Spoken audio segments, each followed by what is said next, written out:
Notices to all 16 rebels to be served today.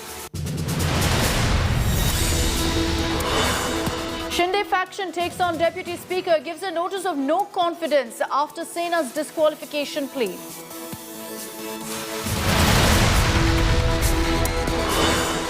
BJP continues wait-and-watch mode as Uddhav faces all-out rebellion. Vandalised to meet with allies today to discuss plan of action as Mahavikas Aghadi stares at collapse.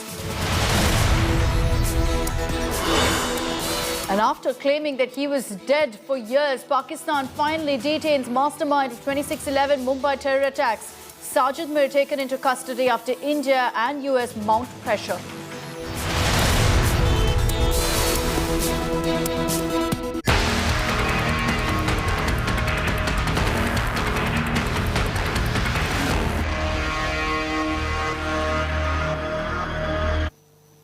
And let's begin by rounding up all the latest updates that you need to know on the Maharashtra political tussle. Amid the ongoing power tussle in Maharashtra, Uddhav Thackeray has called for a meeting of all Sena national executives at Sena Bhavan at 1 this afternoon. The Shiv Sena chief will chair this key meeting via video conference considering he's COVID positive. Eknath Shinde has claimed that he's camping with more than 40 Sena MLAs in Guwahati, enough easily to topple the MVA government. According to sources, Maharashtra Deputy Speaker Narhari Zirwal has accepted the disqualification of rebels' plea of Shiv Sena and will serve notice to all 16 rebel MLAs, including Eknath Shinde. The rebel MLAs will be asked to give their response in their version by 5 p.m. on 26th June, by tomorrow. MLAs will be asked to also be present physically in the Maharashtra Legislative Assembly. Leader of Opposition and BJP leader Devendra Fadnavis is set to hold crucial meetings with allies. He will be meeting with Union Minister Ramdas Uddhav at his residence at around 11 this morning. Other members of the alliance are also likely to meet with the BJP leader later. And the legacy war over Bala Sahib's ideology continues. The Maharashtra Chief Minister Uddhav Thackeray takes a jibe at BJP, saying his party remained with the Saffron party and Sena is suffering its consequences now.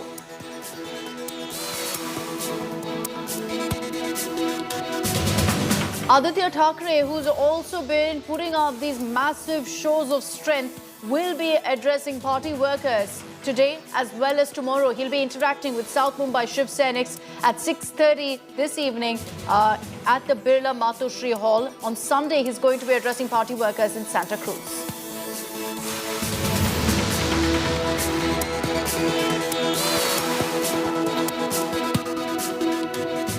So those are all the updates that are expected to play out today. Let me bring in Dev Kotak, who's joining us live from Mumbai this morning with all of what's expected to play out. What are the strategies that right now the Uddhav Sena, the BJP, the Shinde Sena are planning? Dev, good morning. Uddhav Thackeray yesterday, after another emotional appeal, today will be meeting with the Sena national executives. What's the intention with that particular meeting? Is he trying to rally support at a time when he's lost so many MLAs? Yes, absolutely. Like how you rightly put it, the idea is not just to gather the MLAs and find support once again from these rebel MLAs, but also the fact that these are some face-saving moments. At the last minute, they're going to try and swing whatever is possible in their favor and save their MVA government from toppling down. But also he said that the BJP is highly invested in finishing off the Shiv Sena at all costs. This is what Uddhav Thackeray said in an emotional appeal through a video message yesterday. Also his son Aditya Thackeray, who is believed to be the environment minister, the tourism minister and also the guardian minister from the Worli constituency, he is going to be holding a rally later this evening post 6:30 p.m. in a massive show of strength and display of support through fellow Shiv Senics for their young leader. The meeting is going to be held at the Birla Matoshri Auditorium in Marine Lines area of South Mumbai. Also, the majority of the people that are believed to be attending the meeting today evening is going to be from South Mumbai because, like I mentioned, that he hails from the Worli constituency. So that is where he has also found maximum support given the kind of efforts that he has taken to develop that area. Also, one more thing, Ramdas Athavale later during the day today is going to be meeting the former Chief Minister, Mr. Devendra Fadnavis. Ramdas Athavale's Republican Party of India was also formerly a coalition partner at a time when Devendra Fadnavis was the Chief Minister of Maharashtra. But however, Uddhav Thackeray and his son are doing everything possible that they can to try and mobilize support and ensure that the government is somewhere stopped and they can arrest this toppling down of their government. Also, what they believe that the BJP is playing very in a foul manner and is using every dirty tactic in the textbook to try and throw them out of power. Right. So these are the kind of updates that we have for now. But of course, later during the day, we will be bringing more to you, Akshita. Dave, just stay on with me because one of the big updates that's come in, which will be deemed as a win of sorts for Uddhav Thackeray, is the fact that the Deputy Speaker of Maharashtra has accepted the plea of the Uddhav Sena and is set to summon the rebel MLAs. The Deputy Speaker will serve notices to all 16 rebel MLAs today, is what sources have told us. These rebels will be given an opportunity to put out their version of events, but they will have to submit the same by 5 p.m. tomorrow, by 5 p.m. on June 26th. Now, according to sources, MLAs will be asked to also be present physically in the Maharashtra Legislative Assembly. These MLAs, as per the 10th schedule, can be disqualified if they give up membership of the party or join another party. Similarly, if they vote or abstain from voting in contradiction to the party, they can face disqualification. The exception to that rule is if 2/3 of the party decides to rebel. And that's clearly what's happened here with Eknath Shinde. आज हमने फिर दोबारा माननीय उपाध्यक्ष जी से बात की, कानूनन बात करी और कहा भी उनसे विनती करी ये कार्रवाई शुरू करें। वो काम शुरू होगा, अब उनको नोटिस जाएगी। उन्होंने उसके जवाब दिए थे कि उन्होंने तो हमारे उपाध्यक्ष पर ही अविश्वास जताने की बात की, वो गलत था। ये भी हमने साबित कर दिया कि कौन भेज रहा है लेटर, कौन है। किसी मेल पे आया, वो मेल मालूम नहीं किसका है। एक भी विधायक के खुद के मेल पे नहीं है, कोई जो स्वाक्षरी ली हुई है वो सारे कागज जोड़े हुए हैं, वो भी कानूनन सही नहीं है। Let's play out for you what Deputy Speaker Narhari Zirwal told us about the disqualification process amid the escalated political drama. पूरी संख्या का है। अब संख्या क्योंकि एकनाथ शिंदे के पास है और महाराष्ट्र में उद्धव ठाकरे के साथ अब लगभग 10 से 12 ही एमएलएस बचे हैं, तो जिसकी संख्या ज्यादा है वही ग्रुप लीडर होगा, उसी का व्हिप होगा या जो पार्टी प्रेसिडेंट कहेंगे उनका होगा। नहीं, अभी तक तो कानून में तो पार्टी लीडर का ही है, बाद में देखूंगा क्या है वो। कितना समय लग सकता है? आप किससे बातचीत कर रहे हैं इसके बारे में समझने के लिए? कुछ नहीं, ये जो कानून का जो किताब है उसके ऊपर सब कुछ दिया है ना, उसमें से देखता हूं मैं। अब हमारे सूत्र तो ये भी बता रहे हैं कि क्योंकि पर्याप्त संख्या एकनाथ शिंदे के पास हो गई है और इतने सारे एमएलएस हैं जो 37 से भी ज्यादा है, अब 2/3 मेजोरिटी से ज्यादा होने के बाद वो और एक लेटर भेज सकते हैं आपको। भेजेंगे तो देखेंगे ना, मैं क्या लिखता है, कैसा डिसीजन क्या लेना है वो मैं खुद देखूंगा। तो फिलहाल हम क्या समझे, शिवसेना एक पार्टी के तौर पर अस्तित्व में विधिमंडल में है या नहीं है? अभी तो शिवसेना है ना, बाद में देखूंगा क्या होगा वो। So the Deputy Speaker, in the absence of a Speaker in Maharashtra, has all the powers now to decide on the disqualification of these MLAs. He'll act as per the 10th schedule. And we're going to explain to you exactly what that states with regards to disqualification. Does Eknath Shinde now face being disqualified along with all the other rebel MLAs whose names Uddhav Thackeray has mentioned in that particular list? Let's explain to you what the 10th schedule exactly says. On what grounds can an MLA be disqualified? Number one, if an MLA gives up membership of the party voluntarily or joins another party, then he or she can be disqualified. Similarly, if they choose to vote or abstain from voting also in contradiction to the party stand and in contradiction to the whip issued by the party, they can face disqualification. Now, the exception to this rule is that if 2/3 of the party decides to switch, like in the case of Eknath Shinde, they could save themselves from disqualification. That's why we kept saying that Eknath Shinde needed the number of 37. He's reached it. So he's effectively got 2/3 of the party's strength in the House with him, in which case he saves himself from disqualification, which is why it's interesting to see what the Deputy Speaker will do next. Let me take this back across to Dev Kotak for the updates on this. Dev, this is a very complicated scenario. According to to the 10th schedule, the only exception is if 2/3 of the party's strength goes and rebels decides to switch, which is what's happened with Eknath Shinde. But the Deputy Speaker choosing, we're being told, to issue a notice to these rebel MLAs, 16 of them, including Eknath Shinde. Now, one of the questions that keeps coming up here is that Eknath Shinde claims he has the support of 37 plus Shiv Sena MLAs. Why is it that only 16 have been named by the Uddhav Sena? The 16 rebel MLAs who are being spoken about and are in question right now, they are believed to be from Eknath Shinde's camp, and they're currently based in Guwahati.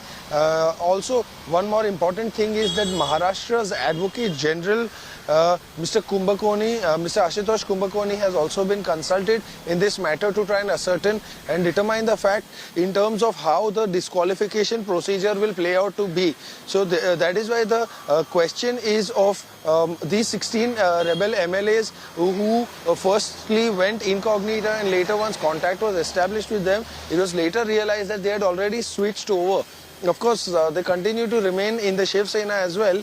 This is something that Uddhav Thackeray had also said, that he is seeking disqualification of these MLAs. So, as per the legal procedure, the Advocate General later during the day will also advise in terms of how this procedure can work out to be, maintaining the law book at all points in time.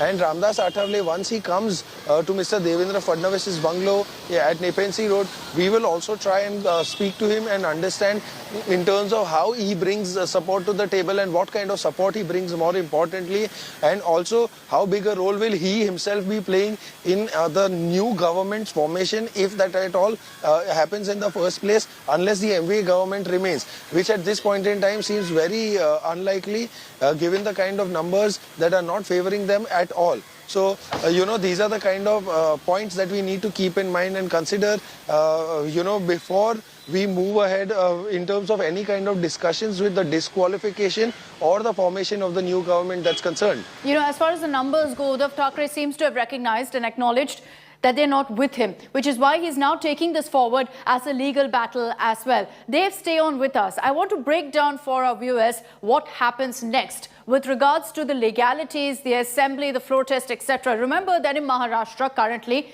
there is no speaker in the assembly. No speaker has been chosen. So in such a circumstance, it's very clear that the deputy speaker has all the powers that a speaker normally has. So the deputy speaker will finally take the decision on whether to disqualify MLAs or to split Sena. Two petitions lie in front of him. So far, we're being told that he's going to summon the rebels with regards to the disqualification notice. The decision of the deputy speaker will be final, will be binding. Yes, if, for example, it's against the Shinde Sena, they can approach the courts. But the courts also restrict themselves on how much power they have in these kind of cases, particularly where the 10th schedule is concerned. Let me bring in Paulami Saha. She's joining us live from Guwahati with more on the story as well. Paulami, good morning. A lot of questions about what Shinde Sena's strategy is going to be here. They have suffered a setback in the sense that the deputy speaker has decided to act on Uddhav Thackeray's plea to disqualify MLAs. They could be summoned today. So are we finally going to be seeing Eknath Shinde and a handful of his MLAs making their way to Mumbai? Akshata, good morning to you as well. As far as Eknath Shinde camp's strategy is concerned, that of course is not known at the moment. But yes, they will be compelled by the Deputy Speaker to appear before him in the Maharashtra Legislative Assembly in order to put forth their side of the story vis-a-vis the disqualification notice which has been moved against them, at least 16 rebel MLAs by the Shiv Sena party. That is going to be very crucial. Yesterday, Eknath Shinde had stepped out of the Guwahati Hotel Radisson Blu for about 3 hours. We believe that he was seeking a legal advice. He may have been in meetings which was basically to strategize his further course of action. He does know that much of this battle is going to end up in courtrooms right now, because it is about what the law says really. What does the anti-defection law or the 10th schedule of the Indian Constitution say, and whether he and his colleagues, 15 other colleagues, can be disqualified for not attending a party meeting which was called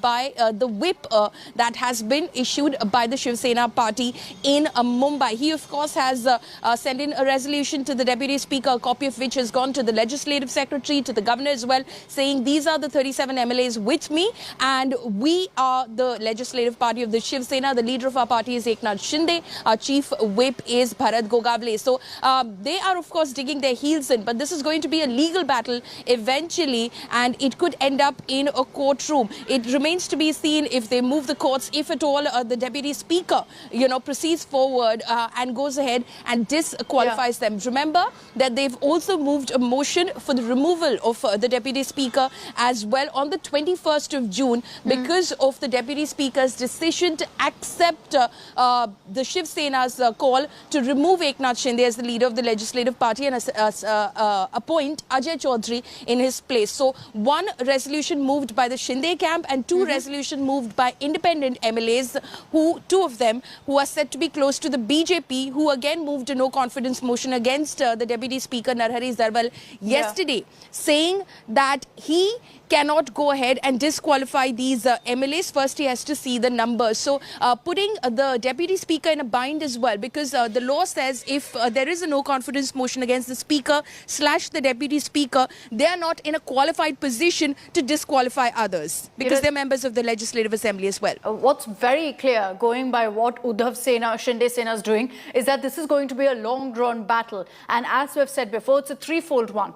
It's playing out with regards to the numbers in the assembly, in the courts, and will eventually also go to the election commission as well. Paulomi, stay on with me. Request they also to stay on with us because we're getting in a news break also. What's expected later today?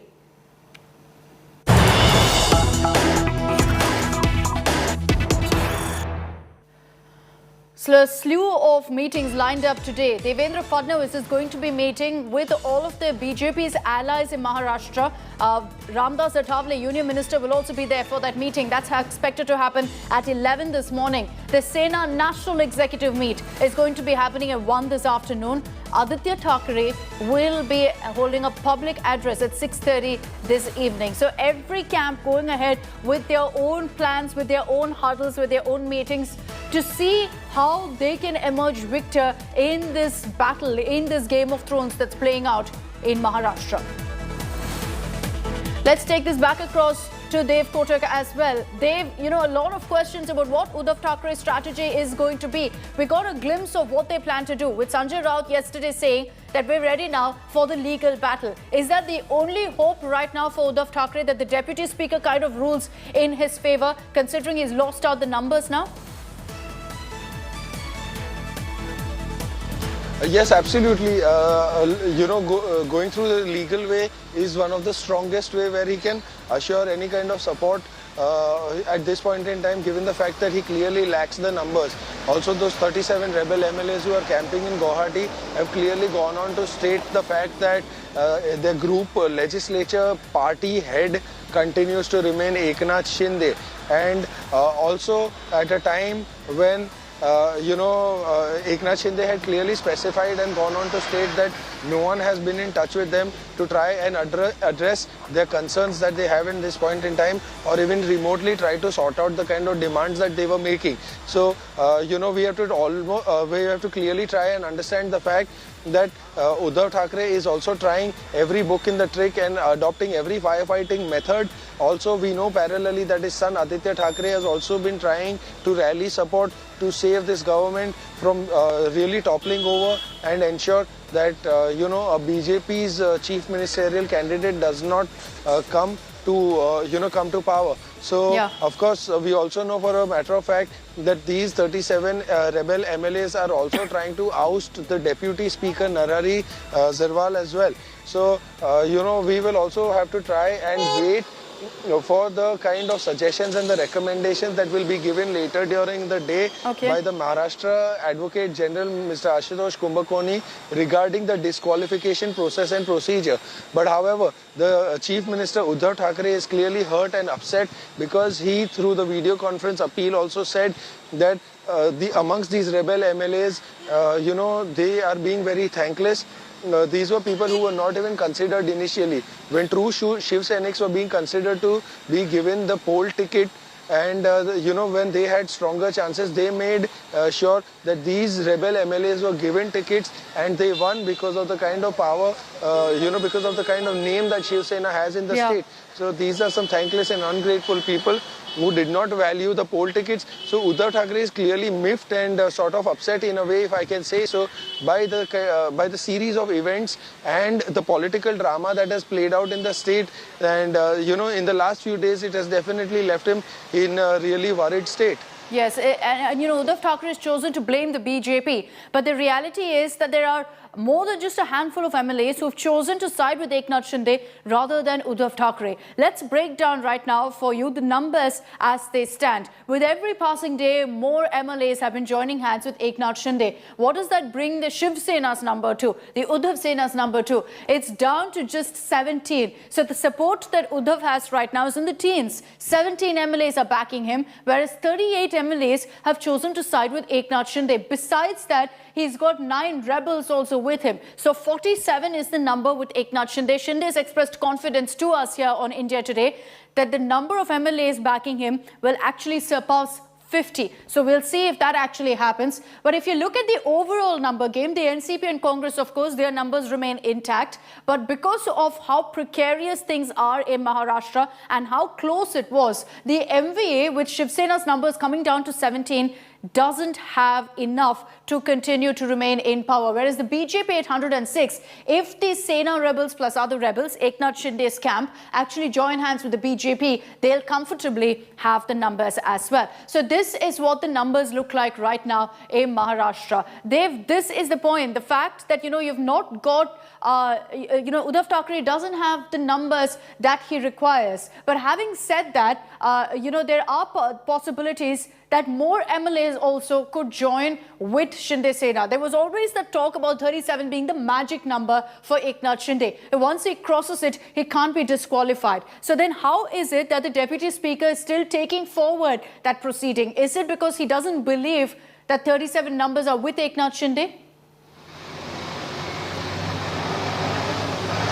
Yes, also the fact that floor test is something that is extremely important. The state governor will have to call for a floor test where you prove these numbers and you really play out the kind of figures and the numerics that are required, because of course just merely claiming that I have so many numbers goes on to prove nothing.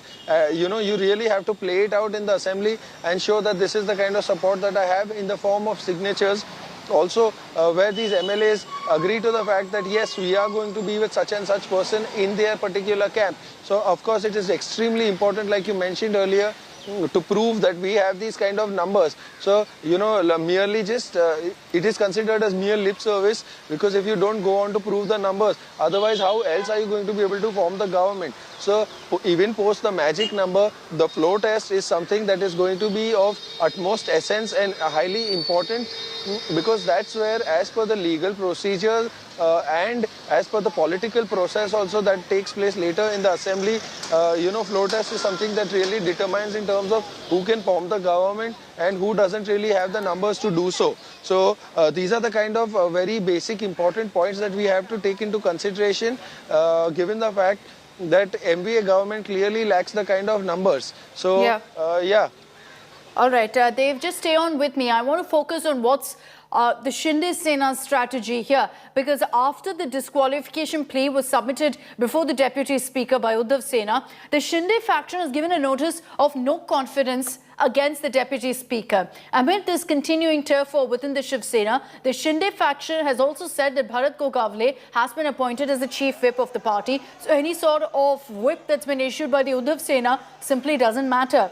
The Shinde Sena has escalated the war with Chief Minister Uddhav Thackeray. They've maintained that with a no confidence against the Deputy Speaker, he cannot take any sort of decision on disqualification. Shinde Sena and his MLAs are deliberating right now on the next course of action.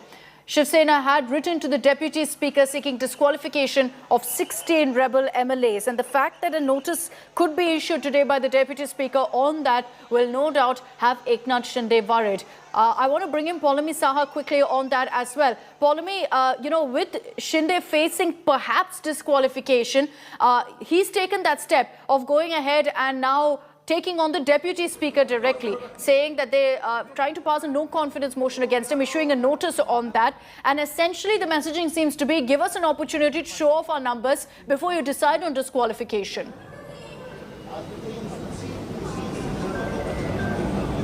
That's right. This is obviously about the political war itself as far as, the Shinde camp versus the Deputy Speaker is concerned, because the Deputy Speaker belongs to the NCP, and the Shinde camp had anticipated that he might be taking actions which might be detrimental to their course of action. First, of course, it was demonstrated with the Deputy Speaker accepting the demand of the Shiv Sena party and removing Eknath Shinde as the leader of the legislative party and appointing Ajay Chaudhary in his place.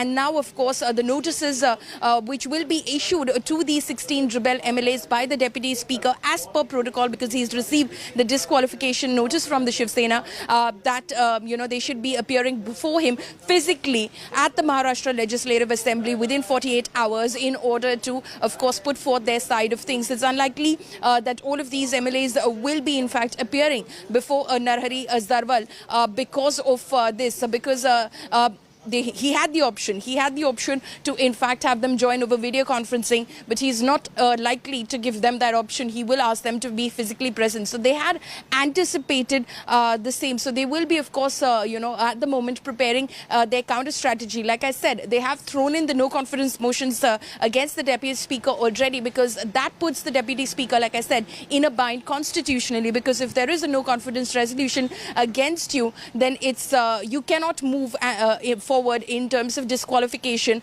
of members of the assembly, and that could then well end up in the courtrooms. The Shiv Sena will have to take it to the court, or if he does go ahead and disqualify these rebel MLAs, they'll have to challenge it in a court. So this is going to turn out into a legal battle. But is that going to constrain them from moving forward in their political ambitions, or are they going to wait and watch as far as the legal battle unfolds, because that could drag on? So that is going to be, of course, very critical to how the camp moves forward henceforth, because numbers they have at the moment, they've crossed the two-third majority figure, but because of the challenges that they're facing from all corners, it remains to be seen how they tackle that. Akshita. Okay, Paulami, stay on with me. I also want to play out a conversation that my colleague Preeti Chaudhary had with one of the rebel MLAs who's staying in Guwahati with Eknath Shinde. Deepak Kesarkar spoke out on exactly what their strategy is going forward. Sir, tell me something. Earlier on, there was indication that Mr. Shinde and some of you are going to fly down to Mumbai to seek an appointment with the Deputy Speaker. Why was that cancelled? When are you going to come back now?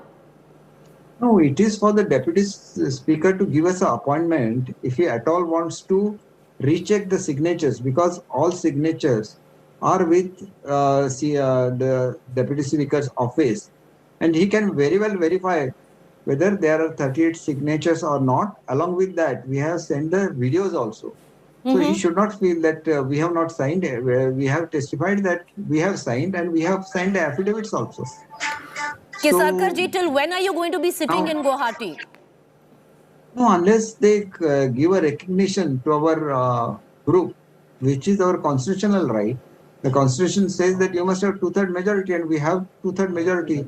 So one must, honor the constitution.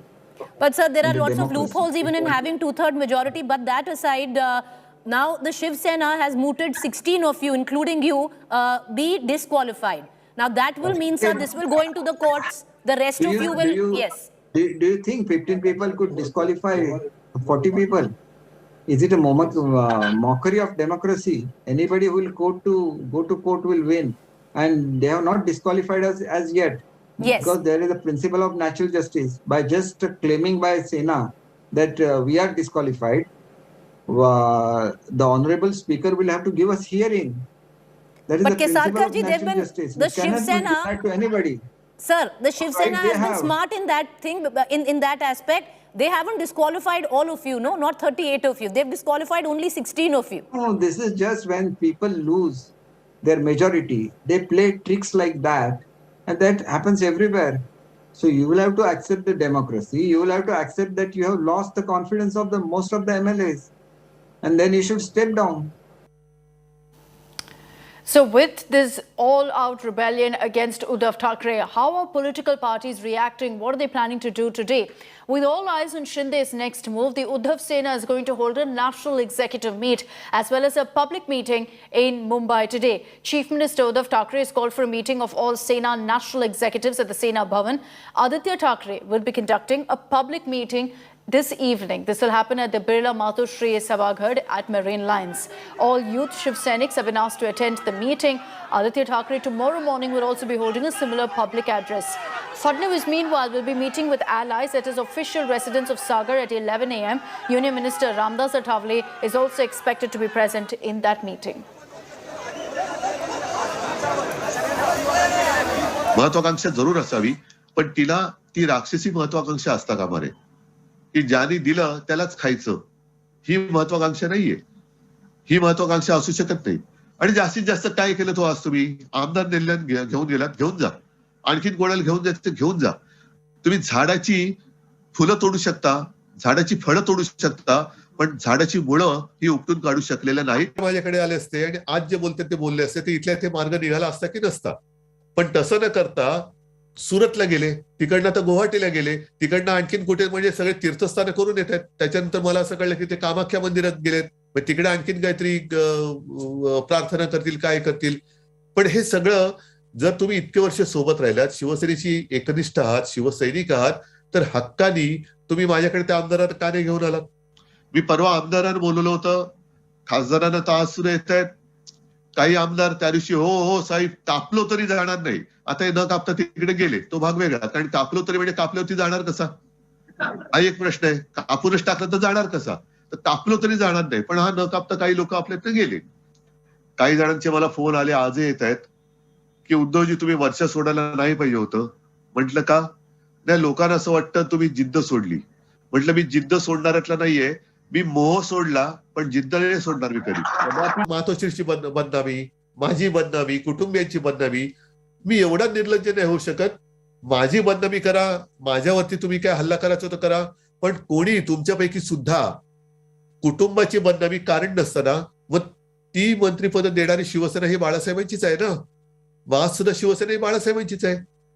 पण आता झालेलं काय NEET लक्षात घ्या की एकतर हा संभ्रम ते पसरत आहेत की या बंडाच्या मागे मी आहे, अजिबात नाही. एवढा मी माझ्या शिवसेनेच्या पाठीत वार करणारीची अवलाद नाही. मी शिवसेना प्रमुखांची त्यांचा वारसा घेऊन पुढे जाणार आहे.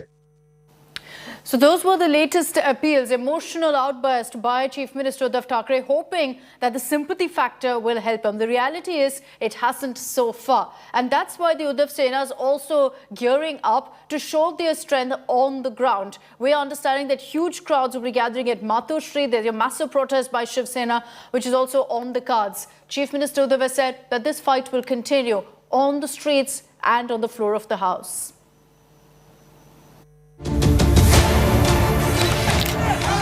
Posters defaced,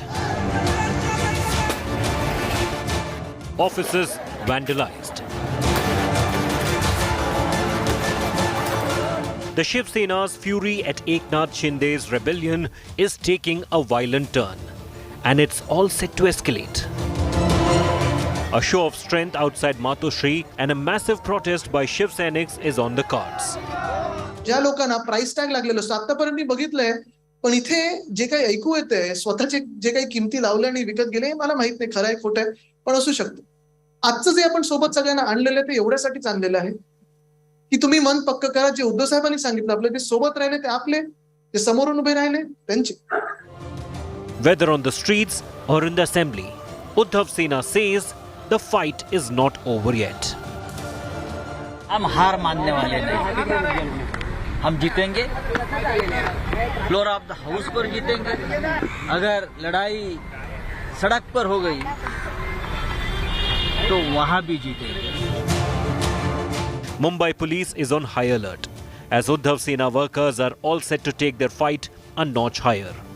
Shiv Senics are expected to hit the streets in large numbers against Shinde Sena and its rebellion.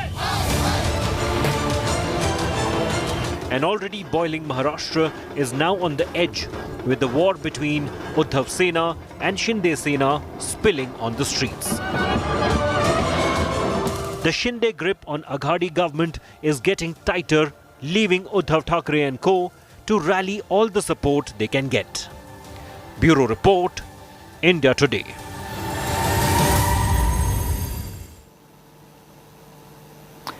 Amid the ongoing tussle in Maharashtra, the question now is which is the real Shiv Sena. Chief Minister Uddhav Thackeray and rebel Eknath Shinde are staking claim as the rightful heirs of Shiv Sena. Shinde is clearly moving in for the kill. Uddhav Thackeray is digging in his heels, hitting out at the Shinde camp and saying clearly that Shiv Sena and the Thackerays are synonymous.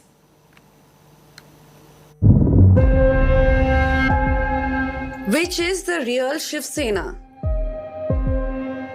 Who will inherit Balasaheb Thackeray's legacy? And who will rule Maharashtra?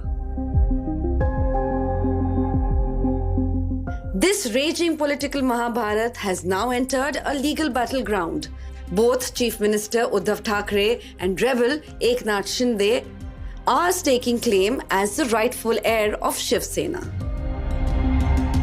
Shiv Sena कदापि हिंदुत्वापासून आणि हिंदुत्व कदापि शिवसेनेपासून दूर होऊ शकत नाही. कारण शिवसेना प्रमुखांनी जो एक कानमंत्र दिलेला आहे की हिंदुत्व हा आमचा श्वास आहे. अभी तो हम लोग तो कल भी हम बालासाहेब ठाकरे जी के सैनिक थे, आज भी है, कल भी रहेंगे. लेकिन क्या फिर अभी बालासाहेब ठाकरे जी की जो आइडियोलॉजी है, उनकी भूमिका है, उसे ही हम लोग आगे लेके जाना चाहते हैं. One thing is clear, a split in Shiv Sena is now inevitable.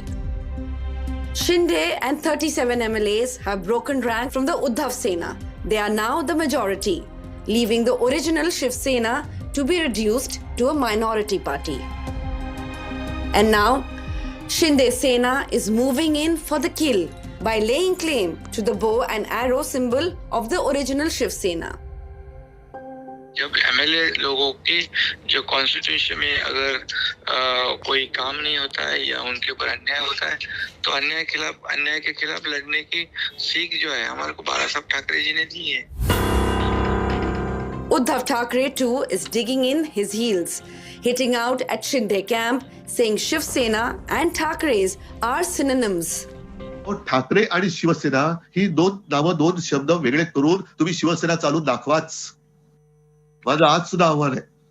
कारण बाळासाहेबांचाही फोटो वापरायचा नाही, मी तर नालायकच आहे, माझा फोटो लावूच नका. पण बाळासाहेबांचाही फोटो न लावता तुम्ही शिवसेना नावाने जगून दाखवा. But who decides which is the real Shiv Sena? The matter can be only decided by the Election Commission. Election Commission will also decide on allotment of party symbol on set rules if Eknath Shinde seeks official recognition. Till then, the war of words, war for legacy and the war for power will only get bigger. Bureau Report, India Today. And we're going to continue getting you every update that comes in on the Maharashtra political crisis. On the other side of a short break, the other big story that's come in this morning, Pakistan has confirmed that the mastermind of the 26/11 terror attacks, Sajid Mir, is in their custody now.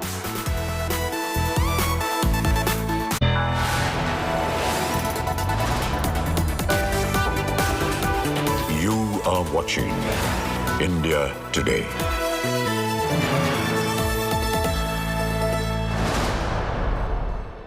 Everyone's busy finding what's trending. You're busy finding out why. India Today, for those who research before reacting. Download the India Today app now.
Make your media plan smarter with India Today Live TV on your connected devices.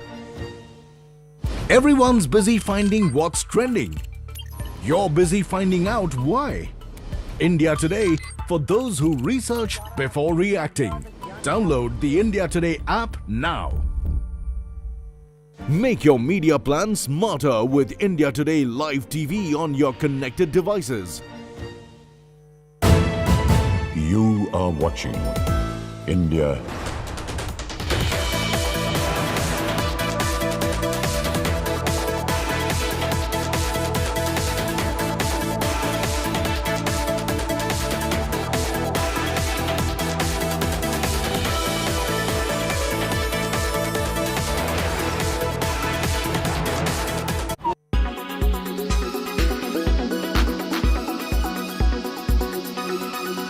Imagine filling up the 16-digit number of your card, the validity of your card, the name on your card, and the CVV number and the OTP which you will get after that every time you have to make an online payment, regardless of whether you're using a debit card or a credit card.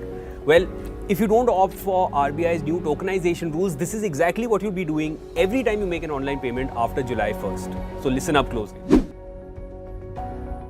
So essentially, to put it in a nutshell, July 1st onwards, the RBI has said two things. First of all, online merchants cannot store your debit card or credit card details on their servers. Those will be deleted. And the other option that they've given is for the end users. Basically, you have the option of tokenizing your debit card or credit card details. Tokenization is basically issuing you a unique encrypted code which is called a token for each one of your cards. And to opt for this tokenization process, each end user will have to authorize it. Before July 1st, if you were using any one of your cards on a platform like Amazon, those cards would basically get saved on that platform. So next time when you want to choose to pay, you can choose from any one of these cards that you've already saved on that.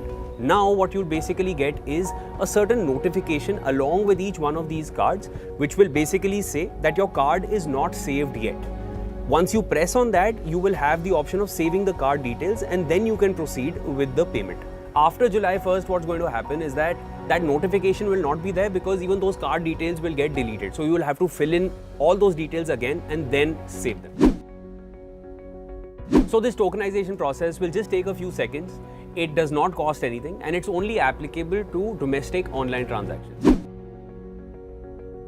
It will offer more security because your card details will not be saved with the online merchant either. A lot of times your card details get leaked from the merchant that you're interacting with online.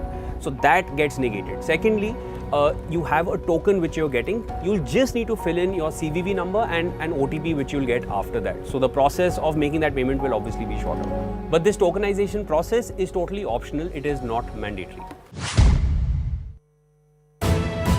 You are watching India.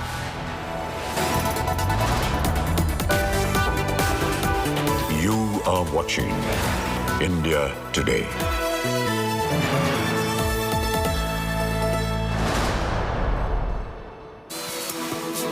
Welcome back. We're also getting you details of another big story that we're tracking this Saturday. A court in Pakistan awarding an over 15-year jail term to Sajid Mir, the main handler of the 26/11 Mumbai attacks. He was presumed dead, or so Pakistan claimed, and now he's in Pakistan's custody in a terror financing case.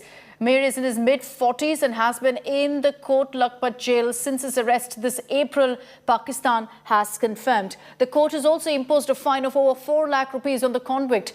Sajid Mir has bounty of $5 million is also in India's most wanted list for his role in the 26/11 Mumbai attacks, in which 166 people died.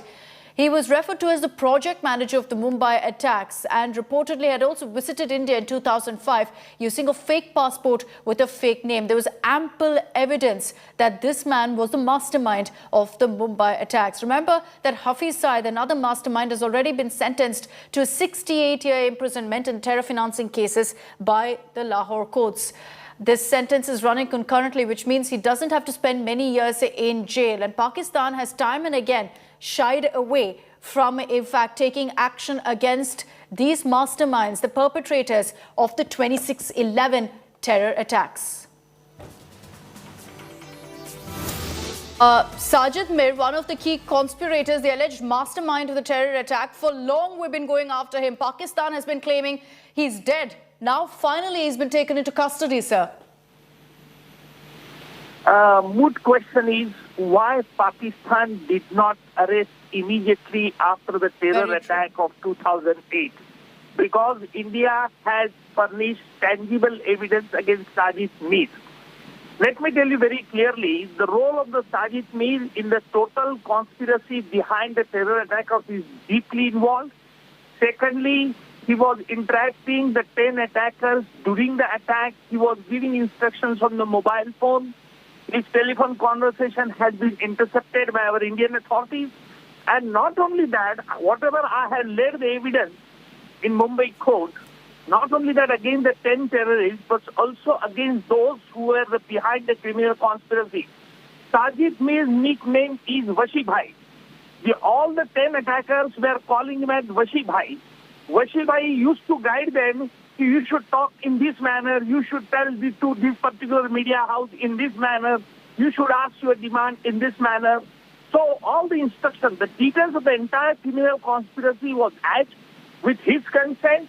He was the number 2 operative in Lashkar-e-Toiba, and we have marshaled that evidence. We have placed the telephone conversation on the record, but Pakistan did not arrest him. Now the Pakistan is playing the drama because the Pakistan would like to save from the Financial Action Task Force, because this time Financial Action Task Force also did not remove the name of the Pakistan from the grey list, and therefore in order to avoid that embarrassing situation, Pakistan is now showing that we have arrested, we have sentenced him. But where is the question sentence? Why you did not arrest him in the terror attack behind the criminal conspiracy? And what has happened about that trial? So all these questions are there.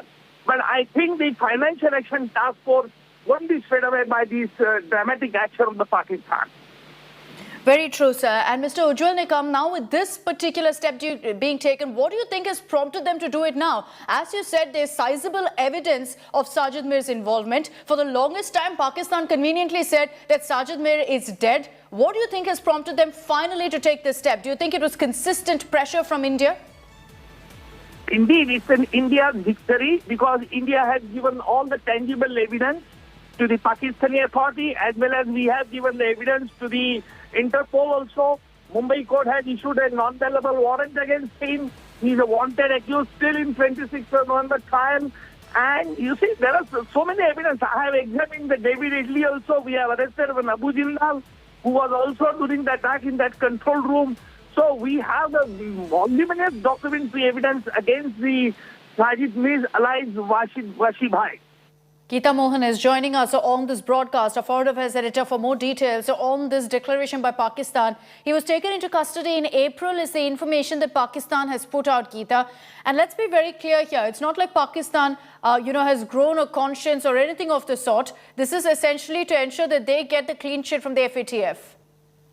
Well, absolutely. They did this before the FATF plenary in Berlin between June 14th and 17th. And the intent was of Pakistan to show that they are coming clean on the issue of terrorism and terror financing. Sajid Mir has been one of the most wanted terrorists in the world. And there is a huge bounty by the United States government as well.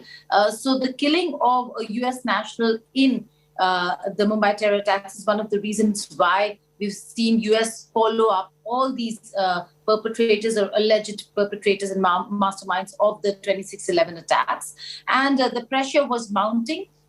If Pakistan would not have arrested and shown and sent the message across to Western interlocutors who were handling the entire case before the FATF plenary, then the plenary decision on giving a reprieve to Pakistan would not really have come about. So a very important decision there. But again, a man who was not locatable, who also was dead at some point in time at Pakistan, suddenly has resurfaced and has been arrested. Again, we know that Pakistan does this to convince its Western allies and partners that they are intent in fighting terrorism. But on the ground, the situation still is different, and we still have to see Pakistan walk the talk. All right, Geeta, thank you very much for joining us with all of those details. And that's all we have time for on this broadcast. Slipping into a very short break. Do stay with us because just in a few moments from now, we're getting you all the big updates, the news breaks coming in from Maharashtra.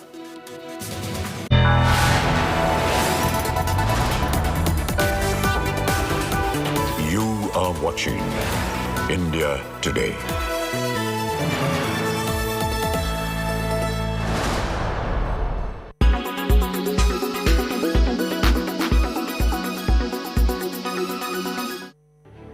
Sun, we depend on it for energy and light, but solar flares from the sun could be deadly. Are you confused and don't understand what this means? Don't you worry, we have it covered.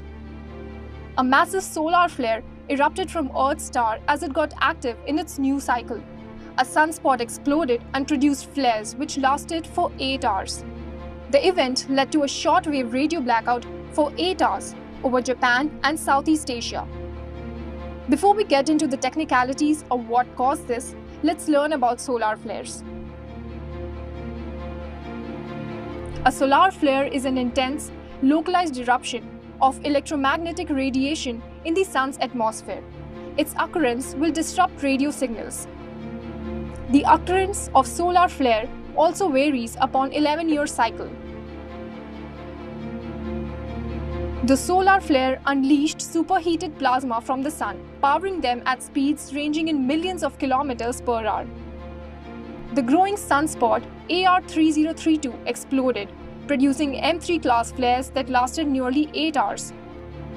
It hurled towards the inner planets, including Earth, ionized the top of the atmosphere with the extreme ultraviolet radiation released from the sun. Geomagnetic storms are a major disturbance of Earth's magnetosphere that occurs when there is a very efficient exchange of energy from the solar wind into the space environment surrounding Earth.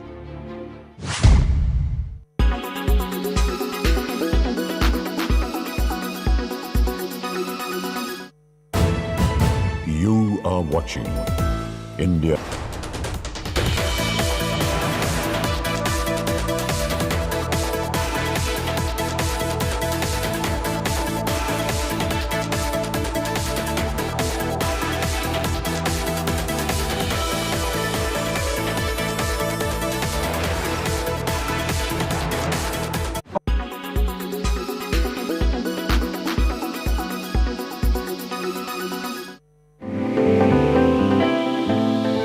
We know that plastic causes pollution, but did you know microplastics can also be a cause of pollution?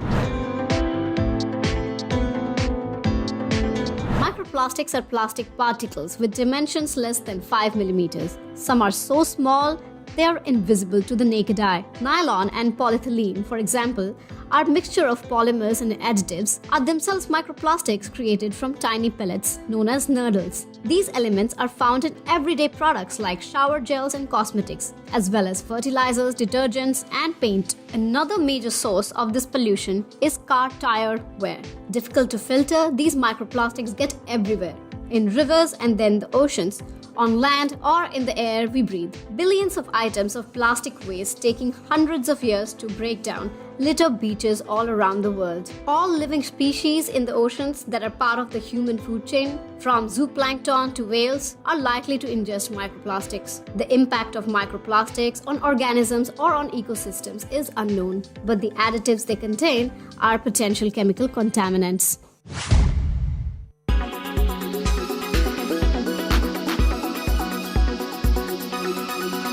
Make your media plan smarter with India Today Live TV on your connected devices. Everyone's busy finding what's trending. You're busy finding out why. India Today, for those who research before reacting. Download the India Today app now. Make your media plan smarter with India Today Live TV on your connected devices.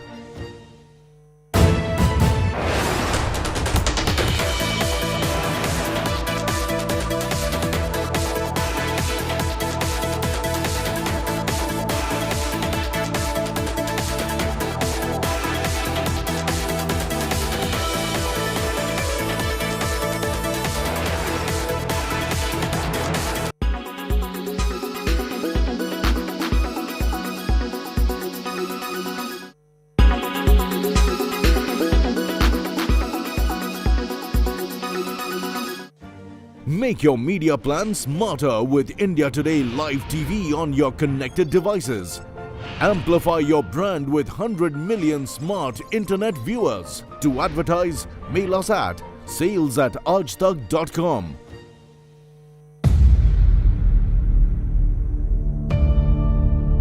India's #1 political reporter.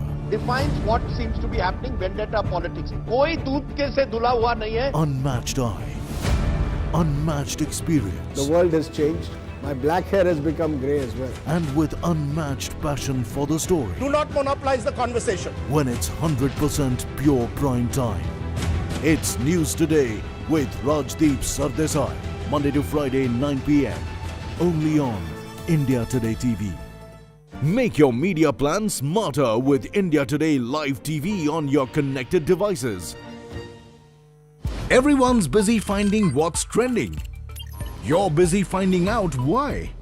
India Today, for those who research before reacting. Download the India Today app now. Make your media plan smarter with India Today Live TV on your connected devices. Amplify your brand with 100 million smart internet viewers. To advertise, mail us at sales@aajtak.com. Make your media plan smarter with India Today Live TV on your connected devices. You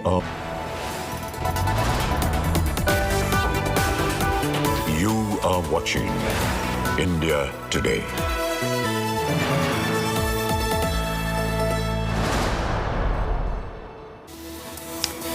You're watching India Today. I'm Akshita Nandagopal, and here are all the headlines we're tracking.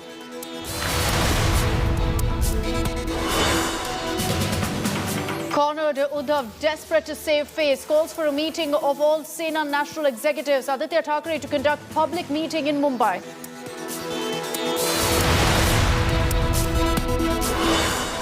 Uddhav Sena launches counter-offensive. Deputy Speaker of Maharashtra accepts Shiv Sena's plea to summon rebel MLAs. Notices to all 16 rebels to be served today.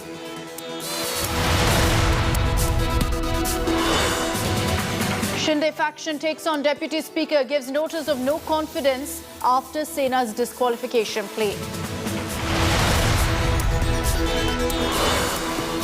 BJP continues wait-and-watch mode as Uddhav faces all-out rebellion. Fadnavis to meet with allies today to discuss plan of action as Mahavikas Aghadi stares at collapse. After claiming he was dead for years, Pakistan finally detains mastermind of 26/11 Mumbai terror attacks. Sajid Mir taken into custody after India and US mount pressure. Anger and shock worldwide as US Supreme Court kills abortion rights for women. Obama's Biden condemn order that strikes down 50 years of federal abortion rights.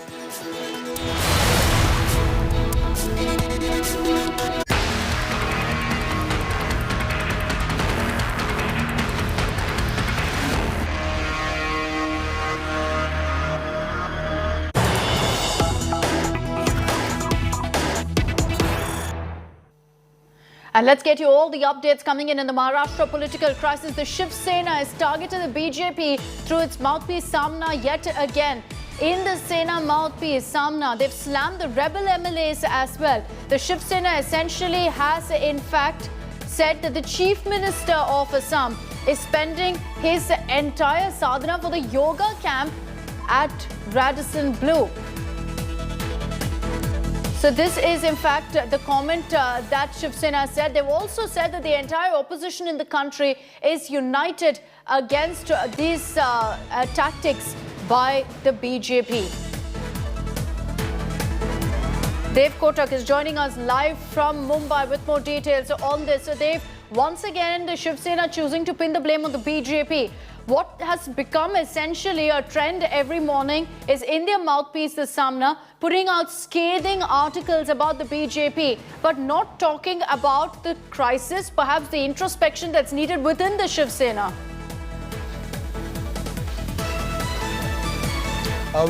This is not the first occasion where Samna, the Shiv Sena's editorial mouthpiece, is being used as a medium or a tool to attack anti-Shiv Sena policies or people who are against the Sena in any form. So, there have been several occasions, and for years, the Samna is being used as a tool to counter the kind of policies that are being discussed in the state, especially where Shiv Sena does not have any consensus or is not in favor of something like that. So, like I mentioned, that this is definitely not the first occasion. So, of course, being their own newspaper, they're going to use it to attack the BJP and try to make them look like they are at fault and entirely responsible for toppling the state government and the political crisis, especially given the fact that Eknath Shinde, one of their rebel MLA, along with 16 more MLAs, has gone on to the has moved to the Radisson Blu Hotel in Guwahati. So, of course, they are using this as a medium to hide the problems that existed within the Shiv Sena, which in the first place prompted the MLAs to rebel. In fact, the Aurangabad West MLA Sanjay Shirsat in a letter also had said that Mr. Uddhav Thackeray, the state chief minister, has always remained unavailable. Rather than finding him at his Varsha bungalow, which is the official residence of the chief minister, he would always be found at Matoshri, which is the Thackeray residence.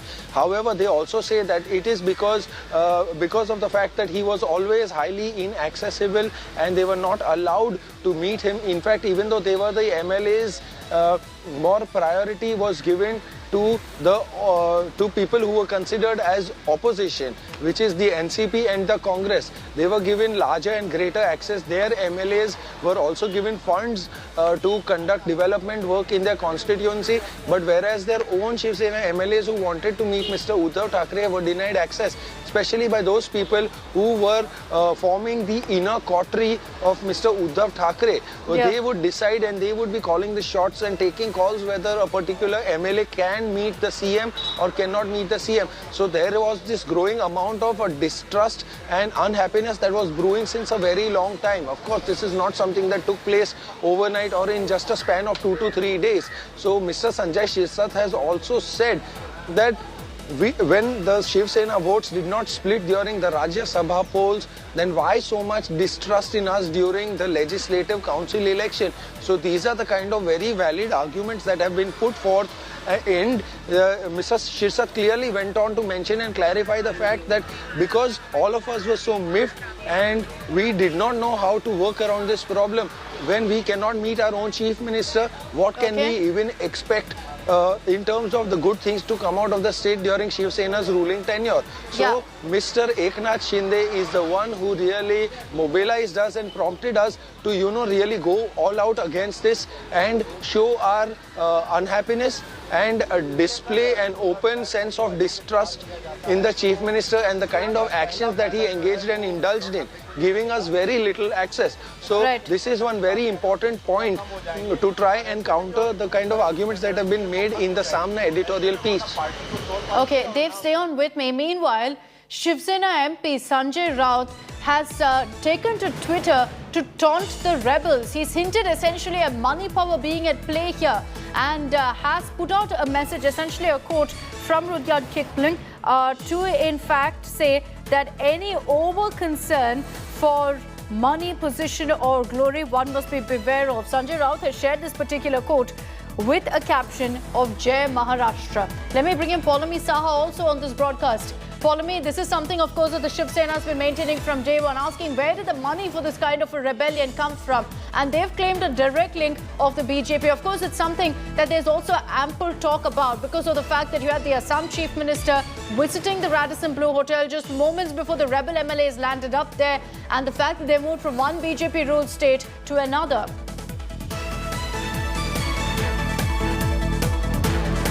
That's right. Of course, as far as the Shiv Sena faction in Mumbai is concerned, they have been taking now direct pot shots at the Bharatiya Janata Party. While it was only some of the functionaries within the party and members of parliament like Mr. Raut himself and others, Mr. Arvind Sawant, of course, saying categorically that it was the BJP which was behind this operation and orchestrating this operation, and the BJP was bearing the costs of this operation as well, because it's not exactly cheap money to, keep charging chartering flights to bring MLAs in from Surat, put them up in a hotel in Surat, then bring them down over chartered flights in installments at that to Guwahati and put them up in this very posh hotel in Guwahati, Radisson Blu as well. It's not very cheap exactly to do that. So the Shiv Sena's allegation in Mumbai is that this is being orchestrated by the Bharatiya Janata Party and funded by the Bharatiya Janata Party. But it was, while it was until yesterday limited to senior functionaries of the party, it was Uddhav Thackeray who took direct pot shots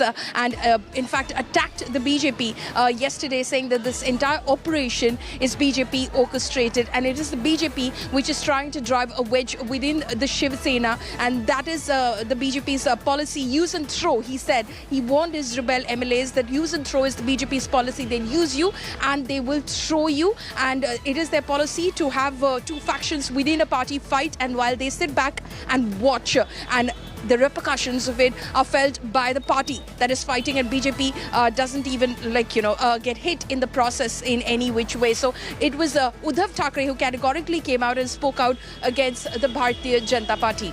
Akshita. Okay, Paulami, stay on with us. I want to brief our viewers of what's expected also through the day today. Because as the Maharashtra political crisis is entering its next stage, political parties have planned a slew of meetings now. All eyes are on Shinde's next move. The Shiv Sena is going to be holding a national executive meet as well as a public meeting in Mumbai as well. You're going to see Chief Minister Uddhav Thackeray calling for a meeting of all Sena national executives in Sena Bhavan. Aditya Thackeray will conduct a public meeting in the evening. This will be happening at Mumbai's Marine Lines. All youth Shiv Senics have been asked to attend that particular meet as well. Besides that, Devendra Fadnavis, the BJP, which has been watching this entire political crisis closely, will be also holding a meeting. Devendra Fadnavis is meeting with allies at his official residence Sagar at 11 this morning. Ramdas Athavale, Union Minister, will also be present in that meeting. The BJP is strategizing, no doubt, to see how the rebellion within the Shiv Sena can benefit them.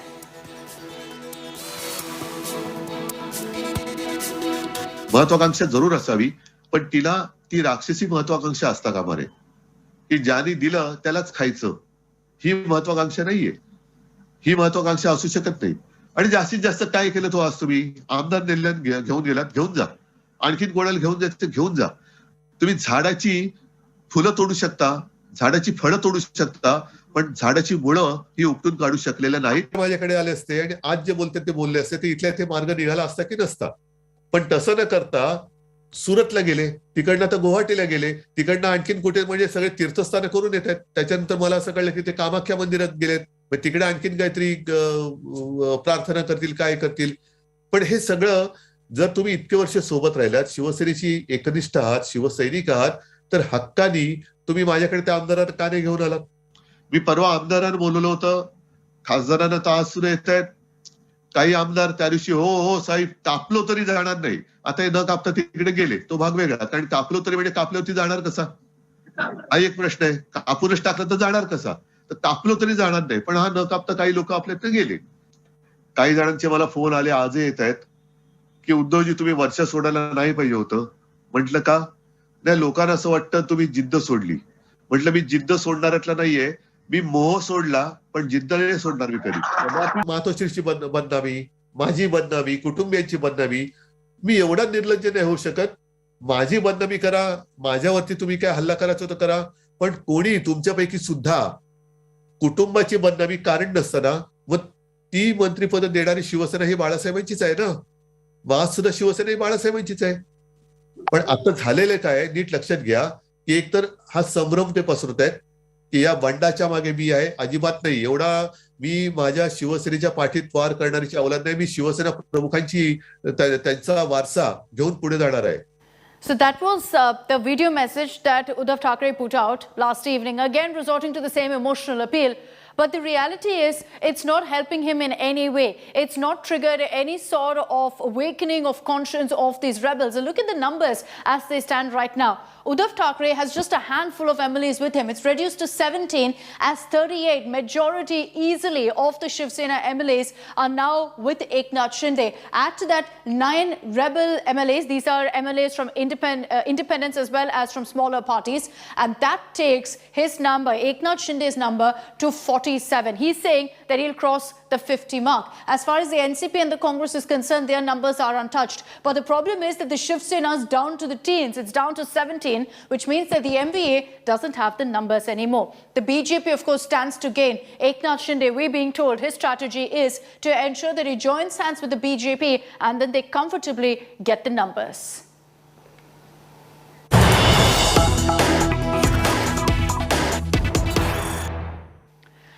Let's cut across to a news break coming in from Thane, where there's a fear of violence and a breakdown of law and order. Remember that Thane is a stronghold of Eknath Shinde. Prohibitory orders have been put in place now, which will be valid till June 30th. So as part of these orders, carrying any sort of arms, this means sticks, burning posters, burning effigies, carrying any kind of arms will be completely banned. No slogans, songs are allowed, nothing that can lead to a political rift or any political differences. The order also goes on to state that all officials have in fact been intimated that there's a prohibition order in place till June 30th. So this is the big news break that's coming in. Remember that Thane is a stronghold of Eknath Shinde. There have been a lot of reports of how Shiv Senics in Thane have been very split and very divided over Eknath Shinde's rebellion, and that it's leading to some tension on the ground. Dev Kotak is joining us with more details on this. Dev, in Thane, which is Eknath Shinde's area, it's his stronghold. We understand that a number of steps have been taken to ensure no violence breaks out. As far as Shiv Senics in Thane are concerned, we hear that there are a lot of contradictory opinions on Shinde's decision to rebel against Uddhav Thackeray. Yes, like I mentioned previously also that there was a brewing distrust within the party, and this is something the State Chief Minister Mr. Uddhav Thackeray had failed to address at all points in time, giving more priority to the Congress and the NCP, which are its coalition partners, rather than tending to the demands and hearing out the grievances of its own party MLAs, which is why in the first place they have rebelled and gone on to challenge the Uddhav Thackeray government, also wanting to form a separate government of their own. The main reason that they cited was that our own Chief Minister is not available to us only. So this is the main reason why these people have gone were earlier in an incognito mode when they had reached Surat. And then, of course, by the time they reached Assam in Guwahati, at the Radisson Blu Hotel, all of them were in clear communication with the other people in Shiv Sena here in Bombay, not from the rebel faction, of course. So these are the kind of arguments that are being mentioned. However, Samna, the editorial mouthpiece, does not mention or talk about these kind of problems. They merely only blame BJP. And in connection to this, Thane district, which happens to be Eknath Shinde's stronghold, their prohibitory orders have been put in place, where carrying sticks, stones, or any kind of swords or sharp weapons has been disallowed. No singing of songs or sloganeering either can take place, because the police have also been put on high alert, fearing that there might be violence from fellow Shiv Senics who will come out in full force to show their support for Mr. Uddhav Thackeray and his son Aditya Thackeray, who was also a state minister from the Shiv Sena. Of course, one very important thing that we need to keep in mind at all points in time is that while Thane happens to be the stronghold, in case if at all any kind of violence takes place in that area, then President's rule will come into effect and will be in full force. So in order to avoid the President's rule, which will take away the slightest of possible chance or any kind of little bit possibility for the government to retain power, that will also be gone. So which is that is why it is extremely important and significant at this point in time to control the Shiv Senics who might possibly even think of wanting to engage in any kind of violence. Because like I mentioned, if President's rule come, whatever little chance they have of getting back in power and continuing to hold exert their hold in the state in terms of a ruling government, that will also be gone. So that is why, as long as it's peaceful and the police do not have an objection to that, it is fine. But engaging in any kind of violent means or activities that may go on to challenge the prohibitory order in itself might pose a problem for the Shiv Sena. Not like it is not already in the middle of a crisis, but it will only add to their existing woes. Okay, Dev, stay on with me. I also want to bring in Ashutosh Mishra on this broadcast. He's reporting live from Mumbai as well. Ashutosh, while we're reporting on what's happening in Thane, I want to bring our focus back to the political developments expected in Mumbai today. Uddhav Thackeray, of course, has been resorting to one emotional appeal after another. But the reality is he doesn't have the numbers. He's perhaps hoping on some sort of, legal relief. He will consider the Deputy Speaker taking that step of considering his disqualification petition as a victory at a time when he's been facing one setback after another. And that's exactly, you see the change in strategy, Akshita. Remember what had happened 48 hours ago? There was totally, a depressive sentiment amongst the Shiv Sena, and they were totally on back foot. Clearly, they perhaps realized that what could be the next. Of course, the government was about to fall. But certain things change in 48 hours. Yesterday, if you heard Ajit Pawar in the press conference categorically saying there is no threat to government because it is the Mahavikas Aghadi government in existence, because no one at the moment has declared their rebel, no one has withdrawn the support from the government, and even Eknath Shinde with those MLAs, they haven't resigned yet, hence the number on the floor that remains with the. So clearly that seems to be the part of strategy, because suddenly it was decided that was the letter of the resolution passed by Shinde during the meeting, because it was sort of the required number. Now that has been made a ground by the existing Shiv Sena under the Uddhav Thackeray, and they approached to the Deputy Speaker seeking suspension of the 16 MLA. So clearly this all strategy worked, and all it seems to be the footprint of the idea suggested by Sharad Pawar, who stepped in day before yesterday. And ever since all these meetings happened, there was also anticipation that perhaps Shiv Sena under the pressure could move out of MVA, the alliance. Sanjay Raut even hinted, but then of course it was only their optics calling the MLAs that, look, if you want Shiv Sena to exit of the alliance, come here, meet Uddhav Thackeray and have your point with your party supremo. But clearly that was part of the optics, and besides they were all buying time, and exactly the strategy is now coming out that what had happened, how they all sat together, and now the way we are seeing the Congress and NCP one after one coming out declaring their open support to Uddhav Thackeray and Shiv Sena. So at the moment what we see, the MVA is not only intact, but suddenly from the back foot they have come to the front foot, and from the defensive they have suddenly become offensive. All these strategies that you're saying, also the emotional appeal by Uddhav Thackeray. Remember, the Shiv Sena is not as traditional party as BJP, Congress or several other. A cadre-based party which runs on the emotion. It always believed in the thought process of Bala Saheb Thackeray, the party which originally from the different ideas again engaged itself into Hindutva.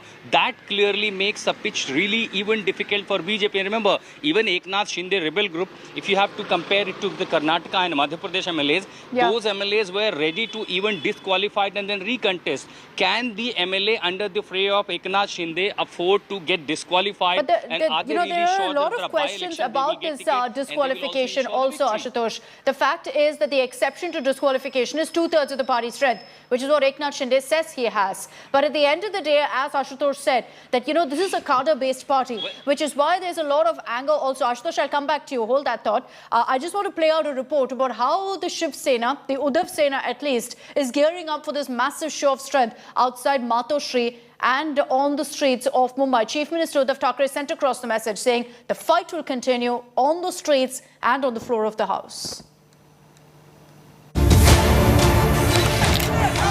Posters defaced. Offices vandalized. The Shiv Sena's fury at Eknath Shinde's rebellion is taking a violent turn, and it's all set to escalate. A show of strength outside Matoshri and a massive protest by Shiv Senics is on the cards. ज्या लोकांना price tag लागलेलो असतो, आतापर्यंत मी बघितलंय पण इथे जे काही ऐकू येतंय, स्वतःचे जे काही किमती लावल्या आणि विकत गेले, हे मला माहित नाही खरं आहे खोटं आहे, पण असू शकतं. आजचं जे आपण सोबत सगळ्यांना आणलेलं आहे ते एवढ्यासाठीच आणलेलं आहे की तुम्ही मन पक्क करा. जे उद्धव साहेबांनी सांगितलं, आपले जे सोबत राहिले ते आपले, जे समोरून उभे राहिले त्यांचे. Whether on the streets or in the assembly, Uddhav Sena says the fight is not over yet. हम हार मानने वाले नहीं, हम जीतेंगे. फ्लोर ऑफ द हाउस पर जीतेंगे. अगर लड़ाई सड़क पर हो गई तो वहां भी जीतेंगे. Mumbai police is on high alert as Uddhav Sena workers are all set to take their fight a notch higher. Shiv Senics are expected to hit the streets in large numbers against Shinde Sena and its rebellion. An already boiling Maharashtra is now on the edge with the war between Uddhav Sena and Shinde Sena spilling on the streets. The Shinde grip on Aghadi government is getting tighter, leaving Uddhav Thackeray and co. to rally all the support they can get. Bureau Report, India Today. Uddhav Thackeray clearly doesn't have the numbers right now, but what he will be counting on is the Deputy Speaker ruling in his favour. And the first step towards that is something that Uddhav will celebrate. The Deputy Speaker has accepted the plea of Uddhav Sena and is all set to summon the rebel MLAs. Notices will be served reportedly to all 16 rebel MLAs today. They will be asked to give their response, essentially their version and their defence, by 5 p.m. tomorrow. According to sources, these MLAs will be asked to be present physically in the Maharashtra Legislative Assembly as well. The MLAs, according to the 10th schedule, can be disqualified if they give up membership of the party or join another party. Similarly, if they choose to vote or abstain from voting in contradiction to the party's stand and the party's issued whip, they face disqualification. The exception is if 2/3 of the party decides to switch. Eknath Shinde has claimed that's happened. He's got 37 plus, which was the number he required. आज हमने फिर दोबारा माननीय उपाध्यक्ष जी से बात की, कानूनन बात करी और कहा उनसे विनती करी ये कार्रवाई शुरू करें. वो काम शुरू होगा. अब उनको नोटिस जाएगी. उन्होंने उसके जवाब दिए थे कि उन्होंने तो हमारे उपाध्यक्ष पर ही अविश्वास जताने की बात की. वो गलत था. ये भी हमने साबित कर दिया कि कौन भेज रहा है लेटर, कौन है. किसी मेल पे आया, वो मेल मालूम नहीं किसका है. एक भी विधायक के खुद के मेल पे नहीं है. कोई जो स्वाक्षरी ली हुई है वो सारे कागज जोड़े हुए हैं, वो भी कानूनन सही नहीं है. And let's also play out the conversation that we had with the Deputy Speaker, Narhari Zirwal, who told us about the entire disqualification process. पूरी संख्या का है. अब संख्या क्योंकि एकनाथ शिंदे के पास है और महाराष्ट्र में उद्धव ठाकरे के साथ अब लगभग 10 से 12 ही एमएलएस बचे हैं, तो जिसकी संख्या ज्यादा है वही ग्रुप लीडर होगा, उसी का विप होगा या जो पार्टी प्रेसिडेंट कहेंगे उनका होगा. नहीं, अभी तक तो कानून में तो पार्टी लीडर का ही है. बाद में देखूंगा क्या है वो. कितना समय लग सकता है? आप किससे बातचीत कर रहे हैं इसके बारे में समझने के लिए? कुछ नहीं, ये जो कानून का जो किताब है उसके ऊपर सब कुछ दिया है ना, उसमें से देखता हूँ मैं.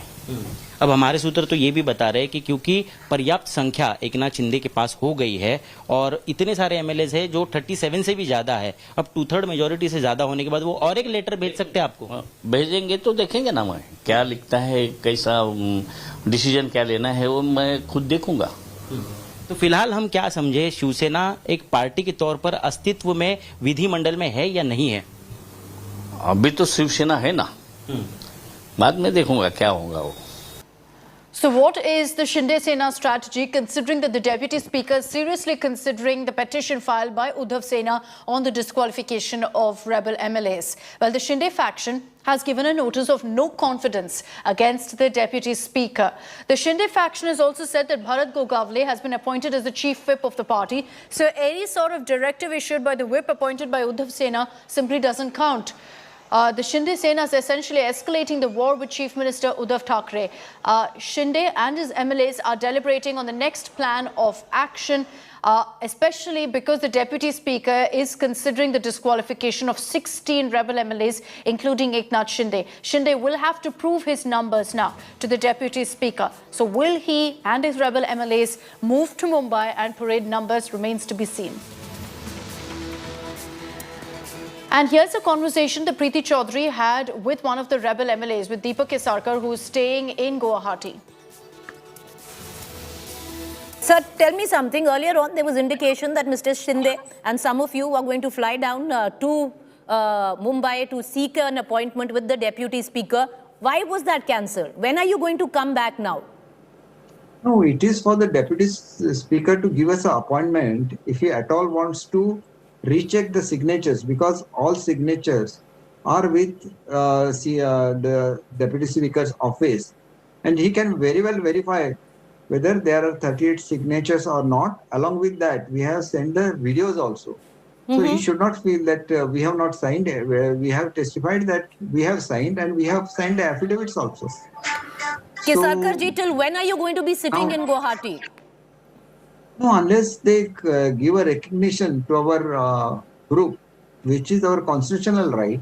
The constitution says that you must have 2/3 majority, and we have 2/3 majority. So one must, honor the constitution. But sir, there are lots of loopholes even in having 2/3 majority. But that aside, now the Shiv Sena has mooted 16 of you, including you, be disqualified. Now that will mean, sir, this will go into the courts. The rest of you will, yes. Do you think 15 people could disqualify 40 people? Is it a mockery of democracy? Anybody who will go to court will win, and they have not disqualified us as yet. Yes. Because there is a principle of natural justice. By just claiming by Sena that we are disqualified, the Honorable Speaker will have to give us hearing. That is the principle of natural justice. The Shiv Sena to anybody. Sir, the Shiv Sena has been smart in that thing, in that aspect. They haven't disqualified all of you, no, not 38 of you. They've disqualified only 16 of you. No, this is just when people lose their majority. They play tricks like that, and that happens everywhere. So you will have to accept the democracy. You will have to accept that you have lost the confidence of most of the MLAs, and then you should step down. Let's explain to you what the 10th schedule exactly says. On what grounds can an MLA be disqualified? Number one, if an MLA gives up membership of the party voluntarily or joins another party, then he or she can be disqualified. Similarly, if they choose to vote or abstain from voting also in contradiction to the party stand and in contradiction to the whip issued by the party, they can face disqualification. Now, the exception to this rule is that if 2/3 of the party decides to switch, like in the case of Eknath Shinde, they could save themselves from disqualification. That's why we kept saying that Eknath Shinde needed the number of 37. He's reached it. So he's effectively got 2/3 of the party's strength in the House with him, in which case he saves himself from disqualification, which is why it's interesting to see what the Deputy Speaker will do next. So the exception is 2/3 of the party's strength choosing to switch, choosing to rebel. And that's happened in the case of Eknath Shinde, which is why, Ashutosh, there are questions about why this step is being taken by the Deputy Speaker. Is it that he wants Eknath Shinde to show off his strength, to prove that he actually has 2/3 of the party's strength? Well, in a legislative process, finally the numbers will be shown only on the floor of the House. Now, as far as 10 schedules, the last, the para is concerned, it has multiple, interpretation. The first, it says that 2/3 majority split and declare them, one of them as a leader of the House. But there is another interpretation which also says that after 2/3 majority, 2/3 number from the party, if you merge with the another party, so clearly until it is there is legal and judicial intervention and the final words from the judiciary, what it seems that end of the day it is likely to end up going to the High Court and the Supreme Court. But for now it is, and remember, this disqualification is not about the number that Eknath Shinde has at the moment. This is about the letter of resolution sent by Eknath Shinde when he was just short of the majority, and that's exactly been made the ground that there was a meeting called and they defied the whip. They did not appear for the meeting. Hence, this is for anti-party activity and hence the disqualification process. So this is about the letter of resolution then sent by Eknath Shinde faction when they were short of the majority.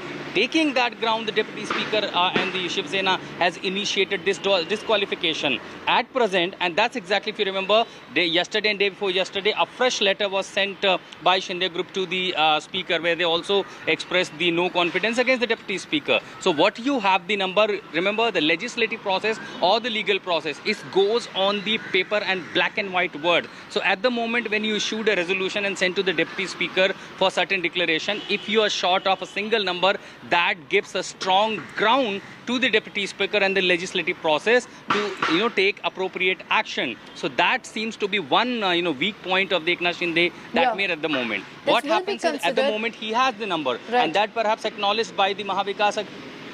Exactly, then that's because Mahavikas Aghadi Alliance did acknowledge that they are short of the number, but it is now ladai of the fight of the cadre, the Shiv Sena, the organization. That's why we are seeing outside this optics from the Shiv Sena. Because one side they have to fight for the number on the floor of the house, and other side. And what is more important, and the most important in this legal and legislative process is that if you compare this to what had happened in Karnataka and Madhya Pradesh, the MLAs were ready to even resign and then recontest. Here the question goes to the Eknath Shinde faction that are they ready to resign just in case if there is a disqualification? Are they ready to lose their membership? Because what happens next in High Court or the Supreme Court, no one knows. But for now, if the GS process is initiated and what we are anticipated that they are disqualified, then the number in the house goes in the favor of the Mahavikas Aghadi. That's what I said, that there is a new strategy drawn in last 48 hours, and that's why exactly giving a sort of confidence. And at the same time, of course, what we heard that yesterday Eknath Shinde was also seeking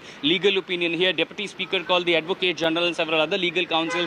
Those all legal references are being drawn, being taken for the next course of the action. But the question also now goes on the Shinde faction that are they ready to be disqualified and then think the future political courts action? Because one side the challenges for the MVA, the other side there are legal challenges for the Eknath Shinde faction as well. Right. Ashutosh, stay with me. Paulami Saha is reporting from Guwahati on exactly what Shinde's next move is going to be.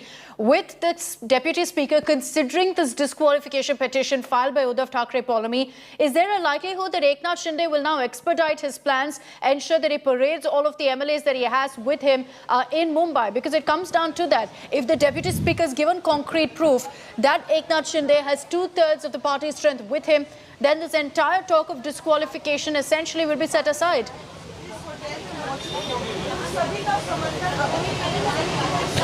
Akshita, first of all, I'd just like to bring out 2 points. That I just spoke to some of the rebel MLAs inside Radisson Blu Hotel. 2 points that we can in fact put out right now for our viewers. One is that the Eknath Shinde camp will be meeting inside Radisson Blu Hotel at 2 p.m. today. There'll be a meeting of the entire set of MLAs inside, which is the 47 MLAs inside, including the 38 MLAs of the Shiv Sena at 2 p.m. this afternoon to strategize their further course of action. Now, I also asked them about the question that there is a possibility that the Deputy Speaker could summon you to appear before him in person at the Maharashtra Legislative Assembly to answer on the notices which have been issued against them by, of course, the Shiv Sena party in Mumbai, the 16 rebel MLAs. And what I was told by sources within that camp is that we're waiting to see what the Deputy Speaker does.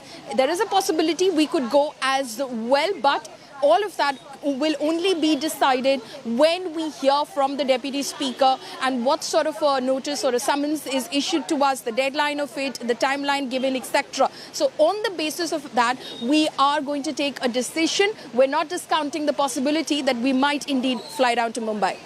Okay, so what you're telling us is also important here, Paulami. There's going to be a meeting that happens at 2 p.m. So this afternoon, perhaps after that meeting, we'll get clarity on exactly what the next step of Shinde will be. But, you know, in your communication with the Shinde camp, Paulami, are they considering the Deputy Speaker taking note of the disqualification petition as a setback?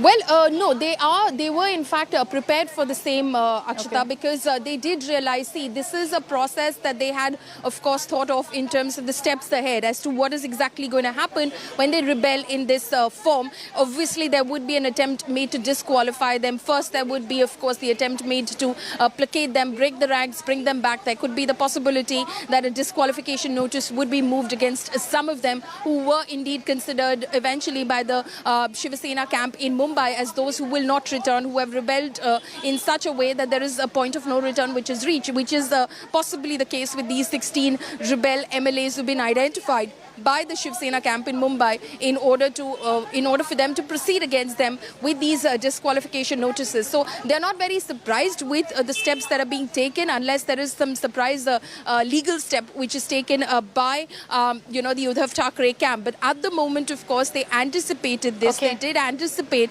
that the Deputy Speaker could possibly take these certain measures, because of which they had already moved on the 21st of June a no confidence motion against the Deputy Speaker, seeking his removal after he in fact accepted the petition of the Uddhav Thackeray faction to remove Eknath Shinde as leader of the legislature party and appoint Ajay Chaudhary in his place. Okay, Paulami, stay on with me. Breaking news that's also coming in. Remember that there's a national executive meeting of the Shiv Sena that's slated to happen this afternoon, and India Today is getting you the inside track of what's expected. There's going to be a big decision taken on removing Eknath Shinde from the post of party leader. This is a very important post, we're being told, within the Shiv Sena. There are only 4 of them, including the likes of Aditya Thackeray. So Eknath Shinde was on the same level as Aditya Thackeray, as Anant Kite and Chandrakant Khaire.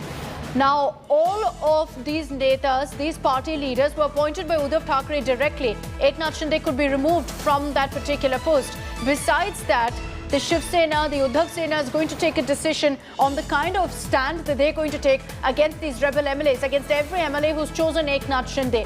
Sharad Pawar has reportedly advised Uddhav Thackeray that they need to take an extremely firm stand against these rebels. So there could be a decision on the kind of crackdown against these rebel MLAs as well in this meeting.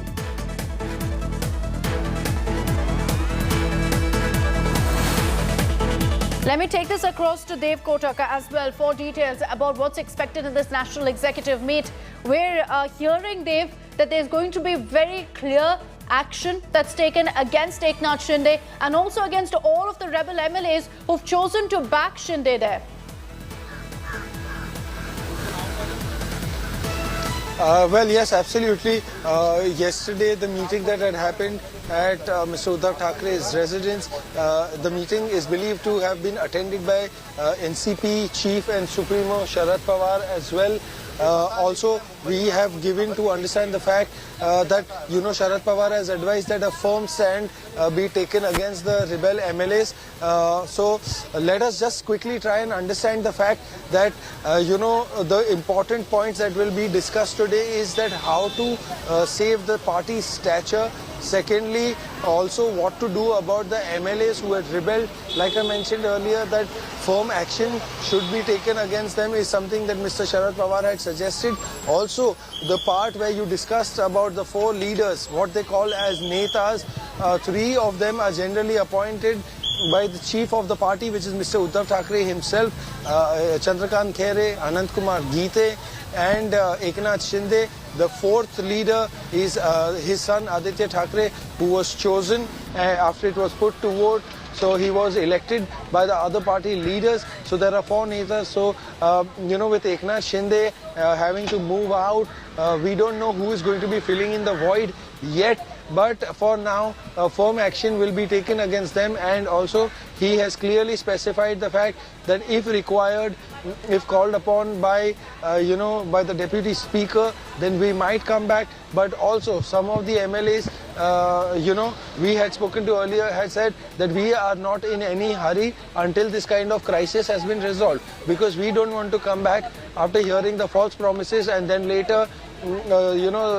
Shiv Sena turns back or takes a U-turn after the kind of promises that it makes. So we are going to completely wait it out until and unless this has been resolved entirely and the crisis has been put to bed So these are the kind of things that we know. But of course, today is expected to be a politically packed day also, and several activities are expected to go on with either sides going back and forth trying to save the government from falling. However, Shiv Sena has always argued and stated the fact that, including Mr. Sharad Pawar, who said that this was BJP's third attempt to topple the government over. They have been trying, and him and Sanjay Raut, both of them have assured that BJP, come what may, will not be able to form the government in the state. So these are the kind of arguments that have also been made and statements that have been issued in the press. However, later during the day, it is going to have to be a wait and watch situation where we have to monitor the developments and the political activities that go on very closely to try and ascertain and determine who will form what in the state. So before we kind of start speculating in any form, we must go with the flow, and like I mentioned, it has got to be a wait and watch approach. So we got to keep a close eye out on all the meetings and the discussions that take place in these meetings. So 1 p.m. this national executive meeting that Uddhav Thackeray will be chairing will be happening. At 2 p.m. right after that, the Shinde camp will be deciding their next course of action, and we are getting you the inside details of both meetings here. What's on the agenda? What will be the big takeaway? As far as Uddhav Sena is concerned, they're going to be deciding on the next step on what kind of concrete, sizable action needs to be taken against Eknath Shinde, as well as all those MLAs who've chosen to back him. On the other hand, the 2 p.m. meet by Shinde Sena will be a decision on what's to be done about the Deputy Speaker taking up the disqualification petition that's been issued by Uddhav Thackeray. So it'll be interesting to see what are the outcomes of both these meetings. Polami focusing particularly on the Shinde Sena camp. More action is likely, is what we're hearing, against the likes of Eknath Shinde and rebel MLAs. Are they worried that, any sort of action right now by Uddhav Sena could dent them, or do they believe that with the numbers on their side, nothing really can deter them? Well, see, Akshata, the fact that they do have 2/3 of the legislative party with them right now, that is definitely advantage the Eknath Shinde camp, because at the end of the day, if you were to go ahead and apply the anti-defection law and have anyone disqualified, that can't be possible when they have 2/3 of the numbers with them. They're, of course, going the other way. The Shiv Sena is basically saying that they did not attend a particular party meeting, because of which they have voluntarily given up the membership of the party, and that is the aspect of the 10th schedule of the Indian Constitution that they are invoking in order to proceed forward with these disqualification notices. Of course, Eknath Shinde says that these sort of this does not apply to meetings that are held outside of the precincts of the assembly. It applies to whips that are issued inside the assembly, and for assembly proceedings only that you could be moving this sort of a disqualification notice.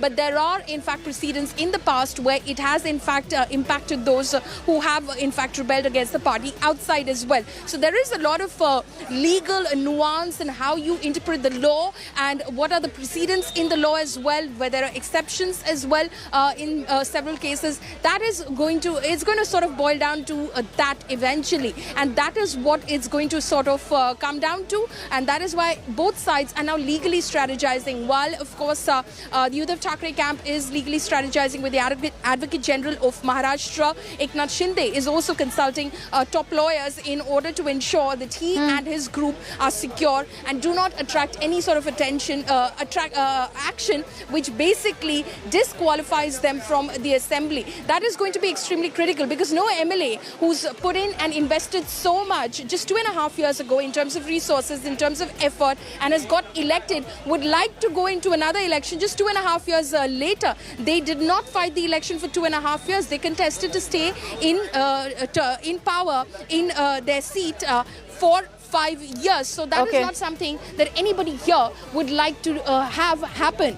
Disqualified and then to face fresh elections, and that would, in that sense, then would upset a lot of these MLAs. They would probably go back to the Uddhav Thackeray camp. So that is something that Eknath Shinde, that kind of fallout, he'll have to contain for the moment, Akshita. So that's clearly something they don't want. They don't want to be disqualified. They don't want to face elections again, and that's why Eknath Shinde is saying, I have the numbers, I am exempt from being disqualified. And he's also in fact tried to highlight very clearly that he is the real Shiv Sena. Because that's happening, Ashutosh, I'd like to bring you in on this, because Eknath Shinde right now is directly taking on the Thakres, directly taking on their legacy, and that clear, indication for decades now that Thakres equals Shiv Sena equals Thakres. He's challenging that. In view of that, in the National Executive Meet, is there a possibility that the extreme step of suspending Eknath Shinde could also happen? There's a question mark on that, because in the last few days, despite this all-out rebellion, the Shiv Sena, Uddhav Thackeray, has never directly slammed or taken on Eknath Shinde. Will that change starting today? Absolutely, absolutely, and that's exactly why the National Executive Meeting called. And what it seems to be, the point number one, it is the Sharad Pawar who's calling the shots. All advices and his legislative experience, that seems to be reflecting in the decision that the coalition government, and particularly Shiv Sena alone, as far as the party internal affairs are concerned, are being seen. So that's the influence of Sharad Pawar calling the National Executive Meeting. Before that, addressing the cadre, suddenly you see that deserted Matoshri day before is seeing a huge crowd of the supporters with the party like Shiv Sena, which is restricted to be in the urban constituencies of Maharashtra. Suddenly you see the supporters coming in huge number. You're also seeing the protest, the warning being issued, indirect warning to the rebel. So all these seems to be the influence of Sharad Pawar, and again calling the National Executive Meeting and throwing out Eknath Shinde and the rebels from the body. That gives the power to the Thackeray to hold at least the grip on the Shiv Sena, because at the moment the Shiv Sena belongs to Uddhav Thackeray. Eknath Shinde on the floor of the house having the number can only claim, but that's the legislative part, and that will happen later ultimately, because there's a window of the interpretation which remains open. It will be ultimately decided by the court. So the point number one, it is the Sharad Pawar who's calling the shots. Point number two, there is also concern in the Eknath Shinde camp as well, as you heard polemic. So, there, of course, the MLAs will be worried whether they want to go for the election. There have been certain precedents where the MLAs, even out of the legislative process, violating the whip, have been disqualified. So there will be some, and that's exactly why the legal, suggestions are being obtained. Point number three, of course, there is a concern in the MVA that they are losing the government, but what if the Shiv Sena also breaks away? So that's exactly why this all optics and battle on the street are you seeing. But it will be also for the NCP and the Congress that if the government falls, Shiv Sena breaks out, what is their future within 2.5 years, just like for the next election? Are they really prepared for the next course of political battle? So clearly, it is not one-sided, but almost both the side, be it the rebel or the existing government party, there is a concern, and they all are choosing their legal battle for now. Ultimately, it will be a legal battle at last, what we see. What's very clear from the newsbreak also that we're putting out, the inside details of the Sena National Executive Meet, is that perhaps Uddhav Thackeray has woken up, smelt the coffee and realized that there's no way these rebels are going to come back to me, and that's why they're finally deciding to take concrete action against these rebel MLAs as well, which they've shied away from. Remember, even in the disqualification petition, only 16 rebel MLAs' names have been taken. Not all of them, not 38 of them. Will that change now is the question mark. Will Uddhav Thackeray realize that these MLAs are gone, these rebels aren't coming back to the camp, and so take action against them? Let's round up for you this morning all the latest updates that have come in on the Maharashtra political crisis, and also what's expected through the day. Chief Minister Uddhav Thackeray has called for that all-important meeting of the Sena national executives that will be happening at 1 p.m. this afternoon at the Sena Bhavan. The Shiv Sena chief will chair this key meeting via video conference, considering he's down with COVID. Eknath Shinde has, remember, claimed that he's camping with 38, even claiming that he has more than 40 Sena MLAs with him.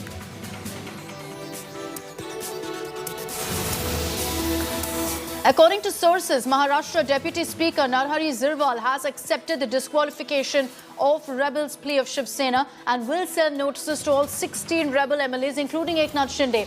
The rebelling MLAs will be asked to give their response and submit their versions by 5 p.m. tomorrow. They will also be asked to be present physically in the Maharashtra Legislative Assembly. Now, the leader of opposition, BJP's Devendra Fadnavis, is set to hold crucial meetings with ally parties. He will be meeting with Union Minister Ramdas Athavale at around 11 this morning. Other members of the alliance are also likely to meet with the BJP leader later.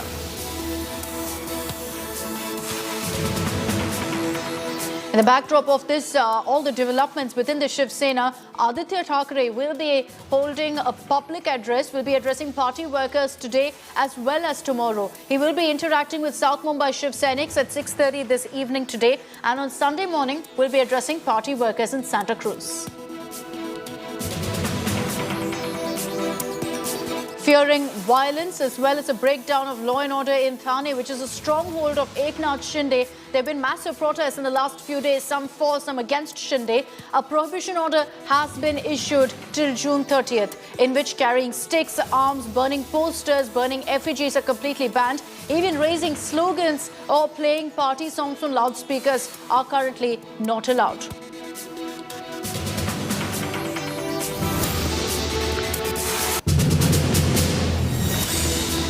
With this ongoing political tussle in Maharashtra, the question now is which is the real Shiv Sena?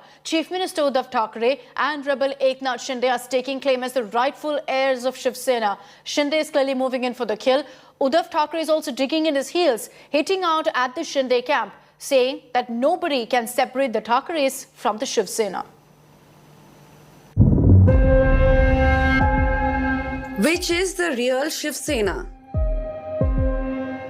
Who will inherit Balasaheb Thackeray's legacy? And who will rule Maharashtra? This raging political Mahabharat has now entered a legal battleground.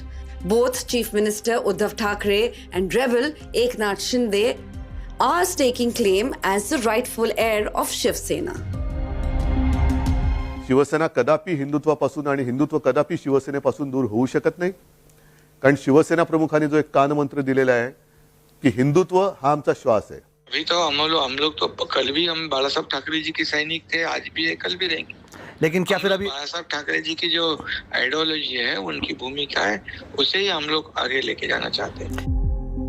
One thing is clear, a split in Shiv Sena is now inevitable.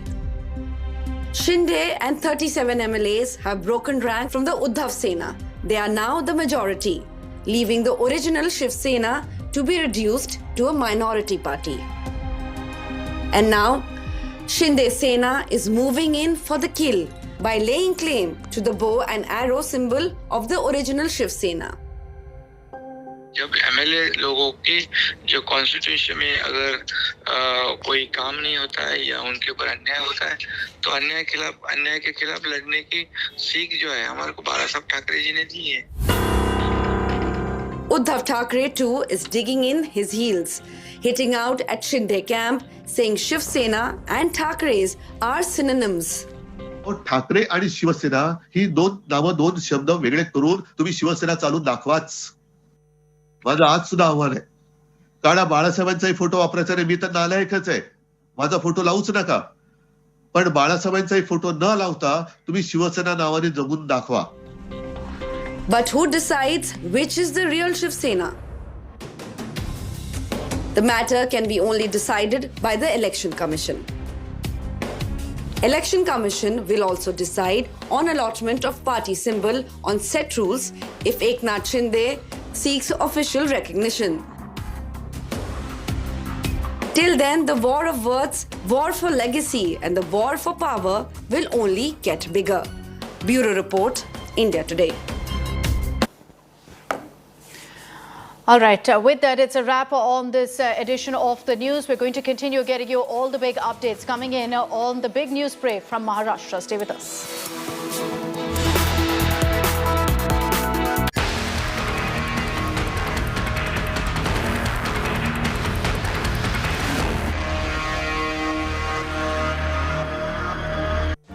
Make your media plan smarter with India Today Live TV on your connected devices. Amplify your brand with 100 million smart internet viewers. To advertise, mail us at sales@aajtak.com or call 9999892171.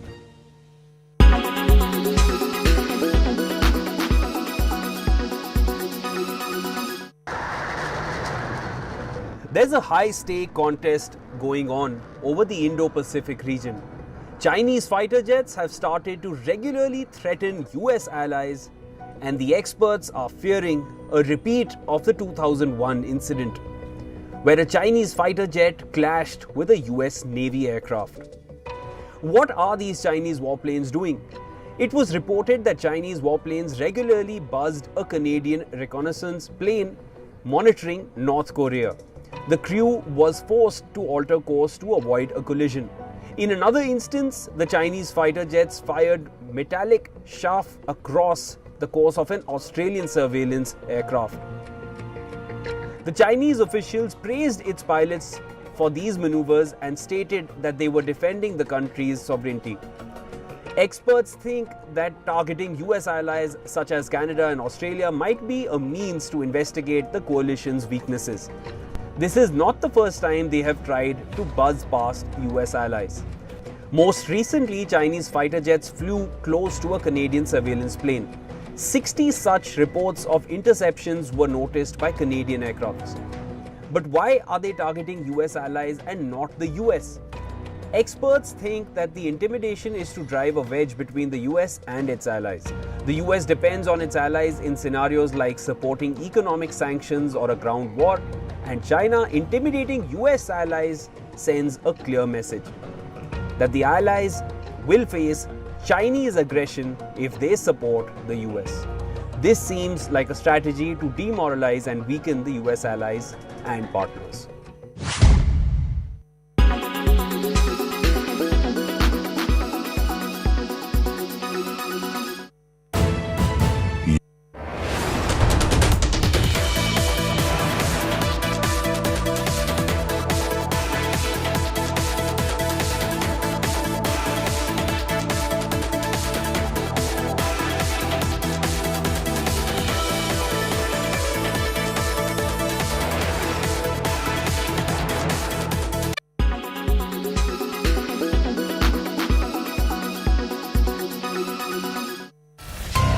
Russia's oil market seems untouched by the heavy sanctions slapped on it.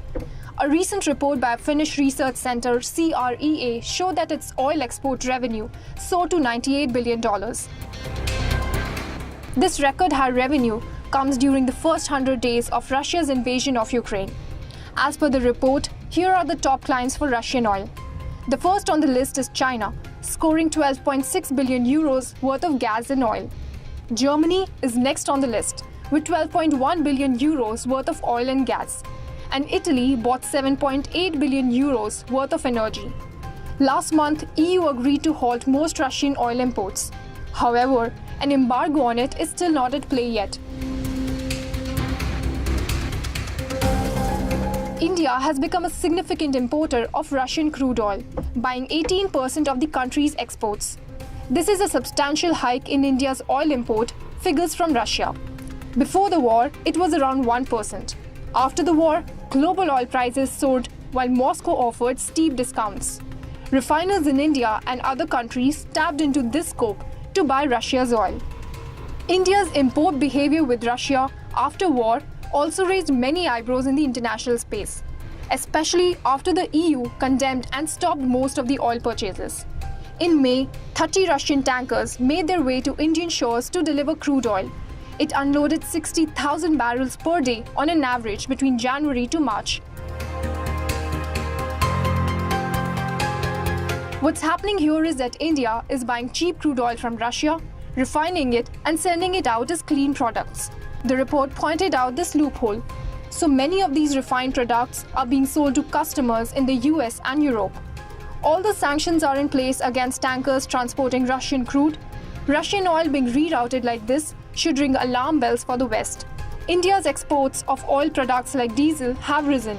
A significant portion of it is going to Europe or the US. However, the report did not quantify the amount of Russian crude in the refined products sent out of India.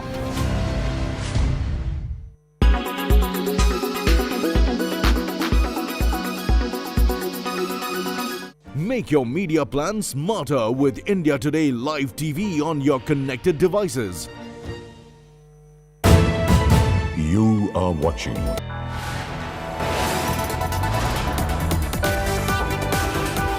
You are watching India Today.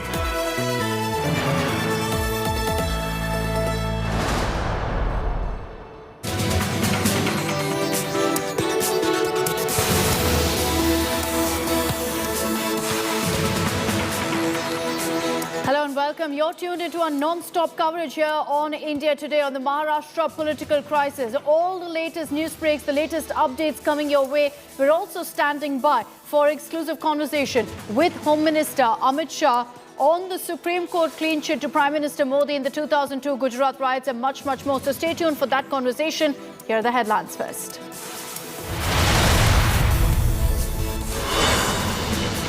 Cornered Uddhav, desperate to save face, calls for a meeting of all Sena national executives, likely to, in fact, take action against Eknath Shinde and rebels.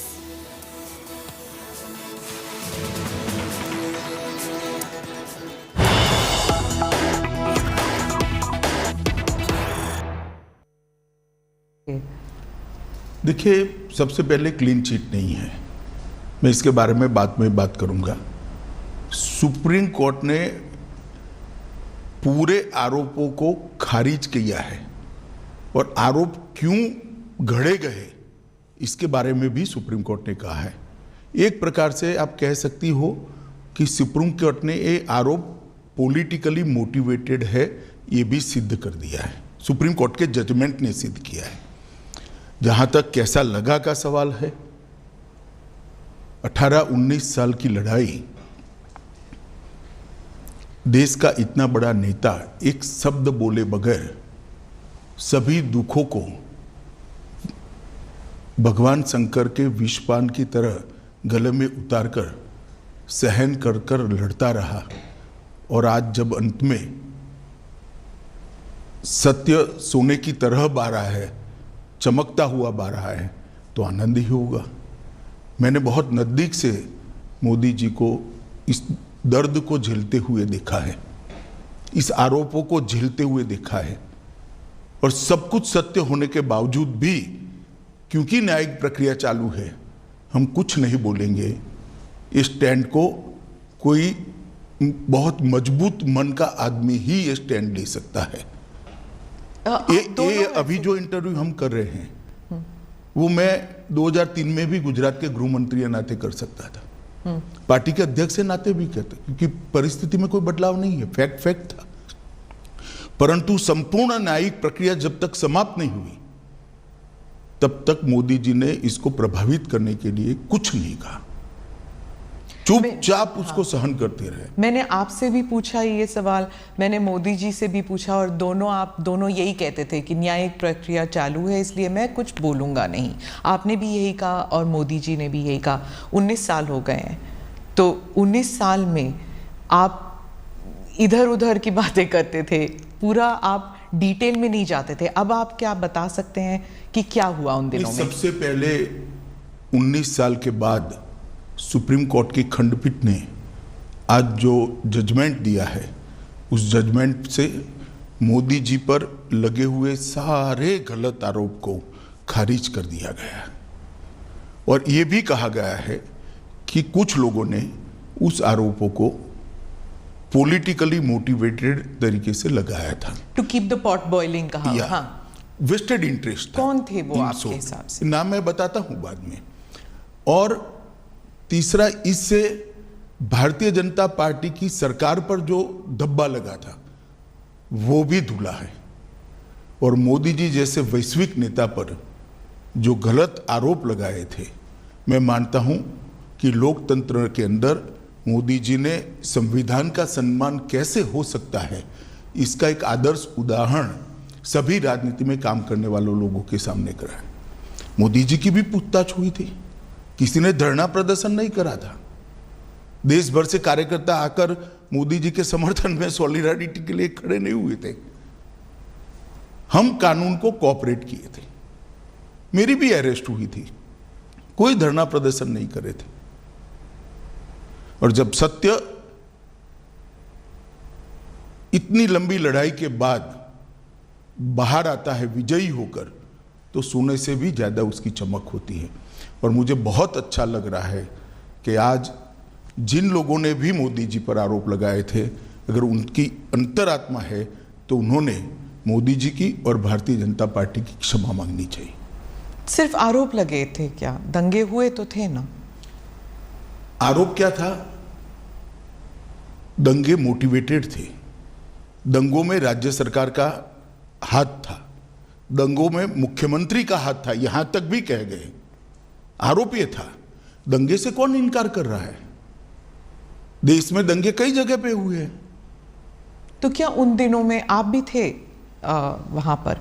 तो उन दिनों में क्या police जो है, जो कहते हैं कि पुलिस कुछ कर नहीं पाई, जो कुछ ऑफिशियल्स थे वो they were not able to do much, और बहुत से लोग कहते हैं कि वहाँ पॉलिटिकल जो व्यू था इस वजह से ना तो पॉलिटिकल ना तो ब्यूरोक्रेसी ना ही पुलिस इतना कर पाई रोकने के लिए, दंगे रोकने के लिए। देखिए, भारतीय जनता पार्टी की विरोधी राजनीतिक पार्टियां, कुछ आइडियोलॉजी के लिए राजनीति में आए हुए पत्रकार और कुछ एनजीओ ने मिलकर, ये त्रिकूट ने मिलकर ये आरोपों को इतना प्रचारित किया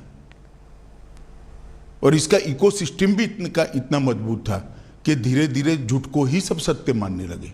पर उस वक्त तो आपकी सरकार दिल्ली में भी थी और आपकी सरकार गुजरात में भी थी, तो फिर मीडिया को या फिर उन लोगों का नेटवर्क इतना स्ट्रांग कैसे था? हमारी सरकार का कभी भी मीडिया के काम में इंटरफेरेंस का दखल ही, मतलब हमारा एटीट्यूड ही नहीं है, ना उस वक्त करा था ना आज कर रहे हैं। परंतु उस वक्त जो इकोसिस्टम बनी थी, वो इकोसिस्टम ने एक झूठ के पुलिंदे को इतना हवा बनाकर जनता के सामने खड़ा कर दिया कि इसकी इन्फ्लुएंस में सभी लोग थे, शायद कोर्टें भी होगी। अगर सत्य था तो फिर एसआईटी की क्या जरूरत थी? एसआईटी में आज मैं आपको सत्य बताता हूं, एसआईटी का ऑर्डर कोर्ट का नहीं था। एक एनजीओ ने एसआईटी की मांग करी, कोर्ट ने फॉर सेक ऑफ आस्किंग हमारे लॉयर को पूछा, हमारे लॉयर ने कहा मुझे इंस्ट्रक्शन लेने पड़ेंगे। लंच आवर के बाद फिर से कोर्ट बैठी, हमारी सरकार ने कह दिया कि हमें कुछ छुपाना ही नहीं, तो एसआईटी बने, हमें क्या आपत्ति है। It was consented decision, Gujarat सरकार की रिकॉर्ड पर कंसेंट है। कोर्ट ने अपने जजमेंट में भी लिखा है कि एनजीओ की मांग थी, गुजरात सरकार ने कंसेंट दी है। हम बहस कर सकते थे, मगर क्यों करें, क्योंकि हमें कुछ छिपाना ही नहीं था।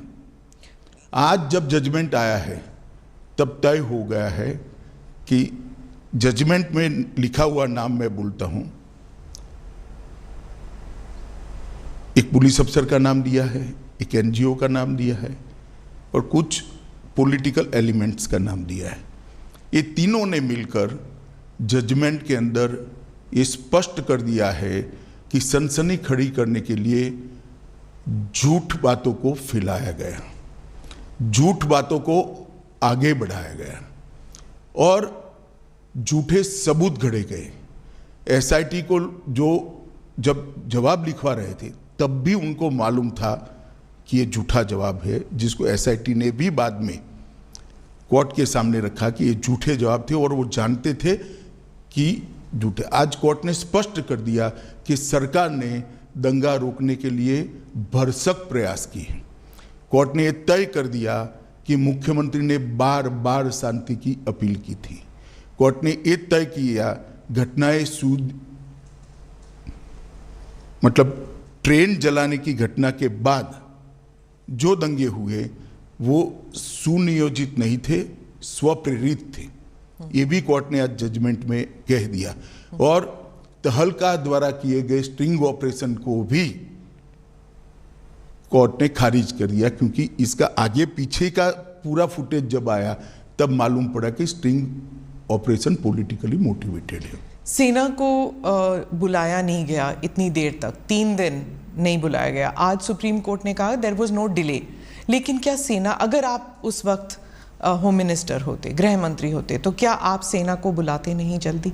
नहीं, जहां तक गुजरात सरकार का सवाल है, हमने कोई लेट लतीफी नहीं करी थी। जिस दिन गुजरात बंद का ऐलान हुआ उसी दोपहर को हमने सेना को बुला लिया था। सेना को पहुंचने में थोड़ा समय लगता है। आप हमारा हिसाब मांगती है, मांगना भी चाहिए, मुझे जवाब भी देना चाहिए, परंतु मैं क्लियर कर दूं, जहां तक गुजरात सरकार का सवाल है, एक दिन की भी देरी नहीं की है। रिकॉर्ड बहुत स्पष्ट है, कोर्ट ने भी इसको अप्रिशिएट किया है। परंतु दिल्ली में सेना का मुख्यालय है, दिल्ली में इतनी सेना है, जब इतने सारे सिख भाइयों बहनों को मार दिया, 3 दिन तक कुछ नहीं हुआ। कितनी एसआईटी बनी? हमारी सरकार आने के बाद एसआईटी बनी। कितनी अरेस्ट हुई? इतने सालों तक सिख नरसंहार में विपक्ष की सरकारें रही, कभी अरेस्ट नहीं हुई, और वो लोग हम पर आरोप लगा रहे हैं पार्शियलिटी के। आप और मोदी जी दोनों कहते हैं कि इट वाज अ टैक्टिक या फिर कह दीजिए कंस्पिरेसी कि गुजरात को एक बुरा नाम देने के लिए कि ये एक दंगाई प्रदेश है और बीजेपी जो है एक दंगाई पार्टी है, और गुजरात 2002 के बाद वो टैग लग गया। क्या आप मानते? मैं और मोदी जी नहीं कहते, भारतीय जनता पार्टी नहीं कहते कि हम पर टैग लगाने का झूठा प्रयास किया। अब सुप्रीम कोर्ट भी कहती है कि झूठा टैग लगाने का प्रयास किया। आप लोकतंत्र में संविधान को भी नहीं मानेंगे, सुप्रीम कोर्ट को भी नहीं मानेंगे। पॉलिटिकल स्टेटमेंट सच्चे या सुप्रीम कोर्ट का सब एविडेंस एप्रिशिएट कर कर लिया गया फैसला सच्चा, ये देश की जनता ने तय करना पड़ेगा। आप जैसे पत्रकारों ने भी तय करना पड़ेगा।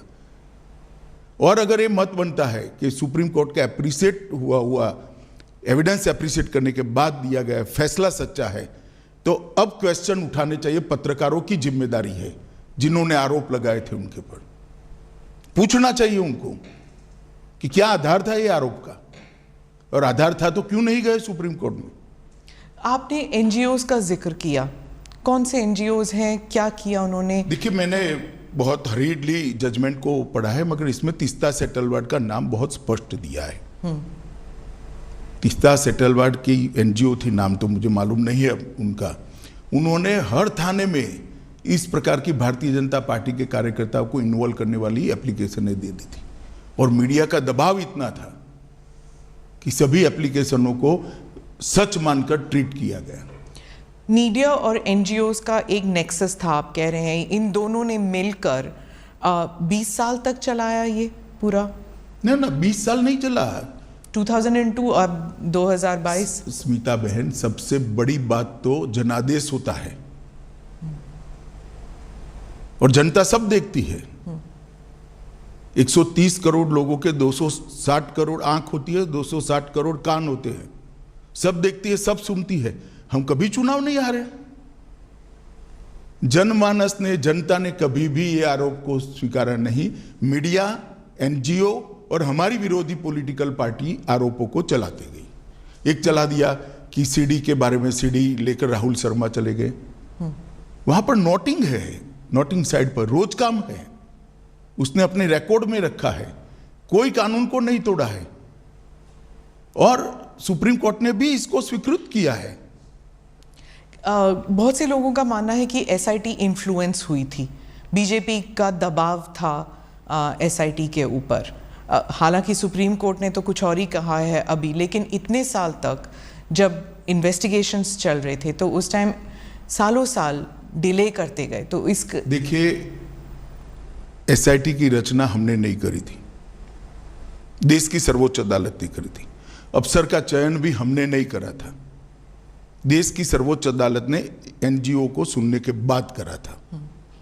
और जो अफसर रखे गए थे वो भारतीय जनता पार्टी के रूल स्टेट से नहीं लिए गए थे, सेंट्रल गवर्नमेंट के लिए गए थे, और तब तक सेंट्रल गवर्नमेंट बदल चुकी थी, यूपीए की आ चुकी थी। तो एसआईटी इन्फ्लुएंस नहीं हुई थी? जरा भी इन्फ्लुएंस नहीं। और कोर्ट मॉनिटरिंग केस था, कैसे इन्फ्लुएंस होती? इतने महंगे महंगे लॉयर एनजीओ की ओर से अपीयर होते थे। जैसे जाकिया जाफरी कहती थी, जो आप महंगे लॉयर्स की बात कर रहे हैं, कि आपकी तरफ के जो लॉयर्स थे वो बहुत हेविली पेड थे, उनकी तरफ से नहीं थे। एसआईटी के लॉयर्स जो थे हमारी ओर से, हमारे लॉ ऑफिसर ही थे और कोई नहीं था। हाँ, उनको बहुत पैसे, लॉ ऑफिसर को इतना पैसा नहीं मिलता है, आप जानती हो। इसके पेमेंट का एक सिस्टम होता है, इसका रेट शब्द प्रयोग ठीक नहीं है, मगर उनकी फीस तय होती है। और कई सारे इतने गलत बात है कि फायरिंग में सिर्फ मुसलमान मारे गए। कोर्ट ने आज ये भी नकार दिया कि ऐसा नहीं हुआ है। फायरिंग में मुसलमान नहीं मारे गए, लेकिन दंगों में तो मुसलमान मारे गए ना। देखिए स्मिता जी, एक बात आप समझ कर चलिए, जिस तरह से 60 लोगों को जिंदा जला दिया था, उसका समाज में आक्रोश था, और जब तक दंगे नहीं हुए तब तक किसी ने इसका क्रिटिसिज्म भी नहीं किया, accept Bharatiya Janata party. Congress party का एक भी स्टेटमेंट, पार्लियामेंट चल रही थी उस दिन, किसी ने दुख भी व्यक्त नहीं किया कि 60 लोगों को जिंदा जलाने की घटना का आप भर्त्सना भी नहीं करोगे, निंदा भी नहीं करोगे। इतनी बड़ी वोट बैंक पॉलिटिक्स होगी। आज सुप्रीम कोर्ट ने यह भी कह दिया कि जाखिया जाफरी किसी और के निर्देशन पर काम करती थी। कई सारे विक्टिम्स का एफिडेविट एनजीओ ने साइन कर दिए, विक्टिम को मालूम ही नहीं है। आपके हिसाब से किसने किया, क्यों किया जाकिया जाफरी के? सब जानते हैं ना कि तीस्ता सेतलवाड जी की एनजीओ ये सब कर रही थी, केवल और केवल। और उस वक्त जो यूपीए की सरकार आई, उसने ढेर सारी मदद करी है तीस्ता सेतलवाड की एनजीओ को, ढेर सारी मदद करी है, सबको मालूम है, पूरे लुटियन दिल्ली को मालूम है। गुजरात में तो आपकी सरकार थी इतने साल। गुजरात में हमारी सरकार थी, मगर जो एनजीओ थे उसको भारत सरकार ने मदद करी है, सब जानते हैं। और केवल मोदी जी को टारगेट बनाकर ये सब किया गया, उनकी छवि को हानि पहुंचाने के लिए किया गया, उनको दंगों के केस में उनकी लिप्तता बनाने के लिए किया गया, मगर सत्य को कुछ नहीं होता है। ये लंबी लड़ाई मोदी जी ने बहुत धैर्यपूर्वक सारी वेदनाओं को, वो विष को हजम करते हुए लड़े, और आज चमकते सूर्य की तरह सत्य बाहर आया है। मोदी जी जीत कर बाहर आए हैं। भारतीय जनता पार्टी के दंगों का कोई आरोप नहीं रहता। और मैं पूछना चाहता हूं, जो हम पर लगाते हैं, उनके शासन जहां जा रहे हैं वहां दंगे नहीं हुए हैं क्या? उत्तर प्रदेश का वो इतिहास उठाकर देख लीजिए। पर कभी लेबल नहीं लगा किसी पर। लेबल लगाया नहीं आप लोगों ने, लेबल हमने थोड़ी ना लगाया है, लेबल फैक्ट के आधार पर थोड़ी ना लगा है। आप भी नहीं लगा पाए एज अ पॉलिटिकल पार्टी? हम करते ही नहीं, हम करना भी नहीं चाहते, हम क्यों किसी पर लगाए लेबल? दंगों का पॉलिटिकल उपयोग करना ही नहीं चाहिए। गुजरात में जब भी इन्वेस्टमेंट समिट होता था, हर अखबारों में दंगों पर आर्टिकल आ जाते थे। 10 साल तक, 12 साल तक कंटिन्यूअस आए। मोदी जी जब भी विदेश जाते थे, उनको एम्ब्रेस करने के लिए विदेश के अखबारों में आर्टिकल छपाए गए। एक व्यक्ति को परेशान करने के लिए कैसा हो सकता है? मुझे तो लगता है आप जैसे व्यक्तियों ने थीसिस लिखना चाहिए कि विसिएट कैंपेन कैसा होता है। ये कैंपेन चलाने वालों से सीखिए। तो इसलिए सुप्रीम कोर्ट का ये वर्डिक्ट इतना अहम क्यों है पार्टी के लिए और मोदी जी के लिए? मतलब आप जब इतिहास लिखेंगे आपकी पार्टी के लिए, तो 20 साल बाद, क्योंकि आज का जो युवा है वो तो जानता भी नहीं शायद 2002 में हुआ क्या, क्योंकि ये 20 साल पुरानी बात है। तो आज के युवा जब ये देखेंगे तो उस दिन क्या हुआ, उन 3 दिनों में क्या हुआ? क्या आपको अब कोई रिग्रेट्स हैं, और अब आप क्या देखते हैं इस सुप्रीम कोर्ट के वर्डिक्ट को? पहले एक बात समझ लीजिए, आज का युवा नहीं जानता है ऐसा आप कह सकते हो। इतिहास हजारों साल जिंदा रहता है, और झूठे आरोप जो होते हैं उसका निरसन न्यायालय के माध्यम से होना बहुत जरूरी है। और इसलिए लंबी लड़ाई, 18-19 साल लंबी लड़ाई मोदी जी भी लड़े हैं और सत्य ढूंढने वाले लोग भी लड़े हैं, और आज विजयी होकर बाहर आए हैं। क्या इसलिए ये लड़ाई जरूरी थी? मतलब कि आप इतिहास जब लिख रहे हैं अपनी पार्टी लिखने के लिए नहीं, किसी भी झूठ के सामने लड़ाई करना निहायत जरूरी होता है। किसी भी अपप्रचार के सामने उसको एक्सपोज करना बहुत जरूरी होता है। इतिहास तो अपने आप बनते रहते हैं। 2 बार 2/3 बहुमत से जीतना ही इतिहास है। देश में जीएसटी डाल देना भी इतिहास है। देश के अंदर सीडीएस बनाना भी इतिहास है। देश के पहली बार सर्जिकल स्ट्राइक करना भी इतिहास है। पहली बार एयर स्ट्राइक करना भी इतिहास है। पूरे दुनिया में भारत के गौरव को आसमान तक ले जाना भी इतिहास है। इतिहास की तो खैर बहुत सारी बातें हैं, परंतु झूठ के खिलाफ लड़ाई लड़नी चाहिए और मोदी जी डट कर लड़े हैं, धैर्यपूर्वक लड़े हैं और आज विजयी होकर बाहर आए। पार्टी के लिए ये कितना सिग्निफिकेंट है पॉलिटिकली, मैं पूछ रही हूँ। बहुत सिग्निफिकेंट है, पॉलिटिकली कम, परंतु जिस प्रकार से मेरे पार्टी के सर्वोच्च नेता को विक्टिमाइज करने का प्रयास किया गया और आज कोर्ट ने उसकी धज्जियां उड़ा दी हैं, मैं मानता हूं ये जजमेंट भारतीय जनता पार्टी के हर कार्यकर्ता के लिए, न केवल मोदी जी के लिए, हर कार्यकर्ता के लिए, मोदी जी के लिए तो खैर आत्मसंतोष का विषय हो सकता है, हर कार्यकर्ता के लिए गौरव का विषय है कि आज जो झूठे आरोप हमारे सर्वोच्च नेतृत्व पर लगाए थे वो सारे खारिज हो गए। सर, गुजरात लेबोरेटरी ये एक टर्म बन गया था कि जो गुजरात में जो एक्सपेरिमेंट किया गया, यानी कि बिना मुसलमानों के सरकार हम बना सकते हैं, बिना मुसलमानों के वोट के हम सरकार बना सकते हैं, और अगर मुसलमान ज़रा सा इधर या उधर हो जाए, लाइन पे ना चले तो दंगे करा सकते हैं। ये एक गुजरात एक्सपेरिमेंट और गुजरात लेबोरेटरी करके जो अपोजिशन पार्टीज़ कहते हैं कि बीजेपी जो है ये इसको एक पॉलिटिकल साइंस बना दिया है उन्होंने, और वो हर राज्य में इस्तेमाल करती है। देखिए, अब जैसा जिस कलर के ग्लास का चश्मा पहनेगी ऐसा दिखाई पड़ेगा। पीले पहनेगी तो पीला दिखाई पड़ेगा, काले पहनेगी तो काला दिखाई पड़ेगा। ये देखने का नजरिया है। गुजरात मॉडल जरूर बना है। देश में हमने सबसे पहले 24 घंटा बिजली हर गांव में पहुंचाने का काम किया, वो एक मॉडल है।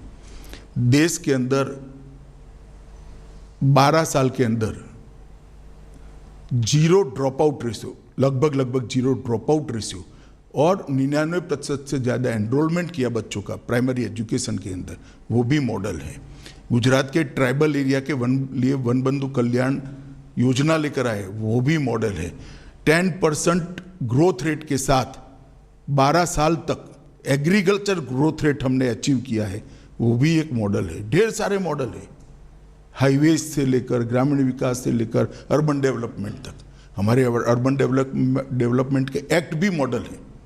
जहाँ तक दंगों का सवाल आप कर रही है, आप एक बात समझ लीजिए, आप इतनी वरिष्ठ पत्रकार है स्मिता बहन, आप कांग्रेस के शासन के जो आपको ठीक लगे वो 5 साल, और भारतीय जनता पार्टी के शासन से जो आपको ठीक लगे वो 5 साल ले लो। कितने घंटे कर्फ्यू रहा, कितने लोग मारे गए, कितने दंगे हुए, और दंगे का ड्यूरेशन क्या था। कंपैरिजन कर लीजिए तो मालूम पड़ जाएगा कि दंगे किसके शासन में ज्यादा हुए। और दूसरी बात, ये दंगा होने का मूल कारण गोधरा की ट्रेन को जला देना था। 60 लोगों को, 16 दिन की बच्ची को मां की गोद में बैठे हुए जिंदा जलते हुए मैंने देखा है। मेरे हाथ से अग्नि संस्कार किया है मैंने गोता गांव में। इसके कारण दंगे हुए थे, और आगे जो दंगे हुए हैं वो पॉलिटिकली मोटिवेटेड थे। रिजर्वेशन का आंदोलन हुआ, दंगों में कन्वर्ट कर दिया गया। जब वो गोधरा से बॉडीज लेके गए थे अंतिम संस्कार के लिए, तब आपको लगा था कि ये there will be a blowback, मतलब कि कोई प्रतिक्रिया होगी?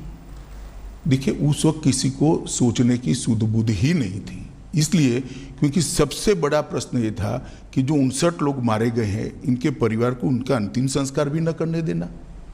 और कोई प्रोफेशनल इनपुट ऐसा नहीं था कि भाई इतनी बड़ी मात्रा में रिएक्शन आ जाएंगे।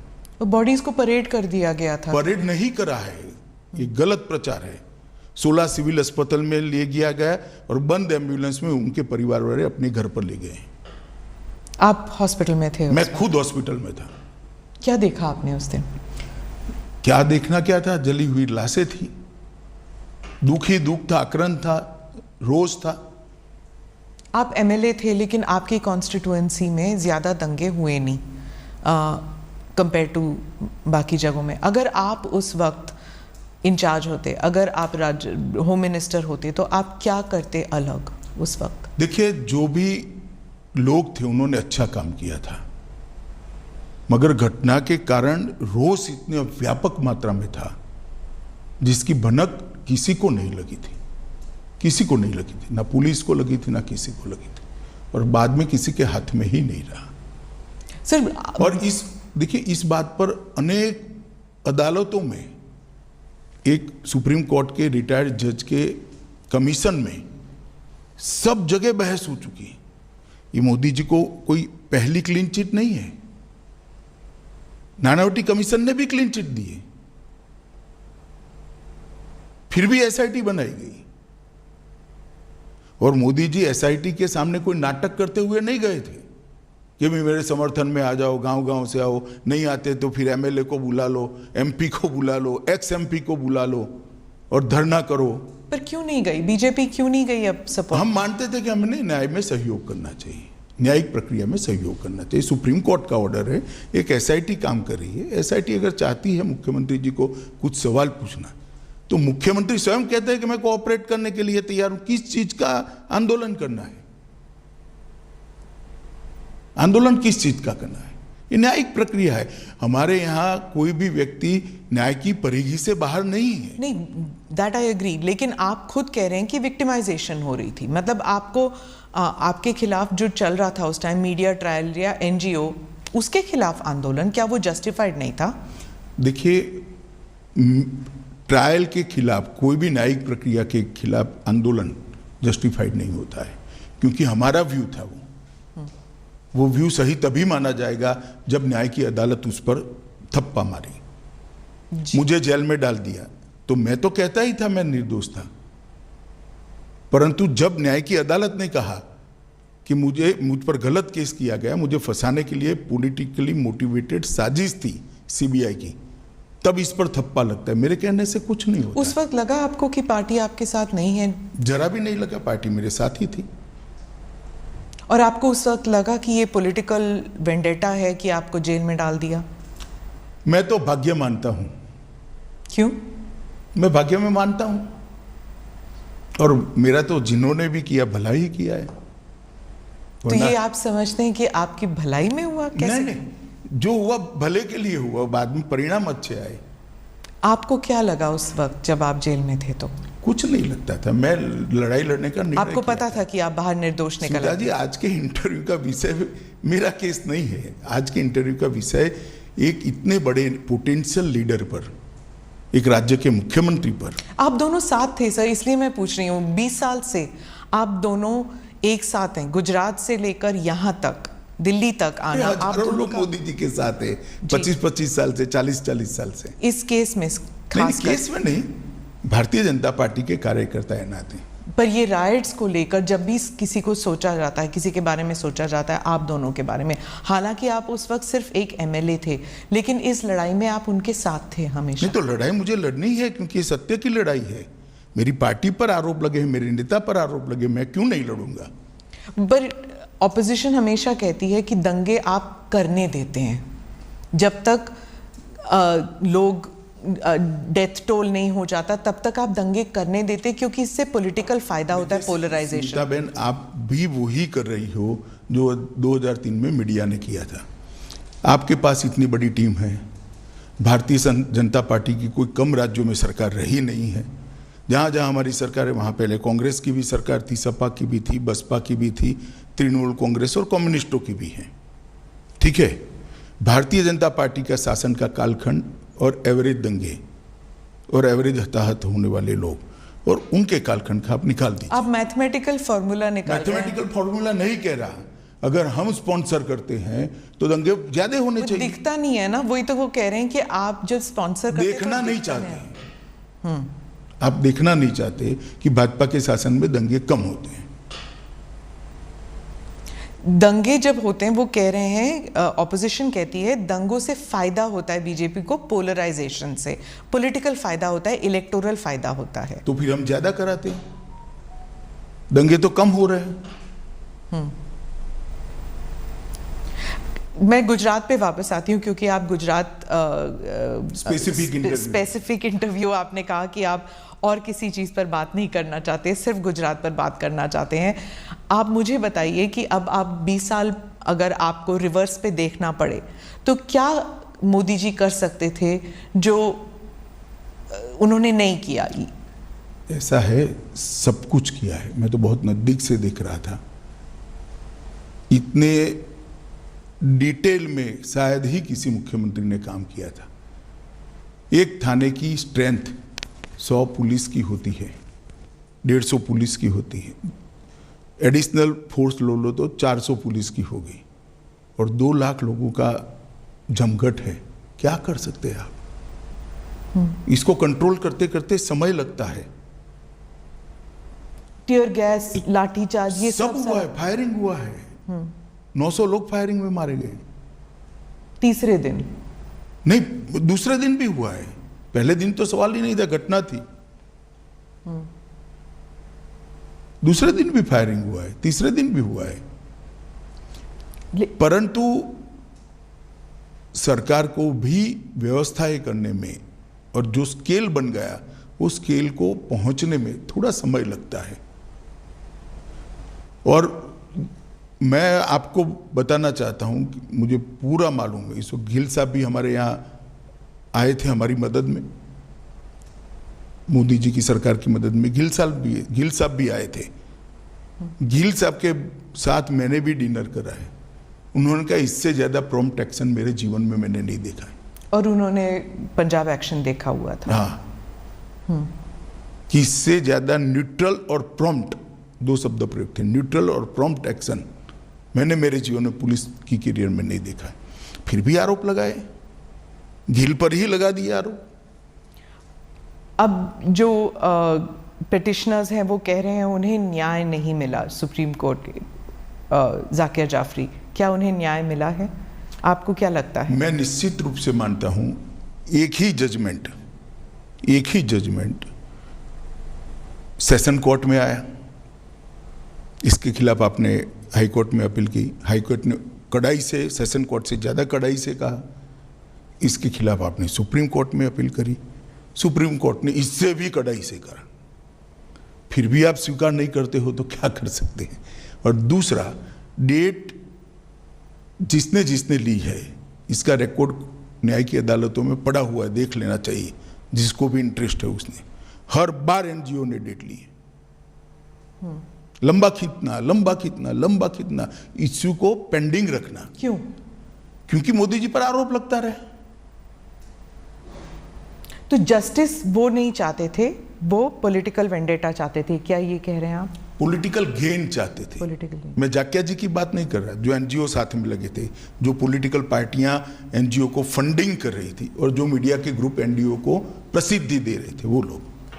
सर मुझे बताइए कि 2002 के बाद और इस न्यायिक प्रक्रिया के बाद क्या लेसन्स हैं? क्योंकि मंथन तो होता है आपकी पार्टी में और गवर्नमेंट में भी, सरकार में भी, तो क्या लेसन्स आप सीख चुके हैं इससे, क्या कि ऐसे अब कभी ना हो?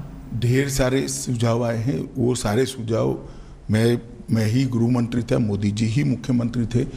गुजरात पुलिस ने अपनी कार्यपद्धति के अंदर इनकॉर्पोरेट कर दिए गए हैं। ट्रेनिंग मॉड्यूल भी बदले गए हैं, सूचना प्राप्त करने की पद्धति को भी बदला गया है, सूचना का ग्रेडेशन करने की नई सिस्टम इवॉल्व कर दी गई है और सूचना ग्रेडेशन करने के बाद इसके अनुरूप एक्शन क्या होंगे इसकी भी एक एसओपी बनाई गई है।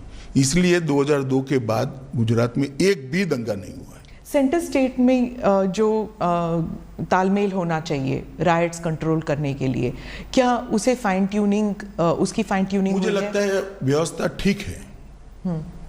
अभी जो व्यवस्था है वो ठीक है, क्योंकि अभी जो हमने देखे थे जो अग्निपथ जो स्कीम है उसके कारण जो दंगे हुए थे, हाँ वायलेंस में लोग मरे नहीं लेकिन काफ़ी देर तक इनएक्शन था, तो इसमें फिर वो स्टेट्स की बात हो जाती है। ऐसा है कि लॉ एंड ऑर्डर कंट्रोल करना स्टेट की जिम्मेदारी है।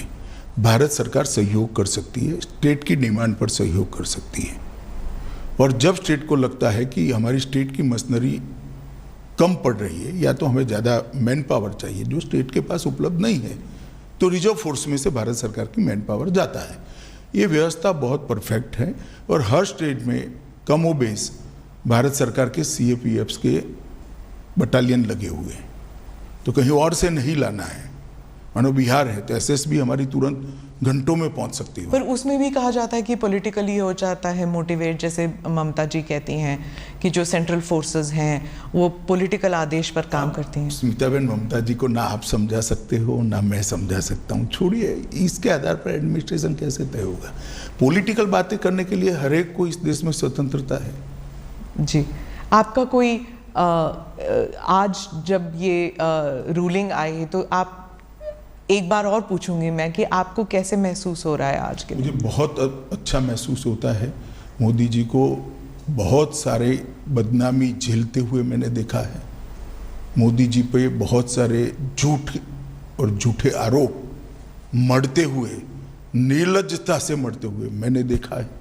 इसके बावजूद भी संवैधानिक प्रक्रिया है, कानूनी प्रक्रिया, इसके ऊपर कुछ नहीं करना है, ये बोल्ड स्टैंड लेते हुए मैंने देखा है और 18 साल धैर्य रखते हुए देखा है और 18 साल के बाद आज विजयी होते हुए भी मैंने देखा है।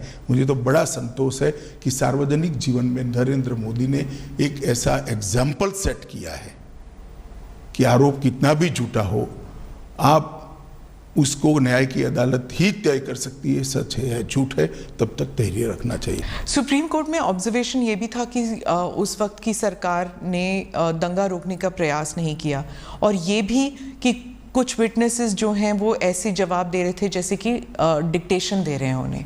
दोनों चीज़ें ऑब्जर्व किए गए। देखिए, उस वक्त सुप्रीम कोर्ट ने जो ऑब्जर्वेशन किया था वो एनजीओ के एफिडेविट के आधार पर किया था।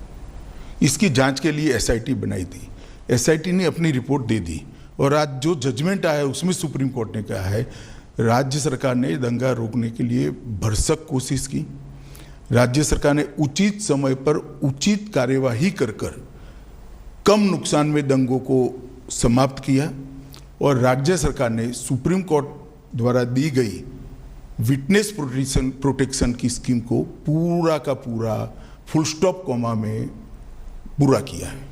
तो इसीलिए कहा जाएगा कि सुप्रीम कोर्ट को भी इन्फ्लुएंस किया है। सवाल ही नहीं है सुप्रीम कोर्ट को इन्फ्लुएंस करने का। आप आरोप लगाने के लिए तो कोई भी कुछ भी लगा सकता है, परंतु आप जजमेंट पढ़ेगी, मेरे हिसाब से 300 से ज्यादा पेज का जजमेंट है और हर आरोप को सुप्रीम कोर्ट ने गोलमोल नहीं किया है, डील किया है, किस आधार पर ये करा है। सामने से श्री कपिल सिब्बल ने बहुत सारे आर्ग्यूमेंट्स किए हैं, ऐसा नहीं है। ये इतने सालों से लड़ा जाने वाला केस है, सुप्रीम कोर्ट में 7 साल तक केस चला है और हर बार पूरे दिन सुनवाइयां हुई है। ये तीनों बातों को सुप्रीम कोर्ट ने स्पष्ट किया है कि राज्य सरकार ने भरसक कोशिश की, उचित समय पर उचित निर्णय लेकर इसको कम नुकसान में दंगों को समाप्त करा और जो विटनेस प्रोटेक्शन स्कीम राज्य सरकार ने सुप्रीम कोर्ट के सामने रखी थी, सुप्रीम कोर्ट ने थोड़े बहुत अमेंडमेंट कर अप्रूव करी थी, इसको फुल स्टॉप कॉमा में स्पिरिट के साथ लागू किया है। और मोदी जी के लिए भी कहा कि मोदी जी ने बार बार दंगा रोकने के लिए मीटिंगें भी करी, अपीलें भी करी, सार्वजनिक अपीलें भी करी और स्थान पर भी गए। ये सभी चीज़ों को आज सुप्रीम कोर्ट ने नोट किया है। तो मैं मानता हूं कि एक भी आरोप जो एनजीओ ने लगा था वो टीका नहीं है। मोदी जी बिल्कुल कोई आरोप के बगैर पूरी बात से आज सुप्रीम कोर्ट के जजमेंट से बाहर आए हैं और आज सत्य का विजय हुआ है। मीडिया और एनजीओज, इन दोनों के ऊपर सुप्रीम कोर्ट ने भी कहा है, आप एक बार अगर आप कहें कि आप what do you think should be the role, और क्या रोल मीडिया ने नेगेटिव पॉजिटिव, एनजीओज ने नेगेटिव पॉजिटिव क्या किया? नहीं, त्रिकूट है, सिर्फ मीडिया और एनजीओ नहीं है। पॉलिटिकल पार्टियां भी जो एनजीओ को नर्स करती है वो भी है, आप इसको मत छोड़िए। तो आप व्हाट डू यू थिंक कि क्या इससे कोई लर्निंग लेसन्स मिलेंगे? मैं तो मानता हूं ये देखकर सबने आत्मचिंतन करना चाहिए। धन्यवाद मेरे से बात करने। Thank you. Thank you. All right, so Home Minister Amit Shah there in that conversation on the 2002 Gujarat riots has in fact spoken out for the first time, saying that Prime Minister Modi suffered for 20 years, suffered in silence, and also says that he saw it personally, saw the suffering of Prime Minister Modi while lashing out to the opposition, saying that this was a conspiracy to time and again rake up the riots case.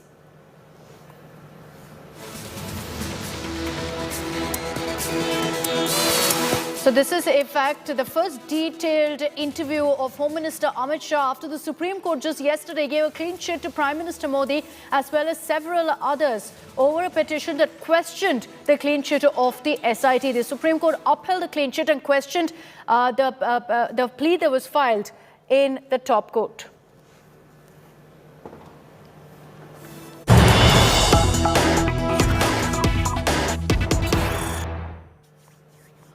All right, we're switching our focus back to all the big headlines coming in from Maharashtra. The NCP now adding a new twist to the Maharashtra political drama. NCP spokesperson has now fired the horse trading charge. Let's cut across live to Shiv Sena Sanjay Raut. Sir, national executive की जो meeting है उसमें क्या आज एकनाथ शिंदे और रामदास कदम पर action लिया जाएगा? क्या उन्हें नेता के पद से हटाया जाएगा? देखो, नेशनल एग्जीक्यूटिव राष्ट्रीय कार्यकारिणी किसी भी पार्टी के लिए बहुत मायने रखता है, महत्वपूर्ण है। आज की हमारी जो कार्यकारिणी की बैठक है और हम वहाँ जाएंगे, बैठेंगे, पूरी कार्यकारिणी वहाँ रहेगी, बहुत से निर्णय होंगे, पार्टी के वर्तमान के बारे में सोचेंगे, भविष्य के बारे में सोचेंगे, पार्टी का विस्तार के बारे में सोचेंगे, कुछ नई नियुक्तियां करेंगे। ये पार्टी बहुत बड़ी है, राज्य में और देश में इस पार्टी को बनाने में हमने खून पसीना बहाया है। बाला साहेब ठाकरे जी हो, उद्धव ठाकरे जी हो, सभी कार्यकर्ता हो, तो ये पार्टी इतनी आसानी से कोई हाईजैक नहीं कर सकता, सोच भी नहीं सकता। ये पार्टी हमारे खून से बनी हुई पार्टी है। सैकड़ों लोगों ने बलिदान दिया इस पार्टी के लिए। सिर्फ पैसा है किसी के पास और पैसे की बल पर कोई पार्टी खरीद नहीं सकता। तो राष्ट्रीय कार्यकारिणी में ये सब बातों पर चर्चा होगी, बहुत ही विधायक निर्णय होंगे। जो संकट है मौजूदा और उसको हम संकट नहीं मानते, वो हमारे लिए बहुत बड़ा मौका है पार्टी विस्तार का। जो भी हुआ उस बारे में जरूर सोचेंगे। सर, आज राष्ट्रीय कार्यकारिणीची बैठक आहे, यामध्ये असं म्हटलं जातं की कदाचित एकनाथ शिंदे आणि रामदास कदम हे पहा, पार्टीच्या पक्षाच्या राष्ट्रीय कार्यकारिणीमध्ये अनेक निर्णय होत असतात। पक्षाचे वर्तमान आणि पक्षाचे भविष्य या संदर्भात एक सखोल विचार आणि निर्णय घेतले जातात। शिवसेना हा एक राजकीय पक्ष हा फक्त पैसे आहेत कोणाकडे बरं का, किंवा कोणीतरी एखादी महाशक्ती म्हणवणारा राष्ट्रीय पक्ष कोणाच्या पाठीशी आहे म्हणून कोणाला अशा पद्धतीनं हायजॅक करता येणार नाही। ही जी शिवसेना आहे ही बाळासाहेब ठाकरेंची आहे आणि बाळासाहेब ठाकरेसुद्धा सांगायचे, मी शिवसेना प्रमुख आहे तो कारण हजारो शिवसैनिक माझ्या मागे आहेत म्हणून मी शिवसेना प्रमुख आहे। आज हे हजारो शिवसैनिक उद्धव ठाकरे यांच्या पाठीशी आहेत आणि शिवसेना हे हजारो लाखो शिवसैनिकांच्या त्यागातून, बलिदानातून, रक्तातून निर्माण झालेली शिवसेना आहे। या अशा प्रकारे कोणाला पैशाच्या, दहशतीच्या आणि अफवांच्या बळावर आपल्या पाठी नेता येणार नाही। पक्ष एकसंघ आहे, मजबूत आहे आणि एकजूट आहे। महाराष्ट्राच्या कानाकोपऱ्यातून शिवसैनिकांची इथे रीत लागली। आता माझ्याकडे सांगली आणि मिरजेचे सगळे शिवसैनिक आलेले आहेत, फक्त आदेशाची वाट पाहत आहे। हे सोपं आहे, हे कोणत्या पक्षात घडत नाही। राष्ट्रवादी काँग्रेस पक्ष हे मजबूतीनं या महाविकास आघाडीच्या आणि उद्धव ठाकरे साहेबांच्या पाठीशी उभे आहेत। आजच्या कार्यकारिणीमध्ये अनेक महत्त्वाचे निर्णय होतील, अनेक महत्त्वाचे ठराव मंजूर होतील, ते मी आता सांगत नाही। पण आजची राष्ट्रीय कार्यकारिणी महाराष्ट्राच्या आणि देशाला, राजकारणाला दिशा देणारी असेल। So Sanjay Raut has been saying that I am so successful today and following Bala Saheb Thakre's policies and the ideological processes that he's had and put into place, saying that I am a pramukh because several Shiv Senics are standing behind me. It is not my efforts alone. एक लक्षात घ्या, त्यांची सुरक्षा, त्यांच्याबरोबर त्यांनी महाराष्ट्रातून त्यांची सुरक्षा रक्षक नेलेले आहेत। त्यांना जी सुरक्षा आहे ती आमदार म्हणून आहे, त्यांच्या कुटुंबांना सुरक्षा नसते, आमदाराला सुरक्षा असते। It is the duty of the state to protect the MLAs. So their security is also something that's very important. करू नका हे. या राज्याची भ्रत धुळीला मिळते आहे. तुम्ही शिवसेनेचे आमदार आहात ना, स्वतःला वाघ मानता ना. He's saying that running around from one place to another does not suit the MLAs or these people who are very respectable and running from one place to another is not something good. It reflects very poorly on the state. Praful Patel सब मातुश्री पे आए थे. उनके सामने उनके मौजूदगी में वहाँ से 10 MLA ने हमसे बात की. In front of all the NCP leaders who visited Matoshi last night. आइए आप महाराष्ट्र में फ्लोर ऑफ द हाउस पर, इसमें कितना दम है. It did not show that there were any kind of differences. The NCP leaders themselves were present, so it does not reflect that there is a difference of opinion or any divide in the state. Sanjay Raut कभी हवा में बात नहीं करता. उद्धव ठाकरे जो चाहते हैं वही मैं बोलूँगा. I don't engage in talks in the air. I'm pretty certain and sure of what I am speaking. और जो बगावत पे उतर आए हैं वो अपने विधायक की बचाए. Only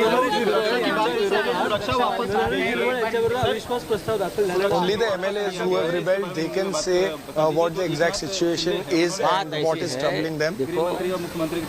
आप महाराष्ट्र से बाहर है भाई, आप महाराष्ट्र में आकर बात कर लीजिए. किसी की सुरक्षा नहीं निकाली. ये जिम्मेदारी हमारी नहीं है. लोगों का गुस्सा जरूर है. No one's security has been withdrawn, which is being alleged that the security cover and the protection provided to the MLAs has been withdrawn, but nothing of that sort has happened. अगर लोग भड़क गए आग लग जाएगी. मैं आपको बताना चाहता हूँ, लेकिन सबको बोला है संयम रखो. मुझे विश्वास है जब ये विधायक मुंबई में आ जाएंगे.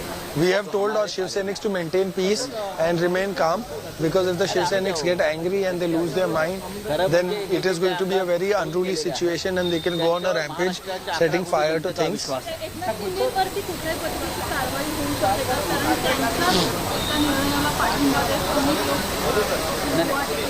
कोणी कोणाला पाठिंबा दिलेला नाही. ज्या क्षणी हे मुंबईत येतील तेव्हा खेला होबे तो खेल शुरू हो. चलिए. विरोधी दलों के साथ देवेंद्र फडणवीस मीटिंग कर रहे हैं, उसमें जो अभी मौजूदा he is saying let's play khela hobe is making a reference is something that Mamata Banerjee had also said in the past. So game on, bring it on is what he is saying.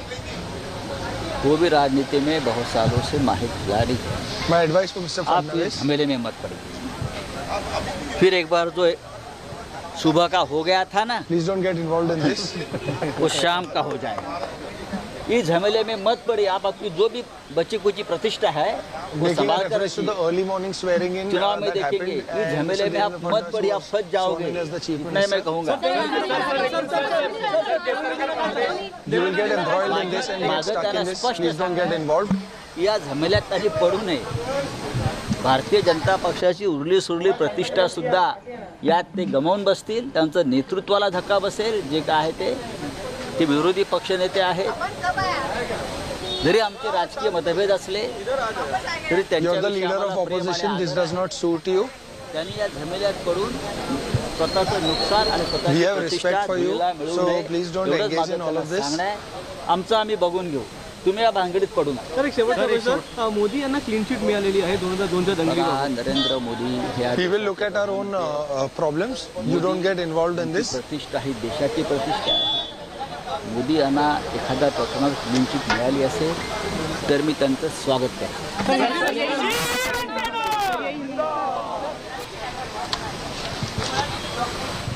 Much more aggressive. Sanjay Raut now taking on Eknath Shinde. Perhaps for the first time, he's actually giving it back.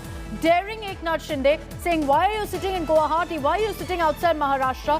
Come to Mumbai. Come face us. Face us in the assembly. Show us your numbers. And that is the dare that he's issued. Besides that, Sanjay Raut roaring Khela Hobe there, saying the game has begun. Taking, of course, the reference to, of course, what played out in Bengal and the war of words between the TMC and the BJP. So essentially picking up a chapter from Mamta's book, Sanjay Raut hitting back there and saying that the game has just begun. Here you have now the Uddhav Sena seeming to think that they are back in the game because of the fact that their disqualification petition perhaps has been accepted by the Deputy Speaker. Dev Kotak is joining us with more details on this. Dev, Sanjay Raut last few days was referring to Eknath Shinde as a dost as a mitra. There's a complete change in the tone that's being used right now. Sanjay Raut saying, come to Mumbai, come face us directly if you have the guts. Aperture bada. Yeah, you saw a much more aggressive Sanjay Raut from the Shiv Sena. For the first time, he's giving it back.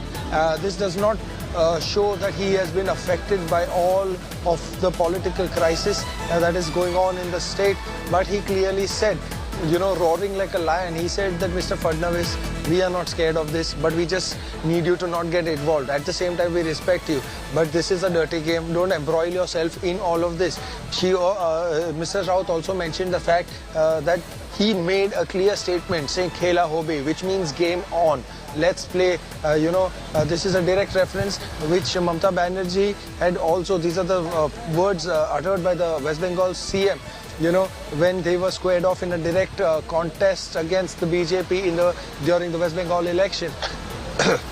However, Mr. Sanjay Raut also said that this engaging in this kind of behavior, where you're running around from pillar to post, MLAs who are so dignified and well respected, and that too from a state like Maharashtra, running around from Gujarat to Guwahati and then to God alone knows where the next destination would be. He dared them, saying that prove the numbers, show that you have the majority and the strength when the floor test happens, but come back to Bombay, let's talk it out. This does not suit the MLAs of a state who have been elected, and they are members of some stature and some repute. So engaging in this kind of behavior is only giving a bad name and reputation to the state of Maharashtra. He also made a reference and told Mr. Devendra Fadnavis, the former Chief Minister of Maharashtra, saying that taking a jibe at him, saying that what you had done in the morning is also not cool, because we remember that Mr. Devendra Fadnavis was sworn in as the Chief Minister of Maharashtra very early in the morning at about 6:15 a.m. at the Raj Bhavan at the Governor's House in Mumbai. And of course, after that we know that the MVA government came into power because Dave, I'm just interrupting you here because we're getting in another big newsbreaker on this story. There's another letter that Eknath Shinde has put forth with the signature of 38 Shiv Sena MLAs. He's again flexing muscle, showing that he has the numbers. But here's what Shinde said in this letter, which has been signed off by all the MLAs backing him, that there are attempts being made by other parties to lure Shiv Sena MLAs. He's also gone on to claim at this point that his security, all the MLAs backing him, their security has been withdrawn by the Chief Minister, and going on to put the onus on Uddhav Thackeray, saying that it's the responsibility of the Maharashtra government to ensure our security. Vidya is joining us live from Mumbai with more details on this. Vidya, throw more light on exactly what's been mentioned in this letter written by Eknath Shinde, of course signed off by 38 MLAs who stand with him today. Well, at this moment, Eknath Shinde, what he is saying is that the MLAs have been in touch with their family members as well as their supporters, and from them they have gotten to know that the security that had been given to them in the last 2.5 years, that has been withdrawn. And it is because of this. Remember, in the last couple of 24 hours at least, we have seen not just attacks on the posters, like posters in Nasik were torn. In Kolhapur, there have been huge protests. In Thane, in Mumbai as well, there are incidents of the MLA's offices being attacked. With this in view, the Eknath Shinde camp says that in case something really happens to the families and supporters of Eknath Shinde, then the Maharashtra government, that is right now Chief Minister, would be held responsible for it. So at this juncture, they are very clear that because they are responsible for the withdrawal of the security, so it is Eknath, Uddhav Thackeray who is responsible for if anything untoward really happens to them. Okay, just stay on with me. I'm going to slip into a very, very short break here on India Today. You've been with us for a non-stop coverage of the Maharashtra political crisis. Lots that's expected to play out in the next 1 hour. A number of meetings that will be held by all political parties involved in this pot boiler. Stay with us here on India Today for every single update. Back in just a few moments.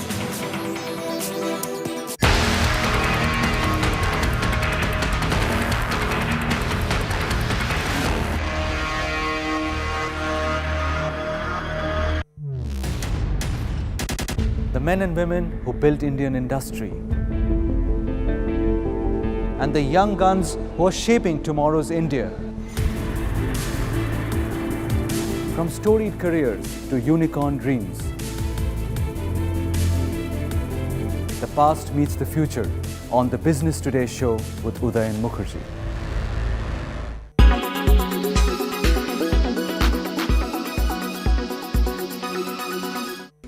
Ever witnessed a tornado? A tornado is a violently rotating column of air extending from the base of thunderstorm down to the ground. Tornadoes are capable of completely destroying well-made structures, uprooting trees.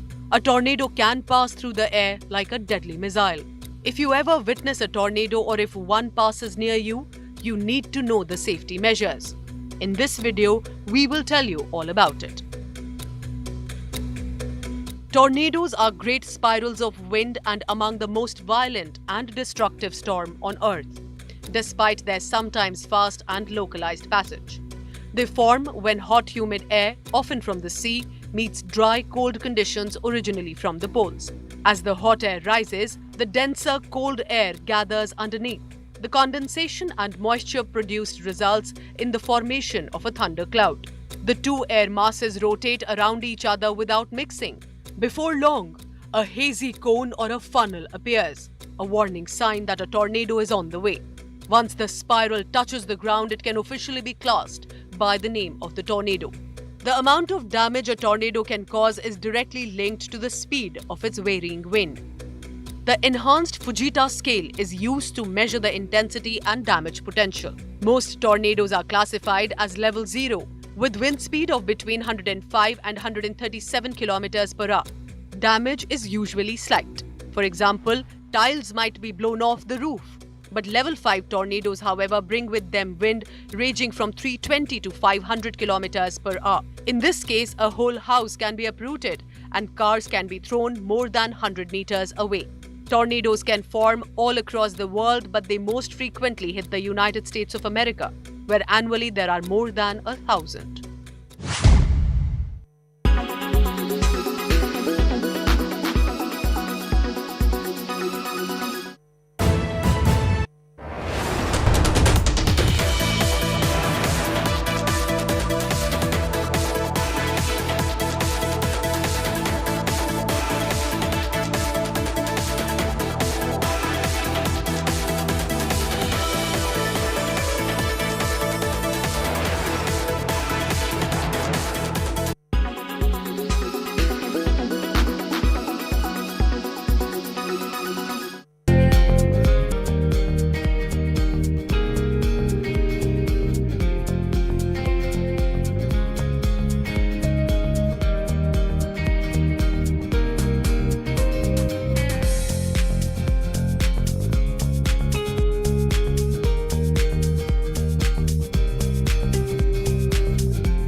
The whole year that I was Miss World, the first thing is that I got a lot of exposure.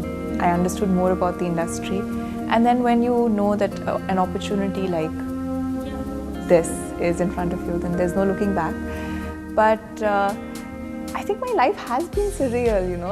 I feel like you always have these plans, and I love to plan. You know, I had my whole life planned, and I was doing something really different today, you know, according to my plans. But destiny just takes you to different places, and what I've learned is that you just need to go with the flow. You just need to enjoy wherever life is taking you, and as long as you're enjoying, that's more important. Yeah. It was a lot quieter than I expected it would be, and much more like, it wasn't very fast, you know. And normally, you know, you practice a scene, but you realize that once you go there, sometimes certain times you feel like what you're doing is unnatural, but that's for the camera, in the way you're standing or where you're looking. But having said that, I really enjoyed my first experience. The one thing that I think I realized is that I need to conserve my energy, because it is physically exhausting when you're shooting from morning to night. It is exhausting, and I never realized that.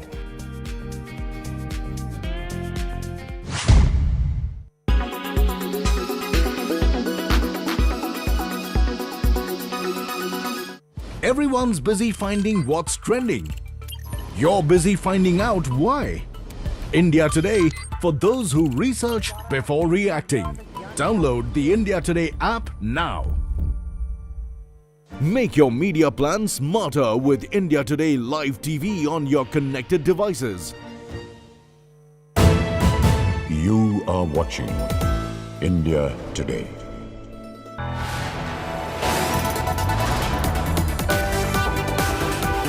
You are watching India Today.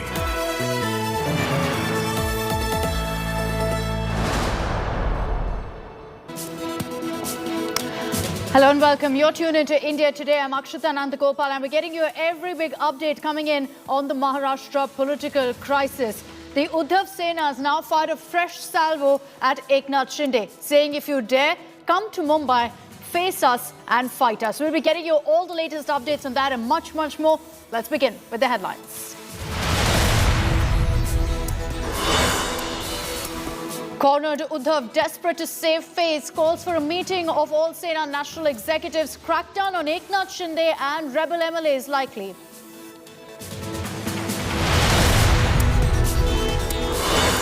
Uddhav Sena launches counter-offensive. Deputy Speaker accepts Shiv Sena's plea to summon rebel MLAs. Notices to be sent to all 16 rebels.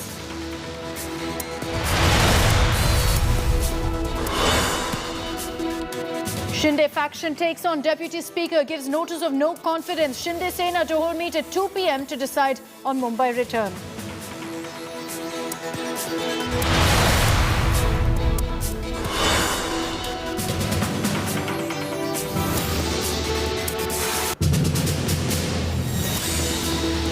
After Supreme Court vindicates Prime Minister Modi in Gujarat riots case, Home Minister Amit Shah speaks out, says he saw Prime Minister Modi suffer quietly for 20 years.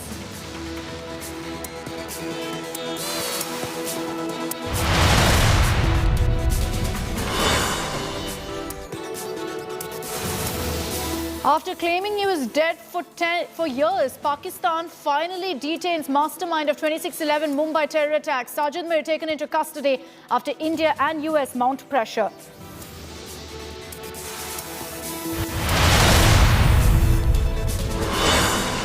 Anger and shock worldwide as US Supreme Court kills abortion rights for women. Obama's Biden condemn order that strikes down 50 years of federal abortion rights. Today, the Supreme Court of the United States expressly took away a constitutional right from the American people. It's a sad day for the court and for the country.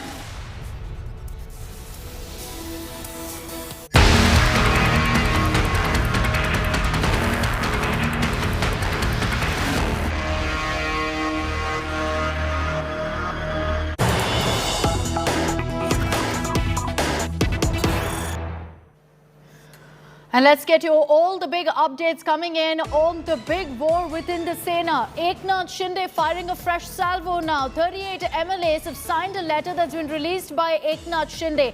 What he's essentially said in this letter is that security has been withdrawn by the Maharashtra Chief Minister for him, as well as all the other rebels who've chosen to side with him. He's also claimed that other parties are trying now to lure Shiv Sena MLAs. Eknath Shinde putting the onus directly on Uddhav Thackeray in that letter, saying that our safety, our security, you're answerable for, and thereby demanding that security be provided for him as well as all the other rebel MLAs and their families. Eknath Shinde in that letter also making a mention of attacks, of incidents of violence that have been reported in Maharashtra after he kicked off his rebellion. Let's take this across to Vidya. She's joining us live from Mumbai with more details on this. So Vidya, you've got Eknath Shinde now taking on Uddhav Thackeray directly. He's claimed and alleged that security has been withdrawn for him as well as all the other MLAs. 38 of them have chosen to back him from the Shiv Sena. This is what exactly he said. Although outside his own residence, we have been seeing the security that had been, beefed up since the entire incident. But then certainly, the other MLAs will have to really check as to what their position is. But certainly, as he is claiming, the security has been withdrawn, and it could be a part of the entire strategy that Uddhav Thackeray, the other remaining MLAs have been meeting since yesterday. Pressurized back, though. Okay, Vidya, I'm going to reconnect with you. I'm going to reconnect that line with you. We're having a bit of a problem there with your connection. I'll bring in Divyesh Singh in the meanwhile, who's also joining us live on this. Divyesh, Sanjay Raut firing a fresh attack at Eknath Shinde, saying, if you dare, come to Mumbai. And on the other hand, Eknath Shinde saying, provide us security first.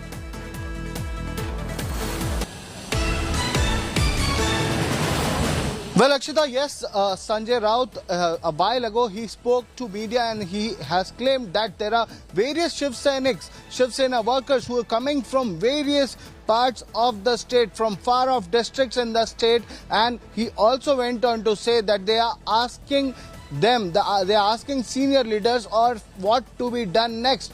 But though Sanjay Raut said that the senior leadership of Shiv Sena has asked everyone to stay calm, but he again went on to say that if Shiv Sena come on the roads, if they take to roads, then they will not be responsible. He also went on to say that Shiv Senics could take to roads, and that is the general alert has been issued by police officials across various districts, across Thane, especially across Mumbai. In Thane, section 144 has been imposed.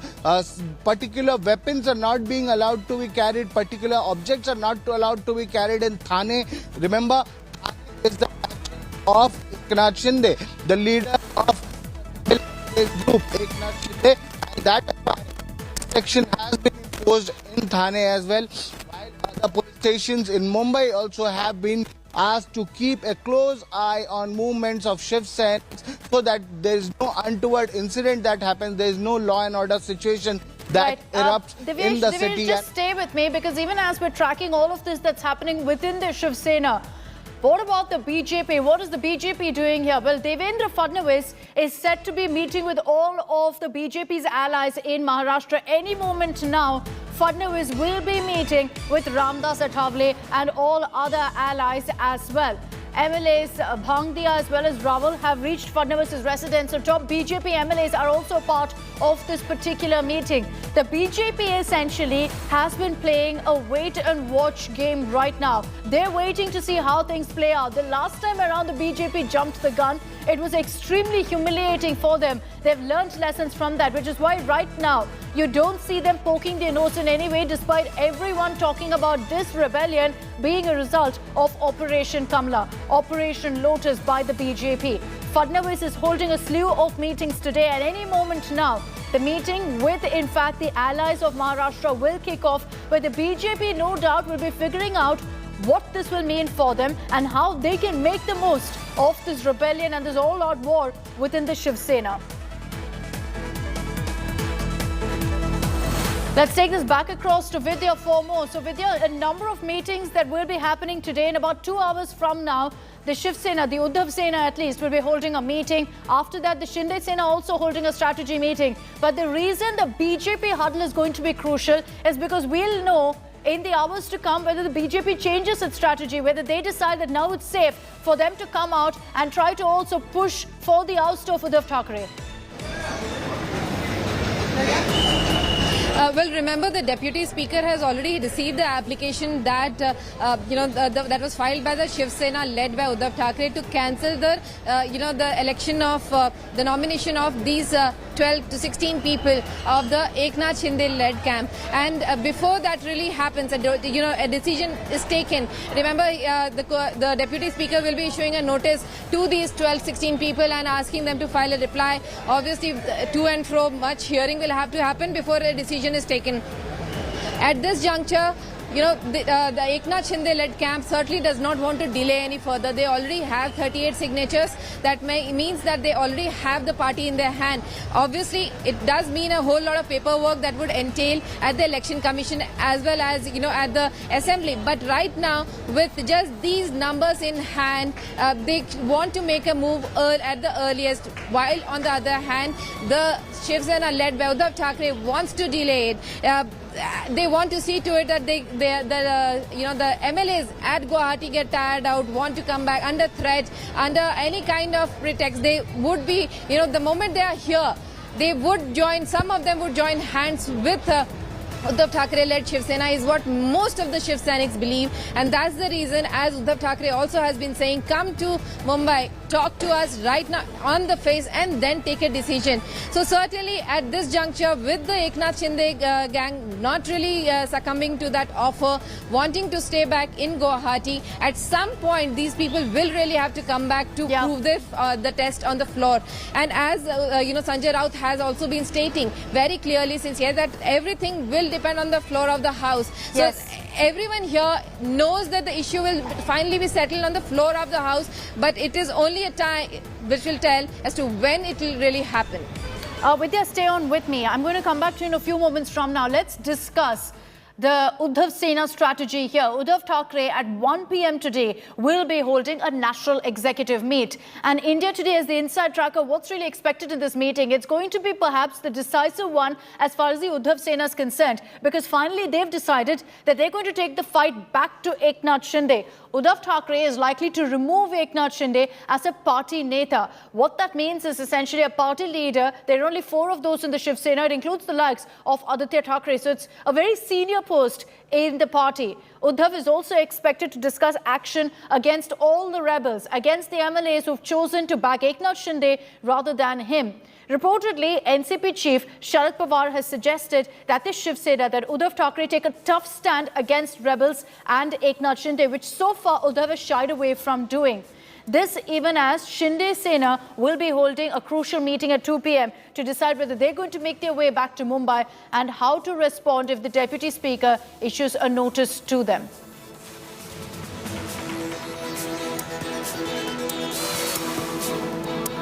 Devendra जी को एक सलाह दूंगा, वो भी राजनीति में बहुत सालों से माहिर खिलाड़ी है। आप इस झमेले में मत पड़िए। फिर एक बार जो सुबह का हो गया था ना,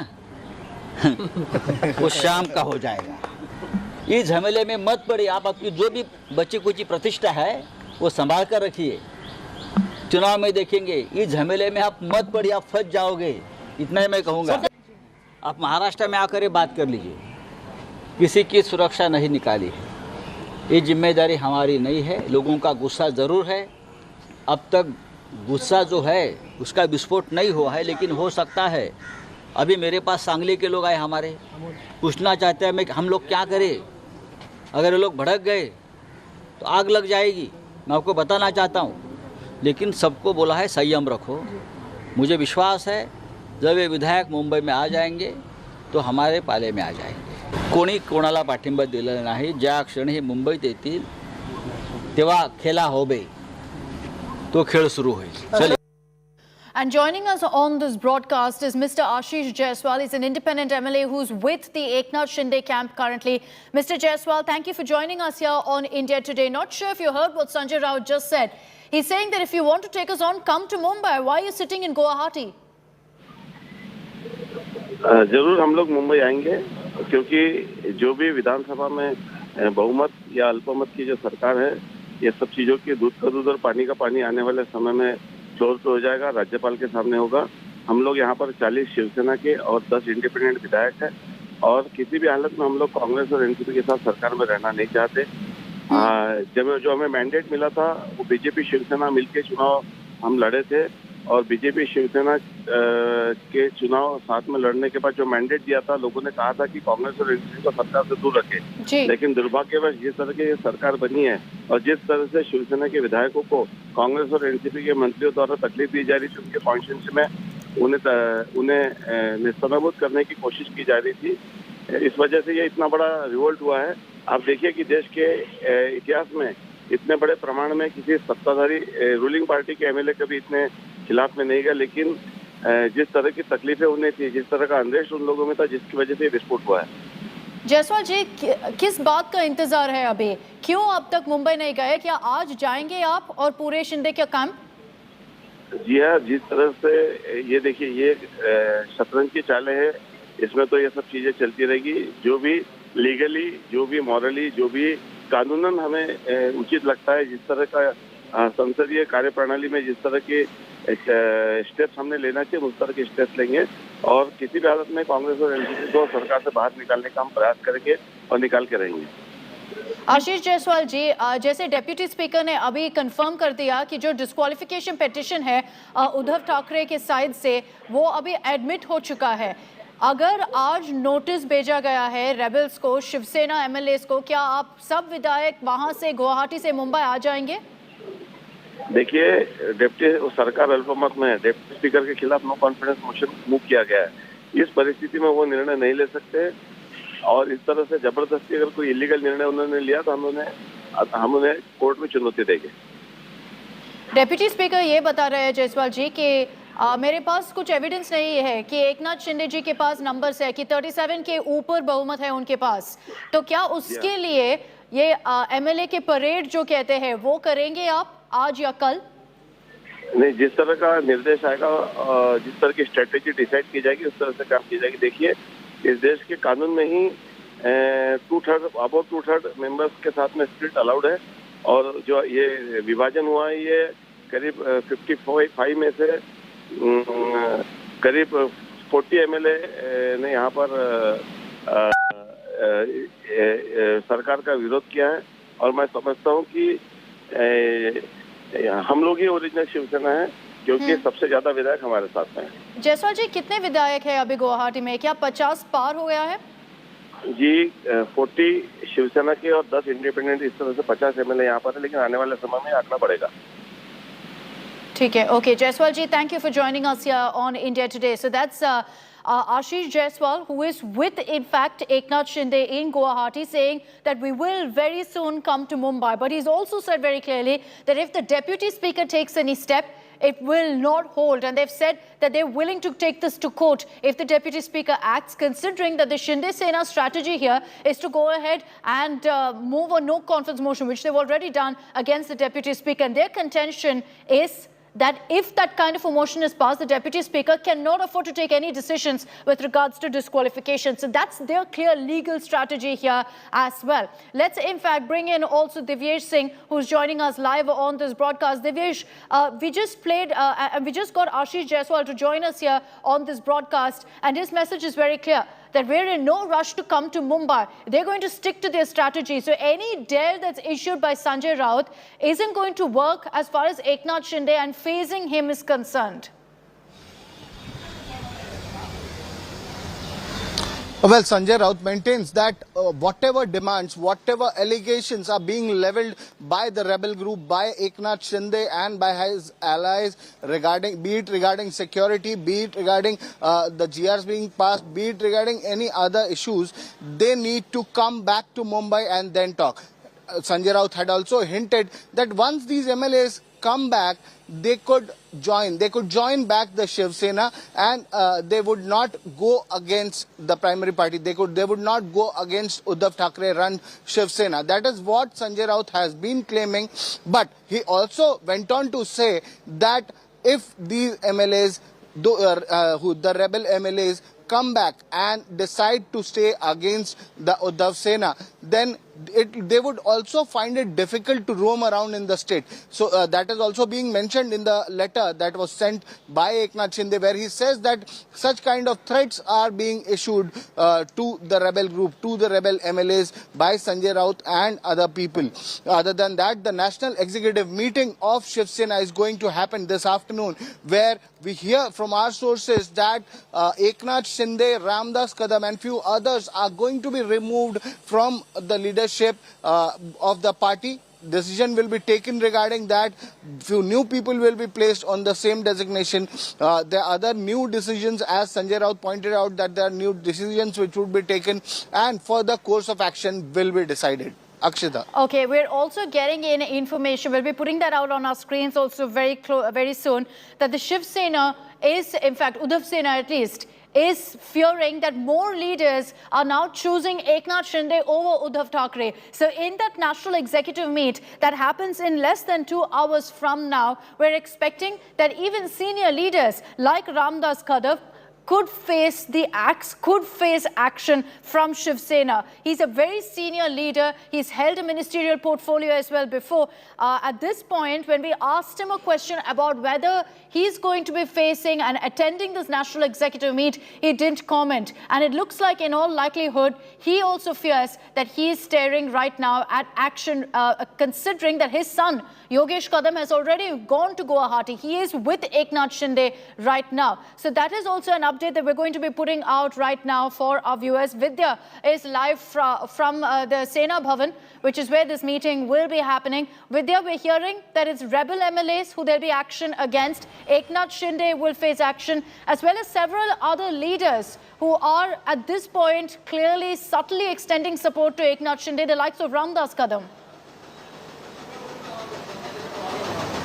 Well, in fact, this entire national executive meet is being held after, various other rounds of meeting that has happened with all the karyakartas of Shiv Sena who came from across Maharashtra. And it is because of this that after gauging the mood of those karyakartas that the party has really decided to, set up this entire national executive meet, which will be held at around 1 o'clock. Huge LED screens are being put up where there obviously Thackeray would be addressing virtually, while the rest of the people will be here, right here at the Shiv Sena. And right here, there is expected that there will be strong measures that will be taken, which would really point out to the Shiv Sena that the party still exists without the MLAs. The party might not have representation in the assembly, but this party will stand back the way it had earlier as well, like when the likes of Chhagan Bhujbal, for example, or the Ranis, who took more than a dozen MLAs with them when they left the party. But still the party stood its ground. And that's the kind of picture that the Thackerays really want to put across even today.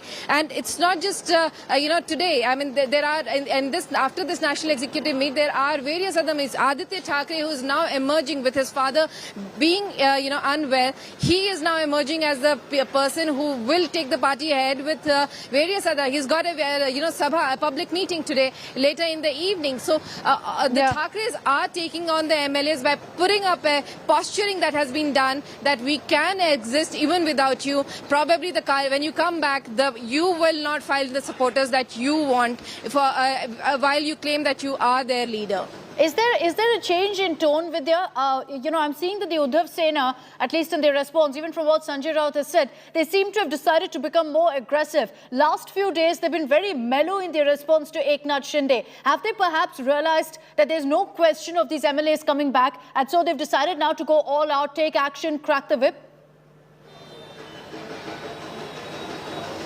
Remember, on the first day itself, when Uddhav Thackeray had realized that the MLAs were not around, he immediately put out appeals. There was that emotional appeal, which was never the way the Shiv Sena would have reacted. That emotional appeal actually showed Uddhav Thackeray in a light which not many Shiv Senics had really seen the Thackeray's as. They had always seen Thackeray's as attacking, someone who would take harsh decisions, and that's the reason why when Uddhav Thackeray realized that it wasn't really working, that the party has now decided to take the difficult route, but it will certainly give them much more fruit is what they expect, because probably not now, when they will not be able to probably form the government again. Probably there might be a setback, but later on with the new cadre coming in is what they are planning to do, that the new cadre will be put up, which would face the new elections that would happen later. But at this juncture, obviously, the national executive meet here, right here at the Shiv Sena Bhavan, is of extreme importance, because here some very primary important meetings will be taken in, and as Devesh was pointing out, Kadam might not really come here because his son is in Guwahati. He's a member of the National Executive Meet, but he might probably not because he will have to face the entire wrath of the Thackerays. So that's the reason he is probably not going to come. Though everyone is looking forward to who all will be attending. Probably apart from Kadam and Eknath Shinde, others will certainly be here. Okay, so Ramdas Kadam is likely to be removed from the party. He's been non-committal on attending that meeting, as Vidya and I have been discussing also for the last few minutes. So there could be some big steps being taken in that national executive meet chaired by Uddhav Thackeray at 1 p.m. Any Netha seen to be on Eknath Shinde's side will be axed. And it looks like Ramdas Kadam, a very senior Shiv Sena leader, could also be removed from the party. And at this point, we've not been able to get any comment from Ramdas Kadam on whether he will attend the National Executive Meet or not. All right, let's take this across now to Paulami Saha. She's joining us live from Guwahati on the Shinde camp updates as well. I'm being told Paulami is not with us at this point. We'll go across to her in just a bit. But essentially at this point, as we count down to the meeting, the National Executive meeting by Uddhav Thackeray, it's very clear now that the Uddhav Sena has decided to take on Eknath Shinde and to take on the rebel camp.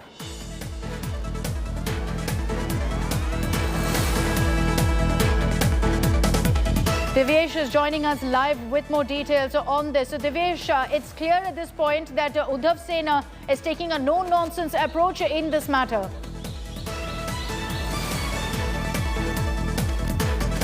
Yeah, Lakshita, the National Executive Meet, as pointed out by Sanjay Raut as well, that this is a very important meeting that is going to take place where senior leadership of the party will be present. CM will also join through video conferencing, and once the meeting starts, they will be taking multiple decisions.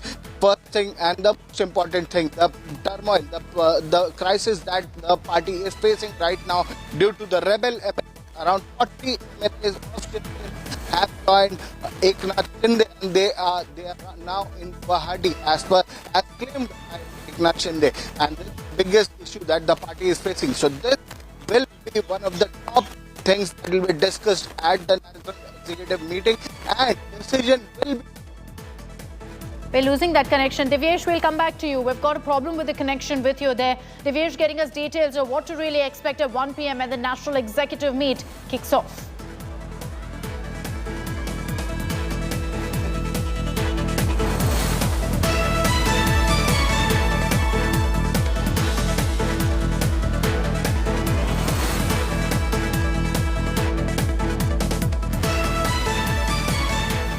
And let's round up for you all the top developments coming in on the Maharashtra political crisis. Amid the ongoing power tussle, Chief Minister Uddhav Thackeray has called for a meeting of the national executives at 1 p.m. at the Sena Bhavan. Sena leaders will take a decision against rebel MLAs. Decision to remove Eknath Shinde from the post of party leader is also on the cards.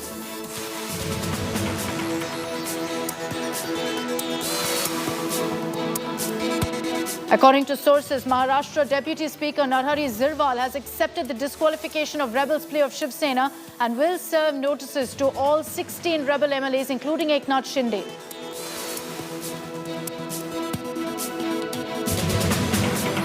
The Shinde camp will hold a key meet inside Radisson Blu Hotel at 2 p.m. to plan their next step of action. The Shinde faction has moved a no-confidence motion against the Deputy Speaker.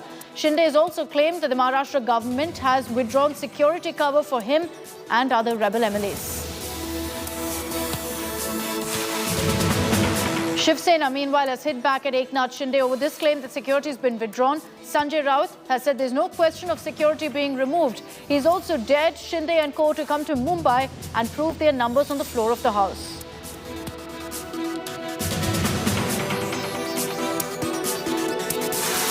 Leader of the opposition, BJP's Devendra Fadnavis, is holding crucial meetings. BJP's Praveen Darekar and several other senior party netas have arrived at Fadnavis's residence. He's going to be meeting with all allies, including Union Minister Ramdas Athavale.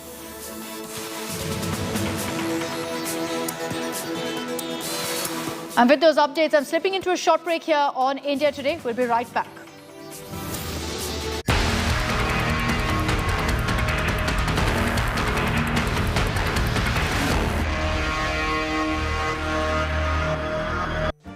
Make your media plan smarter with India Today Live TV on your connected devices. Amplify your brand with 100 million smart internet viewers. To advertise, mail us at sales@aajtak.com or call 9999892171.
India's #1 political reporter. Defines what seems to be happening, vendetta politics. कोई दूध के से धुला हुआ नहीं है. Unmatched eye, unmatched experience. The world has changed. My black hair has become grey as well. And with unmatched passion for the story. Do not monopolize the conversation. When it's 100% news that matters. It's News Today with Rajdeep Sardesai. Monday to Friday, 9 p.m. Only on India Today TV.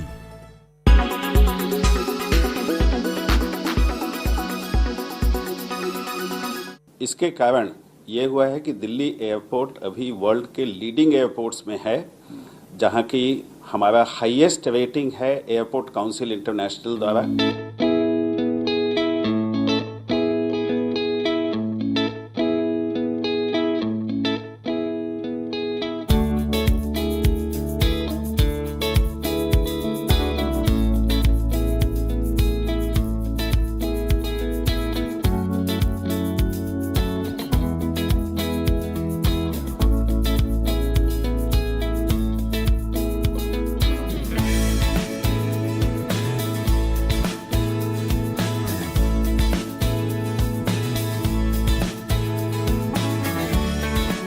South east Asia में एक भी airport नहीं है जो कि level 4+ accreditation जिसको मिला है। लेवल 4+ एक्रेडिटेशन ये चीज़ डिनोट करता है कि अलग अलग स्कोप का जो एमिशन होता है वो हर एक स्कोप पे हमने रिडक्शन किया है।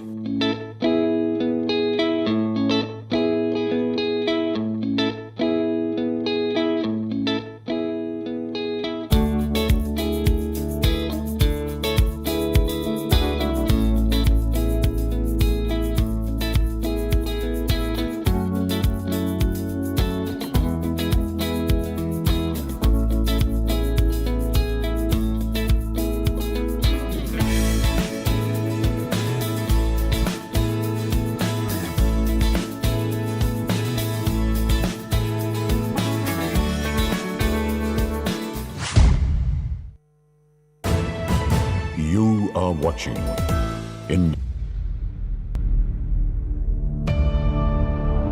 India's #1 political reporter.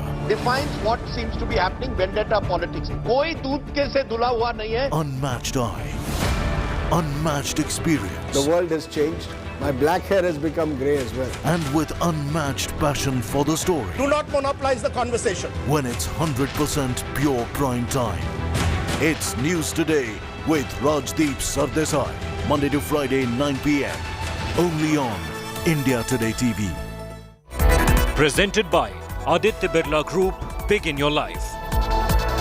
Co-presented by Star Health Insurance, the health insurance specialist. Co-presented by JK Panchurghat Tire. अब हवा नहीं निकलेगी. Powered by NECC. Sunday हो या Monday, रोज खाओ अंडे.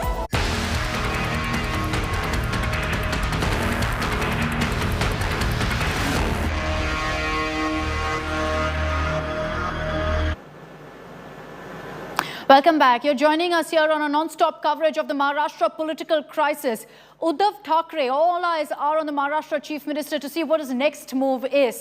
He's, at this point at least, seemingly lost the number game. And here's why I say that. Let's break down for you the latest number tally. Shiv Sena's numbers are dwindling. You can see here that Uddhav Sena's down to the teens at 17. And while Eknath Shinde and his camp is growing, 38 Sena MLAs alone are with Eknath Shinde. Besides that, 9 MLAs, these are independents as well as MLAs from smaller parties who are with Eknath Shinde. That increases his number to 47. And you look at how Shiv Sena has dwindled there to just 17. That means overall trouble for the Mahavikas Aghadi. While the Congress and NCP's number remains the same, the problem is that the Aghadi's overall numbers have completely dropped because of this rebellion by Shinde. The strategy, what we're hearing from our sources of Eknath Shinde, is to join hands with the BJP. And the BJP, with 106 odd seats already and adding this number to theirs, will be comfortably in place to go ahead and grab the CM throne.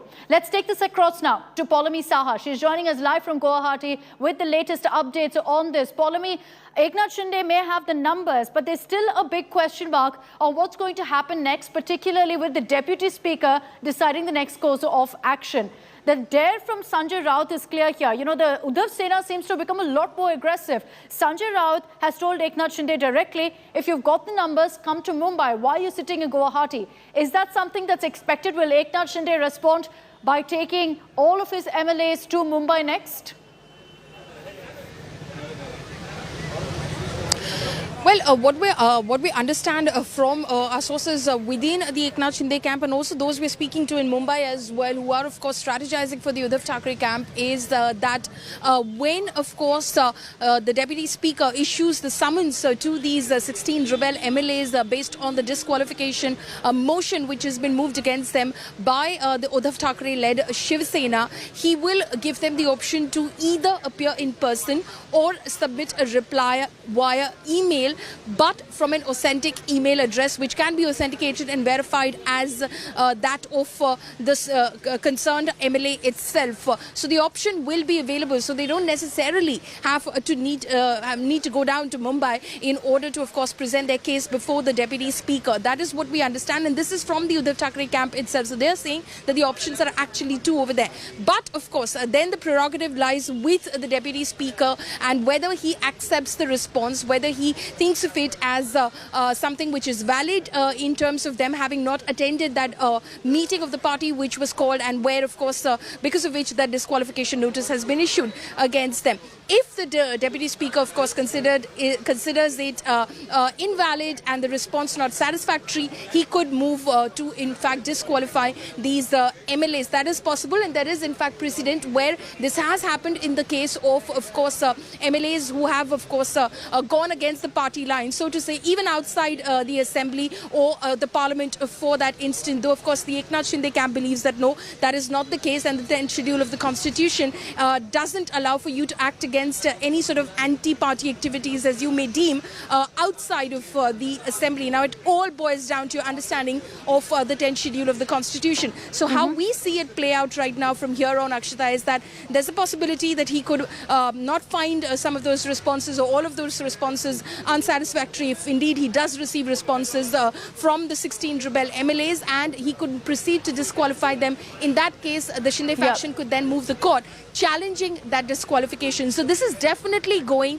the legal way in terms of ending up in a courtroom, Akshita.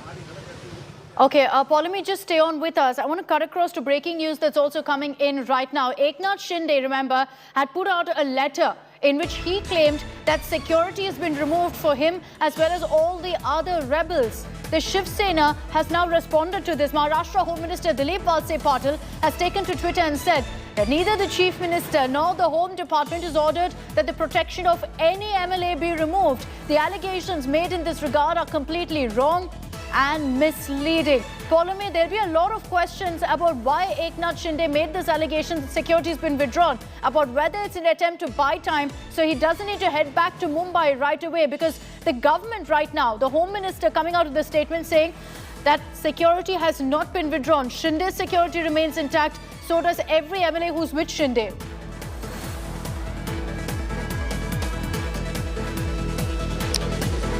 Right, this is of course going to turn into a battle of words really. Eknath Shinde of course has written, and he's made that letter public as well. He's written marking that letter to Uddhav Thackeray, to Dilip Valse Patil, the Home Minister, and to the DGP of Maharashtra, as well as all police commissioners across the state. He has written that letter, and he's of course alleged that all of these attacks that are happening on the offices, the vandalism that is happening against various rebel MLAs is happening after that security has been removed. He has of course said that Uddhav Thackeray, Aditya Thackeray, Sanjay Raut and Sharad Pawar will be directly responsible if any harm comes to the families of these MLAs in the state of Maharashtra. They've in fact cited interviews that Mr. Sanjay Raut has given, and when he's spoken with the media just yesterday, when he's basically said that these MLAs will find it difficult to return to Maharashtra and then move around in the state of Maharashtra, saying that this is a threat which has been in fact given out by Sanjay Raut. They've also cited with the example of what happened in Punjab just a couple of months ago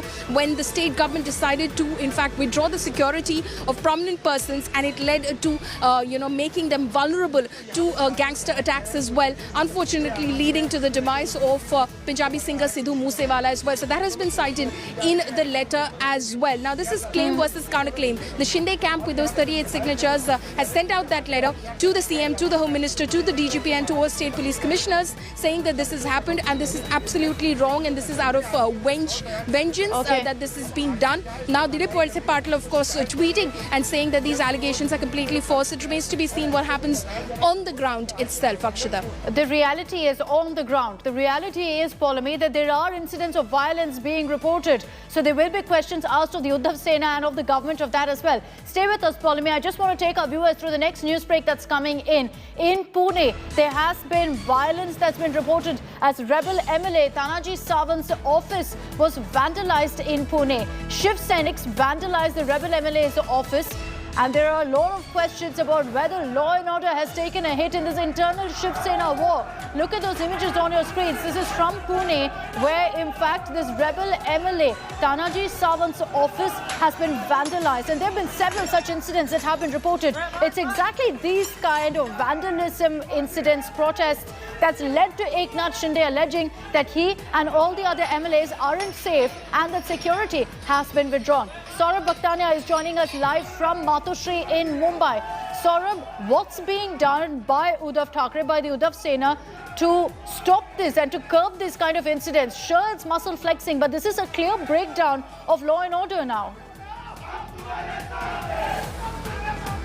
Well, Akshita, we don't know that what they are doing to stop such incidents of vandalism and violence. But let me tell you, there has been some sort of instigation which is continuously happening.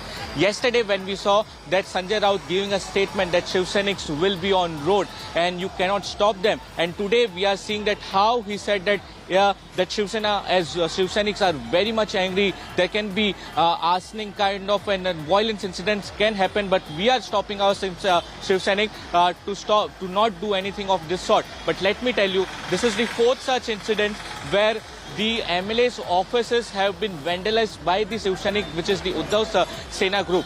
2 offices were broken yesterday in Kurla area, and now this particular incident which comes from Pune. Rebel MLA Tanaji Sawant's office in Pune is vandalized by the Shiv Senic, completely broken. There were several Shiv Senic who forcefully entered the office and have vandalized his office. Now, this comes after this Eknath Shinde statement clearly stating that their and their family's life is in danger. Security which was provided by the government is now taken back. Home Minister might be saying that the security is still intact. They are right now in Guwahati. We cannot provide them security in Guwahati, but here the security will be provided. But let me tell you, the situation is very grim at the moment. Section 144 is implemented in Thane city. This area comes under Eknath Shinde's group. Eknath Shinde comes from Thane, and the situation right now in Thane, the collector, the city police of Thane, all have issued prohibitory orders, and Section 144 is imposed. When we talk about Mumbai, the Mumbai Police Commissioner already has taken a high-level meeting and has taken a review of how the security arrangement and bandobast has to be done. It will be very important to see, Akshita, what happens at the meeting which is going to happen in some point of time from now at the 1 p.m. Which is the national executive meeting of the Shiv Sena, wherein Aditya Thackeray will be personally present and Uddhav Thackeray will be present through VC.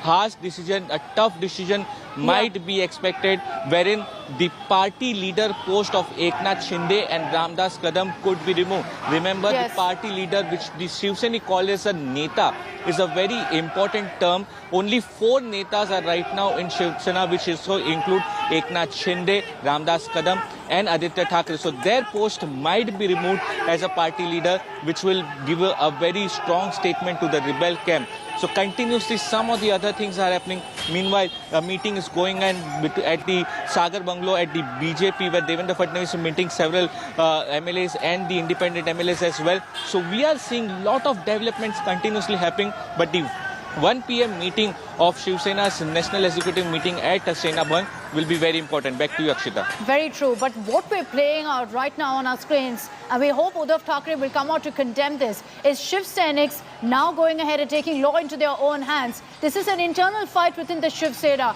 and emotional Shiv Senics are now targeting, vandalizing property. This is a rebel MLA's office in Pune that's been targeted. And unfortunately, there have been multiple such incidents that have been reported. Perhaps also what we've seen, Saurabh, is that these kind of incidents have increased after the likes of even Uddhav Thackeray, Sanjay Raut said, we will win this battle on the streets. That's a clear message to Shiv Senics who've known always to go on this kind of a rampage at the drop of a hat. So Akshita, they are going to play this game till this last ball. So what they are right now trying to say, like we saw the statement of Sanjay Raut earlier, he said that let them come to Mumbai, let them have the floor test. All the MLAs who are back in the Guwahati hotel, half of them are going to vote in our favor. That is what Sanjay Raut is claiming. But it doesn't seem on ground that that will happen, because Eknath Shinde's group is very firm at the moment. Whatever statements are given by Uddhav Thackeray, by Sanjay Raut, they are giving back them the answer at the moment.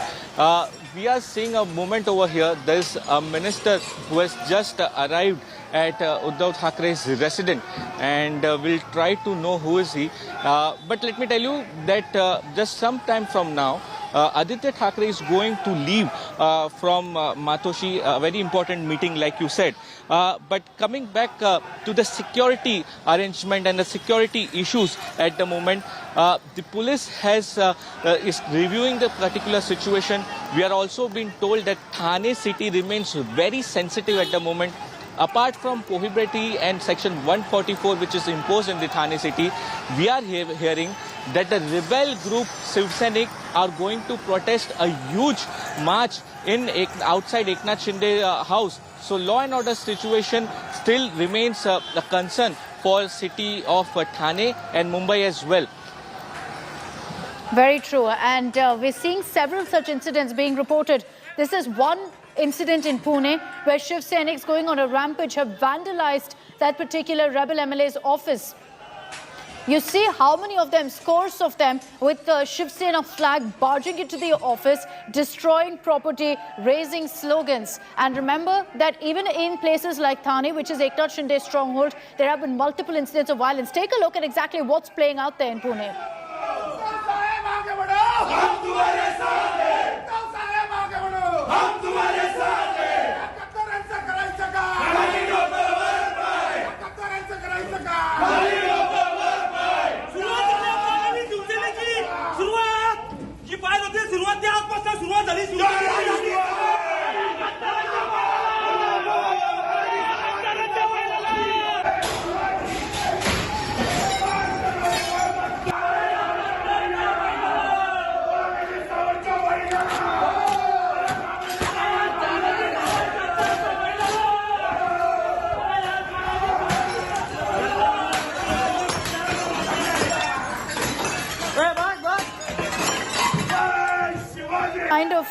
This is the kind of anger that Shiv Senics are showing now on the streets. No action being taken against them. They're being allowed blatantly to go on this rampage because this is what the Shiv Sena wants right now, Saurabh, to flex muscle, to show off their strength on the streets. And it's the common man who pays, because this is a clear breakdown of law and order.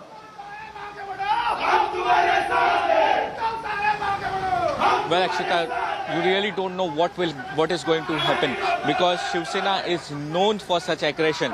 For last couple of days, we are seeing that how Uddhav Thackeray, Aditya Thackeray are giving out emotional speeches. They are trying to connect from ground to upper cadre of the party and giving out so many emotional speeches. But now it's the second part of the Shiv Sena, which is the aggression. The aggressive Shiv Sena, who is known to vandalize public properties, who are known to go out in the open and hit and assault and for writings. We are known for Shiv Sena for writing as well. So now this is being shown as a message. Clearly a message has been indicated to the rebel groups. This is particular strategy in a way, Akshita, that we are the real Shiv Sainik, and a threatening message. The first threatening message was given out for the disqualification of the 16 MLAs. Now now this is a threat that how we can vandalize your offices and your places. So therefore, Eknath Shinde group is now being targeted, like the morale can be down and so many things should go down. So what strategy right now Uddhav Sena is doing is to take time buying process also, that sitting at that particular hotel in Guwahati, they keep on thinking. So many phone calls have been happening from Matoshi to Guwahati hotel to some of the MLAs that they should come back, that you will be respected in a way which earlier you were respected, so you should come back. You should not leave the Thackeray family, the real Shiv Sena, and not join such cheap politics. So lot of things are right now happening. It will be very important to see that what decisions right now are being taken both by the Uddhav Sena and Eknath Shinde Sena. Because what we have been told, at 1 p.m. the meeting of National Executive which has been going to happen at Sena Bhavan, there is also simultaneous meeting which is going to happen at Guwahati Hotel.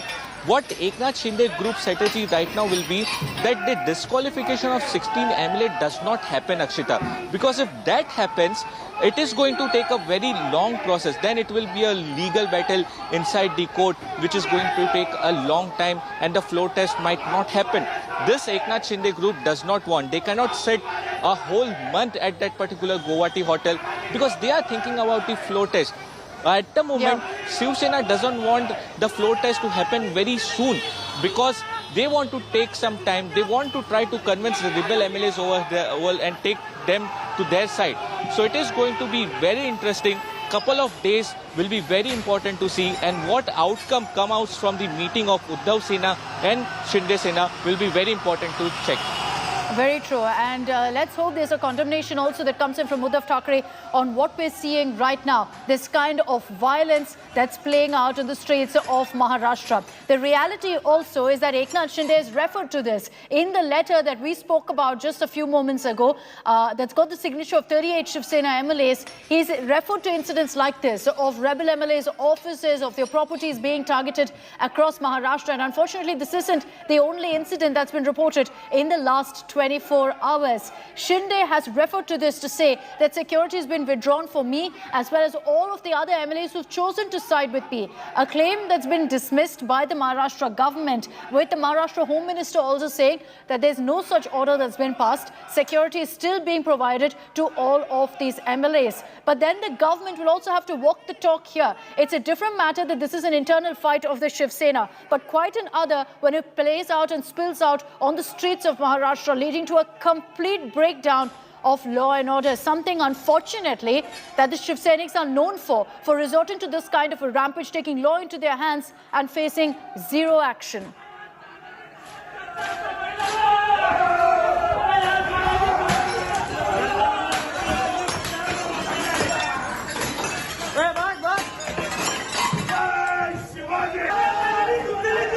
And let's in fact also play out for you what Sanjay Raut has said, particularly when he's issued a dare.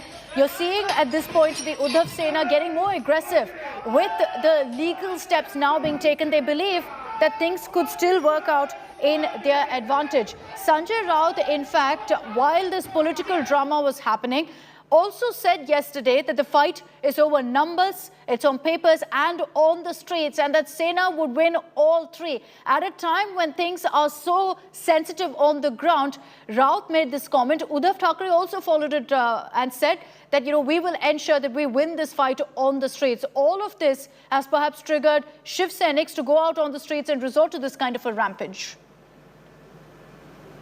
ने कहा ना, ये कानून की लड़ाई है, कानून से होगी। रास्ते की लड़ाई रास्ते पर, सड़क पर हो सकती है, हो जाएगी। अब तक शिव सैनिक सड़क पर नहीं उतरे हैं। चाहे कितने भी लोगों को आप खरीद लो, दबाव डालो, लेकिन कानून की लड़ाई, कागज की लड़ाई और सड़क की लड़ाई, दोनों में हम जीत जाएंगे।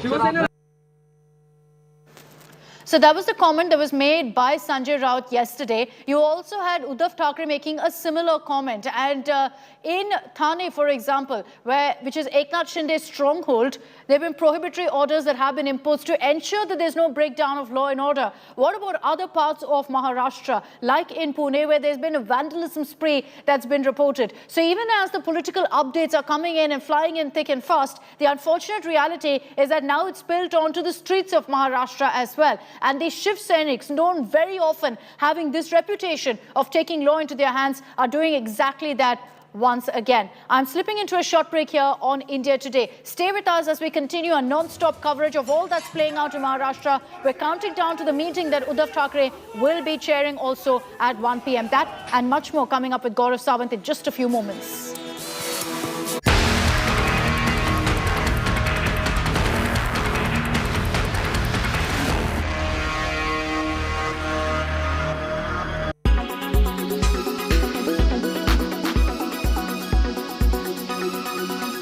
I bought a toothpaste and a Marmite and I saw it finish. And then I went to the shop to buy again and I was like, I haven't seen a toothpaste finish for the last 15 years.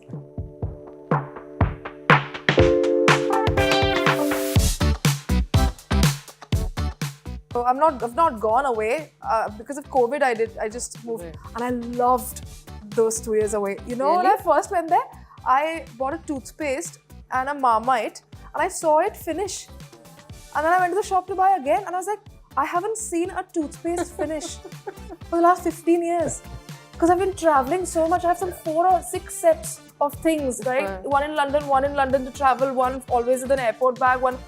I've never seen a thing finish. I loved it. So I was like, I want to see it again for a bit. Like, I want to have a bit of stability. Little joys of life. Yeah, man. So just reading, watching, eating in the sense, not food, eat in order to give, like being able to give, you know what I mean? So I'm enjoying that and I'm slowly coming back. They say you have 4 releases. 4 releases. Yeah. But slowly, let's see. The thing is, the truth is, last 2 years, most of the things have been on OTT only, yeah. Like whether they're films or series, you know what I mean? So, I don't know. But do you think it's better than what's been written in cinema? Roles written specially for women? That's what I'm saying, I don't know, because Jalsa was great, it's a film. Then Gangubai, the part was great. Then, you know, Deepika's just done Gehraiya, which was written for a woman.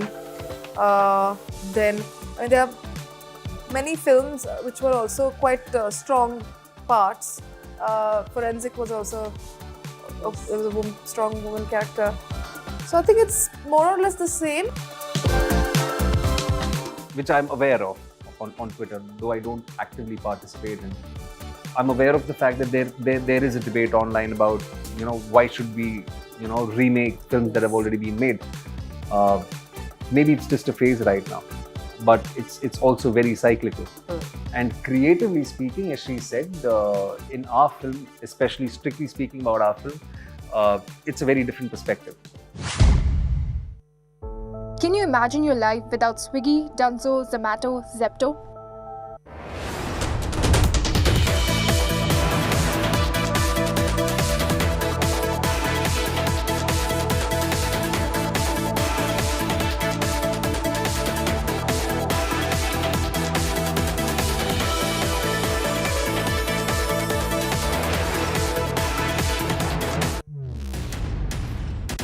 The men and women who built Indian industry, and the young guns who are shaping tomorrow's India. From storied careers to unicorn dreams, the past meets the future on the Business Today show with Uddhav and Mukherjee.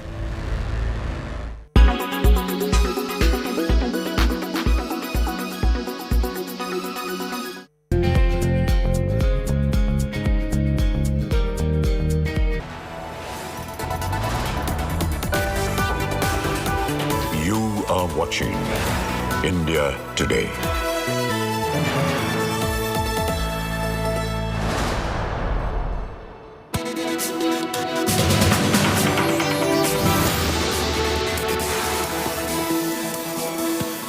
The Shiv Senics are on the war path.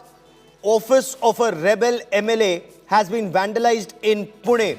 Eknath Shinde has leveled a grave allegation saying security of rebel MLAs has been withdrawn, a charge that's been denied by the Mahavikas Aghadi. I'll get you details. The crucial national executive of the Shiv Sena is to be held in a short while from now. India Today gets you a 360-degree perspective on this big story. I'm Gaurav Sawant. Let's get started with the headlines.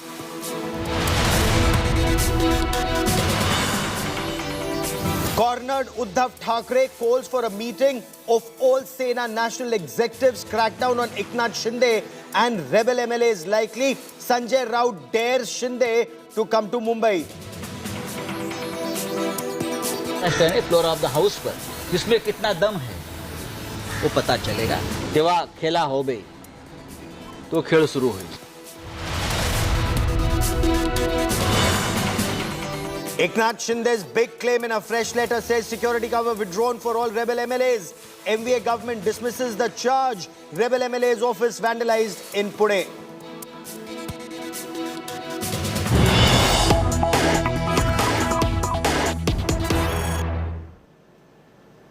कल कुरला में हमने देखा और अब तानाजी सावंत के दफ्तर में तोड़फोड़. आपकी चेतावनी है क्या? कानून व्यवस्था अस्त-व्यस्त होने वाली है महाराष्ट्र में. क्या होती है कानून व्यवस्था? देखिए महाराष्ट्र में सब कुछ ठीक है. लॉ एंड ऑर्डर की बात करें, शांतता हो, सब कुछ ठीक है. लेकिन लोगों का गुस्सा, अभी देखिए अग्निवीर का मामला है, लोग गुस्से में है, लोग सड़क पर उतर गए. लोगों को अगर एक चीज़ पसंद नहीं पड़ती है, ये जनता है, पब्लिक क्राय है, तो लोग सड़क पर उतर जाते हैं.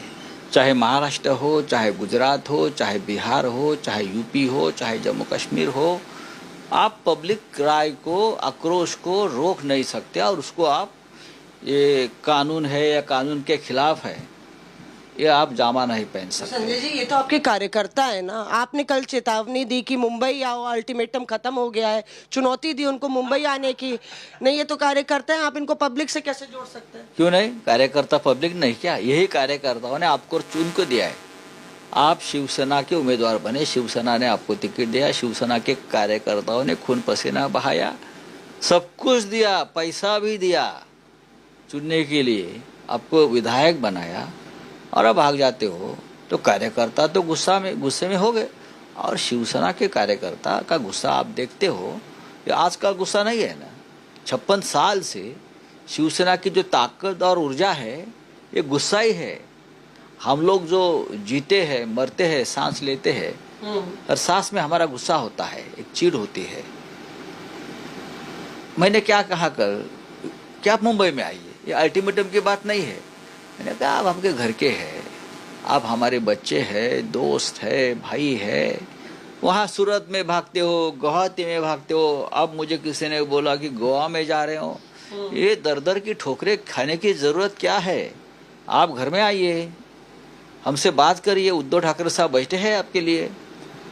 आपके साथ क्या गलत किया है पार्टी ने और उद्धव जी ने, आप मुझे बताइए. ऐसे आप करेंगे तो वो डरेंगे आने से. किसी का ऑफिस आप तोड़ा जा रहा है, कुरला में उनके घर पे को निशाना बनाया जा रहा है. तो कोई शुरुआत भी नहीं हो गई है. देखो मैं आपको बताता हूँ, अभी शुरुआत भी नहीं हुई. ये शुरुआत हमने किसी को कुछ बोला है नहीं. ये लोग अपने आप कुछ करने जा रहे हैं.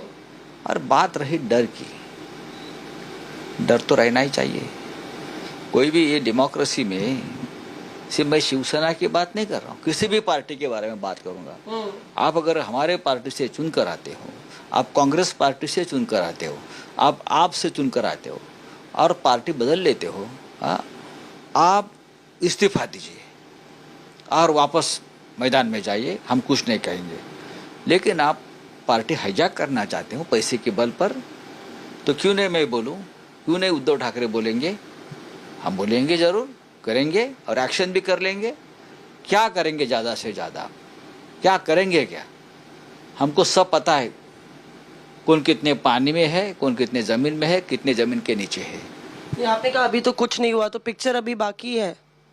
हाँ, पिक्चर शुरू होगा, पिक्चर शुरू होगा. आप आइए. हिंसा ही रास्ता है क्या? क्योंकि जिस तरह से जो तस्वीरें आ रही हैं, जिस तरह से तोड़फोड़ हो रही है, लोगों का गुस्सा है. महाराष्ट्र में ये नहीं चलता है। ये गुस्सा है, गुस्सा रहेगा और गुस्सा रहना भी चाहिए। ये आग है शिवसेना, हम इस आग को कभी बुझने नहीं देते। ये बाला साहब ठाकरे जी ने हमको कहा है, ये राख नहीं होनी चाहिए शिवसेना, ये आग ही रहनी चाहिए और उसमें आप हमेशा आग जलने के लिए जो भी डालना है उसमें वो डालते रहिए संविधा। केंद्रीय बीजेपी कह रही है कि आप धमका रहे हैं, चेतावनी दे रहे हैं, धमका रहे हैं आप। देखो, अगर आप हमारे विधायकों को इस तरह से किडनैप करेंगे, आप उनकी पूरी व्यवस्था करेंगे, आपके लोग वहाँ सिक्योरिटी में बैठेंगे, आपके पार्टी के मैं देख रहा हूँ, मेरे पास फोटो है, यहाँ से गुवाहाटी तक सब कुछ करेंगे और आप मेरा गुस्सा, हमारा गुस्सा अगर हम नहीं निकालेंगे तो कैसा होगा? कि हम क्या नामर्द है? हम नामर्द नहीं है। क्या होगा? सत्ता चली जाएगी ज़्यादा से ज़्यादा। और क्या होता है? सत्ता जाती है, सत्ता आती है। कोई किसने कहा है कि 2024 में मोदी जी आएंगे? आ भी सकते हैं, नहीं भी आ सकते हैं। फडणवीस साहब को लगा था क्या सत्ता जाएगी? 106 आमदार विधायक लेकर बैठे थे, सत्ता चली गई। ये सत्ता और बहुमत ये बहुत बड़ा चंचल है। चलिए सत्ता छोड़ दीजिए, असली शिवसेना किसके पास है? ठाकरे, ये आते हैं लोग चले जाते हैं। छगन भुजबल जी भी, नारायण राणे भी और भी। शिवसेना सिर्फ ठाकरे नाम पर जिंदा है और शिवसेना का आत्मा ठाकरे नाम से जुड़ा है। ये शिंदे, राणे, भुजबल जी, बहुत लोगों ने कोशिश की, लेकिन जमीन से जुड़े हुए जो लोग हैं, कार्यकर्ता है, वो हमेशा बाला साहब ठाकरे का ही जय जयकार करेंगे। और हम बाला साहब ठाकरे के भक्त है तो भक्ति करो, मंदिर बनाओ उनका।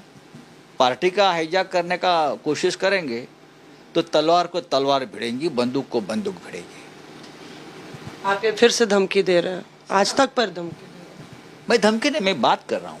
तलवार पे तलवार भिड़ेगी, बंदूक से बंदूक। हमारे जो वाणी है वो भी तलवार है ना। हमारी भाषा, बाला साहब की भाषा, बाला साहब के शब्द भी तलवार और बंदूक के गोले जैसे थे। बाला साहब बोलते थे, मैं जो बोलता हूँ ये बंदूक की गोली की तरह है, एक बार छूट गया तो वापस नहीं आ जाएगा। यही विवाद हो रहा है कि पुरानी शिवसेना नहीं रही और एकनाथ शिंदे भी जमीन से जुड़े नेता हैं, सब कार्यकर्ताओं से उनका जो है कनेक्शन है, तो क्या हमारा तो उनके साथ खड़ी होंगे शिवसेना? ऐसा होता है क्या? ऐसा कभी होता है? मुंबई में, महाराष्ट्र में बहुत लोग हमने देखे। जब नारायण राणे ने पार्टी छोड़ी थी तब भी ये लोग, आप लोग यही कहते थे। उससे पहले भुजबल जी ने छोड़ी तब भी आप लोग यही कहते थे। पार्टी खड़ी है, पार्टी बढ़ गई, 18-20 सांसद है, सब कुछ चलता है ठीक। लोगों के दिमाग में हवा जाती है कि मैं बहुत बड़ा नेता हो गया हूँ। अभी नेता तो पार्टी के बल पर, शिवसेना जो 4 शब्द है, जो चमत्कार है ये, हाँ, ये चमत्कार है। आप मंत्री बनते हो, आपके पास बड़े बड़े पोर्टफोलियो आते हैं, आपके पास फिर पैसा आता है, धन आता है, उस पैसे से आप विधायक खरीद लेते हैं पार्टी के ही, उनको गुलाम बना लेते हो और बोलते मैं पार्टी का बॉस हूँ। पार्टी का बॉस एक ही है, ठाकरे। जिसका नाम ठाकरे है वही पार्टी का बॉस है, मैं नहीं या और कोई नहीं। बीजेपी की भूमिका की बात करें तो असम के मुख्यमंत्री बुला रहे हैं उद्धव साहब को, न्योता दे रहे हैं कि आप भी आ जाइए, आप भी असम में घूम लीजिए। तो हम असम में आने की मैंने कोशिश की। रेडिसन ब्लू होटल में 60 कमरे विधायक जो है वहाँ उसने बुक किए हैं और 40 रूम खाली है। तो मैंने वहाँ मैसेज भेजा, मुझे 10 रूम चाहिए रेडिसन ब्लू में, मुझे नहीं दे रहे 10 रूम। क्यों? रेडिसन ब्लू होटल में जहाँ ये विधायक है, जो हमारे भाई है सब, तो मैं वहाँ बहुत कोशिश कर रहा हूँ कि मुझे 10 कमरे वहाँ मिले। आपको जाने नहीं दे रहे? नहीं जाने दे रहे हैं। मैं उद्धव साहब को तो निमंत्रण दे रहे हैं आसाम के। छोड़ो, मेरा मुख्यमंत्री हेमंत जी से आह्वान है कि मुझे वहाँ 10 कमरे दे दीजिए, मैं मेरे सभी फैमिली के साथ आता हूँ वहाँ, जल्दी दे दीजिए, मुझे तुरंत आना है वहाँ। राष्ट्रीय कार्यकारिणी की बैठक है आपकी, कल ब्लॉक प्रमुखों की बैठक हुई थी और जिला सेना प्रमुखों की। क्या मंशा है और क्या संकेत देने की कोशिश? संकेत क्या होते हैं? हमारे यहाँ संकेत देने की जरूरत नहीं होती। लोग अपने आप समझ जाते हैं पार्टी क्या चाहती है, पार्टी प्रमुख क्या चाहते हैं, हम क्या चाहते हैं। हमारा केडर समझ जाता है क्या करना है। हमने किसी को नहीं कहा ये करो ये करो, चल रहा है, चलेगा और बढ़ेगा। अगर आग लगी तो बुझेगी नहीं। सुलझेगी नहीं। पर ये भी कहा जा रहा है कि कानूनी पेच जो है लगातार फंसा हुआ है और कानूनी कोर्ट का सहारा ले सकते हैं विधायक, जिस तरह से उनको डराया धमकाया, जो चेतावनी। किसी को डराया धमकाया नहीं है, ये फालतू का काम हम नहीं करते, सिर्फ डराना और धमकाना। हम एक्शन वाला काम कर लेते हैं, सीधा एक्शन करते हैं। हाँ करेंगे ना, उसमें क्या है, कर लेंगे। अच्छा, दूसरी बात ये है कि ये भी चर्चा जोरों पे थी कि शायद उद्धव साहब इस्तीफा दे सकते हैं। हम ये बस जानना चाहते हैं कि किस तरह से वो इस पूरे मसले को देख रहे हैं। क्या इस्तीफे की बात रूल आउट कर दी जाए कि वो इस्तीफा नहीं देंगे? वो इस्तीफा नहीं देंगे, जरूर वो बहुत इमोशनली ब्रेकडाउन हो गए। इमोशनली उनकी तबीयत खराब है, अब सबको तबीयत खराब है, उनकी तबीयत ठीक नहीं चल रही है, अभी धीरे धीरे वो चल रहा है। यही मौके का फायदा ये लोगों ने उठाया कि उनकी तबीयत खराब है। ये बहुत ही अमानुष है, जिस नेता ने आपको सब कुछ दिया, उनकी तबीयत खराब है और आप उनके पीठ में खंजर कुपस कर भाग जाते हो। महाराष्ट्र में उसका बहुत बड़ा इमोशनल इम्पैक्ट हो रहा है। हमेशा महाराष्ट्र की जनता बाला साहब ठाकरे जी के साथ रही है, चाहे आज नहीं है, लेकिन उनके नाम से आज भी वो बहुत भावनिक और भावुक हो जाती है। ये उनको समझना चाहिए। उद्धव ठाकरे जी बहुत खंभीर है, आज राष्ट्रीय कार्यकारिणी में संबोधित करेंगे, वो जो करना है हम कर देंगे, उसमें कानूनी दावपेच भी चलते रहेंगे, लेकिन सबसे ज़्यादा हमारा विश्वास है हमारा केडर के ऊपर। और जो लड़ाई सड़क पर होगी, जो लड़ाई खुले मैदान में होगी, उसमें हमारा ज़्यादा विश्वास है। कानून बिनून तो चलता है, अब कानून के मालिक बन गए हैं, इलेक्शन कमीशन के मालिक बन गए हैं, न्यायालय के मालिक बन गए हैं, हाँ केंद्रीय जांच एजेंसी के मालिक बन गए हैं, तो उनसे हम क्या न्याय की उम्मीद करें? सबको मालूम है, फिर भी हम विश्वास रखते हैं, देश की एजेंसी है, सब विश्वास रखना चाहिए। लेकिन आप हमारे कार्यकर्ताओं को उनका मॉरल आप डाउन नहीं कर सकते। वो लड़ेंगे, मरेंगे और जीतेंगे। आप बात करें कि विश्वास करते हैं, ईडी की एजेंसियों की बात की आपने, कितने बागी विधायक हैं, आपने कल इसका जिक्र किया था, जिनके ऊपर केस चल रहे हैं वहाँ पे, और आपके पास पूरी लिस्ट है क्या? 17 लोगों को ये एजेंसी के लोगों ने बुलाया, धमकाया और ऐसे राजकीय पॉलिटिकल लोगों के हाथ में दिया कि जाओ आप सूरत में जाइए, जाओ आप गुवाहाटी में जाइए, और आपके जो नेता है मुंबई में बैठे हैं, हम उसको भी टाइट कर देंगे। ये क्या देश है? इस प्रकार से देश चलेगा? कितने विधायक संपर्क में हैं आपके? 21 विधायक आपके संपर्क। ही पवार साहब थे, अजित पवार जी थे, प्रफुल्ल पटेल जी थे, यहाँ के एनसीपी के प्रमुख थे जयंत पाटिल, उद्धव जी थे, मैं था। हमारे सामने ही 10 विधायकों ने वहाँ से हमसे बात की है, फोन पे बात हो गई। अब छोड़ दीजिए सब। आप कह रहे हैं कि 10 विधायकों ने वहाँ गुवाहाटी से आप लोग से फोन पे बात हमारे सामने। हाँ, तो और 11 और आपके टच में है ना। तो जो ये महाशक्ति है, सुपर पावर का जिक्र शिंदे साहब के कहने से, जो सुपर पावर उनके साथ है, महाराष्ट्र की सुपर पावर शिवसेना है। सिर्फ सत्ता में है इसलिए हम सुपर पावर नहीं है। जब हमारे पास कुछ भी नहीं था, सत्ता का 1 इंच 1 गुंज भी नहीं था, तब से हम सुपर पावर है और रहेंगे। सत्ता है, पुलिस है, ये है एजेंसी, इसलिए कोई सुपर पावर नहीं बनता है। हिम्मत चाहिए जहाँ अंदर लड़ने की, उसे हम सुपर पावर कहते हैं। ऐसे लाखों लोग हैं जिनका कलेजा शेर का है। हाँ, ये मन इन क्या है, 56 इंच, वो सुपर पावर है जो हमारे पास है। तो आप लोग के पास भी 56 इंच है? ज्यादा है, 56 इंच से भी ज्यादा है। ज्यादा है।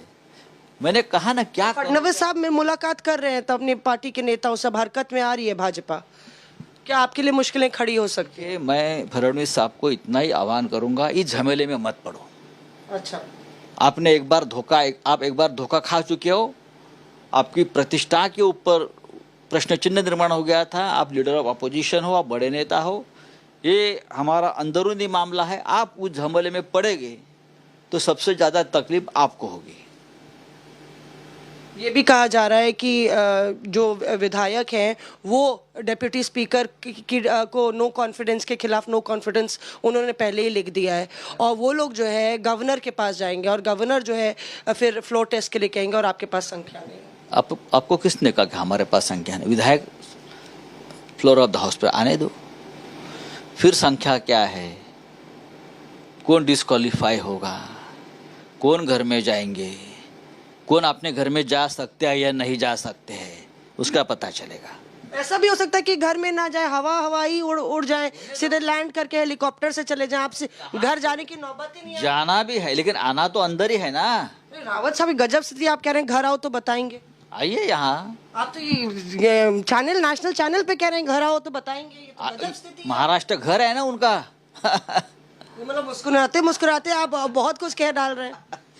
महाराष्ट्र उनका घर है। पुलिस सख्ती में, पूरा सुरक्षा का पूरा कवच खड़ा हुआ है, पुलिस के लिए भी बहुत बड़ी स्थिति। देखिए, अब महाराष्ट्र में जो सेंट्रल पुलिस है सबको सुरक्षा दे रही है, जैसा कोई देश में काम ही नहीं बचा है। कितने लोगों को आप सेंट्रल सुरक्षा का कवच देंगे और क्यों दे रहे हो आप? ये गद्दार लोग हैं, बेईमान लोग हैं, उनके लिए सेंट्रल एजेंसी काम करे। देखो अमित शाह जी, मोदी जी, उनके पास बहुत बड़ा काम है, उनको देश का नेतृत्व करना है, इतनी समस्याएं देश में है। हाँ, ऐसे पॉलिटिकल झमेले में मोदी साहब ने और अमित शाह जी ने नहीं आना चाहिए। जब तक उन्हें पूरा विश्वास नहीं है ये मामले में, नहीं आना चाहिए। फिर ठोकर खाएंगे आपको लगता है? पहले भी एक बारी फेर हो। देखिए, भारतीय जनता पार्टी के साथ हमारा 25 साल का रिश्ता है, वो रिश्ता बहुत इमोशनल था और आज भी है। ऐसा नहीं करूँगा आज नहीं है, आज भी हमारे सब दोस्त हैं। आज भी मैं मोदी जी को मानता हूँ, अमित शाह जी को मानता हूँ, सबको मानता हूँ, रिस्पेक्ट देता हूँ। लेकिन एक मजबूरी में हमने सरकार बनाई है। पहले दिन से आप सरकार तोड़ने की बात कर रहे हो। सरकार चलने दो, 5 साल के बाद चुनाव आ जाएगा, फिर जनता तय करेगी क्या करना है क्या नहीं करना है। अब ऐसी नौबत आ पड़ी है कि आदित्य ठाकरे भी जो है रैली कर रहे हैं, युवा मोर्चा को संबोधित करेंगे। देखो, आदित्य ठाकरे हमारा भविष्य है। अब हमारे जैसे लोग और कितने साल काम करेंगे? हमारी भी उम्र हो गई है, हम 60 साल के ऊपर होकर एक जमाना लौट गया है। नए बच्चे हैं, काम करते हैं, पार्टी की कमान तो उनके ऊपर ही सौंपनी चाहिए। हम उनके साथ रहेंगे, हम उनको मार्गदर्शन, कभी न कभी हमको भी रिटायर होना ही है। ऐसा नहीं कि आज भी हम लोग, पर आपके विधायक ही नहीं रह जाएंगे, पार्टी नहीं रह जाएगी संजय जी, तो कैसे चुनकर आएंगे वापस? बहुत बार होते हैं, 50 गए तो 100 चुनकर लाएंगे, उसमें क्या बात है बड़ी? मराठवाड़ा के अच्छे नेता हैं, बड़े नेता हैं तानाजी सावंत। अब उसने कहा, आपके पास गलत जानकारी है। तानाजी सावंत कभी शिवसेना में नहीं थे। तानाजी सावंत कांग्रेस से हमारे यहाँ है, ये उनकी विधायक की पहली बार है। काफी अपने आप को दबदबा उनका माना जाता है। तो ऐसे दबदबा वाले लोगों को हम कपड़े उतार कर रास्ते में खड़े करते हैं, छोड़ दो। तो ये थे संजय राउत साहब, शुक्रिया सर हम लोग से बात करने के लिए। सर को जाना है, बैठक है राष्ट्रीय कार्यकारिणी की और लगातार रणनीतिकार रहे हैं, शिवसेना के फ्रंट फुट पे बैटिंग करते हुए नजर आए हैं। कुल मिला के कहीं ना कहीं उद्धव सेना अब आक्रामक मोड पे नजर आ रही है। Chitra, Huge story. Sanjay Raut telling India Today's Mosmi saying Uddhav Thackeray will not resign. Since yesterday, in fact for the past several days, there has been intense speculation that after the national executive, Uddhav Thackeray may resign. But Sanjay Raut makes it very clear. He's extremely combative. In fact, it could almost be argued, or the rebel camp could argue, that this is a threat that is being issued, a threat that Shiv Sena is fire. This is the anger of Shiv Senics on the streets, and that it is spilling out. And if this fire spreads, this fire cannot be contained. That's a huge point being made by Shiv Sena Member of Parliament Sanjay Raut, someone who's considered as the right-hand man of Uddhav Thackeray. Another very important point being made here by Sanjay Raut to India Today's Mosmi Singh was Uddhav Thackeray is emotionally a broken man. Uddhav Thackeray had placed his trust. He was unwell, and those he trusted stabbed him in the back. That's the narrative. But somewhere down the line, is there also a realization that those rebel MPs, their numbers may be 38 plus 10 independents, 39 plus 9 independents, well, are they not coming back? Now, India Today's Mosmi Singh, who did that India Today exclusive, now joins me on the broadcast. Mosmi, that's a big point being made by Sanjay Raut, and some could say it's almost a threat that's going out to the rebels. But he's very clear that Uddhav Thackeray is not resigning. He's not resigning after the national executive. Gaurav, joining me exclusively on India Today is Sanjay Raut, and we'll take this entire matter to him because Sanjay Raut has made certain statements. Sir, you have issued, in fact, a threat to many of the MLAs saying, Mumbai aao to batayenge. And then we see that Tanaji Sawant's office is vandalized.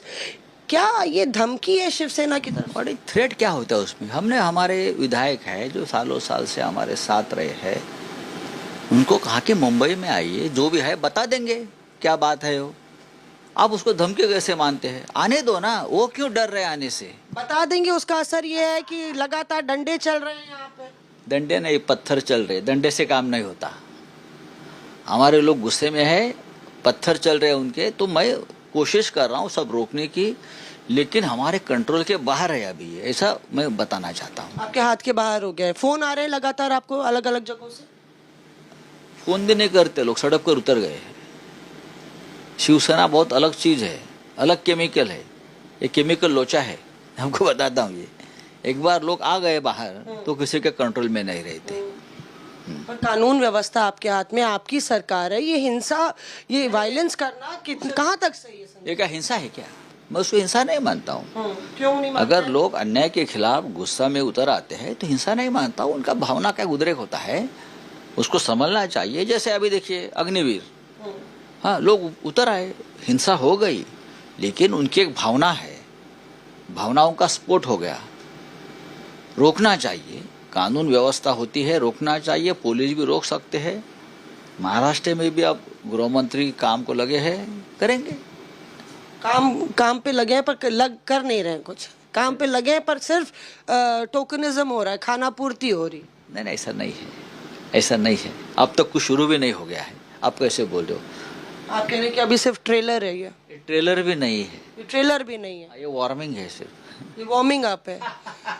Sir, ये national channel पे, India today पे आप इस तरह से कह रहे हैं तो सवाल खड़ा होगा ना कि कानून व्यवस्था अधर्म में राष्ट्रपति शासन लागू करने की मांग कर देगी बीजेपी। फिर तो करने दो, और क्या कर सकते हो, करने दो। लेकिन मैंने कहा कि लोग गुस्से में हैं, हम उनको कंट्रोल कर रहे हैं।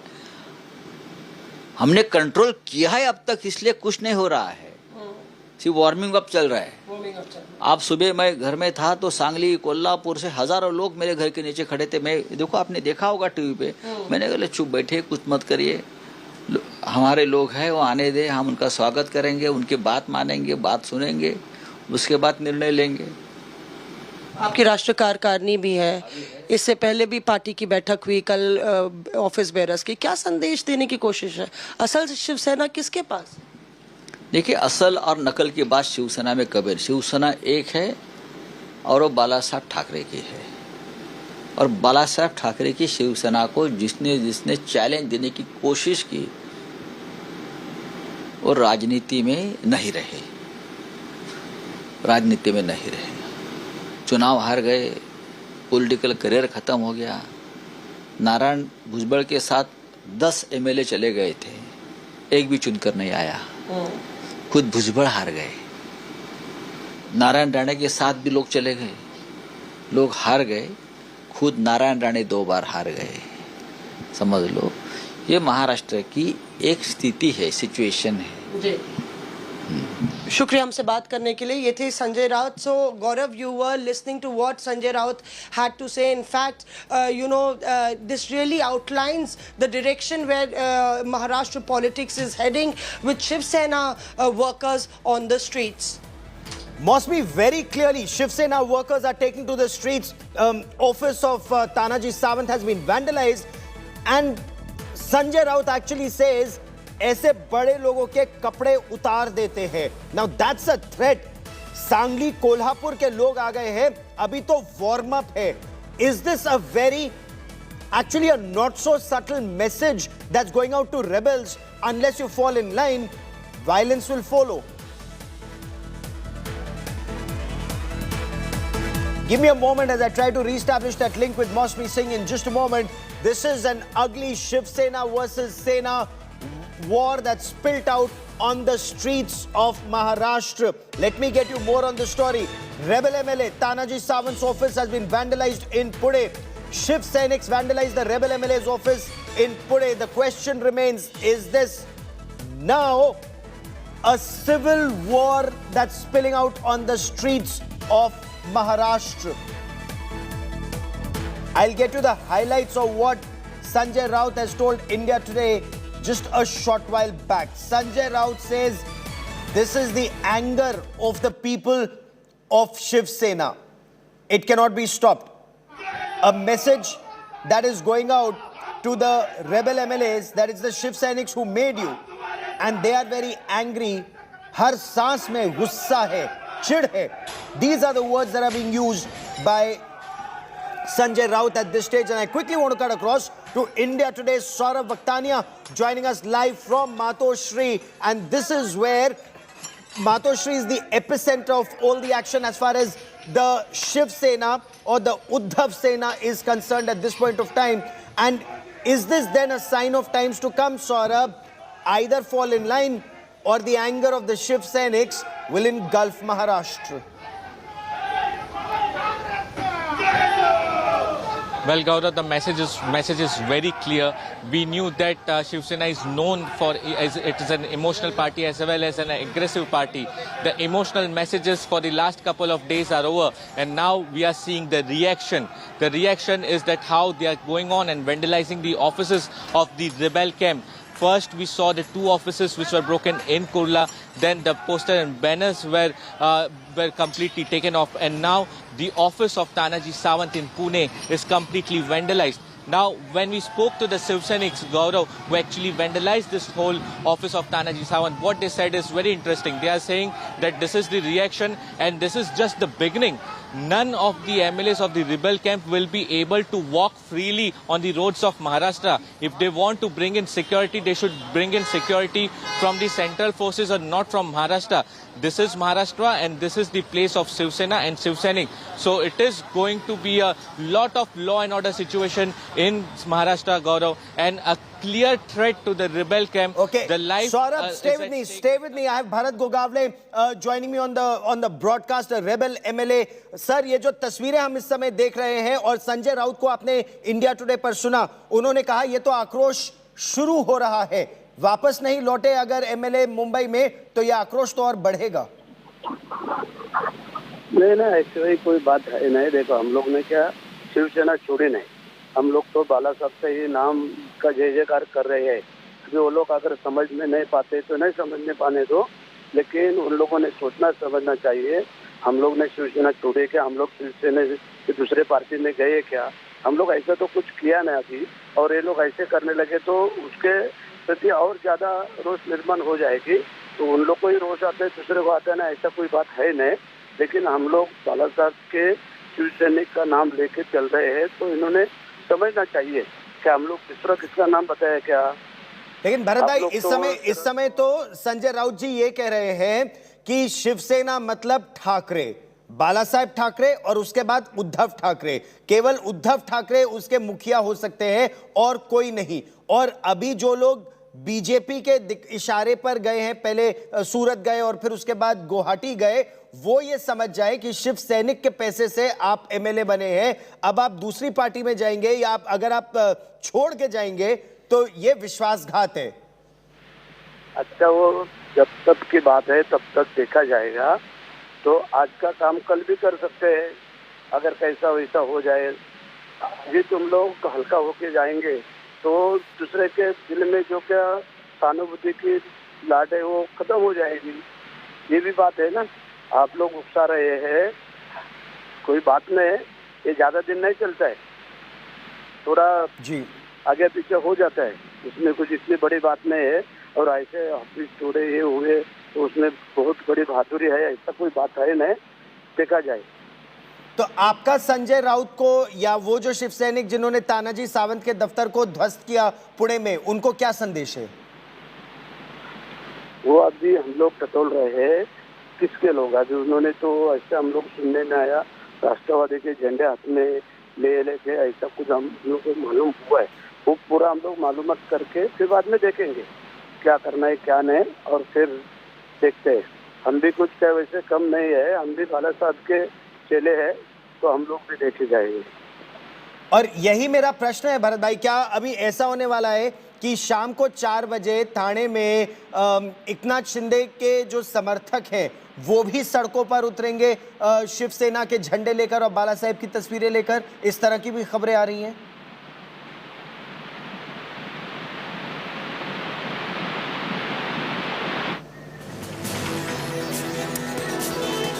Let me try and reestablish that link with Bharat Gogavle, one of the rebel MLAs at this point of time, and they are saying that this violence will not help anyone. They're still trying to verify whether this was violence by Shiv Senics or whether this was violence by NCP workers who are also carrying the NCP flag. They're trying to verify, but they're saying we too are Shiv Senics. We too follow the ideology of Bala Saheb Thackeray, and that is why we can also play the same game.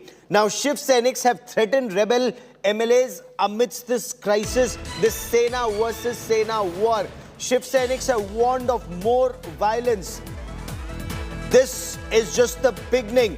More offices will be vandalized. That's the message that's coming in.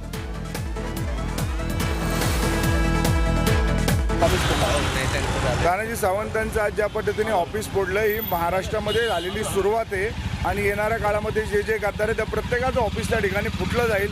Shiv Sainik हा महाराष्ट्रातील जनतेच्या डोळ्यातील अश्रू आणि उद्धव साहेबांच्या डोळ्यातील अश्रू बघू शकत नाही, म्हणून शिवसैनिक जागा झालाय आणि या गद्दारांना धडा शिकवल्याशिवाय शिवसैनिक शांत बसणार नाही. And I want to cut across to India Today's Vidya joining us for more on this big story from Mumbai. Vidya, this is a very, very clear message that's going out to the rebels that it's only started with the office of Tanaji Sawant, one of the rebel MLAs. It will expand. The writing clearly is on the wall, Vidya. This Sena versus Sena war is all set to intensify, an indication that also came from Sanjay Raut. In fact, this is the exact mood that has been reflective since the last 2 days, and now the entire politics of Maharashtra is actually going to come on the road of Mumbai and Thane that we have seen. Kolhapur had witnessed yesterday huge crowd of protesters of Shiv Senics. Similarly, in Nasik, there was a poster of Eknath Shinde which was inked. Right now, right here in Mumbai as well, we have been seeing many such incidences where MLAs' offices have been ransacked.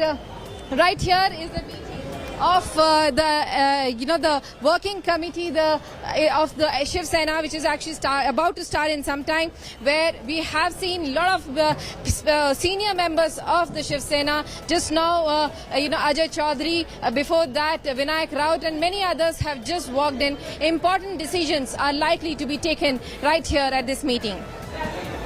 Very interesting, Vidya. We'll talk about the violence a little ahead also in the broadcast, especially when there's an apprehension this could spread across Maharashtra. But explain this to me. Is Uddhav Thackeray, there was some information that came in that seemed to indicate that the NCP has advised Uddhav Thackeray to put in his papers. NCP has advised him he doesn't have the numbers, don't go for a floor test. It could be more embarrassing for the Mahavikas Aghadi. But Sanjay Raut makes it very clear there is no question of Uddhav Thackeray resigning. Is there a change in thought, or is this actually what's happening on ground? Well, there does not seem to be a change at all, Gaurav. In fact, the Uddhav Thackeray-led faction is extremely adamant that they will not agree to what the other Shiv Senics in Guwahati have been saying. The Eknath Shinde camp is actually asking them to break away from the Congress and the NCP and to take on the mantle with the BJP. Remain in the government, but with a like-minded party is what they are seeking. But right here, we have been hearing, be it Sanjay Raut, be it any of these. In fact, the lowest rung Shiv Senics who are all here right now, from Jila Adhyaksh to Shakha Pramukhs, all of them seem to be of the opinion that what Thakres are saying is right, that the MVA government should really go ahead. It is a decision of the Thakres that they agree with, in spite of me asking them various times, that your entire ideology, the core ideology of Hindutva matches that of the BJP. So why not? Said once the Thakres have taken a decision to go with a certain party, we stick to it, is what the Shiv Senics right here at the ground have been saying. And that's probably what is reflective in the idea, in the entire decisions that are being made at the Shiv Sena Bhavan right now as well.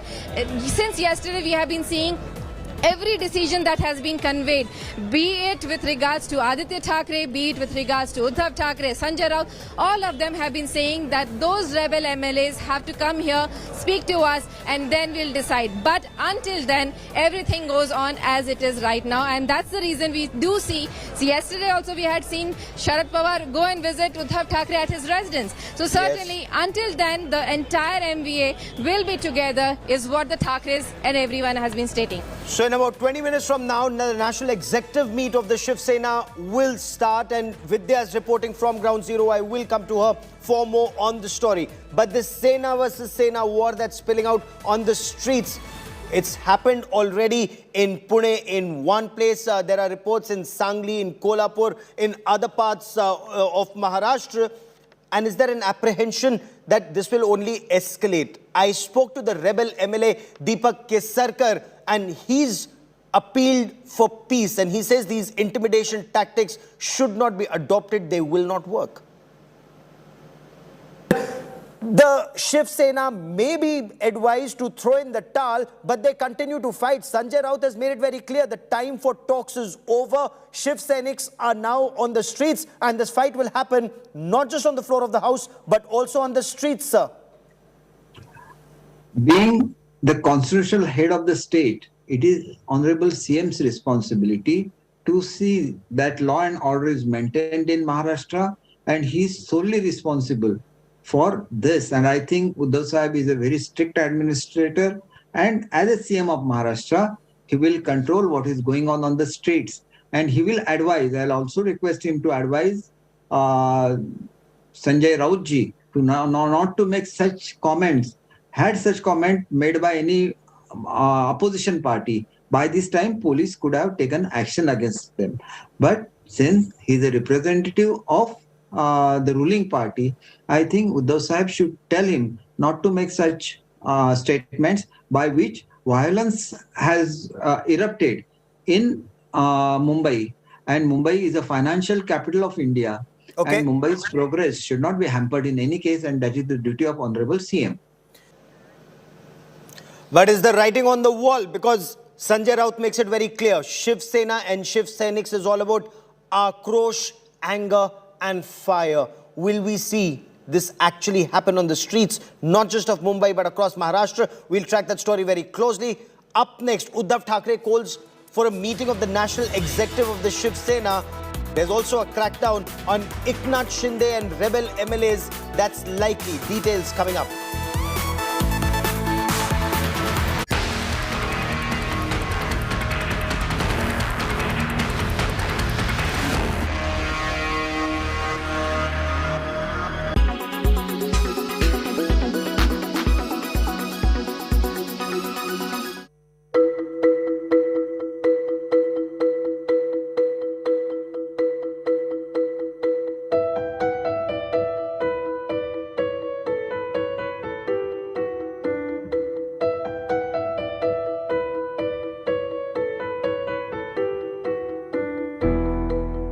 Artemis 1 is NASA's effort for an unmanned mission to the moon's surface.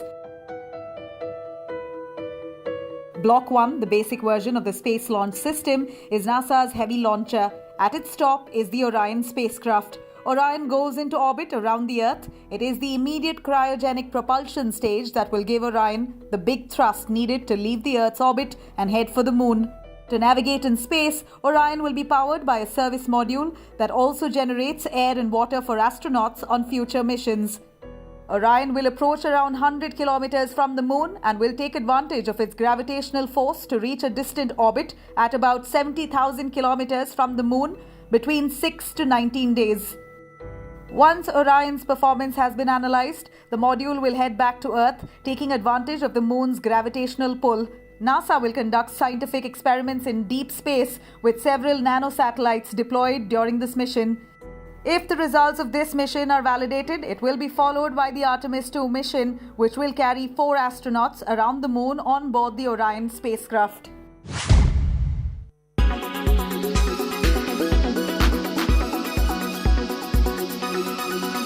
Make your media plan smarter with India Today Live TV on your connected devices. You are watching India Today. You are watching India.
You are watching India Today.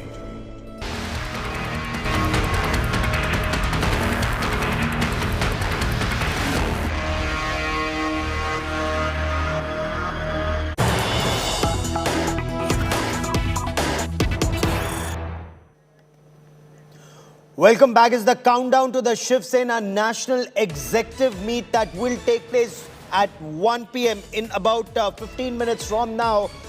Information that's coming in indicates that Uddhav Thackeray, his faction of the Shiv Sena, or at least the MLAs with him and the party rank and file, they are very clear. They want hard action against the rebel Shinde Sena. Not just against Eknath Shinde, but also against other MLAs and those who may remain in Maharashtra but are loyal to the Eknath Shinde Sena. We are also being told that senior Shiv Sena Neta Ramdas Kadam may be axed. Uddhav Thackeray is all set to hold that national executive. Sources are telling India Today Uddhav Thackeray is likely to remove Eknath Shinde as the party leader. Sources also say Uddhav is expected to discuss action against all other rebel MLAs who are in Guwahati. India Today's Mustafa Sheikh now joins me for more on the story. Mustafa, we were told that Uddhav Thackeray was emotionally broken, but he's being advised, and not just by Sharad Pawar of the NCP, he's being advised to take a hard line on the rebels and supporters of rebels. What more can you tell us? Well, yes, Gaurav, it's not only the Mahavikas Aghadi government of Uddhav Thackeray which is under crisis, but the Shiv Sena party itself. It's almost broken apart, and hence Uddhav Thackeray has to, activate the Shiv Senics at ward levels and also save his government. So he is in a action mode, if you can see. Since yesterday, Uddhav Thackeray has held many public meetings. Yesterday, twice, he and Aditya Thackeray had addressed Shiv Sena cadre, and now the National Executive meeting in which some harsh decisions are expected to be taken against those Shiv Senics, for example, who are in the working committee and whose dear and near ones have left for Guwahati. For example, Ramdas Kadam, who is in the working committee, his son, Shiv Sena MLA Yogesh Kadam, is in Guwahati with the Eknath Shinde camp. He is likely to be expelled from the working committee. So many such decisions are to be taken. We are hearing sabhas which Aditya Thackeray is going to address in Mumbai at various parts, and also the ransacking of offices and homes of MLAs who have left, be it in Mumbai, be it in Pune. So the Shiv Sena is in action mode. They don't know what will happen next, whether the MLAs, if disqualified, will move to court, whether the deputy speaker will be called in for a no trust vote and there will be no speaker in the Maharashtra. So these are things on Uddhav Thackeray which he is facing as a challenge, and is trying to tackle it one by one. We'll have to wait and see what the Eknath Shinde camp does. That will be very crucial. We are hearing they are going to address a press conference, whether they come back to Mumbai, whether they stake claim to form the government or say that the government is minority. Everything is now restive on that Eknath Shinde camp. Back to you. All right, but is Ramdas Kadam actually being punished for his son Yogesh Kadam's actions? Because Yogesh Kadam is one of the rebels, whether it's the number is 38 or 39, there's no clarity just as yet. Is Ramdas Kadam being punished for his son's actions? Well, Ramdas Kadam has been sidelined in the Shiv Sena long ago. There was some controversy which had erupted, and his phone call was recorded by one of the MNS workers in which he was happy because Anil Parab, who is close aide of Uddhav Thackeray, action was taken against Anil Parab's bungalow in Dapoli in the area of Maharashtra. So there was some allegation against him that he was trying to, after being sidelined after 2019, he was, trying to get back his position and trying to target people who are close to Uddhav Thackeray. So that was one thing. His son remained in Shiv Sena, but now as he has gone to Guwahati, then there is more spotlight on Ramdas Kadam, his action and his loyalty towards Shiv Sena. Back to you. Okay, stay with me. I also want to cut across to Vidya joining us from the Shiv Sena Bhavan for more on the stories. Vidya, on what lines is the Shiv Sena now moving forward? Because you've been speaking to a cross-section of leaders right from the top down to the Zilla Pramukhs and the Shakha Pramukhs. What direction is the Shiv Sena moving in now? Well, the direction really remains the same that has been chosen in the last couple of days, which basically means that all those who have rebelled will not be really, persuaded by emotions any further. If they really want to return, they will, or else they will also try, the Shiv Senics here in Mumbai will also try to see to it that there is a pressure that is built up to make sure that those pleadings that we had seen on the first day, that does not happen any further. That's one thing which is very clear. The Shiv Senics have decided that they will try to put a pressure on, these people. Right here, a lot of people are still going inside. A lot of these political leaders are still going inside for the executive meet. Most of the senior leaders like Sanjay Raut, Vinayak Raute, all these people have actually reached here. Sir, can I speak to you, sir? Oh, sorry.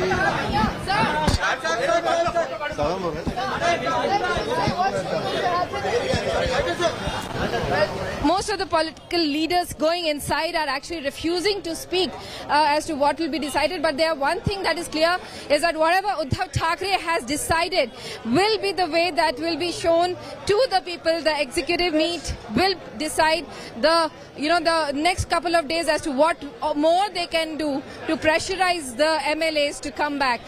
That's among one of the decisions, of course. And apart from that, the ways that the pressure can really be built up.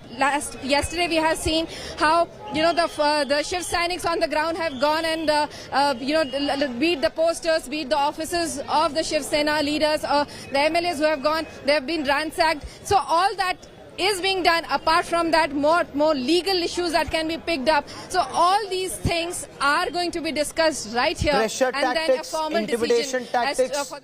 Okay, an effort to keep the Shiv Sena together. Because the threat is that Eknath Shinde has so far succeeded in taking control of 2/3. At least that's what is the claim of the rebel Sena. They've succeeded in taking control of 2/3 of the MLAs.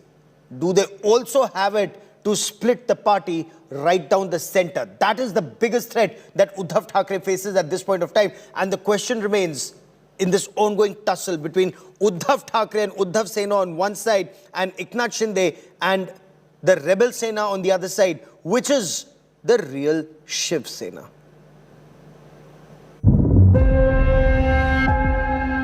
Which is the real Shiv Sena? Who will inherit Balasaheb Thackeray's legacy? And who will rule Maharashtra?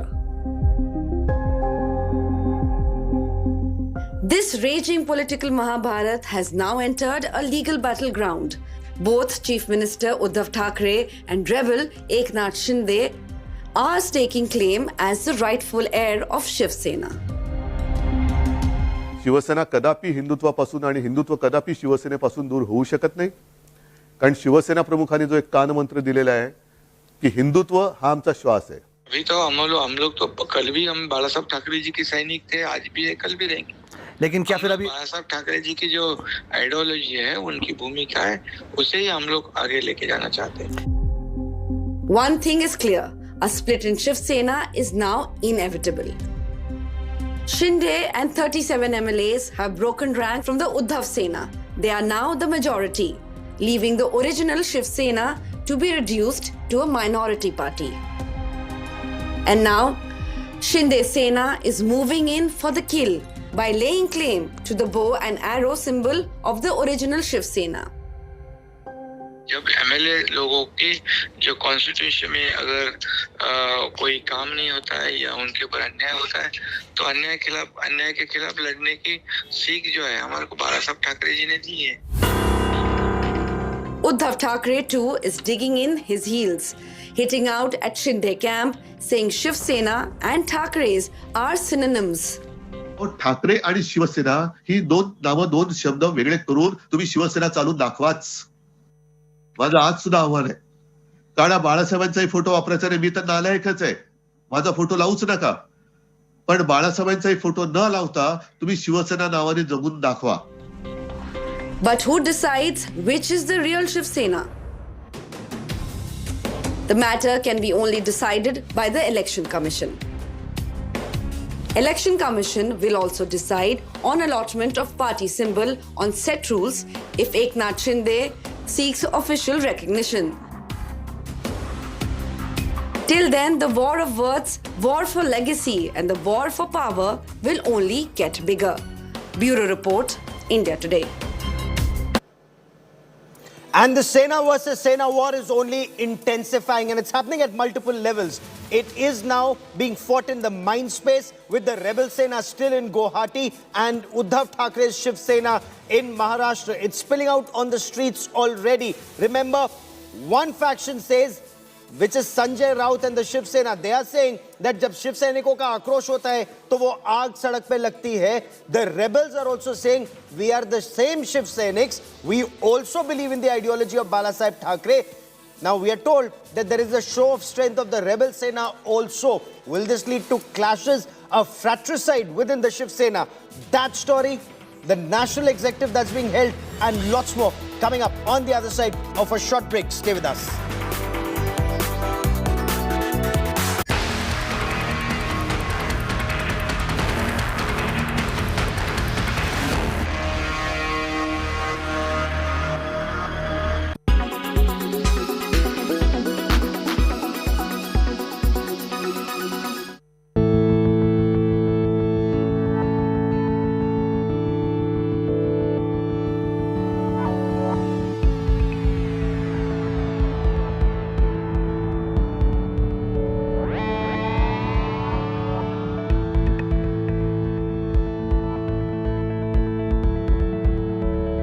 La main des aides-soignants.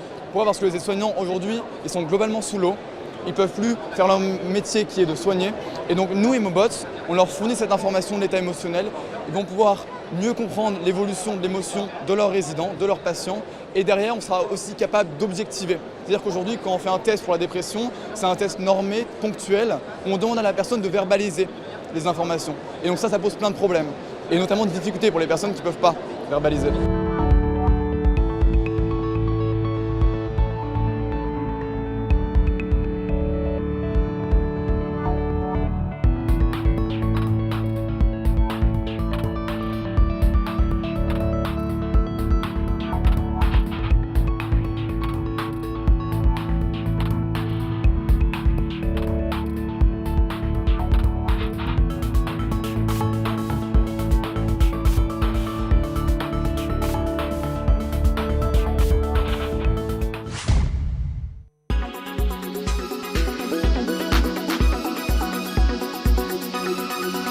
Make your media plan smarter with India Today Live TV on your connected devices. Make your media plan smarter with India Today Live TV on your connected devices. You are watching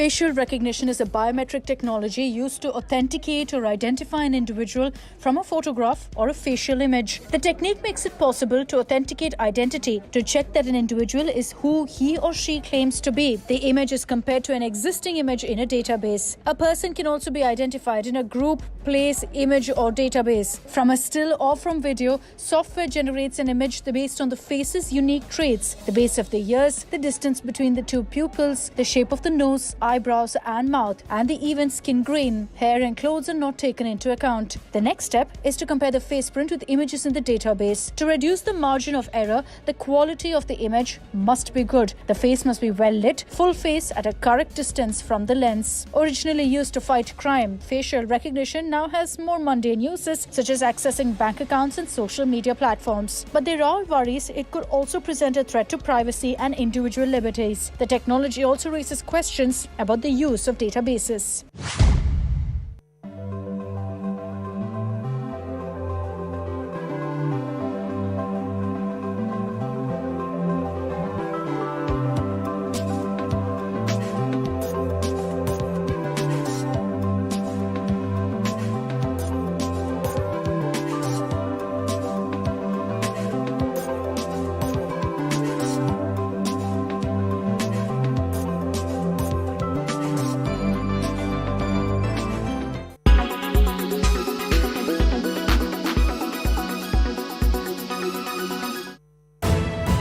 You are watching India Today.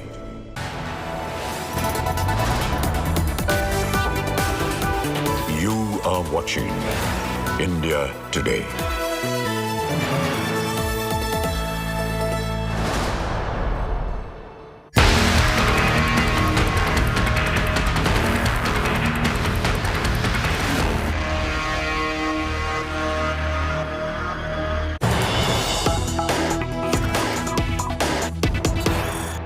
Disqualify करने की power उसकी निकल जाती है जब तक उनके बारे में निर्णय नहीं।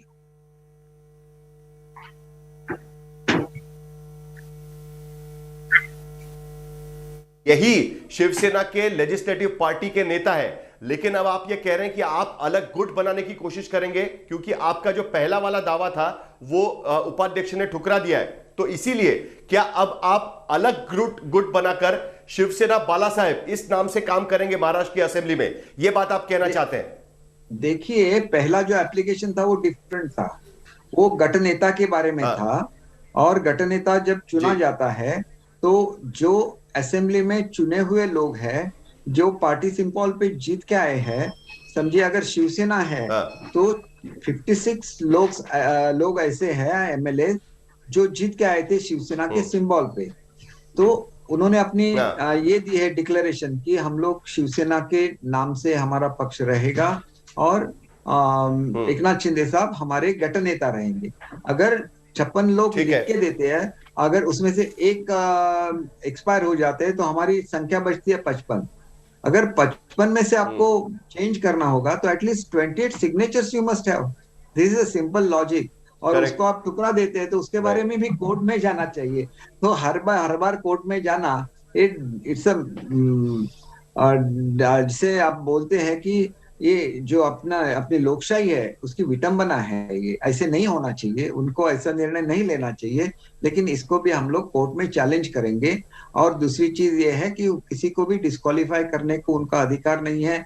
जो डिस्क्वालिफिकेशन का प्रपोजल गया है उसके बारे में भी सोचिए कि विधानसभा या लोकसभा में पार्टी का जो व्हीप होता है उसके विपरीत आपको वोटिंग नहीं करनी है और इसीलिए वो व्हीप दिया जाता है। यहाँ तो वोटिंग भी नहीं हुई, खाली मीटिंग के लिए गैर हाजिर रहे तो उसके लिए किसी को निकाला जाता है। ये फर्स्ट टाइम हो रहा है भारत में। और एक थोर परंपरा रही है महाराष्ट्र विधानसभा की, जहां पे कोई भी प्रॉब्लम आता है अन्य विधानसभा में तो महाराष्ट्र विधानसभा को रेफर किया जाता है। ऐसे विधानसभा में ऐसी बातें करना गलत है। वो कोई पॉलिटिक्स का ये नहीं है, स्टेज नहीं है, वो एक घटनात्मक व्यासपीठ है और उसकी सैंक्टिटी मेंटेन करनी चाहिए।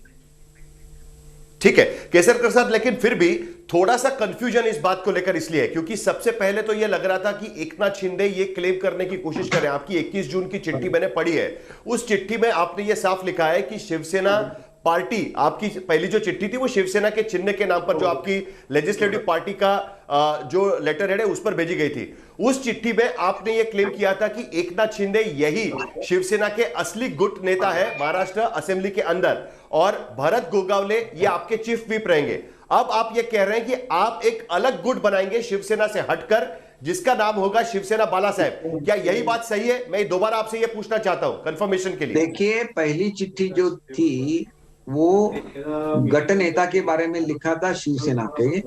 वो गट नेता वैसे भी वो बदल नहीं सकते without the majority of the MLA, वो एक बात है। और जब आपको अलग गट जिसको बोलते हैं कि आप पार्टी से विभक्त हो जाते, ये तो शिवसेना पार्टी हो गई विधानसभा में।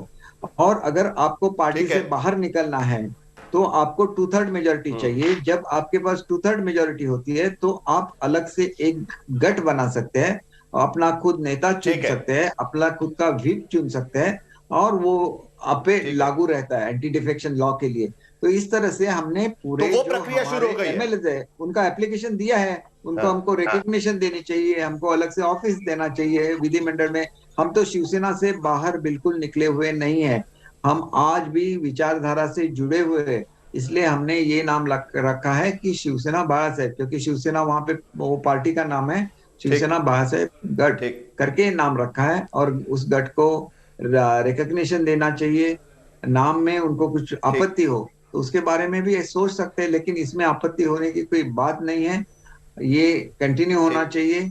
और जो आज एक मिसअंडरस्टैंडिंग फैला जा रहा है महाराष्ट्र में, ये लोग निकल के बीजेपी में जा रहे हैं, हम लोग बिल्कुल किसी भी पक्ष में नहीं जा रहे हैं। हमारा अलग गट रहेगा, हमारा अलग गठबंधन रहेगा। और मेरी सोच ऐसी है कि जब ऐसी मेजॉरिटी डेमोक्रेसी में हो जाती है तो इसको एक्सेप्ट करना चाहिए।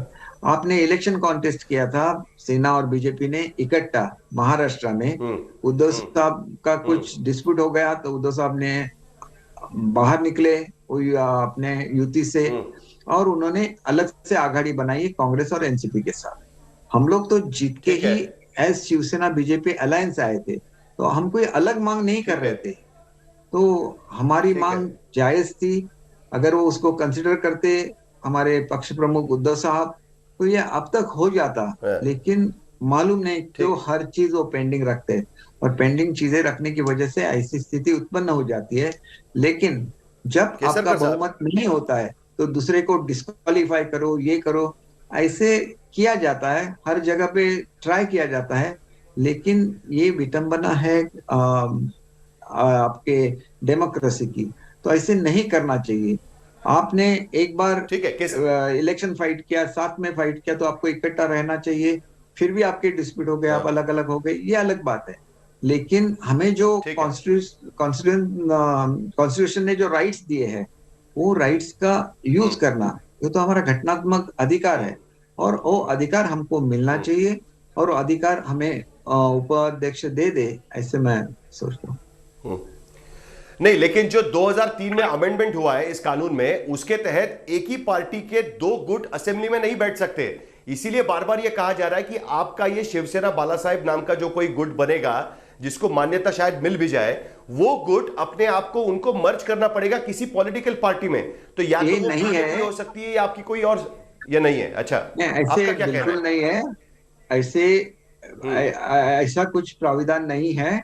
वो तो अलग गट करके आप बैठ सकते हैं, और वैसे हम लोग बैठेंगे। आज जो सिर्फ चल रहा है प्रेशर टैक्टिक्स चल रहा है महाराष्ट्र में, और ऐसे कोई भी नहीं है। जो भी प्रोविजंस हो गए कायदे की, उसकी हम लोग अमल बजावनी करेंगे। आप बीजेपी को समर्थन देंगे? आपका गुट बीजेपी को सरकार बनाने के लिए समर्थन देगा? हमारी मांग ये थी कि आप इनके साथ मत रहिए। अब महाराष्ट्र में 2 ही ऑप्शन बचते हैं, या तो आप कांग्रेस और राष्ट्रवादी के साथ जाओ, या तो आप बीजेपी के साथ जाओ, नहीं तो सरकार नहीं बन सकती। फिर से इलेक्शन लेनी पड़ेगी, ये बात है। तो मतलब आप बीजेपी को समर्थन देंगे और सरकार यहां पर बनाएंगे महाराष्ट्र में, यही आपका गोल रहेगा इस पूरे मामले में? बीजेपी को समर्थन देना न देना, ये शिंदे साहब का डिसीजन रहेगा। शिंदे साहब जो भी डिसीजन लेंगे, वो हम सब पे बाइंडिंग है। हमने ऐसे इनानिमसली बोला है कि शिंदे साहब जो भी डिसीजन लेंगे, हम लोग उनके साथ रहेंगे।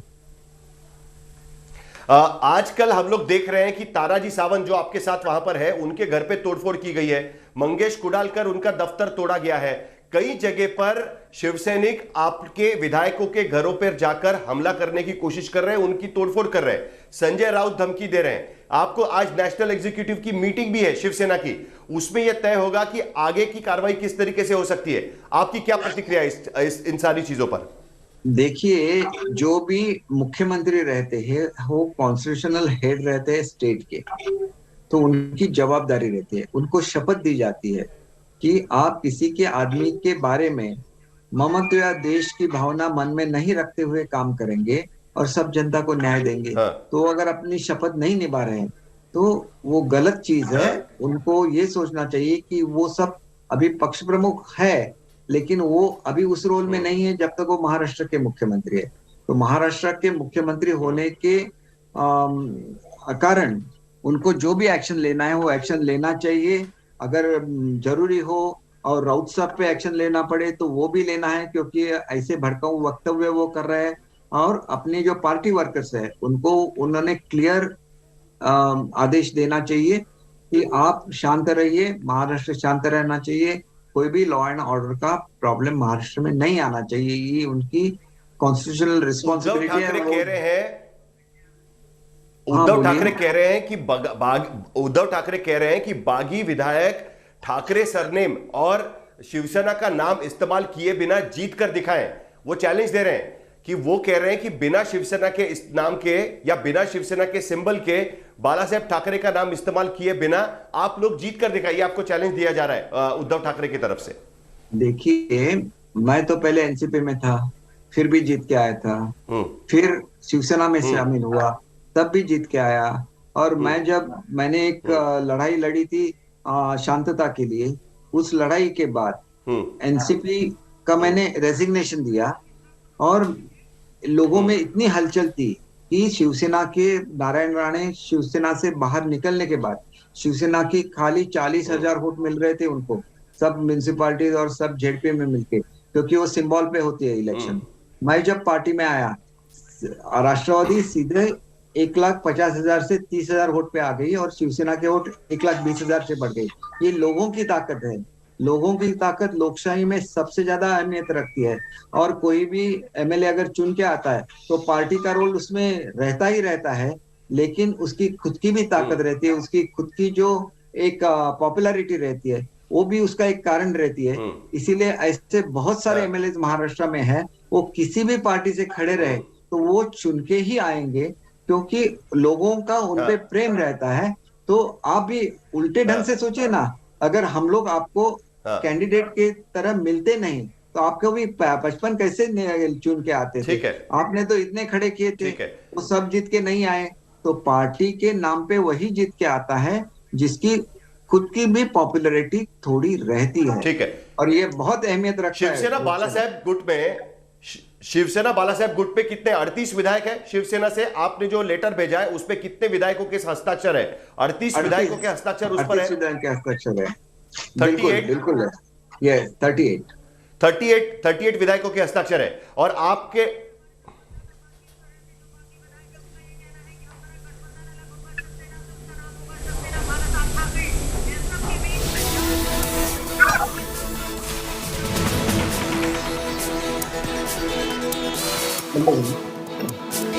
Okay, in a moment from now, we'll once again try and establish a link with Deepak Kesarkar in conversation there with Sahil Joshi. Extremely interesting. Two big points. Shiv Sena, Bala Sahib. Now, they want recognition as a separate group of the Shiv Sena in the Maharashtra State Assembly. A separate group where Deepak Kesarkar, for the first time, officially confirms they have the support of 38 Shiv Sena MLAs. They are saying, we are the real Shiv Sena that's taking the legacy of Bala Sahib Thackeray forward. Big political scoop in the Sena war here on India Today. Eknath Shinde to form a rebel group of the Shiv Sena called the Shiv Sena Bala Sahib. The Shinde Sena wants recognition of their own party whip and their own legislature party leader.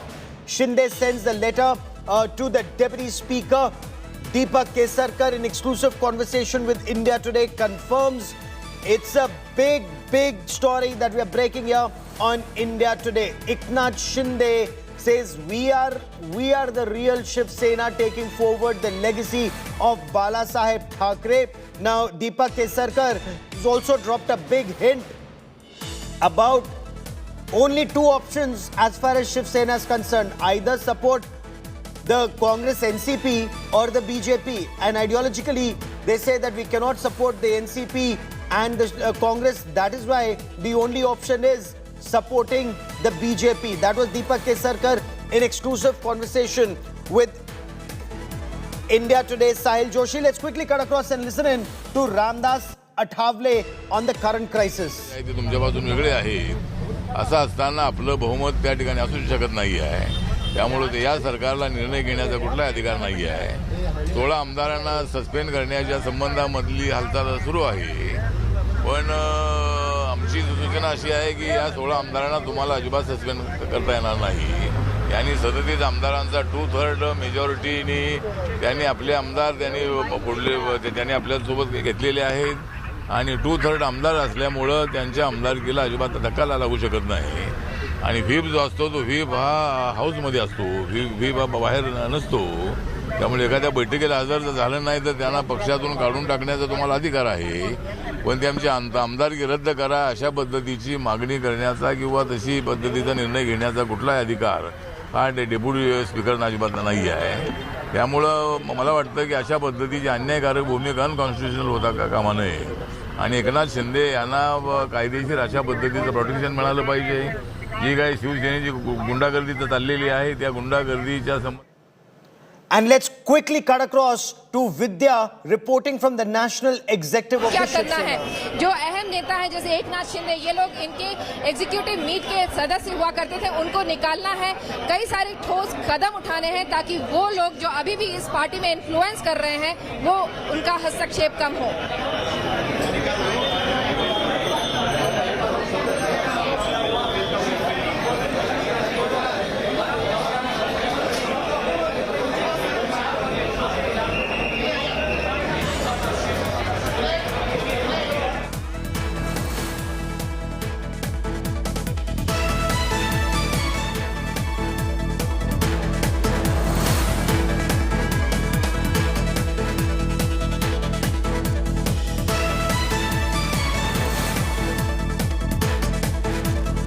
Then endgame Uddhav Thackeray. The Shinde Sena want recognition as a separate part of the Shiv Sena in the Maharashtra State Assembly. They say recognize us as Shiv Sena Bala Sahib. They want recognition of their own party leader, which is Eknath Shinde, and their whip, which is Bharat Gogavle.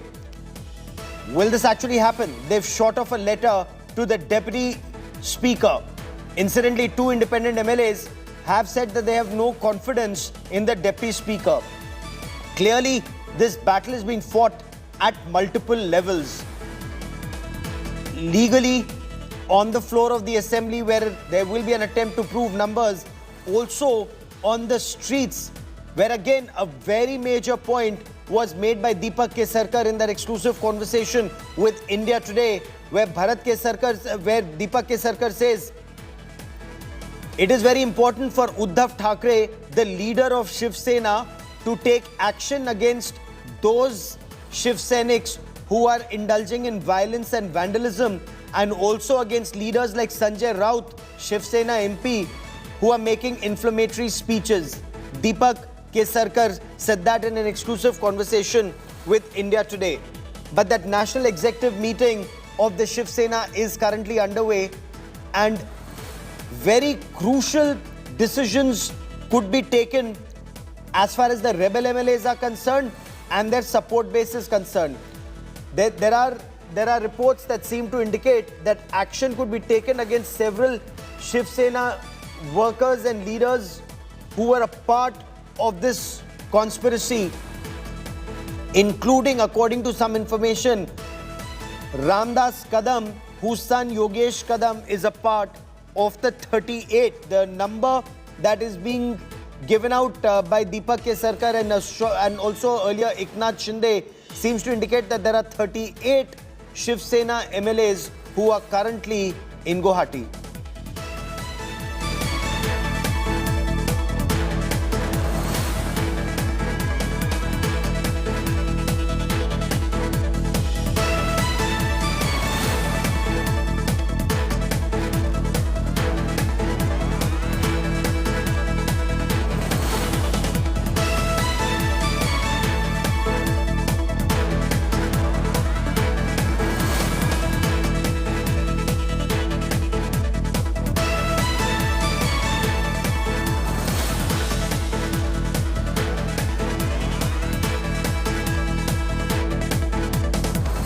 Camp has dropped a big bomb very clearly.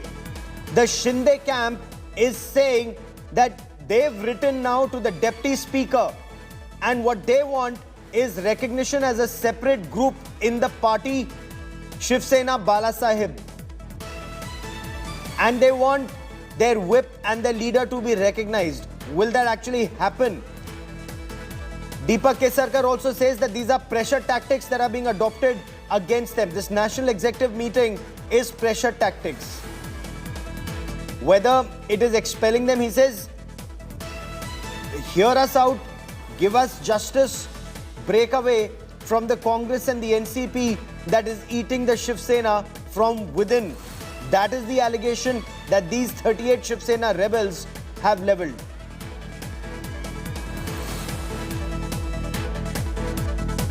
The Uddhav Sena versus Shinde Sena fight has reached a new level very clearly. Uddhav Thackeray is holding this national executive meet. Now, according to sources, Uddhav Thackeray is likely to remove Eknath Shinde and others. Sources are also telling India Today Uddhav Thackeray is to discuss action against these 38 rebels. NCP chief Sharad Pawar had suggested a hard stand against the rebel MLAs and their chief Eknath Shinde.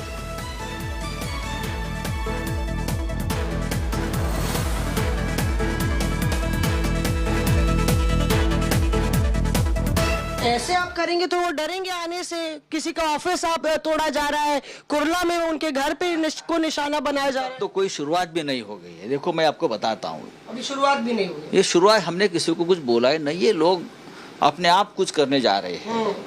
और बात रही डर की, डर तो रहना ही चाहिए।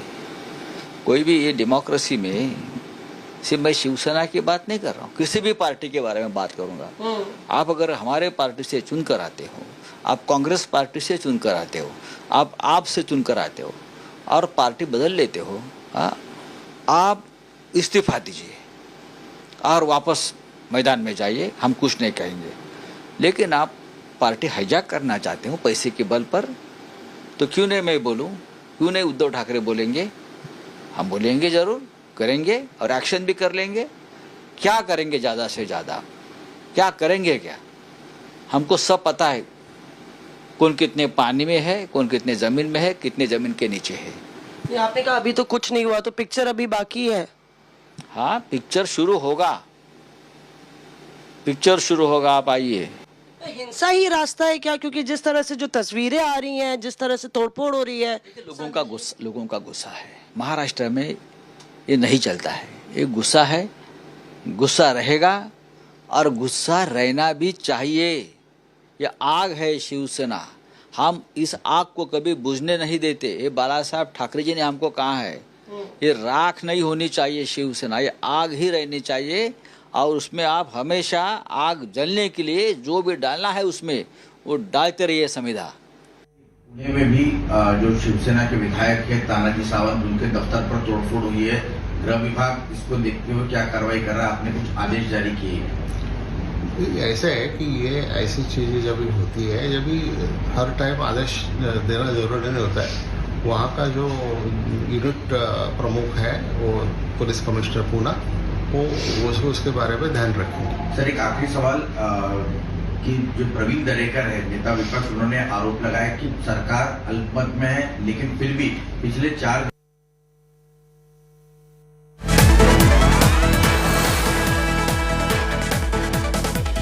So that was Dilip Valse Patil, the Maharashtra Home Minister, talking about an investigation being carried out by the Commissioner of Police, Pune. This is about the violence that had taken place and the office of Tanaji Sawant, Shiv Sena rebel MLA, being vandalized allegedly by Shiv Senics. But just a short while back when I spoke to Bharat Gogavle, one of the rebel MLAs, he said it needs to be verified who actually carried out this process of vandalizing offices, because the offices were being vandalized by those who were also waving the flag of the NCP. This is the allegation being leveled by Bharat Gogavle. So it's a matter of verification as of now. India Today's Saurabh Vaktania now joins me live from Matoshri for more on the story. Saurabh, anger on the streets of Mumbai. Is there an apprehension? Is there a fear that this will spread across Maharashtra?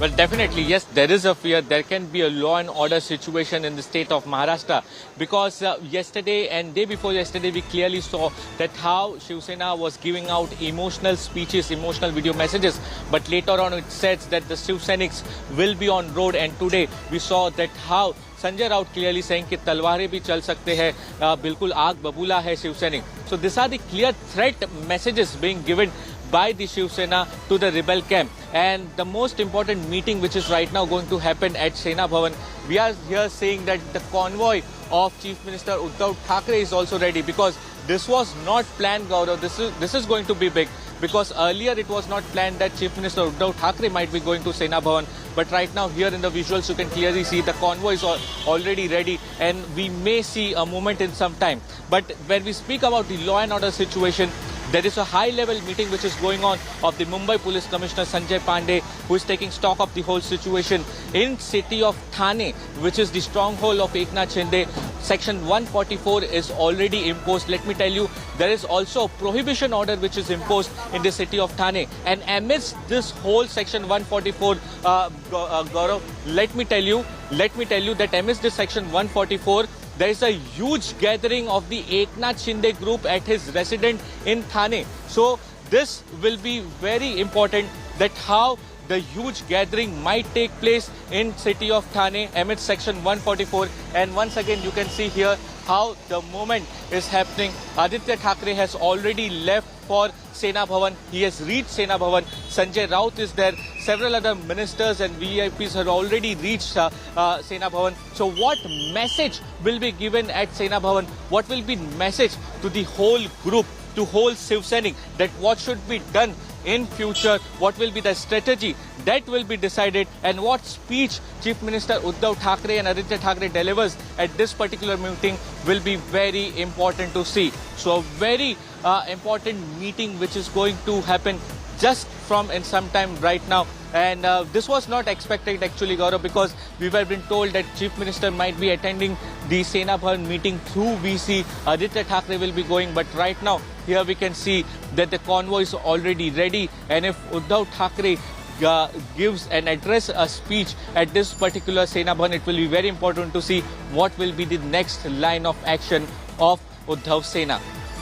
Stay with me, Saurabh, because this becomes extremely interesting on the road ahead. And I want to bring in India Today's Mosmi Singh for more on this big story. Mosmi, you got us that scoop speaking to Sanjay Raut that Uddhav Thackeray will not resign. And this indicates that the Shiv Sena is extremely combative at this stage against the advice of the Mahavikas Aghadi partners, including NCP. Mosmi, what was being said, asking Uddhav to throw in the towel, to put in his papers because they didn't have the numbers.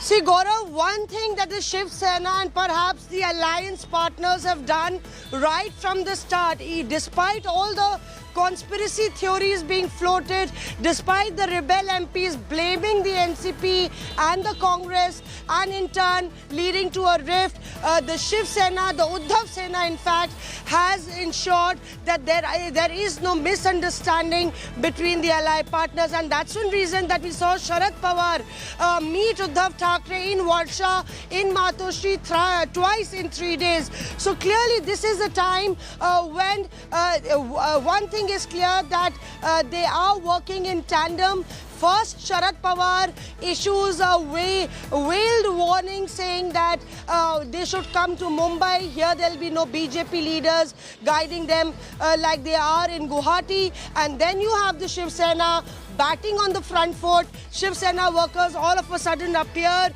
outside Matoshri last night. I saw that. Drums start rolling. And today, vandalism is what we see of the house of the office of a leader who is considered to have considerable clout in that area. So really the Shiv Sena making it sure that we are the real, Uddhav is the real Shiv Sena, and that's one reason that we see this meeting of the office bearers. Let me tell you, we should expect more such meetings just for Uddhav and the leadership here to indicate that we still have the hold over the party, and if it comes to anti-defection law, they will not qualify as far as both the conditions are concerned, and anti-defection law could come into place. But this battle now is going to go on for long, Gaurav. Stay with me, Mosby. Stay with me, Saurav Akhtania, because this battle is becoming extremely interesting at this stage. The Rebel Sena says what is happening at this National Executive meeting is actually just pressure tactics. They say we know the law, we have the numbers, we've sought recognition. Whether it happens at the level of the assembly or it happens in courts of law, we will pursue this story. But there is intimidation in terms of Sanjay Raut, and that's the question that is being asked.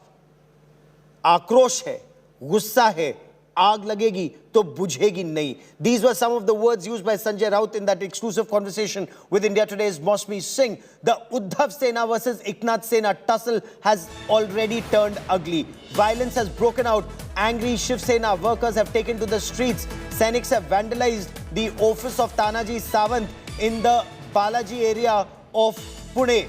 Sawant is one of the rebel MLAs from the state. He's currently in Guwahati, Assam. Sena workers have issued an open threat to the rebel MLAs saying, you will not be able to walk the roads of Maharashtra. On Friday, an angry Uddhav Sena workers, they vandalized the office of Mangesh Kudalkar in Kurla. They even threw black ink and eggs at Eknath Shinde's poster in Nashik, shouting angry slogans, venting their anger against the rebels and the leadership. And we'll put out those multiple images for you. All the action that is taking place, whether it's at Kudalkar's office, whether it's at Sawant's office, or even at Shinde's office. Shiv Sena MP Sanjay Raut, while downplaying the violence by Shiv Sainik, said, this is only the trailer. The real picture is yet to unfold.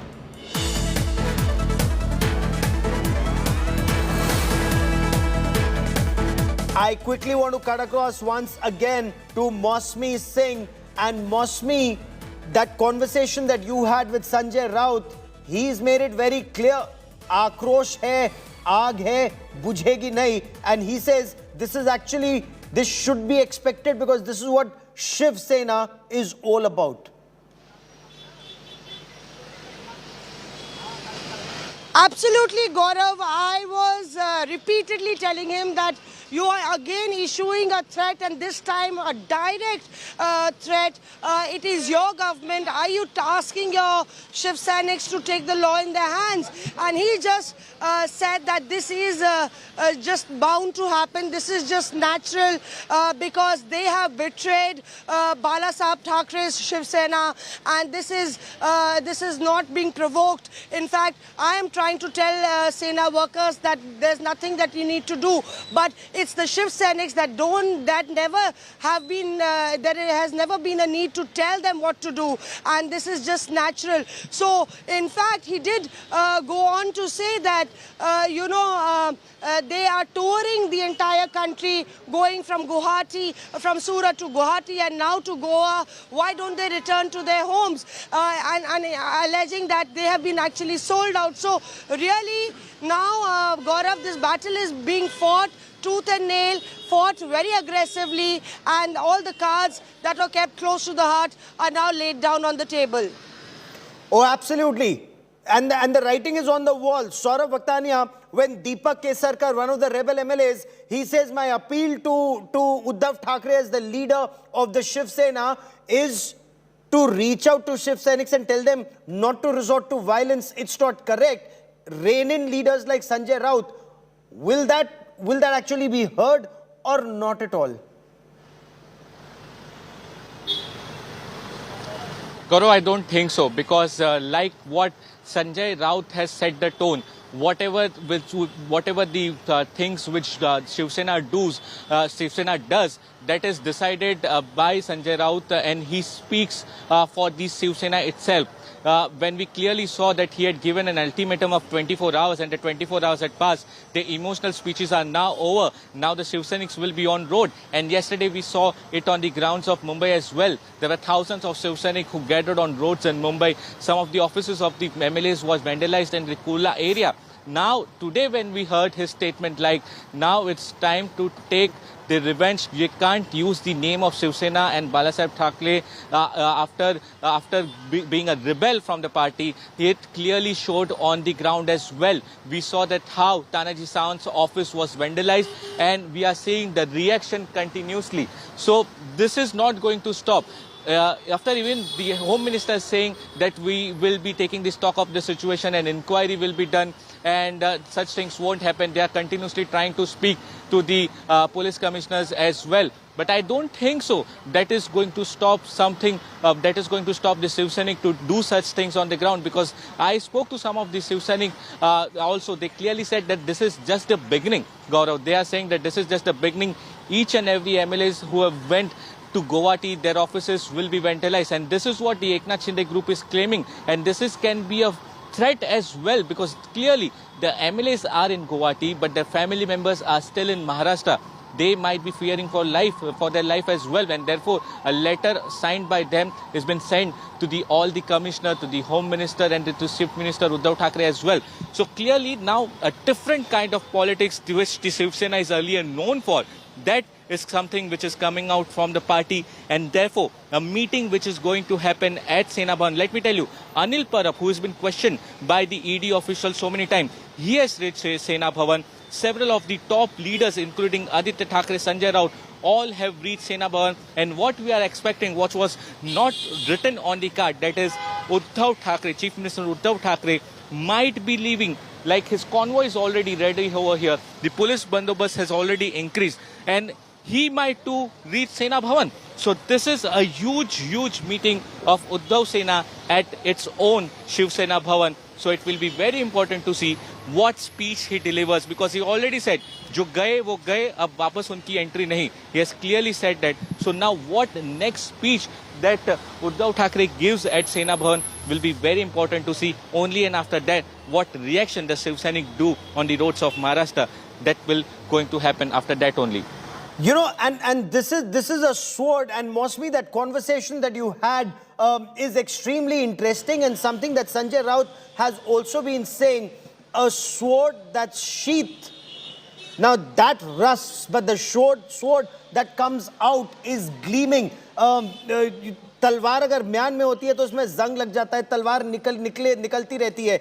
लेकिन मौसमी, the question is there an apprehension that this is actually something that can hit both ways? Because even the rebel Sena says, we are Shiv Sainiks and we also follow the ideology of Balasaheb Thackeray. So this could be violence that is two ways, a fratricidal war.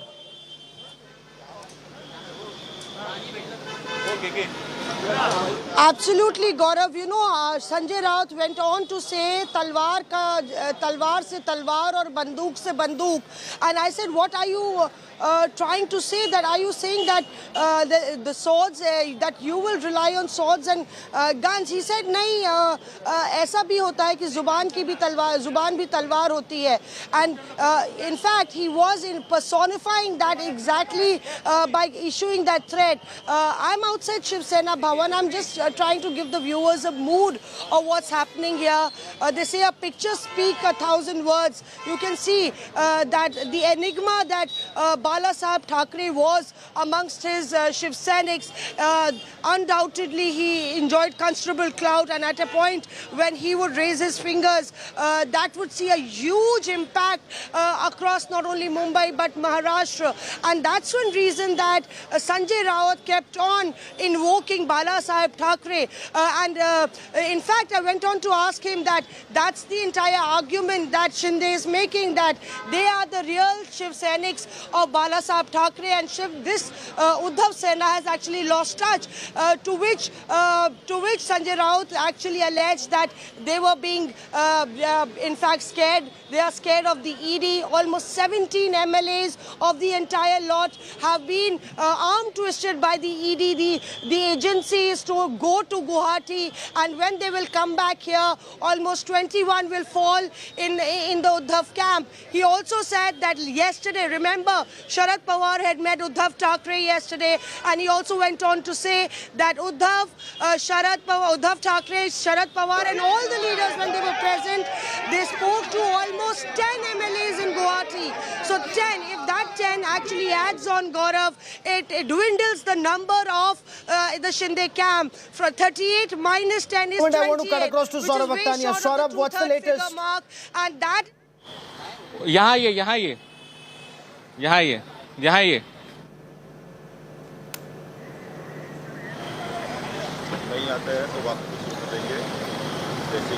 Saurabh, there is some action behind you. Saurabh, what's happening? Yes, there is a movement over here, and clearly you can see that the complete roads are being blocked. That's the Western Express Highway that is completely stopped. All the vehicular movement is completely stopped. And just in some time, Gaurav, Uddhav Thackeray, the Chief Minister of Maharashtra, is going to leave his house of Matoshi. The police have cleared the whole road. The convoys are ready. There are lines of several cars. And here it is. And here it is. The first car has left, Gaurav. And the pilot vehicle has left. That's the second car. And from here, we would like to show you that Chief Minister Uddhav Thackeray has left. Here in the visuals, clearly waving at us. And Chief Minister Uddhav Thackeray has left from Matoshi. A very important meeting which is going to happen at Sena Bhavan, and this was not written on the cards. It was said that due to some health issues that Uddhav Thackeray might be joining that particular Sena Bhavan meeting through video conferencing, but giving a strong statement over here, showing the Shiv Sainik that he is right now very much active and he is the real Shiv Sena, and therefore now he has left from his house. This is Matoshi, and very likely he's going to reach there at Sena Bhavan, where a very important meeting, like I earlier said, and he will be delivering a speech over there. Back to you, Gaurav. Now, Uddhav Thackeray going there in person is also meant to send out a message, Saurabh, a message that he's well and truly in control of the party, if not the MLAs. Yes, absolutely, Gaurav. Because there were a lot of issues which were being raised that Uddhav Thackeray's health is not good and therefore he is not going to meet people. He also himself said that he is having some sort of symptoms of corona. But having said that, all the things were left apart. And when he came from Varsha to Matoshi, he stepped down from his car so many times. He is continuously meeting the Shiv Sena leaders from the ground level cadre to the top ministers as well. So he's continuously having so much of meetings. Yesterday we saw how Sharad Pawar, NCP chief, along with Praful Patel, Jayant Patil and Ajit Pawar, they all came to meet Uddhav Thackeray at Matoshi. They were here for around 2 hours. The whole strategy was decided. It was given a strong message that now Uddhav Thackeray has to take a strong stand in this whole issue. So continuously, Uddhav Thackeray is trying to show his presence. He's trying to show that he's very much active in the party. He is taking decision and he is with his party, be it from the ground cadre or the minister himself. And therefore, because this was not on the cards, we were been told that Uddhav Thackeray might be joining the Sena Bhavan meeting through video conference, but now making a statement that he's very much active in the party. He has left from Matoshi. So many questions were raised about his ill health, but now he'll be going to Sena Bhavan and he will be addressing a speech where huge LEDs and speakers have been put up at Sena Bhavan, and it will be very important to see what he speaks, Gaurav. Oh, absolutely, Mosmi, because for Uddhav Thackeray, it's the biggest challenge. So far, the split is in the MLAs and 2/3 are not with him. If this extends to the party, it's actually curtains as far as the Uddhav Sena is concerned.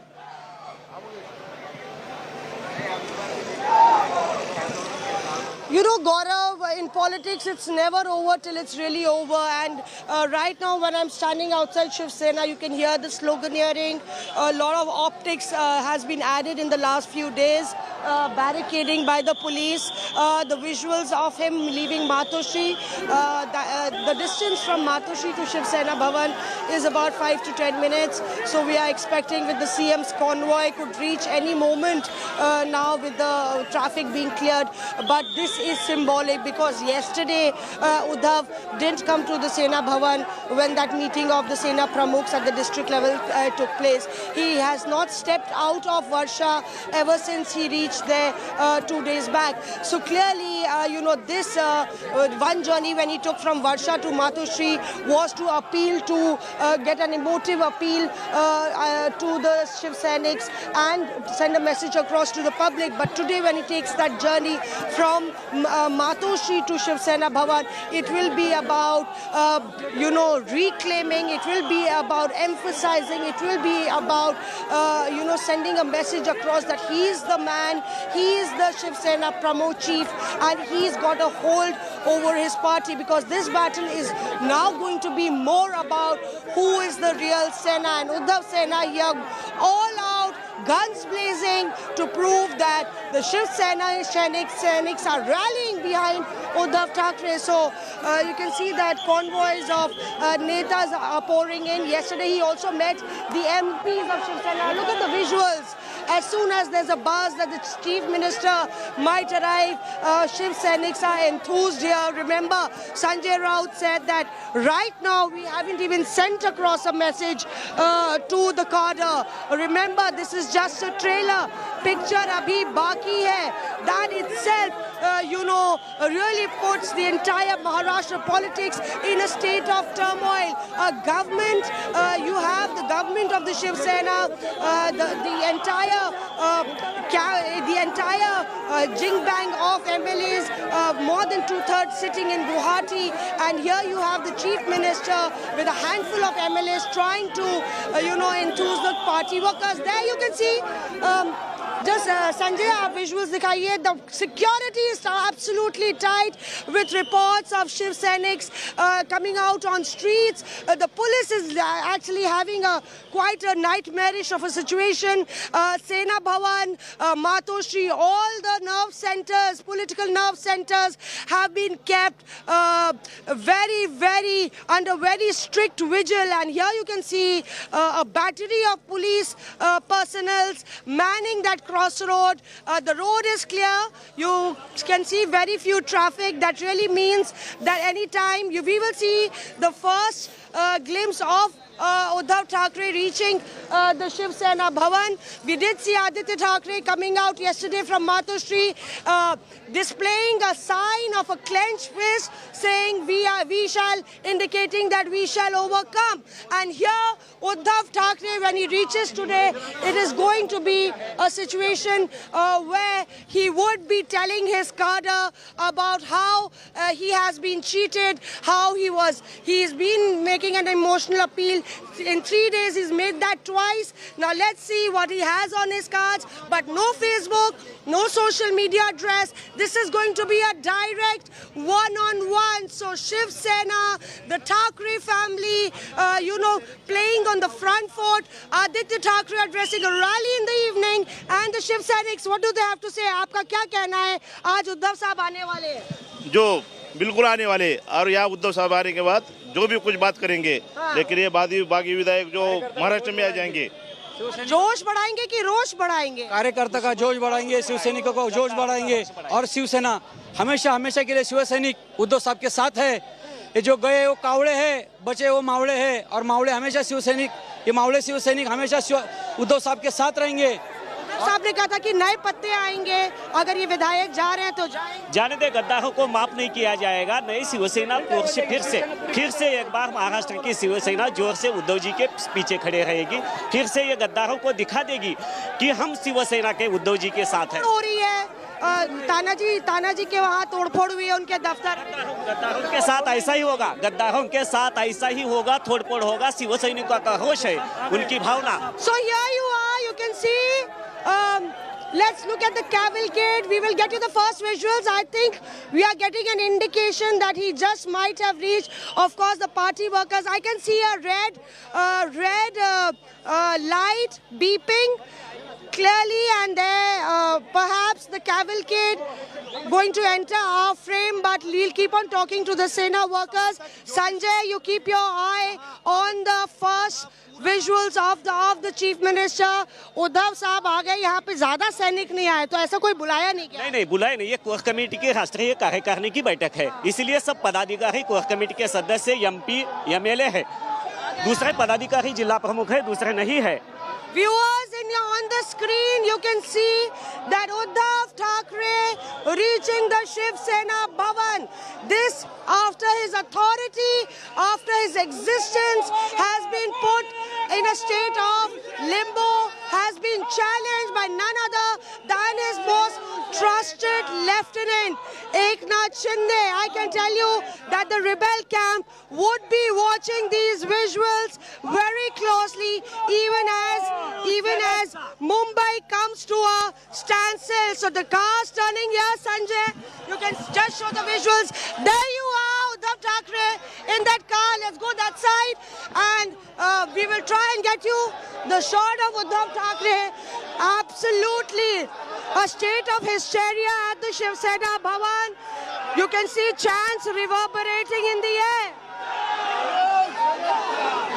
That's the kind of scenario, the scene unfolding at the Shiv Sena Bhavan that has been the nerve center of the politics of the Thackeray's. Here, Uddhav Thackeray just going to alight from the car, and a victory sign by Aditya earlier, a clenched fist by Aditya yesterday. Let's see, Uddhav Thackeray, when he left Varsha, he just had a namaste, and there, in a blue shirt, just greeting Sena workers who are there. Just here, he's right there. Optics, a hand there. You can see a hand and a namaskar. The traditional style of the Thackeray's. is Uddhav Thackeray here sending a message to the rebel camp that this battle isn't over yet. This battle is going to continue, and Uddhav Thackeray is still there fighting despite the fact that all his MLAs, many of his trusted netas have left and gone to Guwahati. Surat, Guwahati, and now this unfolding has an impact of what's happened in the past few days. Here, Shiv Sena Angar hai, baki sab bhangar hai, is what the chants that are going on as Shiv Senics just are very excited to get a glimpse of Uddhav Thackeray, who is entering the Shiv Sena Bhavan for his national executive. Many of his trusted lieutenants are also a part of the national executive, and perhaps action taken against them to prove that the Shiv Sena is still under control of Uddhav Thackeray. And we just showed you those visuals, Gaurav, of what's happening at the Shiv Sena Bhavan as the national executive is about to start shortly. Over to you. Absolutely. It's a make or break battle as far as Uddhav Thackeray and the Shiv Sena are concerned. The biggest challenge that Uddhav Sena faces at this point of time, as you look at these images of Uddhav Thackeray, the Chief Minister of Maharashtra, the Shiv Sena Supremo, arriving at the venue of the Shiv Sena Bhavan for this crucial national executive meet of the Shiv Sena is concerned. 38 of his MLAs have rebelled.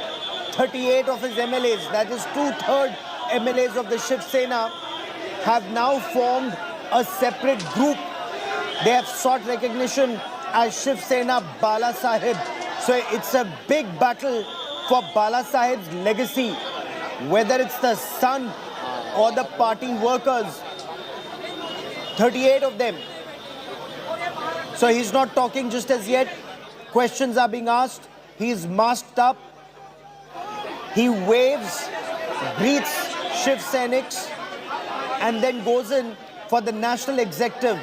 Because in this very crucial meeting, they will take a decision on what is to be done with Eknath Shinde and the 38 Shiv Sena MLAs who have formed a separate group and have sought recognition in the assembly as a separate group of the Shiv Sena.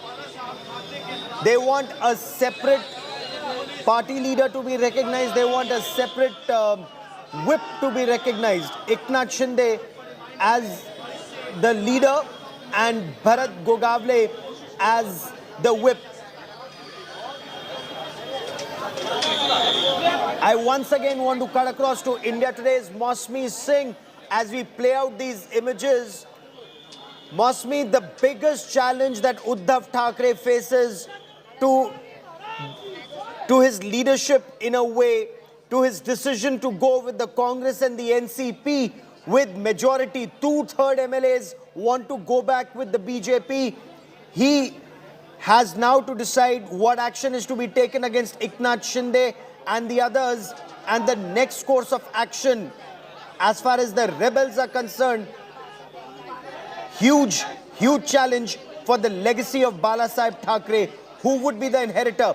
Mosmi, a very important aspect is this split only in the rebel MLAs, or can the rebel MLAs split the party right down the middle?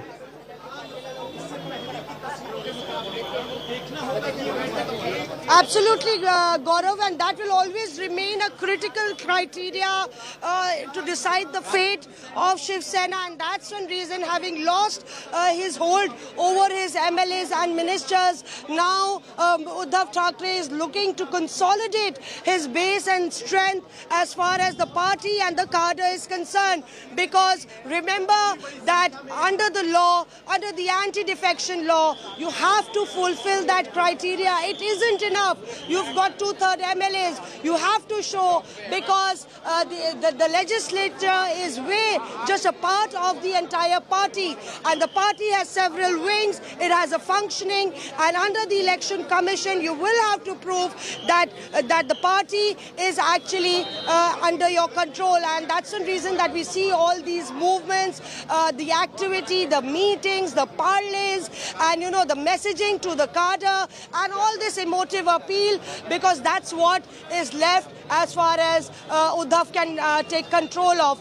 Importantly, as you said, 16 is the strength, 16 is the number of MLAs against whom Uddhav Thackeray has actually pressed for disqualification, making a new CLP leader who's been acknowledged by the Deputy Speaker. The CLP leader of the Shiv Sena has pressed for disqualification of these 16 MLAs. Now, experts say that it is not so easy to disqualify MLAs. They will have to come to the assembly, give their version, and then only the matters can move forward. And thereby, this battle is going to be fought also in the assembly, fought in the courts, and at the election commission. A multi-pronged fight awaits either sides, even as they deliberate the future course of action, and drama rolls out on the streets. करके जो गति से जा रहे हैं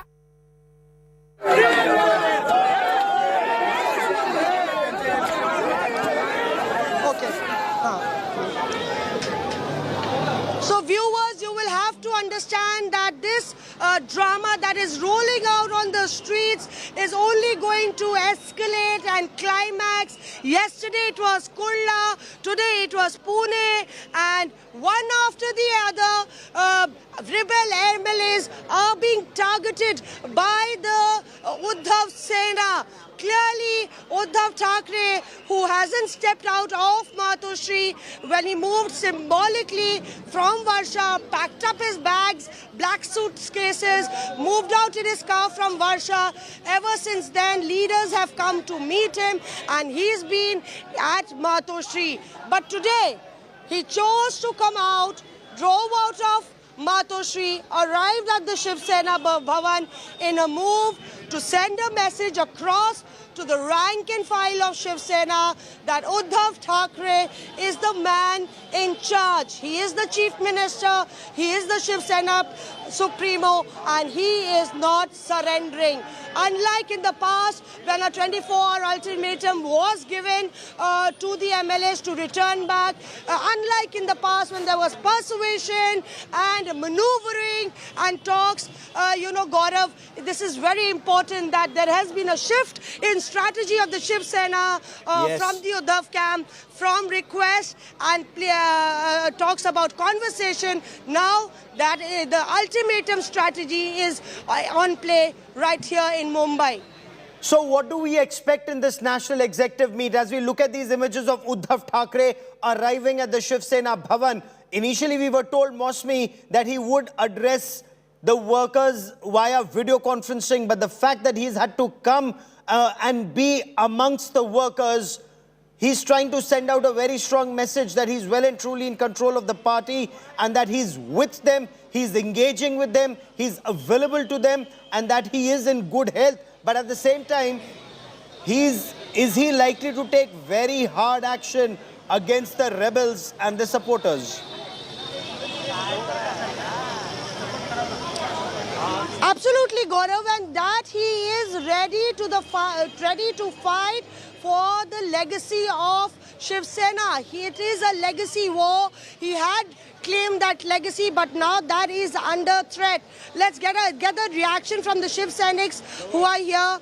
Sir, what do you feel? Why has Uddhav Sahab come here to meet the office? To give just advice what to do, what is the next step. They are explaining them. That is okay. What was the need, you think, that today Shiv Sena is under crisis? I don't think, no. No, not at all. You just see the mahal. All Shiv Senics are here for support. क्या लगता है आपको? क्या कह रहे होंगे उद्धव साहब आके? आने की क्यों जरूरत पड़ी है? आज उनको जो निर्णय लेना है वो आज ले लेंगे, लेकिन उनके सपोर्ट में आज हम सब शिव सैनिक यहाँ पे आए हुए हैं और उनके आज पीछे हम खड़े हुए हैं। क्या शिवसेना के काडर शिव सैनिक उनके साथ हैं? बिल्कुल बिल्कुल, शिव सैनिक एक छोटे से छोटे शिव सैनिक से बड़े सब उनके साथ में हैं। बाकी जो गए हैं वो गद्दार है, उनकी फिक्र हम नहीं करते। हम फिक्र करते हैं उन कार्यकर्ताओं से, वजह से ही वो ये हो गए, नेता हो गए। लेकिन अभी वो नेता जीरो है, बिल्कुल जीरो है नेता। और उनके घर पे हो रही है या दफ्तर पे हो रही है, सही है? नहीं सही नहीं है। हम उनका सपोर्ट नहीं करेंगे। ये वो शिव सैनिक का भावना है। उन्होंने आज जो खंबीर खुशाया है उसके ऊपर उनका रिएक्शन है, उनको दे रहा है, ये अच्छा है। क्योंकि आज इतने साल से वो शिवसेना का पद भोग रहे, खासदार, आमदार, नगर सेवक जो भी है, हमने इनको चुन के दिया और ये गए तो वो ऑटोमेटिक है, नेचुरल है कि वो जो आना सब बड़ा तो जो आएगी और उसमें से तो होगा ही नुकसान। So here, Gaurav, very interestingly, the Shiv Sainiks also issuing the same sentiment. Stay with me for a moment, Mosmi. This is the first image and we are going full frame to it. This is Uddhav Thackeray at that national executive meet at the Shiv Sena office. That is Uddhav Thackeray on center stage. A very, very clear message that is being sent out. He is well and truly in control. Uddhav Thackeray at the Shiv Sena Bhavan. The bow and arrow, the symbol of Shiv Sena. Behind him, the only man there, the only man. He is the leader. That is the very clear message that goes out. Uddhav Thackeray sends out the message. He is well and truly in control of the Shiv Sena, because that's the important message that needs to be sent out at this stage, especially with a massive rebellion. 38 MLAs, 2/3 of his party, 38 of 55 have rebelled, and they have sent short of a letter to the deputy speaker in the assembly saying they want recognition as a separate group of the Shiv Sena, calling themselves the Shiv Sena Bala Sahib. Now, Uddhav Thackeray's biggest challenge is to send out that message. They may have rebelled with 2/3 numbers, but that will not happen to the party. Because should that happen to the party, there'll be a huge challenge to him inheriting Bala Sahib's legacy. So that picture that you see on your television screen is Uddhav Thackeray, the Chief Minister of Maharashtra, the head of Shiv Sena, and Sanjay Raut, Shiv Sena MP, in that conversation with India Today's Mosmi Singh, made it very clear. Shiv Sena Mane Thackeray. That's the message Mosmi Singh that very clearly the Shiv Sena is now trying to send out.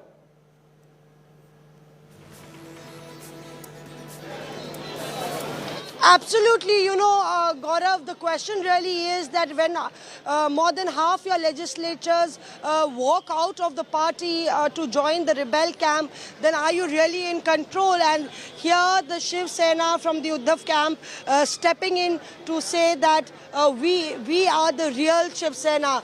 Shiv Sena is of the Thackeray's. It is by, of, for the Thackeray's, because it was Bala Sahib Thackeray who started this outfit, and his legacy was reclaimed by Uddhav Thackeray. Uddhav Thackeray has been in the party. He has worked for the party for years, and Shiv Sena and Thackeray were in fact synonymous. So really strong words, those, and even as I insisted that is violence away, is taking law in your hands away, he said that this was just a natural outburst of Shiv Seniks who had actually elected these leaders and sent them to the legislature. So the battle lines are drawn, Gaurav.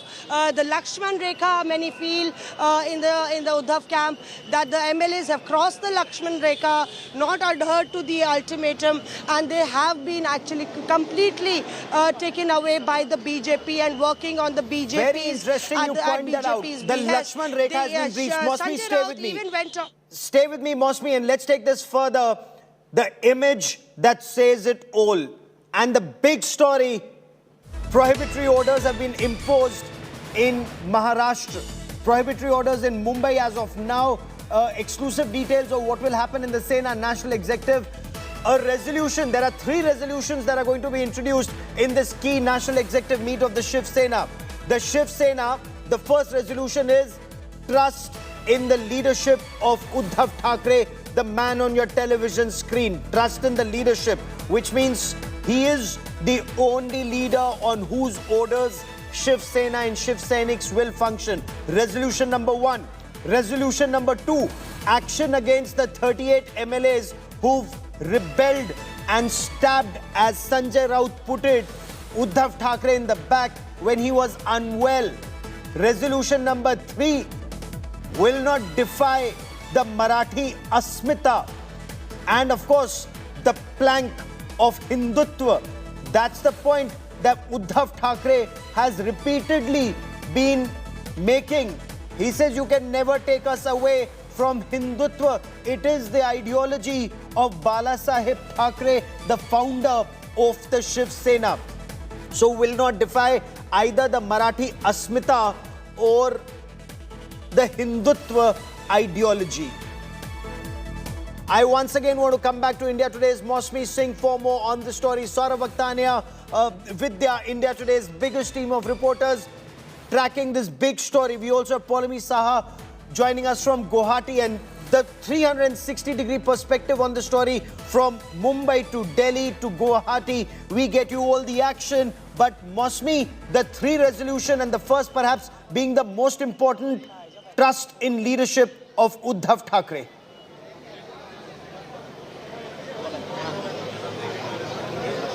Absolutely, you know, this national executive has not only been called, Gaurav, if you see, look at the resolutions, it is clear that this national executive has also been called for the fact to actually send out a message to all constitutional authorities to in fact have it as evidence that this national executive was held and faith in Uddhav Thackeray was put, and clearly, you know, that's one reason that it's not about the party, it's about the individuals. Whether Eknath Shinde has more hold, whether Eknath Shinde camp is the real Shiv Sena, or whether the Uddhav camp is the real Shiv Sena, and the way that Uddhav Thackeray yesterday said it all, saying whoever wants to go can go. We will create a new cadre, we will have new MLAs. So really now falling back on the core strength of the Thackeray family is the party cadre, Uddhav Thackeray, pinning his hopes at the Shiv Sainiks, hoping that the wave of support will pour in from all sides for Uddhav Thackeray in this situation, even as he plays the card of being a lone warrior who has been cheated and betrayed by his most trusted lieutenant. And remember that Aditya Thackeray very strategically mentioned that his mother had said that the one who was brought up and grew up with in the family has betrayed us for money. So really, you know, getting in the ethical, the ethos, the ideological value of the Shiv Sena, and importantly, as you mentioned, Hindutva, you know, I would say that Hindutva has been the core issue that has been cited for the divide in the Shiv Sena, at least from the rebel camp, talking about how the Shiv Sena had deflected from the core values of Hindutva to compromise for the alliance. Oh, absolutely. So resolution number 1, Saurav Akhtania, is trust in the leadership of Uddhav Thackeray.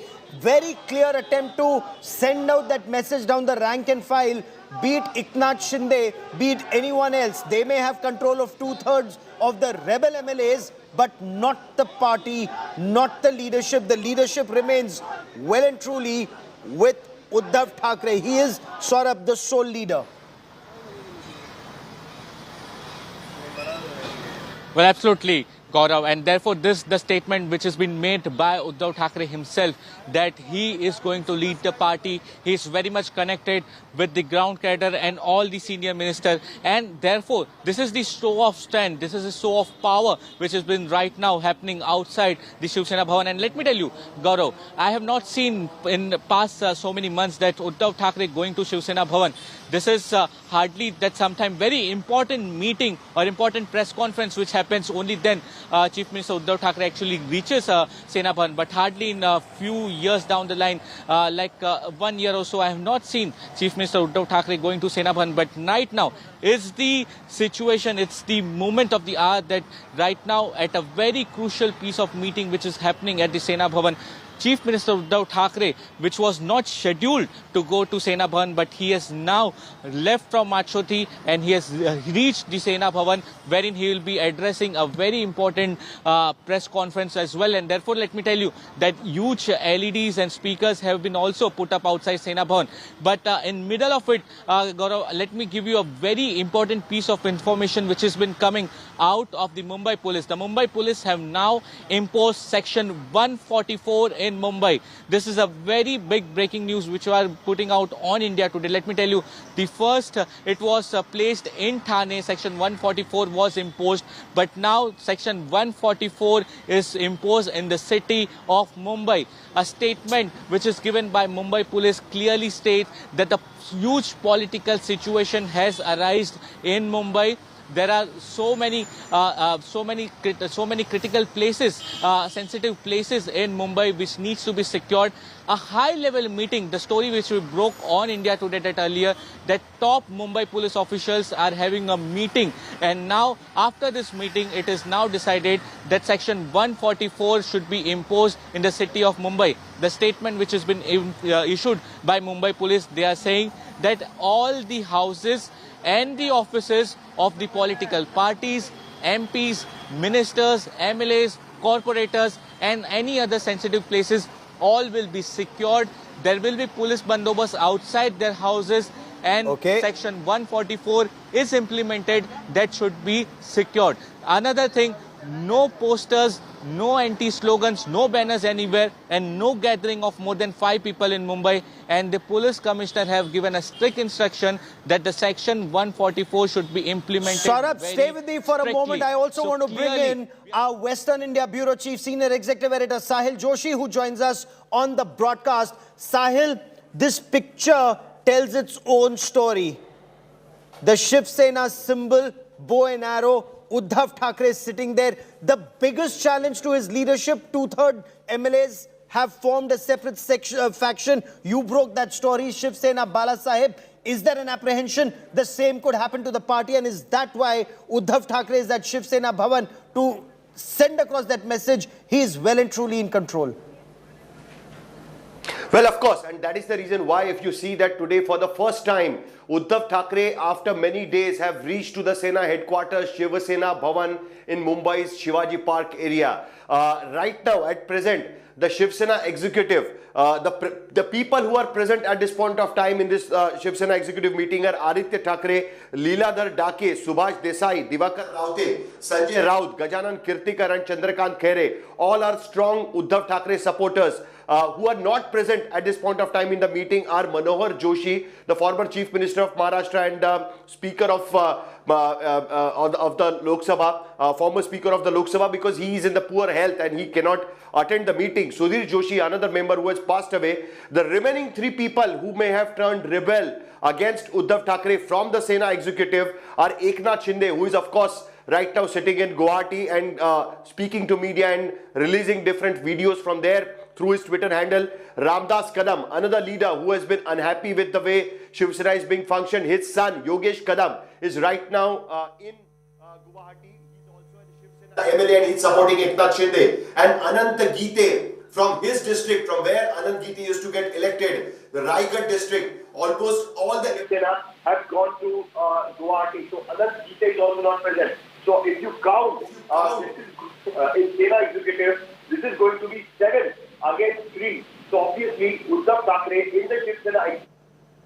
And what comes out of this meeting? We'll discuss with Sahil, Saurabh and Mosmi the 3 resolutions and very crucial resolutions. We've spoken of the first, Sahil and Saurabh and Mosmi, which is trust in the leadership of Uddhav Thackeray. Second, equally important, Saurabh, is action against the rebels. Eknath Shinde, who leads the rebel camp, 2/3 MLAs have split. They want to be recognized as a separate entity, Shiv Sena, Bala Sahib. So hard action against them. what action do we expect, Saurabh? So, well, party will definitely take action. So, we need to understand that Shiv Sena is, NCP, I beg your pardon, NCP is continuously trying to put pressure on Shiv Sena and Chief Minister Uddhav Thackeray that they need to come out with a strong message. They need to take a tough decision right now. And therefore, let me tell you, the inside information which is coming out that Eknath Shinde might be removed from the post of party leader. Now, what is this post, Gaurav? We need to understand. Party leader, basically what the Shiv Sena call is the post of Neta. Inside this Shiv Sena whole cadre, Neta is a very important post. Let me tell you, in the whole Shiv Sena party, there are only 4 Netas. And one of them is Eknath Shinde, other is Aditya Thackeray. Aditya Thackeray was selected by the cadre, but Eknath Shinde was appointed as Neta by Uddhav Thackeray himself.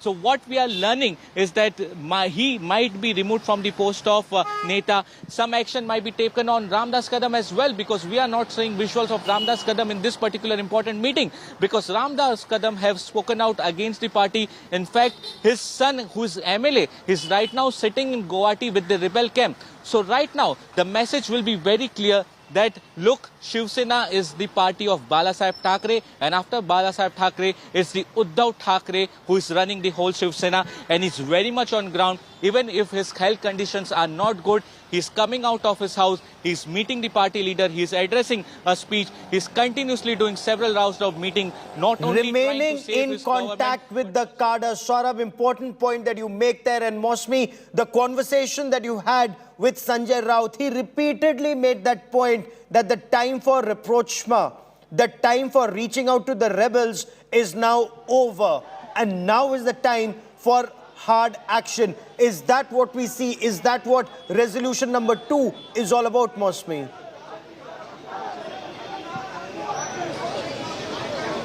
You know, Gaurav, we must dwell over why the entire conversation and the talk about persuasion and talk about coming back and calling them back, why that entire conversation snapped. The thing is that when Eknath Shinde went with 25 MLAs and his camp kept swelling, that was a bit of an embarrassment for Uddhav Thackeray. He seemed to be like a king without any soldiers, without an army, and sitting in his throne in Varsha. And Sanjay Raut has been an ideologue of the party. He's been a master strategist. There has been a lot of thinking behind it. And Sharad Pawar, when he went to Varsha, remember after that Uddhav Thackeray left Varsha. So Sharad Pawar meeting Uddhav Thackeray one-on-one twice in 3 days had a lot to do with the fact that in tandem, the way the NCP and the Shiv Sena are moving, they've been seen in public together. They've been meeting the second-rung leaders, going to meet NCP leaders. So the equation shared between them has been a message to the Eknath Shinde camp as well, that Uddhav Thackeray will stick with the status quo because he is committed to the MVA. And on the other hand, things started turning from bad to worse when the camp actually crossed the 2/3 majority figure mark. Stay with me, Mosmi. Stay with me, Mosmi. Big story coming in, and top sources are telling India Today that the Deputy Speaker Narhari Jirwal in the Maharashtra Assembly is likely to issue notices to the rebel MLAs whose disqualification has been sought, and these notices are ready. They are likely to be dispatched any time now because legal opinion has already been sought whether the disqualification proceedings can be conducted and whether notices for disqualification can be issued at a time when 2 independent MLAs had said that they have no confidence in the Deputy Speaker of the Maharashtra Assembly. So 16 MLAs, we are told, are likely to receive notices on the disqualification proceedings. I want to bring in Sahil Joshi once again into this conversation. Sahil, legal opinion sought. 2 independent MLAs said they had no confidence in the Deputy Speaker. And that was the hope, that once he's in the line of fire himself, he cannot send out disqualification notice, but he still, it seems he can and he will.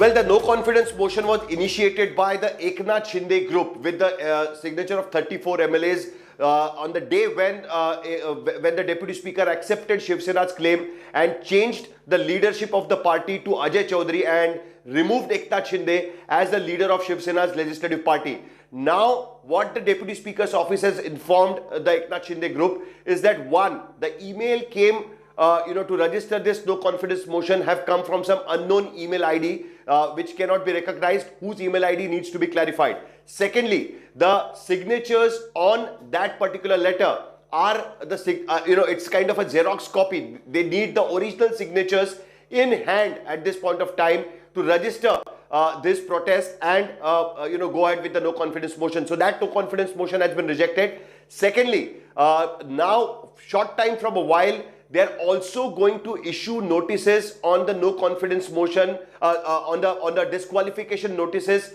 to the MLAs whose disqualification have been sought by the Shiv Sena Uddhav group. Almost 16 MLAs have been, 16 petitions have been filed in front of Deputy Speaker. Now, one by one, they will be given 48 hours time to respond to those notices. So that is going to be a long-drawn battle on one hand. Secondly, Shinde is not been recognized as the by Deputy Speaker's office as the leader of Shiv Sena in Maharashtra Legislative Assembly. So that is another fight, and that is the reason why Deepak Kesarkar today, while speaking to us, said that they are going to form a separate group by the name Shiv Sena Bala Saheb. Whether Eknath Shinde agrees to that, that's a different question altogether. So, on multiple level, now this fight is going on. Now, also, I would like to bring in some inside details of what happened yesterday, what transpired between Sharad Pawar, Praful Patel, Ajit Pawar and Uddhav Thackeray when they went to meet Uddhav Thackeray yesterday at Patoshri.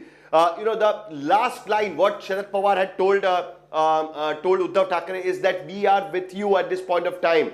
Explore your all options, because Uddhav Thackeray kept telling them that I still believe that some of the MLAs will come back to me. I've kept my doors open. The people who went on the first day to Surat, some of the MLAs from that lot are in touch with me. They are messaging me and they are talking to me. It looks like that when they come back, they might come back to us. That's why I've kept my doors open. In fact, that part of the conversation, Sahil, those interesting inside details that you've scooped out, 10 MLAs. That is what Uddhav Thackeray is reported to have claimed in that meeting with Sharad Pawar. At least 10 MLAs are in touch with him. Be that as it may, this would actually indicate that Eknath Shinde does not have the 2/3 numbers that he requires if 10 want to come back to the party fold. 21 is what is claimed by Sanjay Raut. Well, right now, it is just a claim. Right now, what is the present situation? That these MLAs are there sitting in Guwahati, sending letters, signing on the letters given by Eknath Shinde. They are not ready to come back right now because they actually cannot come back. So this is a claim by Uddhav Thackeray. Are they messaging Uddhav Thackeray? Are they in touch with Uddhav Thackeray through the messages? My sources say yes. They have been SMSing Uddhav Thackeray. But does that mean that they will come back to the Uddhav fold? That is something we don't know yet. We will come to know only when these people will come back. Right now, it is a claim game. It is not the game we are seeing at this point of time. Secondly, right now, Uddhav Thackeray's priority, as you had rightly mentioned, to take control of the party, because he knows that if tomorrow, more ranks from the Shiv Sena's cadre joined Eknath Shinde, then that there will be difficulty to control the party. But it doesn't look like, because Eknath Shinde knows that he holds the key in the legislative party group, not in the party at this point of time. The district presidents, the Vibhag Pramukhs, the other smaller Shakha Pramukhs are still with Uddhav Thackeray. There may be some people who will, quit the party and join Eknath Shinde. I cannot predict at this point of time whether eventually Eknath Shinde will merge his group in the BJP, or he thinks that he should run a separate party. That is something is not yet clear yet. But at this point of time, Uddhav Thackeray's priority is to first take control of the party. What happens eventually, it's something going to come later. And one of the criticisms that Uddhav Thackeray was repeatedly facing, Sahil, was that he wasn't approachable, that people could not reach out to him. Right. Is that the reason that he's repeatedly coming in contact with the workers, whether it's stopping his car, coming out on the streets, meeting his people, or coming to the Shiv Sena Bhavan right now, Sahil?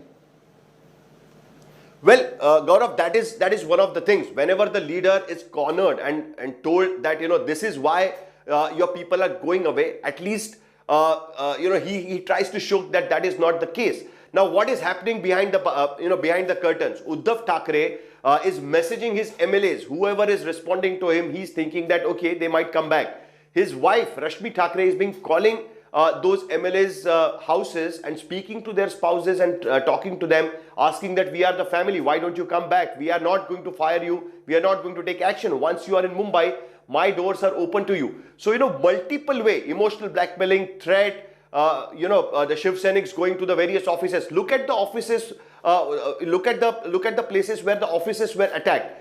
These are the people who they know for sure are not going to come back. Like say Tanaji Sawant. Tanaji Sawant is one of the front runners who created this revolt along with Eknath Shinde. That's why his office was attacked. Mangesh Kudalkar, he promised to Uddhav Thackeray that he's not going to, go to Guwahati, but still he managed to go. And that is what have anguished Uddhav Thackeray. Yesterday, during the meeting, NCP leaders did ask Uddhav Thackeray that how this is happening, how this is possible, that the Shiv Senics are not coming on the ground. In the past, whenever such kind of thing have happened, Shiv Senics have come on the ground, agitated, why this is not happening at this point of time.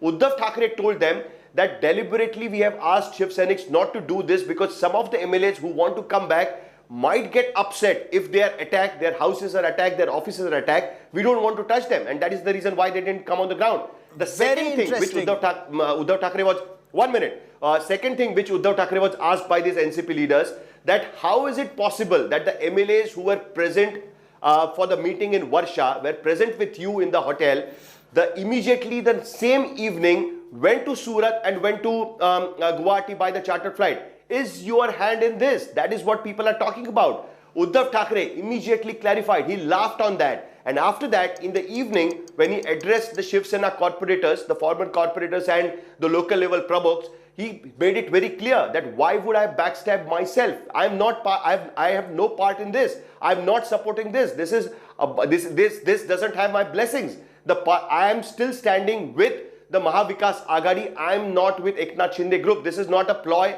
I have created so that I can go with the BJP and ditch Congress NCP. That he wanted to, he cleared it to his people yesterday. So there are multiple confusions within the cadre, which I think Uddhav Thackeray has now started clearing up. But still, the main fight remains the legal fight, which is going to be in the court. Now the disqualification notices will be served. After that, that will be challenged.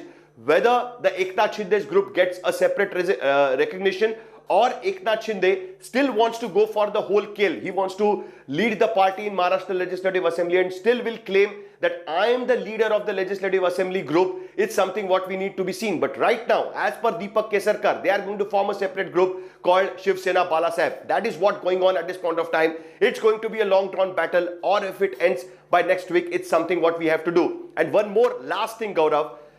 BJP has not uttered a word yet. Today they had a core committee meeting, but they didn't say a word.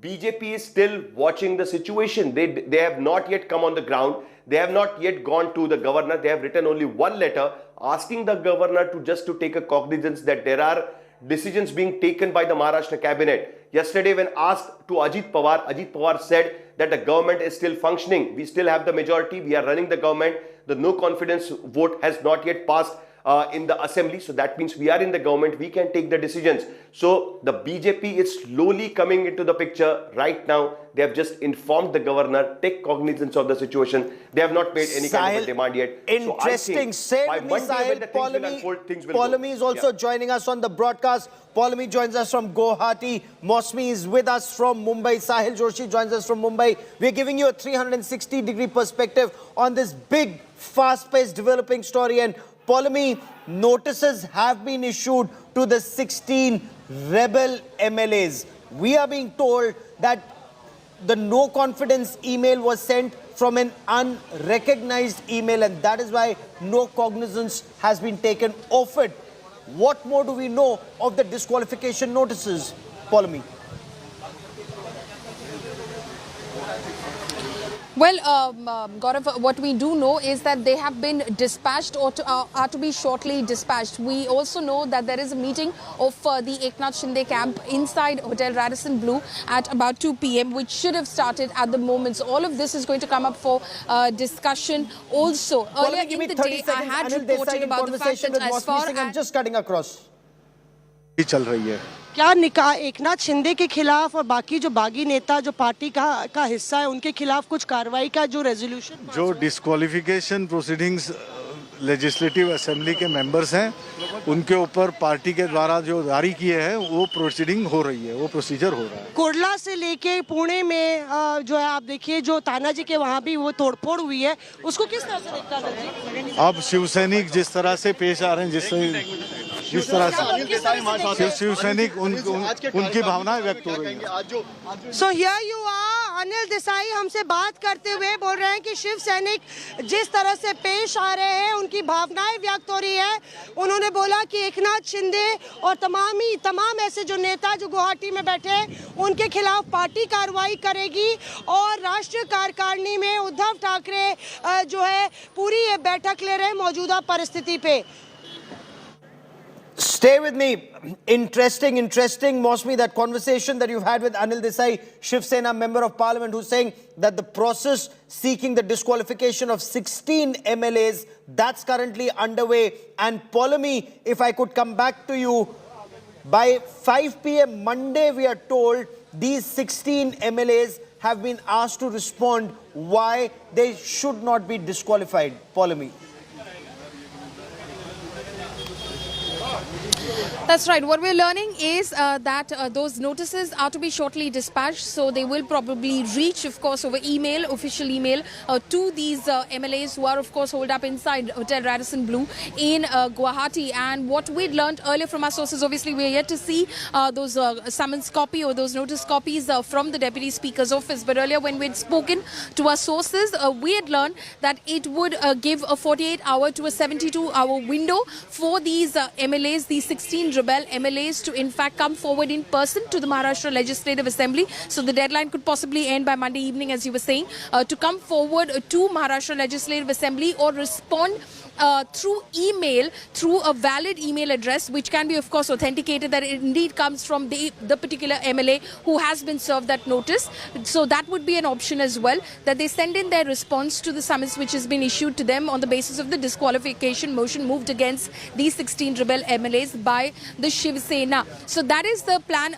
That is, of course, happening as far as the Deputy Speaker's office is concerned. Right behind me in the Radisson Blu Hotel, of course, the Eknath Shinde camp is a meeting, and they are, of course, strategizing their future course of action. Earlier as well, we'd reported about the fact that, again, why did I stress on the authentic email address part? Because we'd reported about the fact that as far as the no confidence motion is concerned of the 21st of June from the Shinde camp against the Deputy Speaker, asking for him to be removed because he had allowed for the legislative party leader to be changed, was again sent from an inauthentic email address, a private email address that did not seem to belong to any of these MLAs who are inside Radisson Blu Hotel. And as far as the two independent MLAs are concerned, the BJP supported MLAs, which is Mr. Baldi and Vinod Agarwal, they have just gone to Narhari Zarwal and said, you cannot take any sort of action against these 16 rebel MLAs. You cannot disqualify them because there is a no confidence motion against you. Hence, you're not qualified enough to disqualify anyone else. But they have not issued a notice. They have not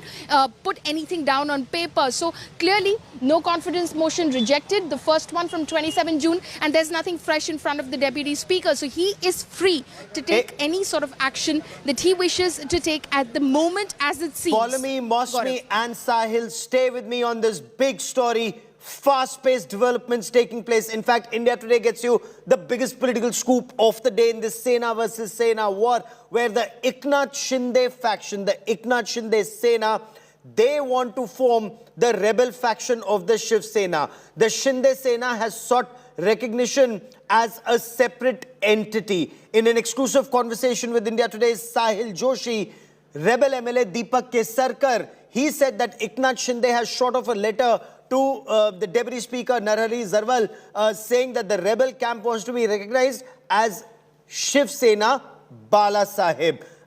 They had they're seeking the recognition of a separate party leader and a whip of the Shiv Sena Bala Sahib. He also talked about moving away from the Congress NCP and supporting the Bharatiya Janata Party. Let's listen in. लेकिन जो 2003 में amendment हुआ है इस कानून में, उसके तहत एक ही पार्टी के 2 गुट असेंबली में नहीं बैठ सकते। इसीलिए बार बार यह कहा जा रहा है कि आपका ये शिवसेना बाला साहेब नाम का जो कोई गुट बनेगा, जिसको मान्यता शायद मिल भी जाए, वो गुट अपने आप को उनको मर्ज करना पड़ेगा किसी पॉलिटिकल पार्टी में। तो या तो वो नहीं है, हो सकती है या आपकी कोई और, ये नहीं है। अच्छा, ऐसे बिल्कुल नहीं है, ऐसा कुछ प्राविधान नहीं है। वो तो अलग गट करके आप बैठ सकते हैं, और वैसे हम लोग बैठेंगे। आज जो सिर्फ चल रहा है प्रेशर टैक्टिक्स चल रहा है महाराष्ट्र में, और ऐसे कोई भी नहीं है। जो भी प्रोविजंस हो गए कायदे की, उसके हम लोग अमल बजावनी करेंगे। आप बीजेपी को समर्थन देंगे? आपका गुट बीजेपी को सरकार बनाने के लिए समर्थन देगा? हमारी मांग ये थी कि आप इनके साथ मत रहिए। अब महाराष्ट्र में 2 ही ऑप्शन बचते हैं, या तो आप कांग्रेस और राष्ट्रवादी के साथ जाओ, या तो आप बीजेपी के साथ जाओ, नहीं तो सरकार नहीं बन सकती। फिर से इलेक्शन लेनी पड़ेगी, ये बात है। तो मतलब आप बीजेपी को समर्थन देंगे और सरकार यहां पर बनाएंगे महाराष्ट्र में, यही आपका गोल रहेगा इस पूरे मामले में? बीजेपी को समर्थन देना न देना ये शिंदे साहब का डिसीजन रहेगा। शिंदे साहब जो भी डिसीजन लेंगे वो हम सब पे बाइंडिंग है। हमने ऐसे इनानिमसली बोला है कि शिंदे साहब जो भी डिसीजन लेंगे हम लोग उनके साथ रहेंगे। लेकिन अब आप ये कह रहे हैं कि आप अलग गुट बनाने की कोशिश करेंगे, क्योंकि आपका जो पहला वाला दावा था वो उपाध्यक्ष ने ठुकरा दिया है। तो इसीलिए क्या अब आप अलग गुट बनाकर शिवसेना बाला साहेब इस नाम से काम करेंगे महाराष्ट्र की असेंबली में, ये बात आप कहना चाहते हैं? देखिए, पहला जो एप्लीकेशन था वो डिफरेंट था, वो गट नेता के बारे में था। और गट नेता जब चुना जाता है तो जो असेंबली में चुने हुए लोग हैं, जो पार्टी सिंबल पे जीत के आए हैं, समझिए अगर शिवसेना है तो 56 लोग ऐसे हैं MLA जो जीत के आए थे शिवसेना के सिंबल पे। तो उन्होंने अपनी ये दी है डिक्लेरेशन कि हम लोग शिवसेना के नाम से हमारा पक्ष रहेगा, और एकनाथ शिंदे साहब हमारे गट नेता रहेंगे। अगर 56 लोग लिख के देते हैं, अगर उसमें से एक एक्सपायर हो जाते हैं तो हमारी संख्या बचती है 55। अगर 55 में से आपको चेंज करना होगा तो at least 28 signatures you must have. This is a simple logic. और उसको आप टुकड़ा देते हैं तो उसके बारे में भी कोर्ट में जाना चाहिए। तो हर बार कोर्ट में जाना इट्स जिसे आप बोलते हैं कि ये जो अपनी लोकशाही है उसकी विटंबना है। ये ऐसे नहीं होना चाहिए, उनको ऐसा निर्णय नहीं लेना चाहिए। लेकिन इसको भी हम लोग कोर्ट में चैलेंज करेंगे। आजकल हम लोग देख रहे हैं कि ताराजी सावंत जो आपके साथ वहां पर है, उनके घर पे तोड़फोड़ की गई है। मंगेश कुडालकर, उनका दफ्तर तोड़ा गया है। कई जगह पर शिवसैनिक आपके विधायकों के घरों पर जाकर हमला करने की कोशिश कर रहे हैं, उनकी तोड़फोड़ कर रहे हैं। संजय राउत धमकी दे रहे हैं। आपको आज नेशनल एग्जीक्यूटिव की मीटिंग भी है शिवसेना की, उसमें यह तय होगा कि आगे की कार्रवाई किस तरीके से हो सकती है। आपकी क्या प्रतिक्रिया इन सारी चीजों पर? देखिए, जो भी मुख्यमंत्री रहते हैं वो कॉन्स्टिट्यूशनल हेड रहते हैं स्टेट के, तो उनकी जवाबदारी रहती है। उनको शपथ दी जाती है कि आप किसी के आदमी के बारे में ममत्व या देश की भावना मन में नहीं रखते हुए काम करेंगे और सब जनता को न्याय देंगे। तो अगर अपनी शपथ नहीं निभा रहे हैं तो वो गलत चीज है। उनको ये सोचना चाहिए कि वो सब अभी पक्ष प्रमुख है, लेकिन वो अभी उस रोल में नहीं है जब तक वो महाराष्ट्र के मुख्यमंत्री है। तो महाराष्ट्र के मुख्यमंत्री होने के कारण उनको जो भी एक्शन लेना है वो एक्शन लेना चाहिए। अगर जरूरी हो और राउत साहब पे एक्शन लेना पड़े तो वो भी लेना है, क्योंकि ऐसे भड़काऊ वक्तव्य वो कर रहे हैं। और अपने जो पार्टी वर्कर्स है उनको उन्होंने क्लियर आदेश देना चाहिए कि आप शांत रहिए, महाराष्ट्र शांत रहना चाहिए, कोई भी लॉ एंड ऑर्डर का प्रॉब्लम महाराष्ट्र में नहीं आना चाहिए। So this Uddhav Sena versus Eknath Sena tussle is becoming uglier by the hour. Violence is being reported. Shiv Sena workers have taken to the streets. Angry Senics vandalized the office of rebel MLAs, burnt effigies of rebels. Now, rebel MLA Tanaji Sawant's office in Pune was vandalized. Sena workers have also issued an open threat. They've made it very clear that rebel MLAs will not be spared. They will not be able to walk the streets of Maharashtra. On Friday, angry Uddhav Sena workers vandalized Mangesh Kudalkar's office in Kurla in Mumbai. They also threw black ink at posters of Eknath Shinde, who's leading the rebel group, and repeatedly saying that their leader remains Uddhav Thackeray. Shiv Sena MP Sanjay Raut downplayed this violence but said the anger of Shiv Sena is bound to come out. He also went on to say that this is just a trailer. The real picture is yet to unfold. Tanaji सावंतांचं आज ज्या पद्धतीने office फोडलं ही महाराष्ट्रामध्ये झालेली सुरुवात आहे आणि येणाऱ्या काळामध्ये जे जे गद्दार आहेत त्या प्रत्येकाचं ऑफिस त्या ठिकाणी फुटलं जाईल. शिवसैनिक हा महाराष्ट्रातील जनतेच्या डोळ्यातील अश्रू आणि उद्धव साहेबांच्या डोळ्यातील अश्रू बघू शकत नाही, म्हणून शिवसैनिक जागा झालाय आणि या गद्दारांना धडा शिकवल्याशिवाय शिवसैनिक शांत बसणार नाही. हिंसा ही रास्ता है क्या? क्योंकि जिस तरह से जो तस्वीरें आ रही हैं, जिस तरह से तोड़फोड़ हो रही है, लोगों का गुस्सा है. महाराष्ट्र में ये नहीं चलता है. ये गुस्सा है, गुस्सा रहेगा और गुस्सा रहना भी चाहिए. ये आग है शिवसेना, हम इस आग को कभी बुझने नहीं देते. ये बाला साहब ठाकरे जी ने हमको कहा है, ये राख नहीं होनी चाहिए शिवसेना, ये आग ही रहनी चाहिए. और उसमें आप हमेशा आग जलने के लिए जो भी डालना है उसमें वो डालते रहिए. संविधा छोड़ दीजिए ये बात, अभी भी मौका नहीं गया है. कल भी रात को शरद पवार साहब और अजित पवार साहब, जयंतराव पाटिल, प्रफुल्ल पटेल सब मातोश्री पे आए. उनके सामने, उनके मौजूदगी में वहाँ से 10 MLA ने हमसे बात की. उनके मौजूदगी में अरे क्या बोल रहे हैं, कौन किसके साथ है. आइए आप महाराष्ट्र में फ्लोर ऑफ द हाउस पर, किसमें कितना दम है वो पता चलेगा. 2/3 मेजॉरिटी से एकनाथ शिंदे के साथ MLA चले गए हैं, तो उनको मतलब शिवसेना की मान्यता मिलनी चाहिए. और इसी तरह की दादागिरी करना अच्छी बात नहीं है. जो तोड़फाड़ हो रही है इसको रोकने की आवश्यकता है, लेकिन पुलिस के सामने इसी तरह की तोड़फाड़ हो रही है, ये बात बिल्कुल नाजायज है और बहुत ही गंभीर बात है.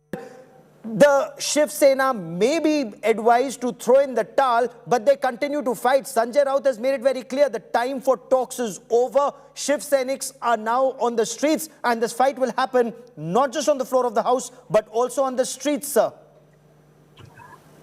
Being the constitutional head of the state, it is Honorable CM's responsibility to see that law and order is maintained in Maharashtra, and he is solely responsible for this. And I think Uddhav Sahib is a very strict administrator, and as a CM of Maharashtra, he will control what is going on the streets, and he will advise. I'll also request him to advise Sanjay Raut ji to not to.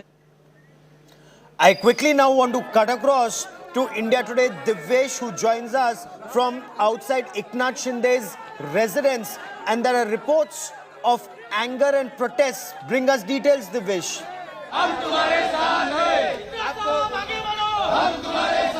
Gaurav, you can see over here slogans are being raised in support of Eknath Shinde. We are near Eknath Shinde's residence in Thane. These are the supporters who gathered at the location. The banner reads, "Me Eknath Shinde Samarthak. I am a supporter of Eknath Shinde. Nirnay tumcha, patimba amcha. Your decision and we always will stand with you." That is what the banner reads. There are multiple people who have gathered on both sides of the roads. There is heavy police deployment that is also being done. Meanwhile, we'll try speaking to some of the supporters. आप एकनाथ शिंदे जी के support में यहाँ पर आए हैं? हाँ जी, हम लोग एक साहब के सपोर्ट में आए हैं कि साहब हम लोग को मतलब बचपन से, मतलब मैं तो साहब को बचपन से जानता हूँ. जब ये साहब सभाग्रहण देते थे, जब भी साहब नगर से थे स्टैंडिंग में, जब भी साहब गए, तब से मैं साहब के साथ में किशन नगर से साहब के साथ में काम कर रहा था. साहब घर के से हमारे, साहब हमारे घर के ऐसे है, और साहब हमको सुख और दुख में जो भी काम लगा साहब ने खड़े, एक साथ में साहब खड़े रहते हैं हमारे साहब. साहब हमारे साथ में रहना चाहते हैं, हम साहब के साथ में. हम शिवसैनिक, हम भी शिवसैनिक है, मगर साहब भी कट्टर शिवसैनिक होने के कारण साहब भी शिवसैनिक ही है. साहब कोई बाहर से नहीं आए. देखिए साहब के शिवसैनिक हम लोग, देखिए साहब हमारे धर्मवीर आनंद साहब के हम लोग शिवसैनिक है. So this is the cadre, Gaurav. This is the cadre that stands with Eknath Shinde. Eknath Shinde has a very strong base in Thane. He's been a corporator in Thane. He's been a local leader in Thane. He was the Thane Shahar Pramukh, Thane city president also for Shiv Sena. He's been MLA in Thane for several terms, and this is the cadre that he has built for himself. There is a strong following of Eknath Shinde in Thane. More people are expected to be gathered, but these roadblocks have been put up by the police over here, on both the sides. This Eknath Shinde's residence is located over here. Heavy police deployment is done so that there is no law and order issue. And the supporters that maintain that Eknath Shinde remains to be a Shiv Sainik. They are also Shiv Sainiks, and they will stand with Eknath Shinde whatever happens. Gaurav. In fact, Devesh, that's the question I was coming to. These are also Shiv Sainiks, and those who are protesting are also Shiv Sainiks.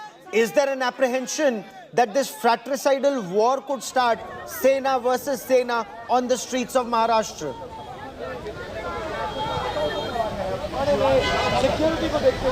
Well, Gaurav, there are some incidents which have come to light in Pune and few other places where such incidents were reported, where damage was done to properties of some of the MLAs who have joined Eknath Shinde, who are camping in Guwahati right now.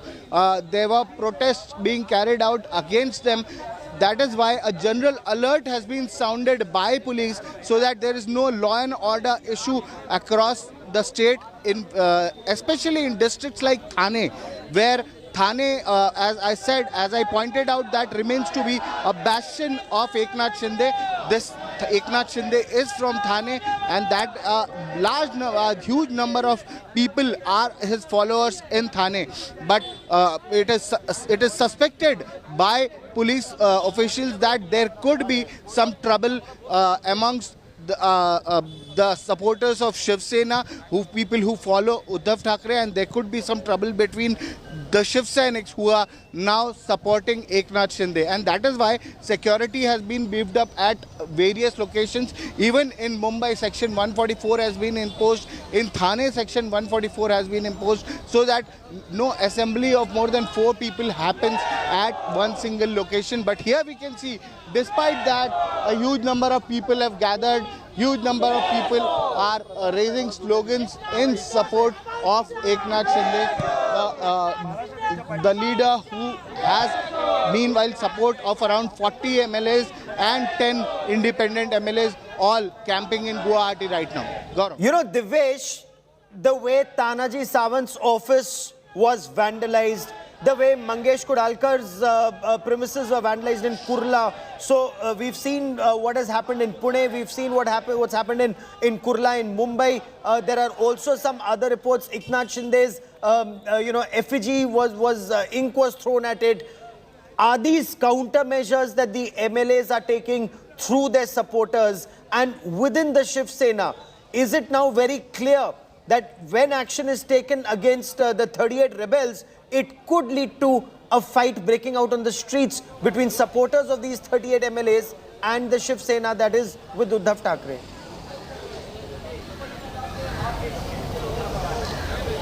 Well, with the statements that we've heard, because earlier when Sanjay Raut, senior Shiv Sena leader, was speaking, he had clearly indicated that the guys the Shiv Sena cadre, Shiv Sena leaders who are camping in Guwahati just need to come back. They can have a word with the CM, they can speak to him, and then they'll be allowed in the party. They can raise their concerns. Even CM Uddhav Thackeray, when he addressed media through video conferencing or through his videos, he mentioned the same thing, that if the rebels feel that he is not fit to be the CM, he can step down. But the rebel leaders need to speak to him.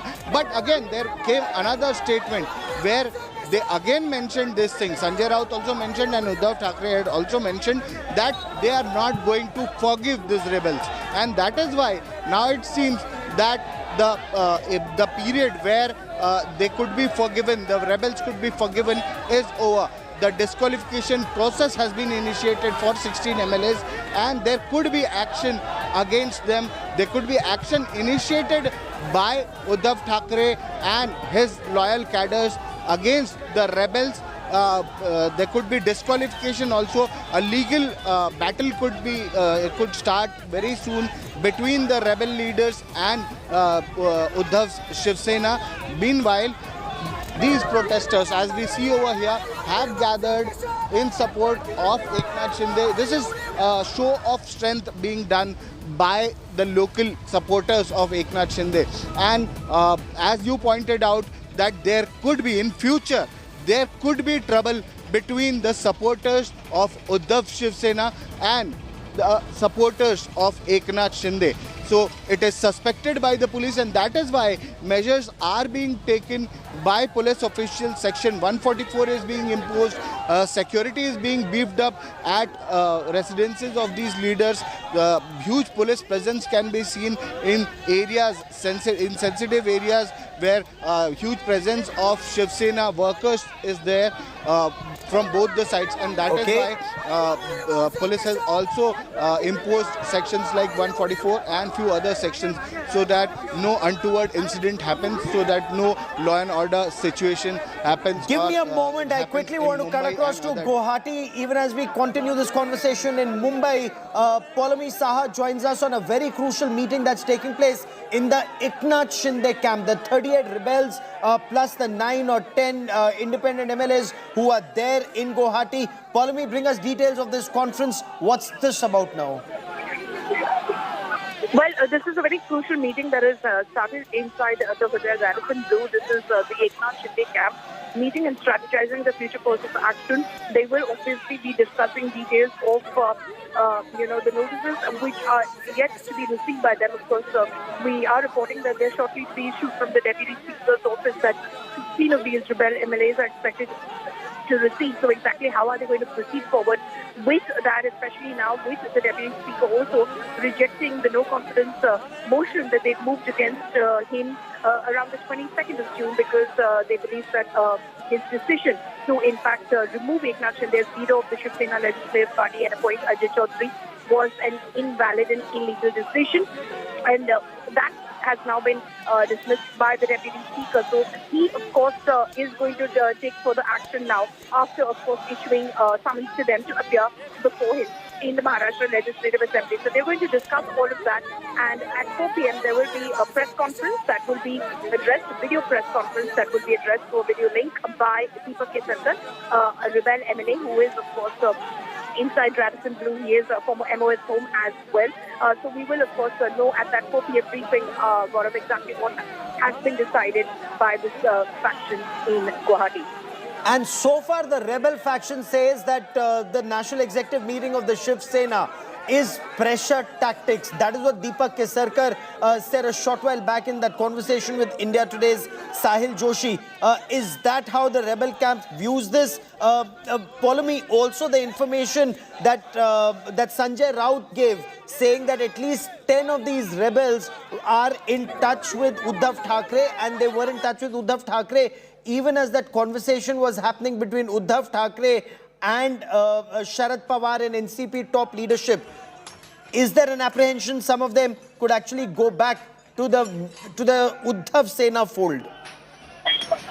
Well, Gaurav, between having a conversation over phone calls, over text messages with Uddhav Thackeray or his team in Mumbai, and of course joining forces back with the Uddhav Thackeray-led Shiv Sena faction, there's a huge amount of difference, and a lot can happen in between the two. The fact that Mr. Raut claims that there are those who are in touch with Mr. Uddhav Thackeray at his offices in Mumbai, that cannot be discounted. Yes, that is happening as well. There are attempts, of course, being made by the Uddhav Thackeray-led faction. Polami, stay with me for a moment. We'll continue this conversation. We're getting the images from inside that national executive meet. Let's listen in.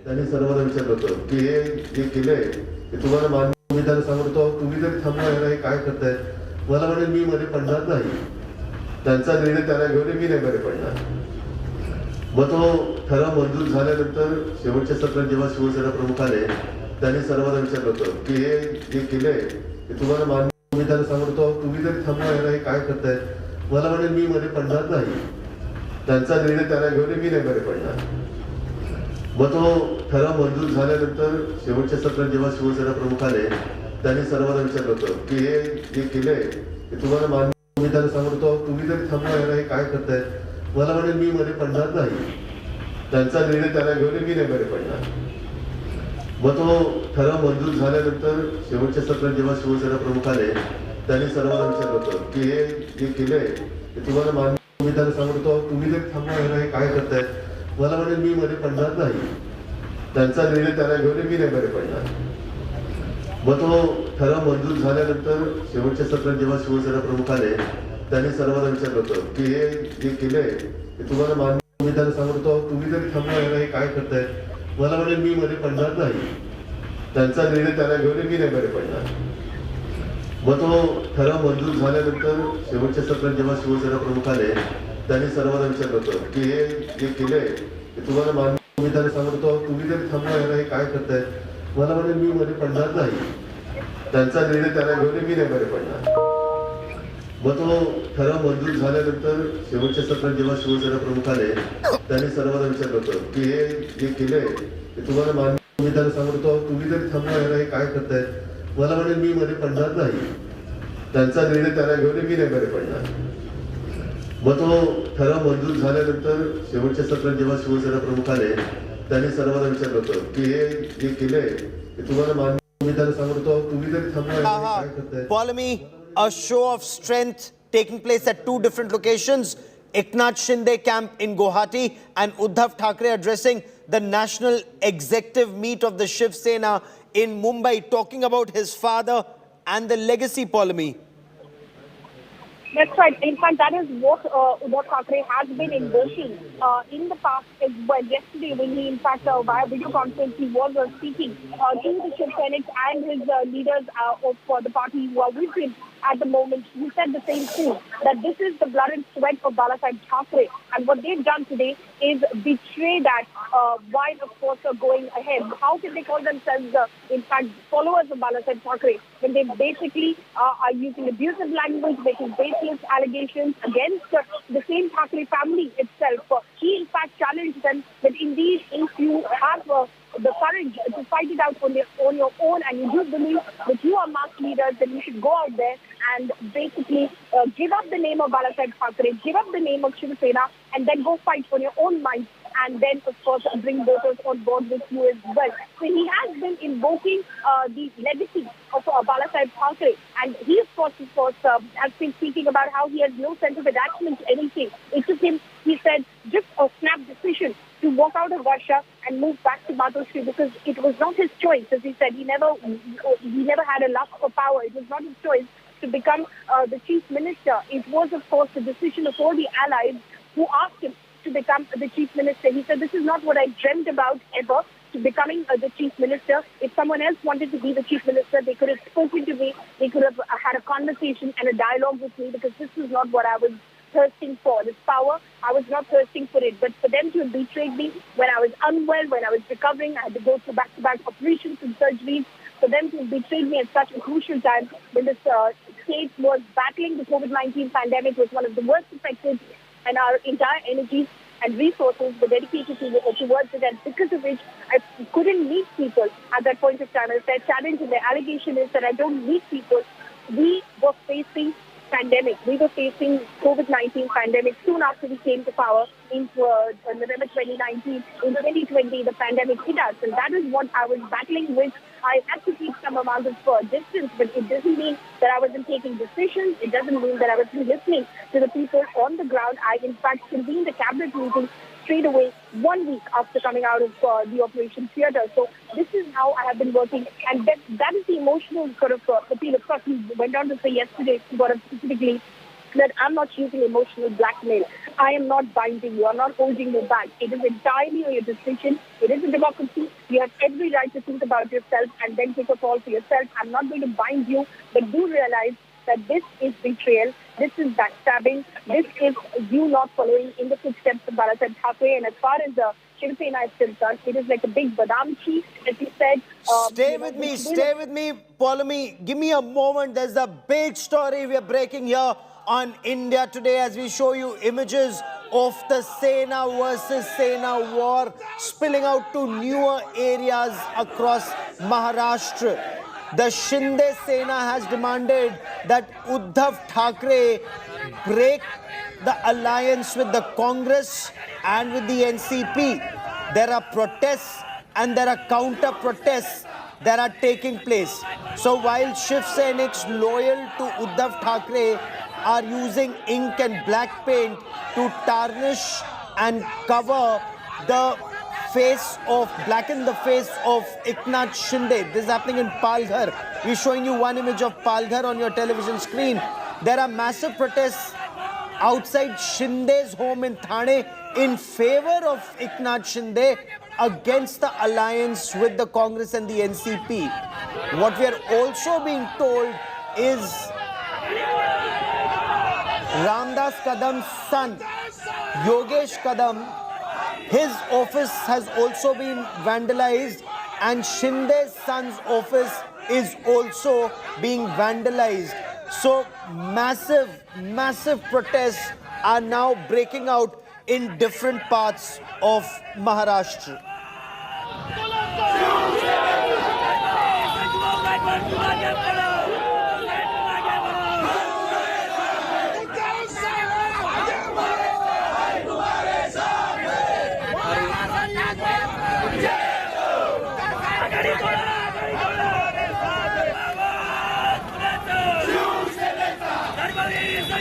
And I want to come back to Paulami Saha for more on the story. Paulami, pressure tactics, intimidation tactics. You've been speaking to leaders and supporters of the rebel camp in Guwahati. Did they wargame this? Are they scared of this? Well, as you can see, in fact, because we're putting out images of some of the agitations that are happening against the rebel MLAs, Eknath Shinde has also posted images of Shiv Seniks who are in favor of these MLAs, who are in favor of the Eknath Shinde faction, and who basically protested and staged dharnas as well in areas like Buldana assembly seats where they've demanded that Uddhav Thackeray break this alliance, so this Mahavikas Aghadi alliance, and that is what we are saying. And the allegation is, the specific allegation is that the NCP is in fact trying to finish the Shiv Sena. The specific allegation is that the NCP is trying to destroy the Shiv Sena. This is all an NCP plot in order to finish the Shiv Sena and its existence in Maharashtra. And it is for Uddhav Thackeray now to stem that. And it is for Uddhav Thackeray now to realize that there is a conspiracy against him, and he should end this immediately and snap it in the bud before, of course, it destroys the Shiv Sena. And what the other camp is telling you is that what this rebel camp is doing is basically destroying the Shiv Sena. They are basically challenging the Shiv Sena. And yesterday, in fact, Uddhav Thackeray specifically said that it is the BJP which is instigating this clash within the Shiv Sena. He said that the BJP just watches on from the sidelines. It will have you fight. It is going to employ the use and show policy. It is going to use you and show you. It is watching us as we fight, as we sit back, watches from the sideline and adopts the so-called quote-unquote wait and watch mode. It is the BJP which is to be blamed. So the rebel faction blaming the NCP, Gaurav, and the Uddhav Thackeray-led faction blaming the Bharatiya Janata Party.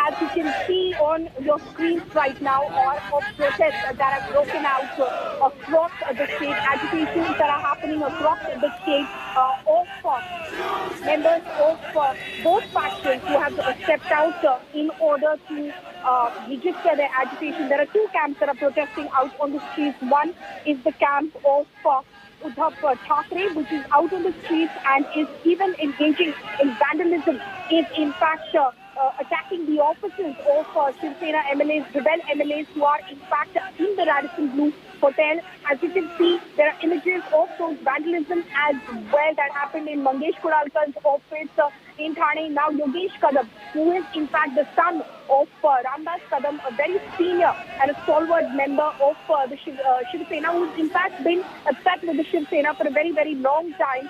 his office has also been attacked because Yogesh Kadam has joined the ranks of Eknath Shinde. So that is happening on the one end. Of course, Sanjay Raut, when he was asked about this question and when he was told about the vandalism and the fact that security has been withdrawn, and Eknath Shinde and company are alleging that security was withdrawn, and immediately Shiv Seniks, in fact, who are beholden to the Uddhav faction, went on a rampage on the streets, attacking establishments that belonged to the rebel MLAs, including their offices. In fact, this is actually now intensifying polemic to different parts. And Sanjay Raut, in that conversation with India Today a short while back, said that ye to trailer hai. Wait till you see the movie. The Uddhav Sena versus Eknath Sena tussle has turned ugly. Violence is being reported in different parts of Maharashtra. Angry Sainiks have vandalized offices of rebel Shiv Sena MLAs. They are burning their effigies. Let's begin by telling you the incident that took place in Pune, where rebel MLA Tanaji Sawant's office was vandalized. Sena workers have issued an open threat saying the rebel MLAs will not be able to walk the streets of Maharashtra.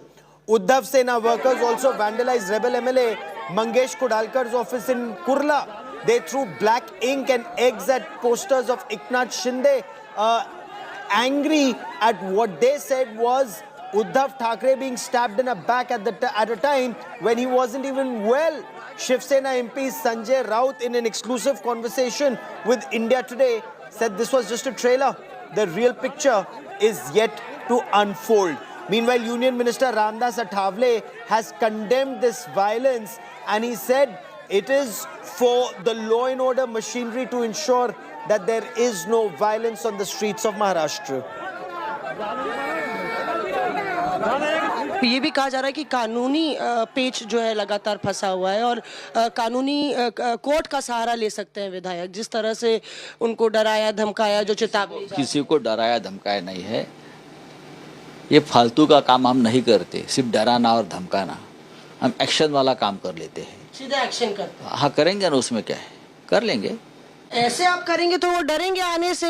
किसी का office आप तोड़ा जा रहा है, कुरला में उनके घर पे को निशाना बनाया जा रहा है। तो कोई शुरुआत भी नहीं हो गई है। देखो मैं आपको बताता हूँ, अभी शुरुआत भी नहीं हुई। ये शुरुआत हमने किसी को कुछ बोला है नहीं, ये लोग अपने आप कुछ करने जा रहे हैं। और बात रही डर की, डर तो रहना ही चाहिए। कोई भी ये डेमोक्रेसी में, सिर्फ मैं शिवसेना की बात नहीं कर रहा हूँ, किसी भी पार्टी के बारे में बात करूंगा। आप अगर हमारे पार्टी से चुन कर आते हो, आप कांग्रेस पार्टी से चुन कर आते हो, आप से चुन कर आते हो और पार्टी बदल लेते हो, आप इस्तीफा दीजिए और वापस मैदान में जाइए, हम कुछ नहीं कहेंगे। लेकिन आप पार्टी हाईजैक करना चाहते हो पैसे के बल पर, तो क्यों नहीं मैं बोलूँ, क्यों नहीं उद्धव ठाकरे बोलेंगे? हम बोलेंगे, जरूर करेंगे और एक्शन भी कर लेंगे। क्या करेंगे, ज़्यादा से ज़्यादा क्या करेंगे? क्या हमको सब पता है, कौन कितने पानी में है, कौन कितने ज़मीन में है, कितने ज़मीन के नीचे है। आपने कहा अभी तो कुछ नहीं हुआ, तो पिक्चर अभी बाकी है। हाँ, पिक्चर शुरू होगा, पिक्चर शुरू होगा, आप आइए।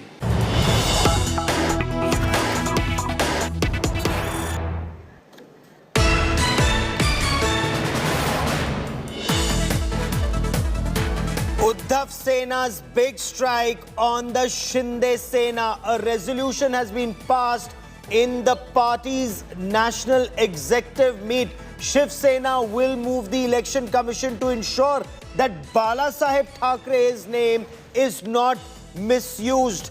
A big attack on the Eknath Shinde Sena by the Uddhav Sena. Uddhav Thackeray has made one thing very clear when he was addressing Shiv Seniks at this national executive meet, when he said Bala Saheb's name should not be misused. Why is he saying this? Because the Eknath Shinde Sena has moved a resolution. They have actually approached the deputy speaker, saying they need to be recognized separately, independently, as a separate faction of the Shiv Sena, and they are calling themselves Shiv Sena Bala Saheb. Eknath Shinde says that they are the real inheritors of Bala Saheb's legacy, and that is why they need to be recognized as the Bala Saheb Sena. Shiv Sena Bala Sahib. I want to cut across to Mosmi Singh for more on this story. So Mosmi, Uddhav Thackeray is protecting his father's legacy, saying the Shiv Sena is the inheritor of that legacy and Eknath Sena cannot take that away.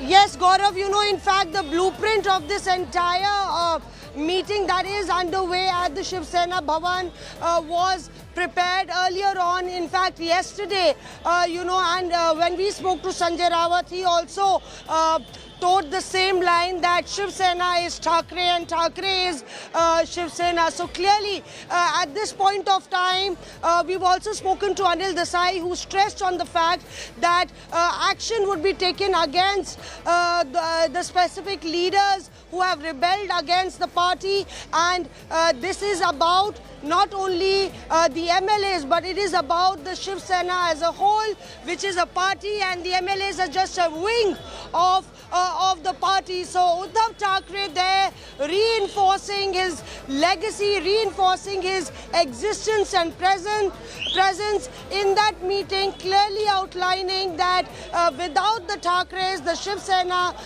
is not existent. It is both of them go together. So clearly there, you know, in this battle of nerves, in this battle of legacy, Uddhav Thackeray in fact evoking Bala Sahib Thackeray's legacy there and stating that it is Bala Sahib Thackeray who actually was the one who actually owned the Shiv Sena as a party.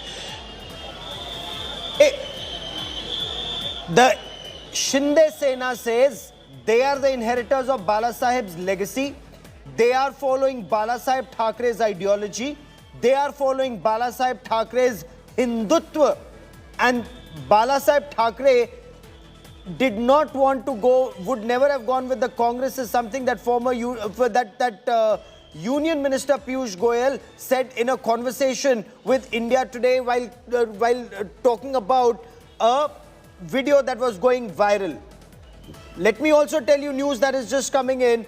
Uddhav Thackeray has said that the rebels are sitting on a ticking time bomb.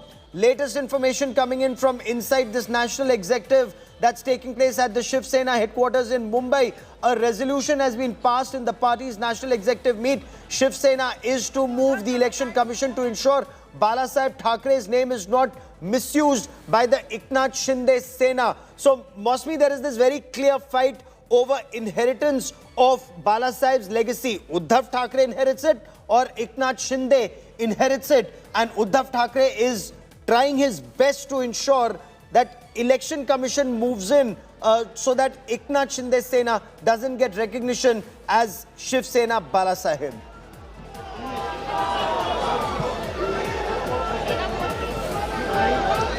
Absolutely, Gaurav, and outside the Shiv Sena, the supporters are swelling up. Earlier there were a handful, and now you can see that the Shiv Senics have started sloganeering and gathering in numbers, support trickling in and slogans reverberating the air. Let's try and take a reaction from all of them. आप लोग यहाँ पे आए हैं, उद्धव साहब आज आए हैं, बैठक ले रहे हैं, क्या जरूरत पड़ी है उनको? आज आप देख रहे 2-3 दिन से क्या चल रहा है महाराष्ट्र में, जो बागी विधायकों का जो मुद्दा है उसी पर निर्णय लेने के लिए उद्धव साहब यहाँ पर आए हैं मीटिंग।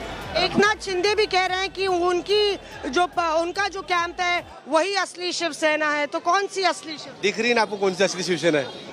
जो उद्धव साहब है वही असली शिवसेना है, जहाँ ठाकरे वही शिवसेना अपनी असली है, और दूसरी किसी शिवसेना को हम जानते नहीं। और जो शिवसेना है वो शिवसेना और हम शिवसैनिक, बस वही है। क्या आपको लगता है कि ठाकरे के बगैर भी कुछ शिवसेना हो सकती है? नहीं, ठाकरे ब्रांड है, शिवसेना का ही ब्रांड है, ठाकरे के सिवा शिवसेना हो ही नहीं सकती, ठाकरे ही शिवसेना है।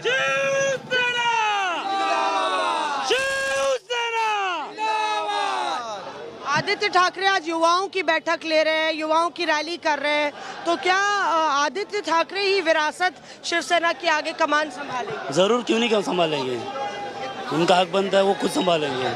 पर पर ये कहा जा रहा है, एकनाथ शिंदे कह रहे हैं कि बाला साहब के अनुयायी है वो, बाला साहब के भक्त है वो, और वो एकनाथ शिंदे बाला साहब को ही मानते हैं। तो वो शिवसेना है कि ये शिवसेना? ये शिवसेना, कट्टर शिवसेना। 40 बरस हो गया हम यही काम कर रहे हैं, अभी तक शिवसेना ही शिवसैनिक ही है। उनको रिक्शा चालक से लेके अभी नगर विकास मंत्री तक पहुंचे हैं, हम लोग ने पहुंचे हैं। सब पद लेके वो बैठ गया और भाग गया। और हम क्या कर रहे हैं? ये शिवसेना, यही ठाकरे और शिवसेना का नाम बाजू कर दो, उनको कोई पूछेगा नहीं। ऐसा आप लोग को भी लगता है? हमको भी वही लगता है। अगर जहाँ ठाकरे नाम हटा शिवसेना से, वहाँ उनको क्यों लोग मानते? आज वो रिक्शा ड्राइवर थे, आज बड़े हो गए, मंत्री पद दिया उनको, सब दिया, पर आज वो चले गए वहाँ पर हमारे जैसे शिवसैनिक जब इलेक्शन होता है तो आमदार नहीं जाते प्रचार करने, हम हमारे जैसे शिवसैनिक जाते प्रचार करने। आप लोग ग्राउंड पे लड़ते हैं प्रचार? हम लड़ते हैं, हम झगड़े करते, ये करते और शिवसेना को वोट दिलाते। आज हमको विश्वास में लेना चाहिए ना, हमारे साहब को विश्वास में लेना चाहिए था उन्होंने। आपका मानना है कि विश्वास में लेना चाहिए? ये तो चुन के आए हैं ना। हर शिवसैनिक को पूछना चाहिए था, हर शिवसैनिक को पूछना चाहिए था, क्योंकि शिवसैनिक के कारण ये लोग आमदार, खासदार, मंत्री बनते, हम लोग काम करते। आज हर एक उनको सच लगता है था तो खाली शिवसेना का ब्रांड, ठाकरे सरकार का ब्रांड, उद्धव साहब का नाम निकाल के खाली रास्ते में घूम के दिखाए, थाने में घूम के दिखाए, घूम कर पाएंगे आप? कहाँ भी, उनके घर के बाहर भी घूम नहीं पाएंगे। पर वो कह रहे हैं कि वो बाला साहब को मानते हैं, अब असली शिवसेना वही है। ऐसा कैसे हो सकता है? अगर बाला साहब को मानते हैं तो यहाँ पे महाराष्ट्र में रह के शिवसेना कोई फोड़ सकता है कि ये शिवसेना बाला साहब की है? अगर बाला साहब की शिवसेना वो फोड़ रहे हैं तो बाला साहब की शिवसेना कैसे हो सकते हैं? भले बीजेपी के साथ जाए, आप नहीं चाहते? नहीं, बाला साहब के अगर शिवसैनिक है तो वो गद्दारी नहीं करेंगे, बगावत नहीं करेंगे, क्योंकि बाला साहब की शिवसैनिक निष्ठावान शिवसैनिक है। मैडम, अगर शिंदे साहब बाला साहब को मानते हैं ना, तो बाला साहब ने बोला था कि शिवसैनिक जो है वो मंत्री हो, आमदार हो, खासदार हो, वो शिवसैनिक से बड़ा नहीं ना। तो आज शिवसैनिक हम है, जहाँ देख रहे हैं शिवसैनिक हम है ना। अगर बाला साहब को मानते हैं तो क्यों सूरत गए, क्यों वहाँ गए? यही कितने हैं? क्या और भी शिवसैनिक? सबको यही लगता है? हम लोग 100% यही लगता है, हर एक शिवसैनिक को यही लगता है। तो यहाँ पे देखिए गौरव, you can hear that what the Shiv Sainiks really feel. They feel that Shiv Sena is Thakre and Thakre is Shiv Sena, clearly with the Shiv Sena flag unfurling here right outside the Shiv Sena Bhavan. Support for Uddhav Thakre pouring in, slogans reverberating in the air, and the drama playing out in full swing. Stay with me. I have two of the finest reporters getting us the latest updates from Ground Zero. Mosmi Singh from Mumbai and Paulami Saha joins us from Guwahati. So Mosmi and Paulami, stay with me as we take this conversation forward. Paulami, the fights that are happening on the streets, the protests that are happening, and the fact that Uddhav Thackeray says they are reaching out to the Election Commission saying do not permit the rebels to take that name of Bala Sahib. They cannot call themselves Shiv Sena Bala Sahib. That stays with us. Do we expect a quick reaction or a response from the rebels? Because now it's very clearly a fight for the inheritance of the legacy of Bala Sahib Thackeray.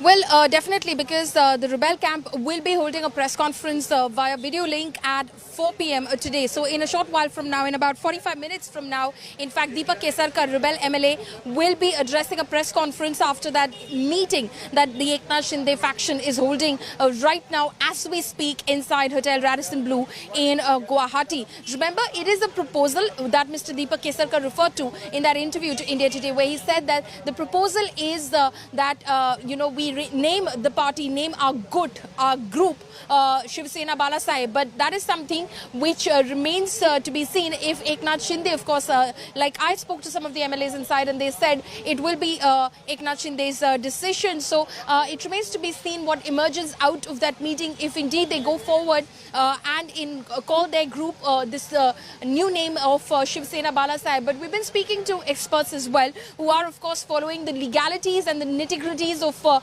this battle which has begun between the Uddhav Thackeray-led faction and the Eknath Shinde-led faction. And what they're saying, that the fact that they're going to call their grouping something else completely different is not going to in any way help their cause in the larger way, because it will still be about the disqualification notice which has been moved against 16 rebel MLAs by the Shiv Sena. And if at all, as per the 10th schedule of the Indian Constitution, they are to say that we're 2/3 majority of the legislative party and hence we are the actual Shiv Sena. It doesn't work that way. They have to, in fact, go in for a merger, and their options are limited to one, BJP. Again, that will be a perception blow for them, because that is something that a Shiv Sainik would not want to do, which is give up their own identity to merge into the Bharatiya Janata Party. And the second option, like someone pointed out to me, a high functionary within the Shiv Sena at the moment said, is the Prahar Jan Shakti Party. The Prahar Jan Shakti Party is led by Bachchu Kadu, and a second MLA. They have two MLAs are currently inside Hotel Radisson Blu with, in fact, Eknath Shinde. So they are counted among the others that we've been counting, the 9 others that we count. So they are a small party. They are, of course, registered. They are a registered, recognized party, but not a registered party. So that is going to be extremely tough. How are you going to merge yourself into the Prahar Jan Shakti Party? Again, a legal perception battles, big, technical legal battles ahead. Stay with me, Paulami. Stay with me, Mosmi. I also want to bring our guests into this conversation here on this India Today special broadcast. I have Abhishek Tripathi joining me. Abhishek supports the Bharatiya Janata Party. Chandrasekhar is a Shiv Sena leader. Seema Malik is of the NCP. Ravi Srivastav is a political analyst. And welcome on this broadcast. And Chandrasekhar, I want to begin by asking you, sir, why would there be a problem if the Eknath Shinde faction of the Shiv Sena want to call themselves, as Deepak K. Sarkar argues, Shiv Sena Bala Sahib? See, the issue is now a legal battle. If they call themselves an outfit of Shiv Sena Bala Sahib, they have to get it registered from the Election Commission. There are issues regarding that because they have to have a no objection from Shiv Sena originally. And eventually, Shiv Sena party has been formed in 1966 by Bala Sahib. Now, this party cannot be in any manner changed, or it cannot be inherited by others. It can only be transferred to their legal heirs or the successions which they are having. Now, the issue is calling an outfit as Shiv Sena Bala Sahib. That means they have now themselves called them as a benefited traitors of the party. They are now not the Shiv Sainis of the party. And they are traitors of the party, Shinde you say. Why are they traitors of the party? Yes, they are the traitors of the party. What they are doing, they are taking shelter. Okay, give me 30 seconds as I try and reestablish that link with you.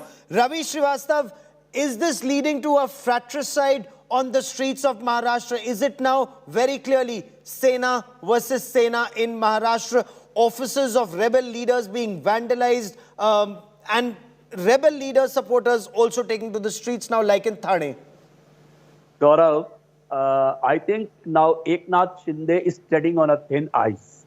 This is not reaching anywhere. First of all, person sitting 2,600 kilometers away, writing letters to the governor, to the deputy speaker, to the election commission, nobody is going to take a cognizance of that, because he is not present on the soil to which he wants to claim that I want to be a Bala Sahib, Shiv Sena, or whatever it is. Second thing is that all these things now are heading towards the courts. And the more time passes, the more stalemate will continue, and Eknath Shinde will lose the grip on these MLAs, whosoever are there. Another thing is, now Thackeray's have started talking to the cadres directly. They are not involving any more rebels or any more MLAs or anyone else. They are talking to the cadres. They are talking to block pramukh. They are talking to the Jila pramukh. They are talking to the street Shiv Sena worker, the ground worker. And the kind of uproar you are seeing, it's taking an ugly turn now. I don't know, this may become a law and order situation in entire Maharashtra. Well, the the chief minister, as the administrator of the state home minister, part of the NCP, Dilip Valse Patil, it's their responsibility to control it. If they want to, if they will, that remains to be seen. But Abhishek Tripathi, the BJP stands accused of fomenting this trouble and leading the Shiv Sena to this crisis, flying these MLAs first, to taking them first to Surat and then to Guwahati. And now there are some reports that Sanjay Raut seems to think they will all be flown to Goa soon.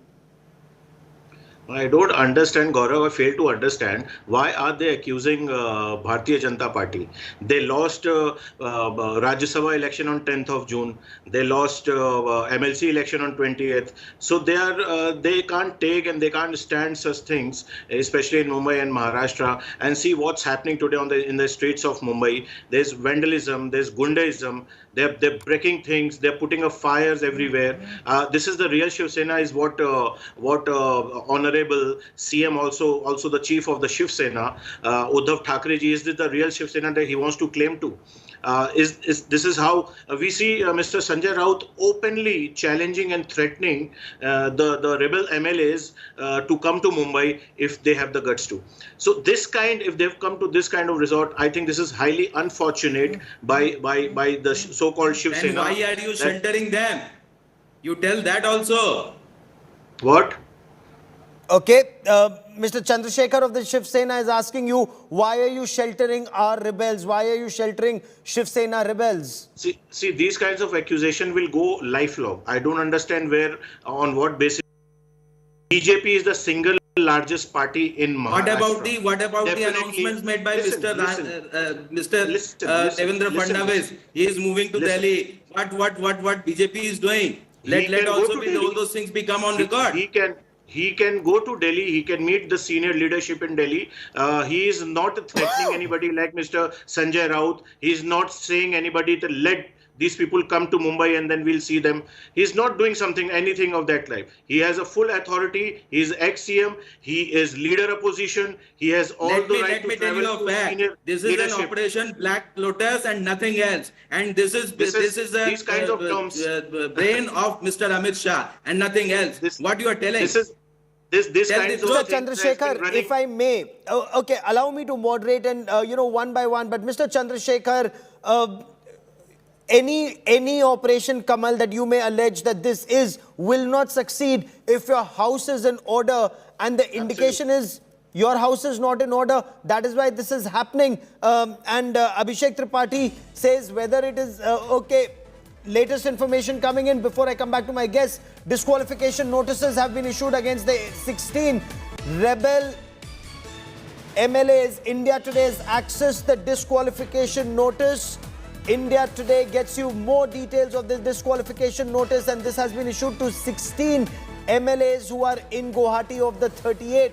The rebels have been asked to respond by 5 p.m. on the 27th of June. Notice also served on Eknath Shinde. Eknath Shinde is not just the head of the rebel unit, was the right-hand man. It is the right-hand man at one point of time of the man you see on your television screen, Uddhav Thackeray. But as of now, okay, India Today gets you the latest. It wants them to respond, and if may I quote, if you don't respond, it will be assumed you have nothing to say and consequent decision will be taken as per procedure. I want to cut across to Paulami Saha if she is with us on this. Paulami, get us more details, the notice that has been served on the 16 rebels, and is there clarity why 16 and why not 38, or is there a hope that once notice is served on 16, the others will return to the party fold?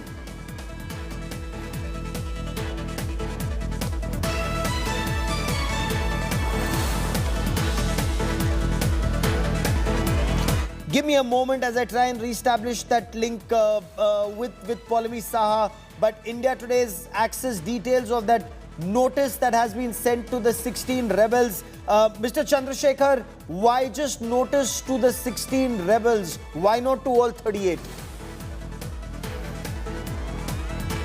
that the leader has been chosen as Mr. Eknath Shinde. So including him is 16. And let me tell you the thing that since the operation Lotus is being done by BJP, the main leader remains Mr. Eknath Shinde. He has taken away, he has done everything, he has arranged everything with the conspiracy, in collusion with the BJP. Now the thing is that we are also sitting in West Bengal waiting for the Supremo to tell us what to do and how to proceed. Eventually, we are also ready to go to Guwahati and see how they manage to escape to Goa. Okay, so you are standing by at Bengal, waiting to go to Assam, waiting to go to Guwahati. What would your role be in Guwahati, sir? See, if we have been instructed, we'll go there and we'll sit down and we will ask them to either return to Maharashtra or do as you like, but don't disturb the peace and tranquility of Maharashtra.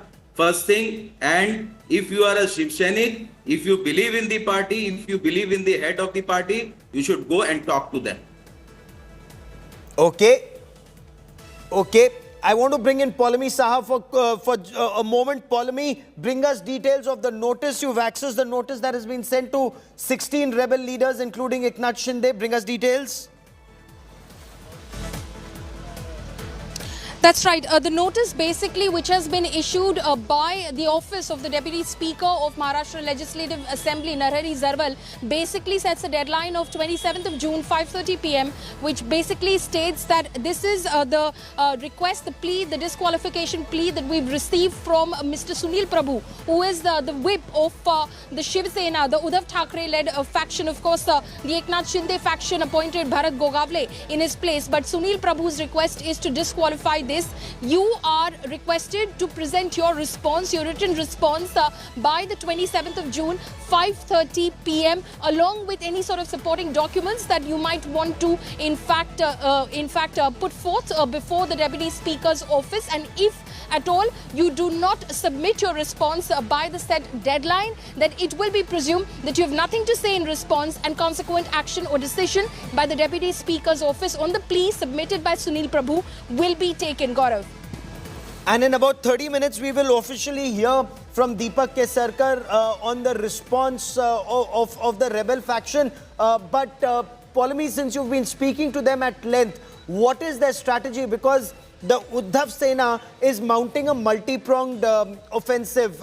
Apart from this notice that has been sent, apart from protests that we see on the streets, Mr. Chandrasekhar of the Shiv Sena is already telling us that a group of Shiv Sena leaders are standing by in Bengal. They intend to reach Guwahati when permitted, reach out to these 38 rebels and get them back into the party fold, perhaps.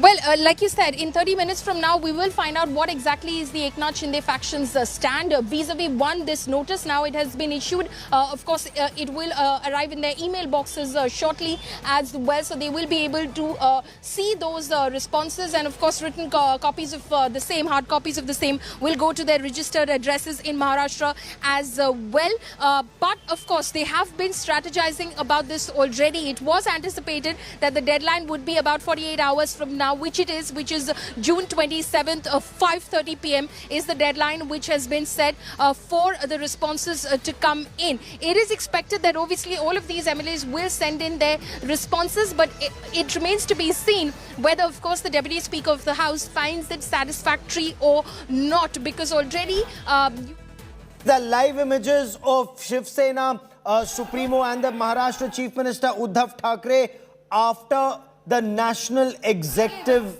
meet. He's come out, he's greeting his supporters.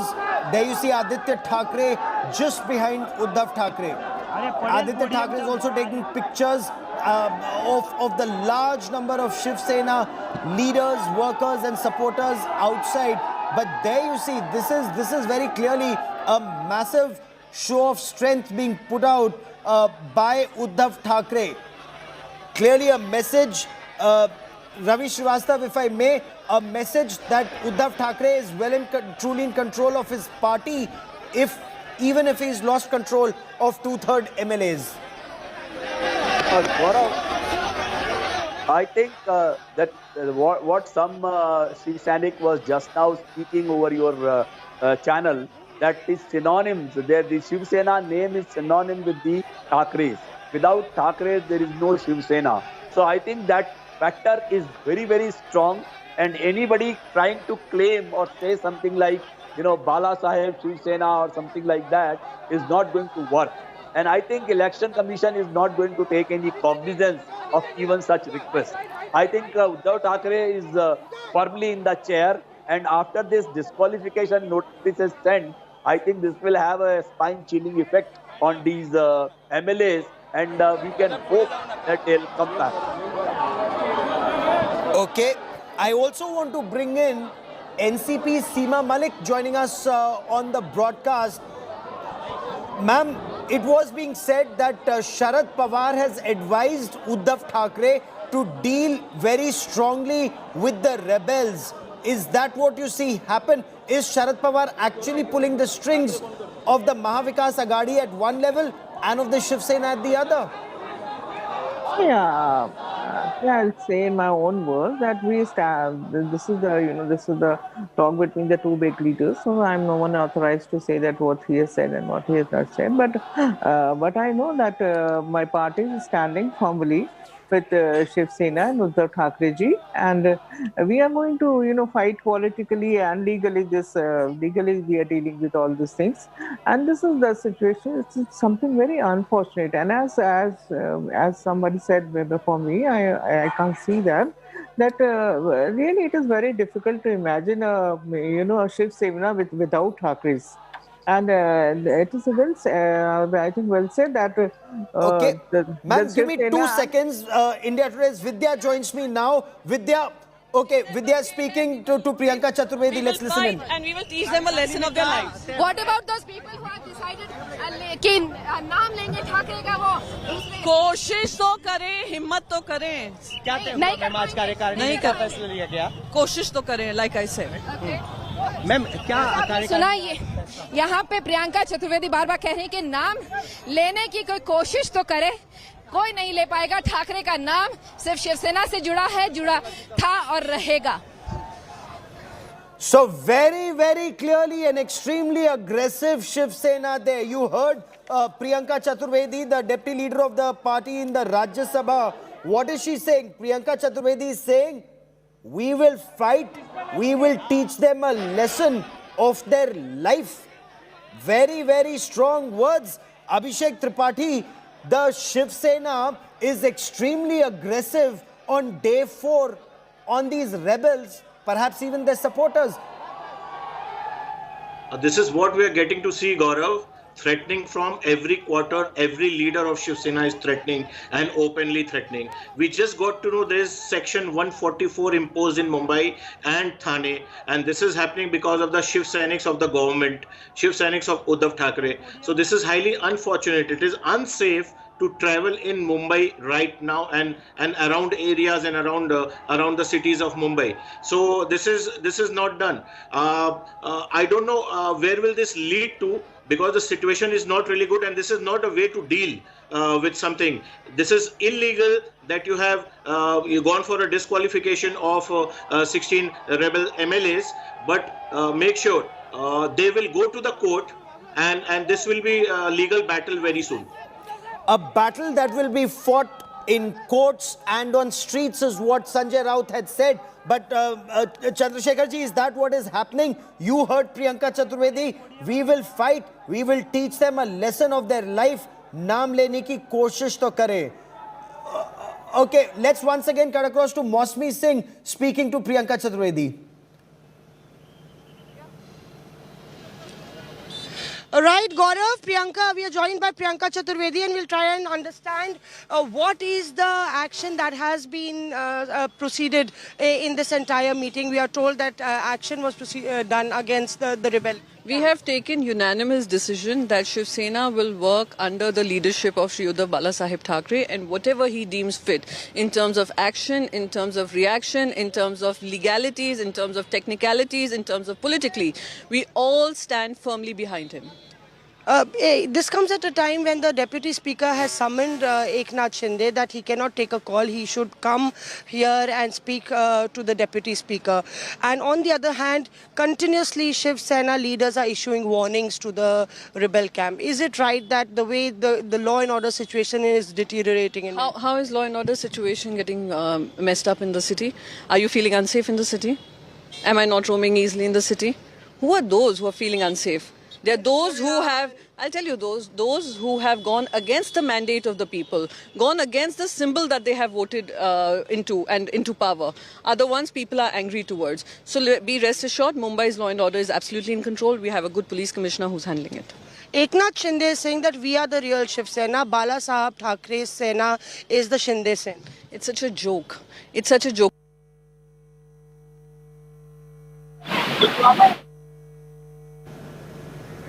Okay, give me a moment as I try to reestablish that link. An extremely combative Priyanka Chaturvedi there. Priyanka Chaturvedi says, and mark those words very carefully. She said, Uddhav Balasaheb Thackeray, under his leadership, under his directions, the party will work. They stand firmly under his leadership, and whatever legal, administrative decisions he takes, they will be followed.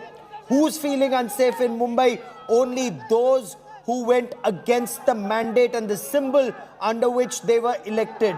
It's a joke, she says, that Eknath Shinde or the Rebel Sena claims that they are the real Shiv Sena Bala Sahib. So very, very combative Shiv Sena we notice here. But Mr. Chandrasekhar, this combative attitude here versus facts on ground in courts of law, that remains the big battle, sir. 2/3 of your MLAs still remain in rebellious against your alliance with NCP and the Congress, who they allege is actually cutting the roots of Shiv Sena from within.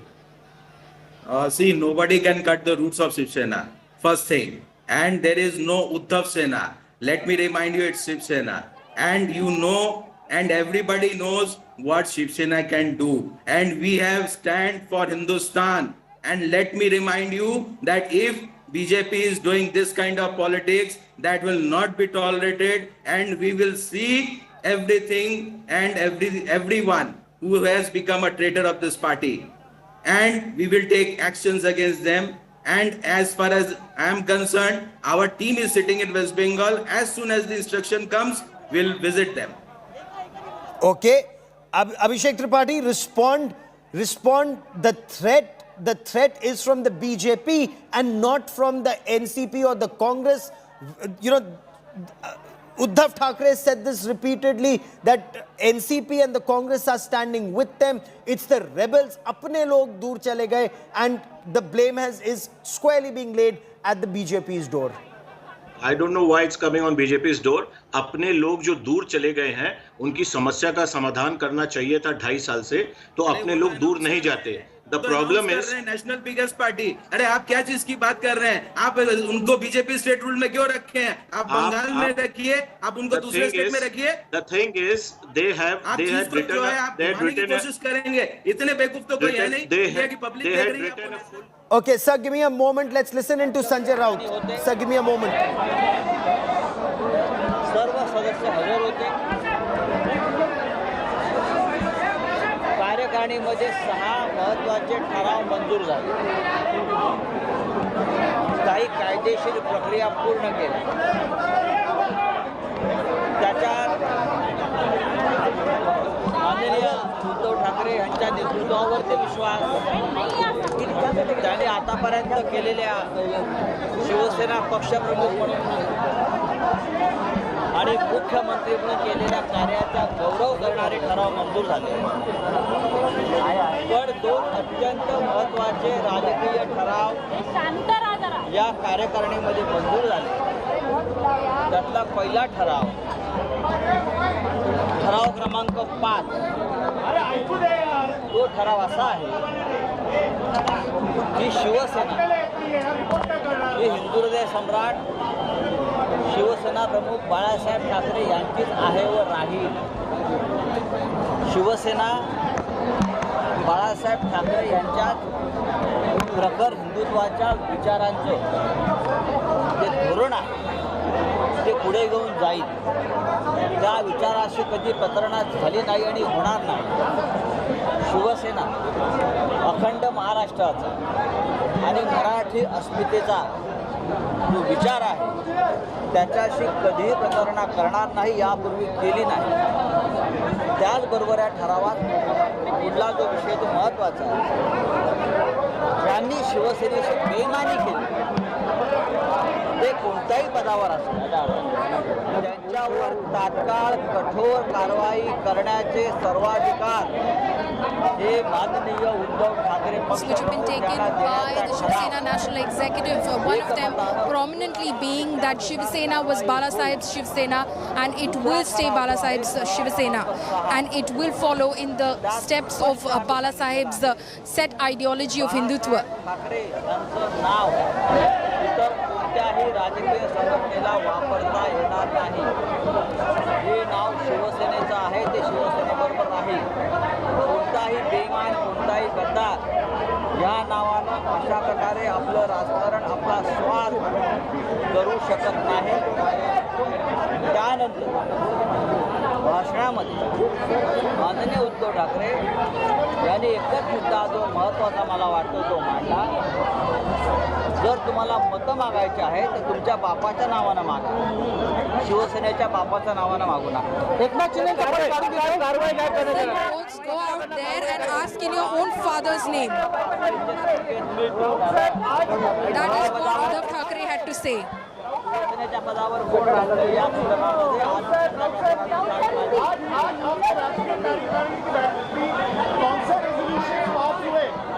देखिए 6 resolution pass हुए हैं, उसमें से 6 resolution है उद्धव ठाकरे जी की leadership के ऊपर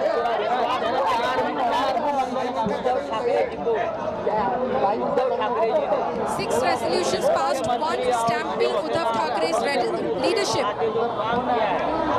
उसका गौरव भी किया है.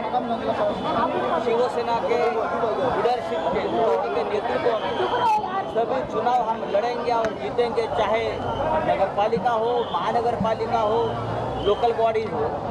लेकिन 2 पॉलिटिकल रेजोल्यूशन हमने जो पास किए हैं भाई उस बारे में आपको बताता हूँ. जो रेजोल्यूशन नंबर 5 है उसमें हमने कहा है ये जो शिवसेना है वो हिंदू हृदय सम्राट शिवसेना प्रमुख बाला साहब ठाकरे जी की है और रहेगी. ये शिवसेना बाला साहब ठाकरे की जो हिंदुत्व की विचारधारा है उस रास्ते से चलेगी. जो रास्ता हम कभी छोड़ेंगे नहीं. शिवसेना यूनाइटेड महाराष्ट्र, अखंड महाराष्ट्र और महाराष्ट्र की अस्मिता से कभी कॉम्प्रोमाइज नहीं करेगी. रेजोल्यूशन में ये भी कहा है कि जिस लोगों ने, चाहे वो कितनी भी बड़ा हो, नेता हो, मंत्री हो, जिसने शिवसेना के साथ गद्दारी या बेईमानी की है उनके ऊपर कठोर कार्रवाई करने के सर्वाधिकार हमने एक रेजोल्यूशन के नाते उद्धव ठाकरे साहब को दिए हैं और जल्द ही उसके ऊपर अमल हो, ये इस रेजोल्यूशन में कहा है. दूसरा रेजोल्यूशन नंबर 6 उसमें हमने कहा है बाला साहब ठाकरे का नाम अगर कोई अपने राजनीतिक स्वार्थ के लिए यूज करता है वो हमें मंजूर नहीं, उसका ऊपर लीगल एक्शन लिया जाए.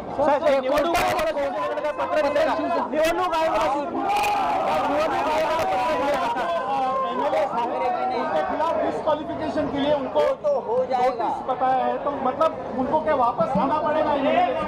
आने तो मुंबई में उद्धव ठाकरे जी ने एक बहुत बड़ा स्टेटमेंट दिया है.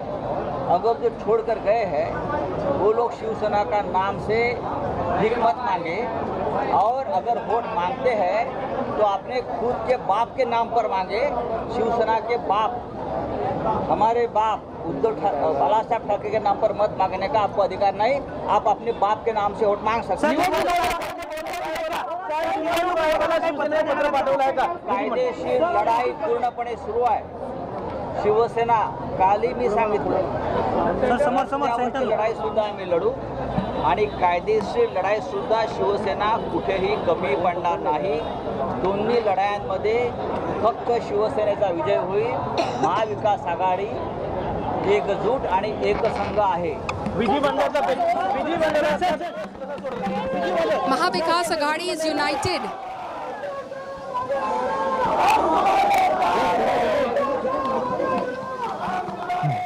Big story breaking here on India Today at this point of time. 6 resolutions have been passed at the National Executive of the Shiv Sena.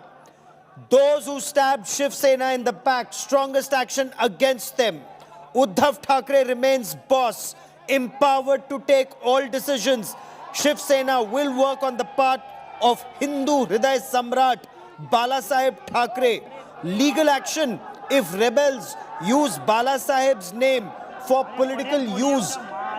Sanjay Raut, Shiv Sena Member of Parliament, clearly giving details of the 6 resolutions that have been passed. And Uddhav Thackeray at this National Executive said, if you want to use a name for political advantage, for political gains, use your own father's name, not Balasaheb Thackeray's name. A clear signal of the hardening stance against the 38 Shiv Sena rebel MLAs currently in Guwahati. It's 15:49 hours at this point of time, 3:49, and India Today gives you the details of the 6 resolutions that have been passed at the National Executive of the Shiv Sena at the Shiv Sena Bhavan in Mumbai. And I quickly want to cut across 2,500 odd kilometers from there to Guwahati, where Paulami Saha now joins me for more. So Paulami, 10 minutes from now, we will hear from the rebels, but this clearly is a hardening of stance of the Shiv Sena. Rebels cannot use Balasaheb Thackeray's name. Those who stabbed Uddhav Thackeray in the back, strongest action against them. Absolutely. This is a massive hardening of stance by the Shiv Sena after the National Executive meeting. Uddhav Thackeray there, the big statement coming out from the National Executive. Uddhav Thackeray saying, जिनको vote मांगना है, जो छोड़ के गए हैं, वो अपने बाप के नाम पे वोट मांगे. So clearly saying, Bala Saheb's name is not for them to usurp. Bala Saheb's name will stay with the Shiv Sena. This after the rebel faction, in fact, suggested that they could be calling their group Shiv Sena Bala Saheb. They are saying that if anyone misuses that name, legal action will be taken. Bala Saheb and the Thackeray family name and the Shiv Sena name belongs to the Uddhav Thackeray-led Shiv Sena. In a few moments from now, we will of course get a reaction from the rebel camp as well as Deepak Kesarkar addresses that press conference over a video link, but clearly a hardening of stance by the Shiv Sena. So here it is, the Shiv Sena already taking to the streets, agitating, protesting against these rebel MLAs, now saying that we will take legal action against anyone that decides or chooses to use the name of Bala Saheb. And also those notices which have been sent to the 16 rebel MLAs from the Deputy Speaker's office saying, send us in your written responses to this disqualification plea that is coming from the Uddhav Thackeray-led Shiv Sena by June 27, 5:30 p.m. And if you do not respond, we will consider you have nothing to say and we will take consequent action accordingly and as per procedure. So clearly a gherao of sorts which the Shiv Sena, down but not out, is trying to in fact do of the rebel camp, which is in fact cloistered inside the Radisson Blu Hotel behind me in Guwahati. Gaurav. 9 minutes from now, that second press conference, the press conference this time by the rebel side, and we will get you all details. Paulami Saha for joining me here on this India Today special broadcast. Many thanks to all our guests and Mosmi in Mumbai. A quick break, back with lots more. 6 resolutions passed in this National Executive. Massive hardening of stance by the Shiv Sena. More details coming up. Stay with us.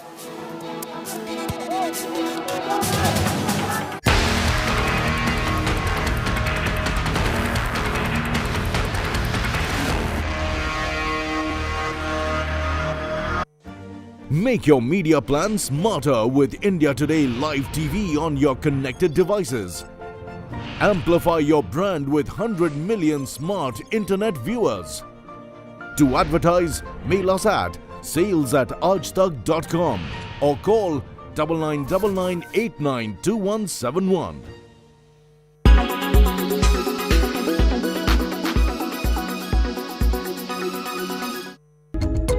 Do you litter? Well, humans do have a habit of littering possibly everywhere, but here's something that will shock you. Human trash was found on Mars.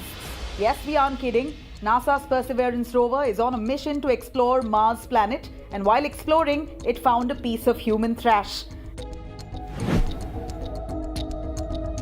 NASA shared images on Twitter where it can be clearly seen that a shiny litter is stuck between the rocks. It was indeed a surprise to find it in that region. So far, the Perseverance rover had no luck in finding life on Mars planet, but does finding this piece of trash really mean something? The rover actually stumbled on a piece of thermal blanket, which NASA thinks might have come from the rover's descent stage. The thermal blanket protects the rover from extreme temperatures. It is possible that the thermal blanket belongs to the rover's descent stage. But what NASA finds out is that the descent crashed 2 kilometers away from the location. So how did that piece of thermal blanket get there? The Perseverance team thought that it could have been blown away from the wind. NASA's Perseverance rover was sent to explore the red planet to find ancient signs of living. It landed on Mars in 2021 and since then has been collecting rocks, exploring the planet and sending back vital information to NASA.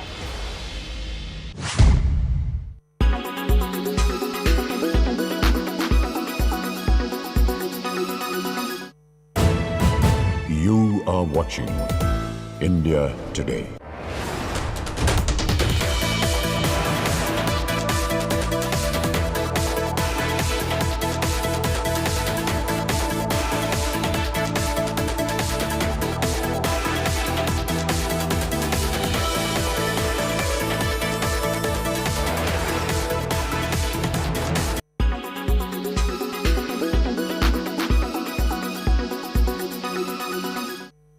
Have you noticed a mouse lurking in your house or eating something from your kitchen?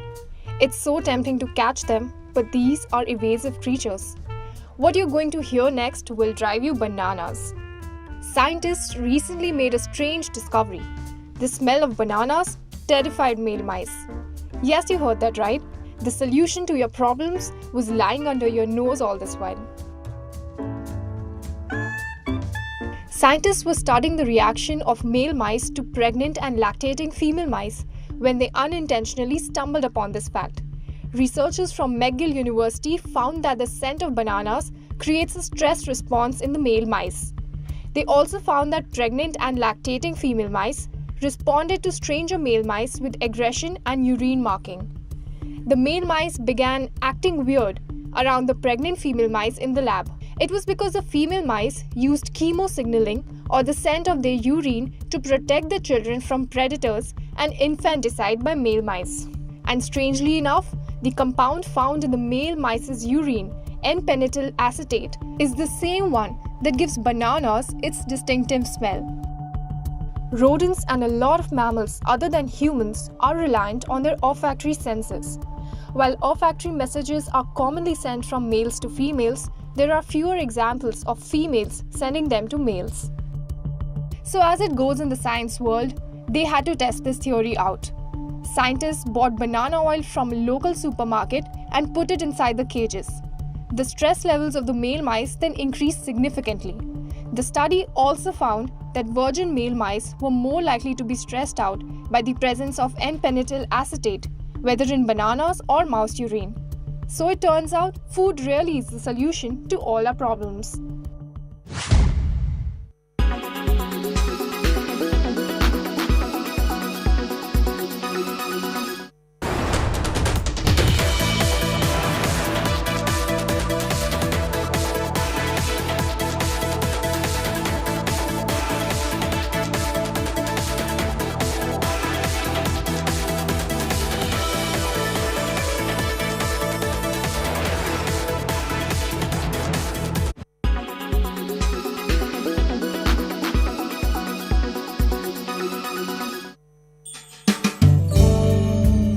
Food wastage is not just a social problem, but an environmental one too. It is important to take concrete steps to ensure food wastage is avoided at all costs.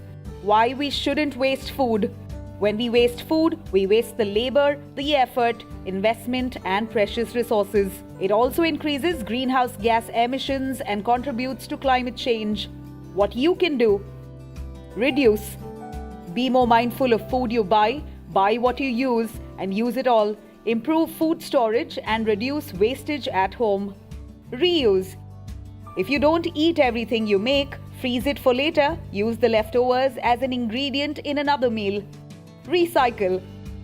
Recycle as much as possible. Try composting and put nutrients back into the soil. You can also start your own green patch of fruits, vegetables, or herbs. With these easy ways, you can reduce food wastage and become a food hero.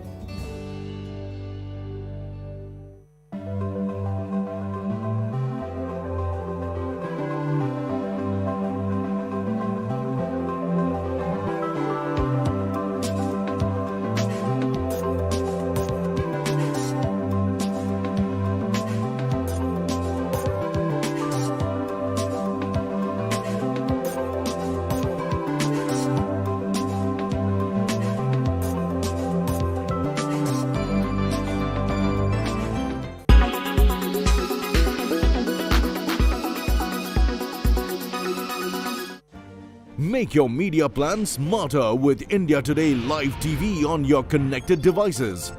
Amplify your brand with 100 million smart internet viewers. To advertise, mail us at sales@aajtak.com. Make your media plan smarter with India Today Live TV on your connected devices. You are watching India Today.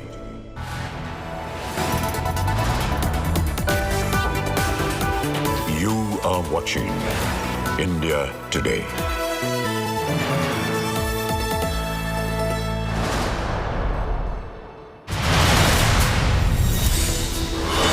And now Uddhav Thackeray moving the Election Commission to win Bala Sahib's legacy. Uddhav Thackeray, to ensure nobody else uses Bala Sahib's name, warns that rebels are sitting on a ticking time bomb. It is a disqualification notice that has been issued to the rebel MLAs led by Eknath Shinde. Rebels asked to respond by 5 p.m. on 27th June. Eknath Shinde also receives the notice.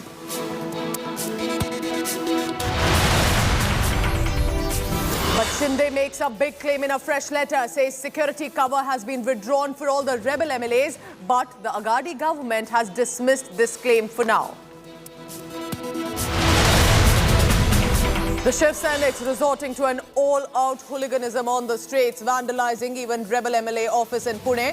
Sanjay Raut justifies this violence, says fire once lit cannot be doused.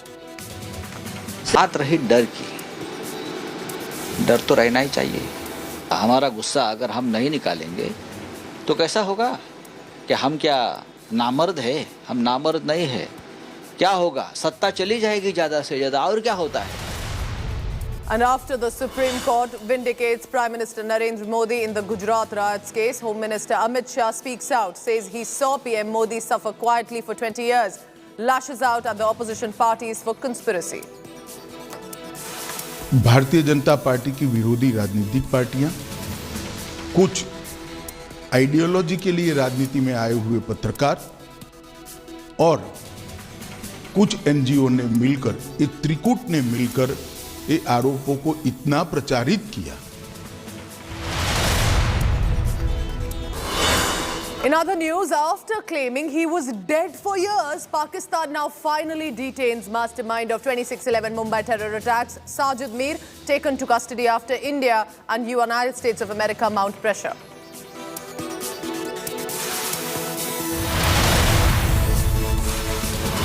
Shock and anger worldwide as United States of America's Supreme Court kills abortion rights for women.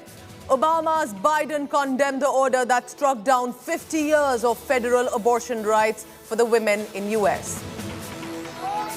Today, the Supreme Court of the United States expressly took away a constitutional right from the American people.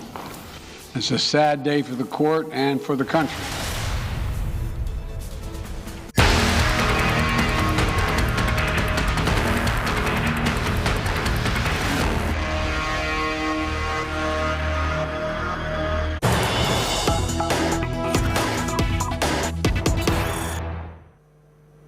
So who is the real Shiv Sena? Because that is the fight that is heating up now in Maharashtra. Uddhav Thackeray has moved the Election Commission to win the legacy of Bala Sahib. So why has Bala Sahib Thackeray's name been propped up here? Remember, Eknath Shinde's group expected to use that name now for his Sena. The ultimatum by Uddhav Thackeray is do not use Bala Sahib's name.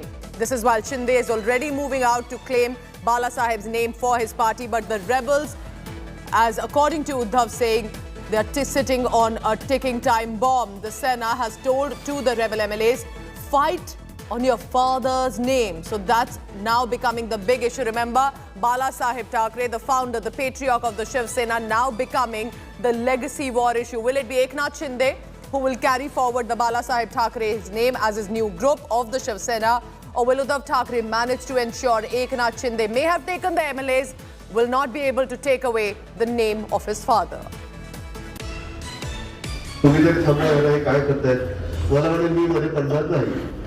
त्यांचा निर्णय त्याला घेऊन मी नाही बरे पडणार.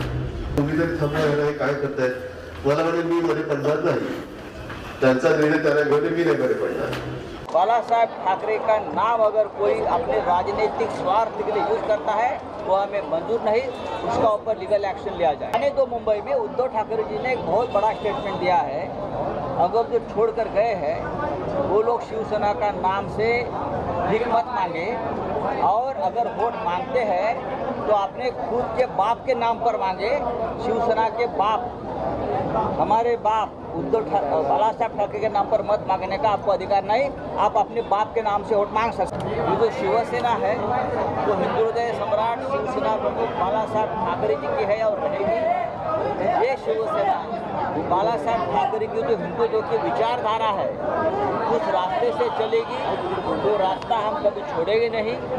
Shiv Sena United Maharashtra, अखंड महाराष्ट्र और महाराष्ट्र की अस्मिता से कभी कॉम्प्रोमाइज नहीं करेंगी. रेजोल्यूशन में ये भी कहा है कि जिस लोगों ने, चाहे वो कितनी भी बड़ा हो, नेता हो, मंत्री हो, जिसने शिवसेना के साथ गद्दारी या बेईमानी की है उनके ऊपर कठोर कठोर कार्रवाई करने के सर्वाधिकार हमने एक रेजोल्यूशन के नाते उद्धव ठाकरे साहब को दिए हैं. We are joined by Priyanka Chaturvedi and we'll try and understand what is the action that has been proceeded in this entire meeting. We are told that action was done against the rebel. We have taken unanimous decision that Shiv Sena will work under the leadership of Shri Uddhav Bala Sahib Thackeray, and whatever he deems fit in terms of action, in terms of reaction, in terms of legalities, in terms of technicalities, in terms of politically, we all stand firmly behind him. This comes at a time when the Deputy Speaker has summoned Eknath Shinde that he cannot take a call. He should come here and speak to the Deputy Speaker. And on the other hand, continuously Shiv Sena leaders are issuing warnings to the rebel camp. Is it right that the way the law and order situation is deteriorating? How is law and order situation getting messed up in the city? Are you feeling unsafe in the city? Am I not roaming easily in the city? Who are those who are feeling unsafe? There are those who have, I'll tell you, those who have gone against the mandate of the people, gone against the symbol that they have voted into power, are the ones people are angry towards. So be rest assured, Mumbai's law and order is absolutely in control. We have a good police commissioner who's handling it. Eknath Shinde is saying that we are the real Shiv Sena. Bala Sahib Thakeray's Sena is the Shinde Sena. It's such a joke. It's such a joke. Can you even imagine a Shiv Sena which belongs to Bala Sahib Thackeray going to someone like an Eknath Shinde, where I think Chief Minister has categorically said it. If you want to start another party, start it under your own father's name. Why should you use my father's name for it? So we are now going across to the big news coming in. Deepak Kesarkar, who's now joined the rebel MLA in Guwahati. Let's listen into what he's saying. या ठिकाणी आल्यानंतर आणि विशेषतः आम्ही महाराष्ट्रातून निघाल्यानंतर आपल्याशी कमी वेळा बोलण्याची संधी मिळाली. आणि आता आदरणीय शिंदे साहेब जे आमचे नेते आहेत त्यांनी मला सांगितलेलं आहे की ऑफिशियली तुम्ही कम्युनिकेट करायचं प्रेसशी, कारण बऱ्याचशा वेळेला कम्युनिकेशन नसलं तर लोकांमध्ये गैरसमज निर्माण होतात आणि हे गैरसमज निर्माण झाल्यानंतर त्याचं उत्तर देणं आवश्यक असतं. तर एक गैरसमज असा आहे की आम्ही शिवसेनेमधून बाहेर पडलेलो आहोत. आम्ही अजूनही शिवसेने पक्षाचेच सदस्य आहोत. आम्ही सर्वजण शिवसेना पक्षाचे सदस्य आहोत. परंतु अनेक वेळेला असं होतं की पक्षाच्या आमदारांची जी मतं असतात या मताप्रमाणे काही निर्णय व्हायला लागतात, त्यांचे काही अधिकार असतात, त्यांच्या कॉन्स्टिट्युन्सीज आहेत, आपल्या राज्यामध्ये विविध कामं व्हावी अशी त्यांची अपेक्षा असते आणि ते सरकार चांगलं चालावं जी आपली जबाबदारी आहे. म्हणून आम्ही अनेक वेळा सुचवलेलं होतं आमच्या पक्षप्रमुखांना की आपण एक निर्णय घेऊया की ज्या युतीमध्ये आपण लढलो त्याच्याच बरोबर आपण राहूया, असा एक निर्णय सर्व आमदारांनी मिळून घेतलेला होता. कित्येक दिवस आम्ही उद्धव साहेबांना हे सांगत होतो आणि आमची अशी अजून सुद्धा समजूत आहे की पुढे सुद्धा ते आमचं ऐकतील, कारण ज्यावेळेला एवढी लोक सांगतात, एवढी लोक एकत्र येतात, त्यावेळेला त्याच्यामध्ये काहीतरी सबस्टन्स असणार, म्हणजे त्याच्यामध्ये काहीतरी असं आहे की जे सर्व लोकांना खटकलेलं आहे आणि याच्यामध्ये कोणी आम्हाला सांगितलेलं नाही की तुम्ही असं करा.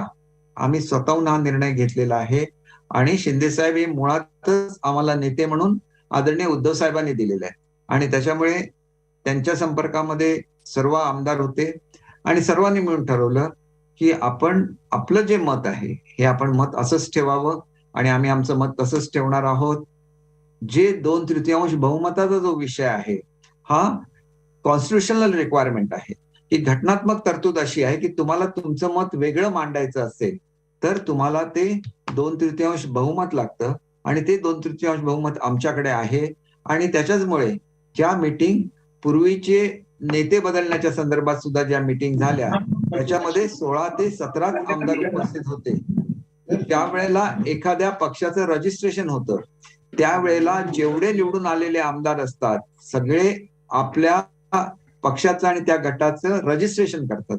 त्याच्यामध्ये आमची संख्या 56 होती, आता ती 55 झालेली आहे आणि 55 आमदारांचा नेता बदलायचा असेल तर तो 16 लोक एकत्र येऊन तो नेता बदलू शकत नाहीत आणि त्याच्यामुळे जो काय निर्णय आदरणीय उपाध्यक्षांनी दिलेला आहे त्या निर्णयाला आम्ही चॅलेंज करणार आहोत कोर्टामध्ये आणि तो निर्णय आम्हाला मान्य नाही आणि घटनात्मक दृष्ट्या सुद्धा ज्यांच्याकडे 2/3 बहुमत असतं त्यांना आपला नेता निवडण्याचा अधिकार आहे आणि शिवसेना हा जो पक्ष आहे आपल्या विधिमंडळातला त्याचं नेतृत्व आदरणीय शिंदे साहेब करतायत.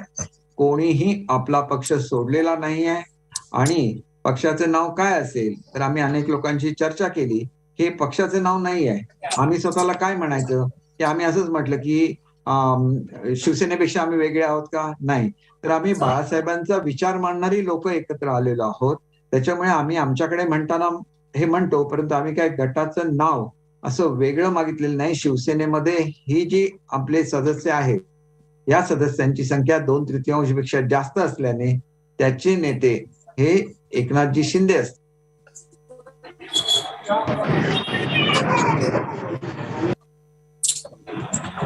Live reaction coming in from Guwahati of Deepak Kesarkar, who has now joined the rebel camp.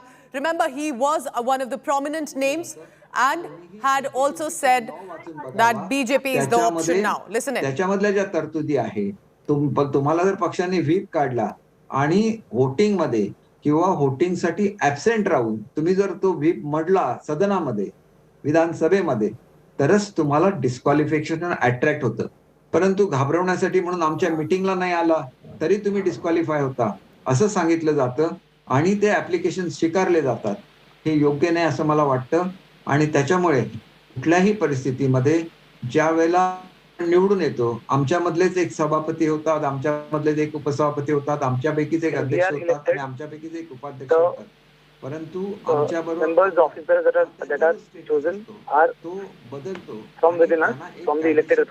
प्राप्त होतो जो घटनात्मक अधिकार आहे आणि मग ते उपाध्यक्ष, अध्यक्ष किंवा सभापती, उपसभापती होतात. त्याच्यामुळे त्या पदाचं जी मान आहे, ती शान आहे, ती कायम महाराष्ट्रामध्ये ठेवली जाणार याची मला स्वतःला खात्री आहे. त्याच्यामुळे मला असं वाटतं याच्यामध्ये कुठलीही अडचण येणार नाही.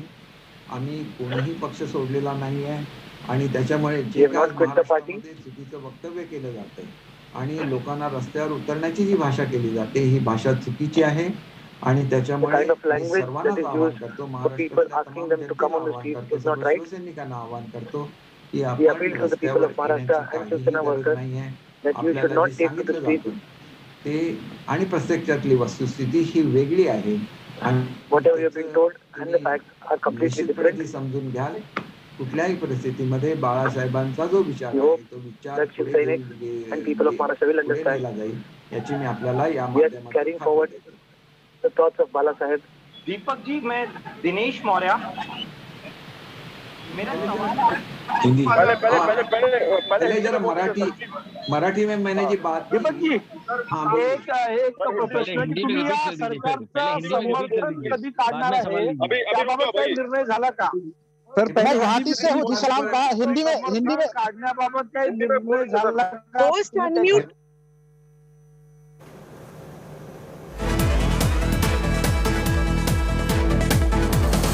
बात करूंगा जो हिंदी के क्वेश्चन पे आप हिंदी खत्म होने के बाद हिंदी के क्वेश्चन पूछिए. All right, so these are questions just to help you understand virtually being taken with regard to what now the rebel MLA has to say. Deepak Kesarkar, remember, is one of the senior faces of the Shiv Sena. He's now in Guwahati taking all the questions there. Initially, the questions being taken and he's spoken in Marathi now. I go across to my colleague Kamlesh Sutar on this. Kamlesh, very interesting how Deepak Kesarkar and Eknath Shinde's MLAs are taking all questions, interacting with the media persons and still very confident of their numbers. What did he say just now, if you can help translate for us? Kesarkar has made 2-3 important points. The first point being that we have not quit the party. We are still with the Shiv Sena. That is the first important point. Second point that he raised, that we have certain constitutional rights. We are whatever actions we are taking as per the constitutional rights provided to elected members. It's the elected members that elect the office bearers in the assembly. We are just using that. The picture that you are being shown is different from what the reality is. That is the third important point that he made in the press conference. And he also made an appeal to Shiv Sena and Shiv Sena workers that you should not take to the streets. The kind of protest and the kind of violence and arson that we are witnessing in Maharashtra, he said that it's wrong. Shiv Sainik should not take to the streets and protest. Three important points at this point Deepak Kesarkar has made.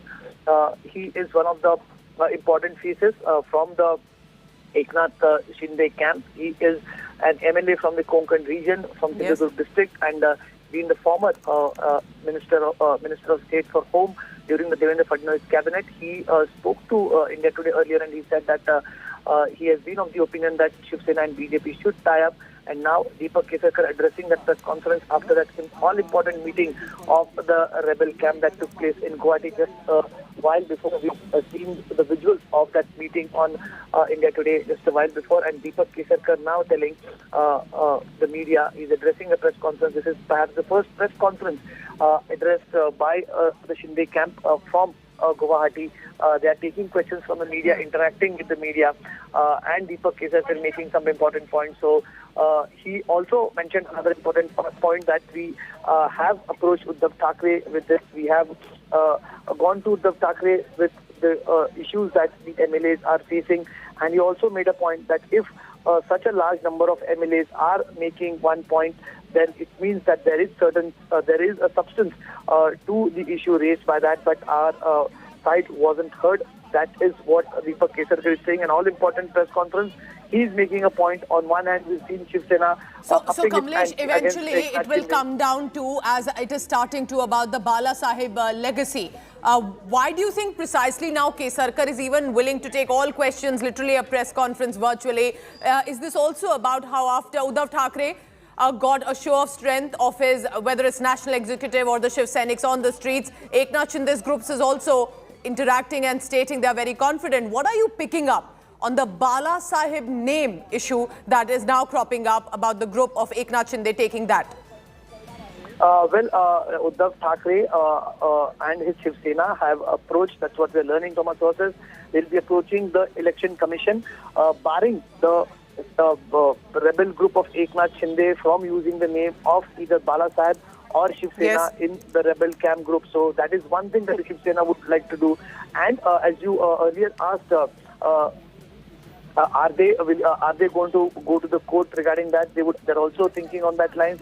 So this is going to be a legal battle. What Deepak Kesarkar mentioned in his press conference just a while before, he said that they are being threatened with notices. We have seen just a while before rebel MLAs being slapped with notices. They've been asked to put forth their side of story till Monday 5:30 p.m. That is another important point that he tries to raise here in his press conference. Deepak Kesarkar is saying that we're being threatened with notices. Another important point that he made is that the situation on the ground is different. The reality is different than what is being portrayed. The way Shiv Senics have taken to the streets, the way we are witnessing violence all across Maharashtra, he's trying to clarify that. The Shinde camp for the first time is interacting with the media, taking all questions from the media and trying to put... Kamlesh, isn't it very interesting what Deepak Kesarkar has said and what you're also translating for us, telling the Shiv Senics a message there, don't come out on the streets because you don't know the reality. The reality is not what is being told to you. Well, exactly. That is what Deepak Kesarkar is trying to now portray. The kind of political narrative that we are witnessing in Maharashtra, Pooja, is Shiv Sena is trying to portray a picture of betrayal. Somebody has betrayed the party. Even look at the tone and tenor of Uddhav Thakkre's speech. He is calling them betrayers, those who have backstabbed the party. He is trying to create a picture, and that is why we've seen Shiv Sena suddenly getting onto the streets. Offices of the rebel camp are being vandalized. We've seen vandalism in different parts of Maharashtra, especially top leaders of rebels are facing that vandalism. Their offices are being targeted. That is why Deepak Kesarkar is appealing to Shiv Sena workers not to take to streets, because the picture that they know is different. Somewhere, Uddhav Thakkre is trying to create a picture that the rebellion is against the party. It is just about the legislative party. That is what Deepak Kesarkar was trying to tell. As the legislative party, we have certain constitutional rights that have been given to us. That is what we are trying to use. It is about that. It is not about betrayal. He's trying to say that in as few words as possible, but appealing to Shiv Sena workers not to take to the streets because the reality is different. Kamlesh, also at this point, as he's taking questions, he's very clearly said we have 2/3 majority. We got elected on Shiv Sena's ticket, but he's also very clearly saying that we are the Bala Sahib's ideology. We will never betray the party. So the protests that are happening on the ground, do you think that has also become a concern now for the rebel group? Well, indeed, we've seen what Uddhav Thakkre said just a while before, while he addressed the national executive meeting of Shiv Sena. What Uddhav Thakkre said that you should not use the name of Bala Sahib. You should not use the name of Shiv Sena in your group. If you want, you can use your father's name, but not my father's name. That is what, in very clear words, Uddhav Thakkre made it clear to the rebel camp. If you want to use the word of Shiv Sena, you should be with the Shiv Sena. Also, having said that, Pooja, I would also like to add that Uddhav Thakkre has kept the window of approach open for the rebels. He said those who want to come back would be that those are still open. That is what Sanjay Raut said. But Uddhav Thakkre's National Executive Committee meeting not taking any action against the rebel camp certainly shows that the window of approach might still open. If they want to come back, at least that could be considered, because a strict action has been avoided by the National Executive. Although all rights have been conferred upon Uddhav Thakkre, he can take any action on behalf of the National Executive. So that is what on one hand we are saying. But on the other hand, Shiv Senics are largely protesting on the roads. It is not just in Mumbai. We saw protest in Mumbai, vandalism in Mumbai today. The fire is spreading in Nagpur, Osmanabad, Pune, Nasik and other parts of Maharashtra, Jalgaon, Dhulia. We've seen those protests taking place in different parts of Maharashtra. So quickly about these protests, where they are taking place, Kamlesh, the MLAs from these are, you're telling us also likely from these areas. We are staying with these visuals for now. Our colleagues Kamlesh and Ritvik are also on the ground. I'm leaving you with these visuals. I'm heading into a very short break. But when we return, don't go anywhere.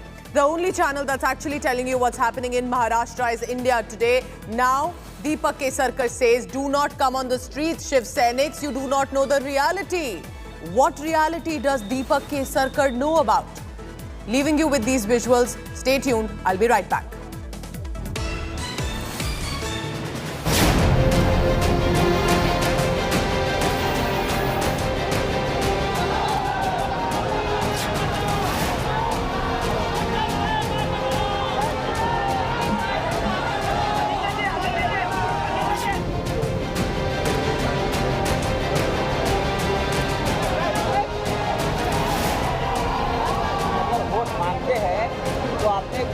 बाप के नाम पर मांगे।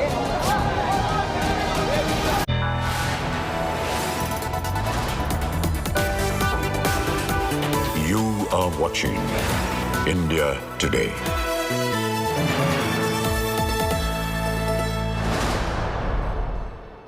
Everyone's busy finding what's trending. You're busy finding out why. India Today, for those who research before reacting. Download the India Today app now.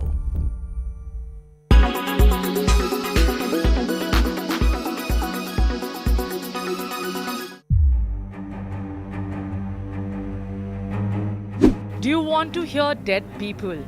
Well, you might in the near future through Alexa. Amazon is all set to go a notch higher in the tech world with the introduction of its latest feature of Alexa. During Amazon's Global Artificial Intelligence and Machine Learning Conference, Alexa AI gave an unusual demo by mimicking the voice of a dead relative to a child. Yes, you heard it right. Through the use of artificial intelligence and recent advancements in text-to-speech technology, Alexa will be able to mimic someone's voice using less than a minute of recording. The AI may not eliminate the loss of your loved ones, but it can definitely make their memories last longer. While this may be comforting for some people grieving, a lot of netizens are feeling uneasy about the whole idea. Especially Twitterati is quite apprehensive and using hashtags like creepy and morbid for this new Alexa feature.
You know Kim Taehyung, aka V of pop group BTS fame?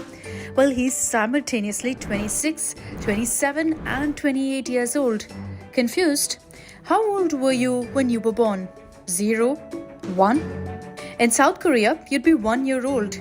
Let's clear the air about this. South Korea has a unique way of calculating age. When a baby is born, it's considered a year old. And as the year changes on January 1st, the child gains a year. So no special birthdays. South Koreans count age based on their birth year and not days. A child born in December will already be 2 by January. But the president-elect Yoon Suk-yeol wants to do away with this traditional system. Because of persistent confusion and unnecessary social and economic costs, the incoming administration is looking to standardize age calculation. This was observed especially when health authorities use the international age and Korean ages interchangeably to set guidelines for COVID-19. This will also help South Korea get in line with the rest of the world. The age conundrum doesn't end here. South Korea also counts age in an international way. That means it counts age in 3 ways. For legal and administrative purposes, the country has been using the international counting system since 1962. In another way, babies are born at 0 and gain a year on New Year's. This method is mainly used to define the legal age for areas of law that affect a significant percentage of the population, including military service conscription. And the third is the Korean age system, where everyone is already a year old at birth and become older on New Year's Day regardless of the birth date. That's how Kim Tae-hyung from BTS fame is simultaneously 26, 27 and 28 years old, as he was born on 30th December 1995. There are multiple problems that arise with age discrepancies. It's led to wage disputes that have been dragged to the Supreme Court and ruled that workers should consider their international age for work. There have also been cases of parents trying to cheat the birth registration system because of worries that their children born in December will be at a disadvantage at school as a result later in life. Efforts were made in 2019 and 2021 to change the law. 2 lawmakers proposed legislation to adhere to the international age, but experts are divided on what the new measure means for Korean society, and the bills were not signed into law.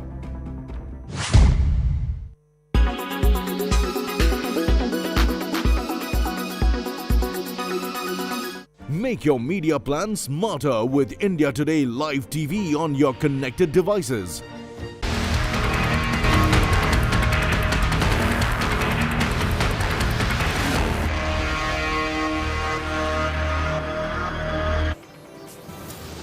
Violence has broken out across Maharashtra and several cities as angry Shiv Sena workers are taking to the streets. This clearly now the Uddhav Sena versus the Eknath Sena tussle is turning ugly. These are the latest visuals on your screen. Angry Sainiks vandalizing rebel MLA's offices and burning the effigies. The rebel MLA Tanaji Sawant's office in Pune, for example, got vandalized. Eknath Shinde's son, Shiv Sena MP Shrikant Shinde's office also has been vandalized by the Shiv Sainiks in Ulhasnagar.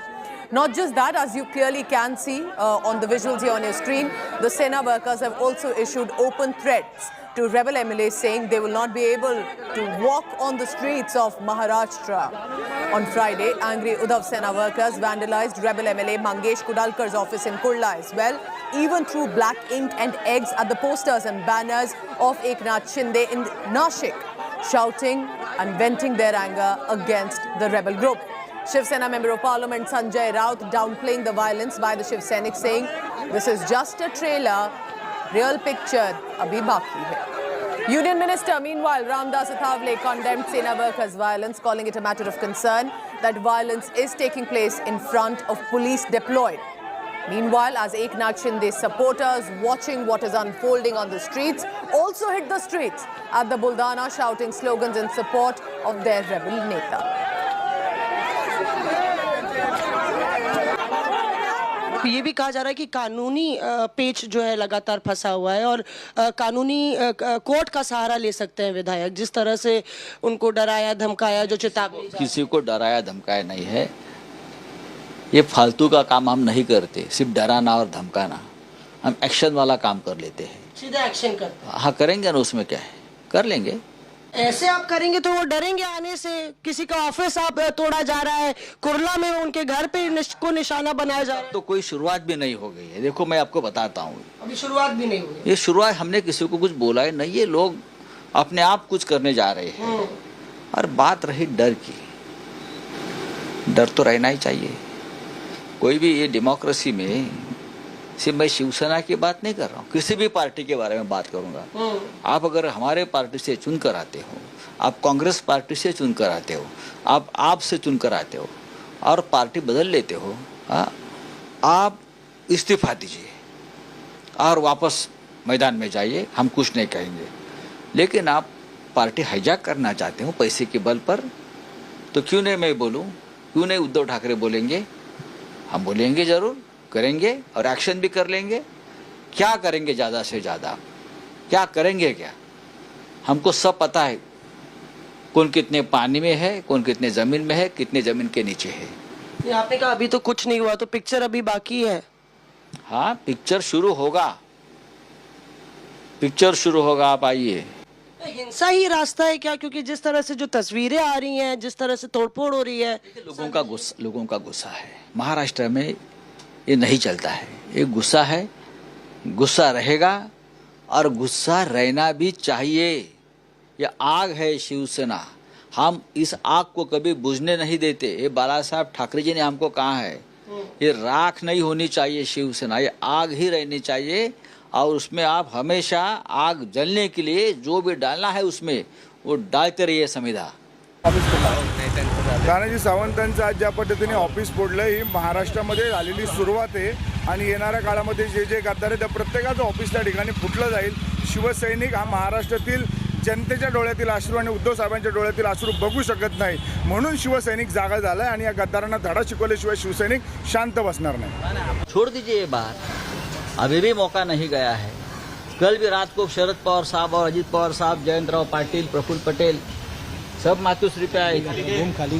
उनके सामने, उनके मौजूदगी में वहां से 10 MLA ने हमसे बात की उनके मौजूदगी में। अरे क्या बोल रहे हैं, कौन किसके साथ है? आइए आप महाराष्ट्र में फ्लोर ऑफ द हाउस पर, किसमें कितना दम है वो पता चलेगा। 2/3 मेजॉरिटी से एकनाथ शिंदे के साथ MLA चले गए हैं, तो उनको मतलब शिवसेना की मान्यता मिलनी चाहिए और इसी तरह की दादागिरी करना अच्छी बात नहीं है। जो तोड़फाड़ हो रही है इसको रोकने की आवश्यकता है, लेकिन पुलिस के सामने इसी तरह की तोड़फाड़ हो रही है, ये बात बिल्कुल नाजायज है और बहुत ही गंभीर बात है। The Shiv Sena may be advised to throw in the towel, but they continue to fight. Sanjay Raut has made it very clear the time for talks is over. Shiv Senics are now on the streets, and this fight will happen not just on the floor of the House, but also on the streets, sir. Being the constitutional head of the state, it is Honorable CM's responsibility to see that law and order is maintained in Maharashtra, and he is solely responsible for this. And I think Uddhav Sahib is a very strict administrator, and as a CM of Maharashtra, he will control what is going on the streets, and he will advise. I'll also request him to advise Sanjay Raut ji to not to make such comments. Had such comment made by any opposition party, by this time police could have taken action against them. But since he is a representative of the ruling party, I think Uddhav Sahib should tell him not to make such statements by which violence has erupted in Mumbai, and Mumbai is a financial capital of India, and Mumbai's progress should not be hampered in any case, and that is the duty of Honorable CM. Our team of reporters from Maharashtra to Assam, Paulomi Saha tracking all the latest from Guwahati, where the rebel MLAs are holed up. Vidya is live outside the Shiv Sena Bhavan from Mumbai. Also joining me, Ritvik Bhalikar from the Vidhan Bhavan in Mumbai. Let's begin with you, Ritvik, because at this point, there's lots that's happening on the streets of Mumbai. And with regard to the Shiv Sena, what are you picking up about how the Bala Sahib legacy issue is clearly escalating? Yes, absolutely. As Sanjay Raut yesterday said that they are ready to fight on the streets as well as in the assembly, and they will go forward for the floor test. Today, in the turn of events, we saw that notices also have been issued by Deputy Secretary to 16 rebellious Shiv Sena MLAs. Though the two independent MLAs yesterday had given a proposal that Deputy Speaker cannot disqualify any of the MLAs because no confidence motion has been moved against him. But in the earlier first half of the day, we also saw that Deputy Speaker has rejected the same proposal because it was sent by some random email. And now the news is coming in, which is we are breaking on India Today, that today a physical proposal has also been submitted by MLAs, the independent MLAs.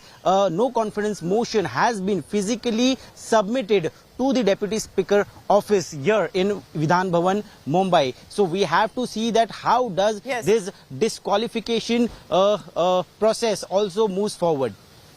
Let's go across now to Guwahati. Paulami Saha been tracking all the latest on that. Paulami, clearly today with Deepak Kesarkar and the Eknath Shinde group also turning on an aggressive stand, interacting, taking questions. What do you think is the messaging that the rebel MLAs are trying to put forth and telling the Shiv Seniks, you don't know the reality, don't come out on the streets?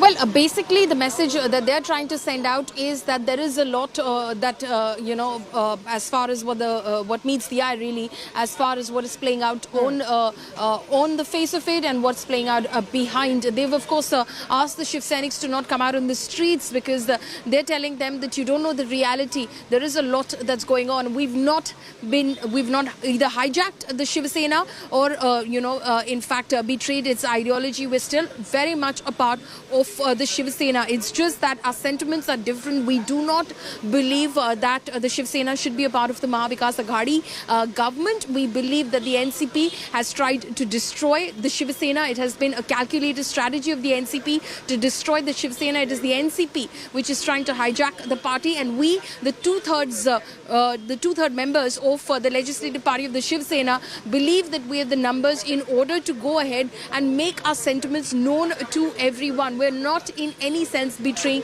anybody. As far as the disqualification notices are concerned and the summons that have gone out to 16 rebel MLAs, what they're saying is that, of course, it has just come to us. We have just 2 days now before the deadline comes to an end on Monday at 5:30 p.m. But the fact is that we will, of course, study that. And as far as the Speaker's move is concerned, of course, and we will submit our responses, is what Mr. Deepak Kesarkar said in that press conference. But as far as the Speaker's move is concerned, to remove Mr. Eknath Shinde as the leader of the legislative party is concerned, they said categorically that that is a decision which will be challenged in court because we have 2/3 members over here.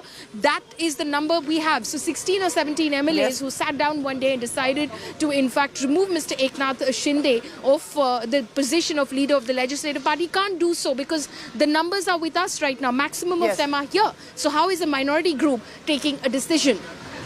Paulami, stay on with me because it's the Shiv Sena Bhavan where, Vidya, can we say today, after at least 3 days, that both Uddhav Thackeray and Aditya Thackeray here, again coming forth, speaking up in aggressive Uddhav Sena today, interacting and responding. Let's try and listen in what Aditya Thackeray is saying.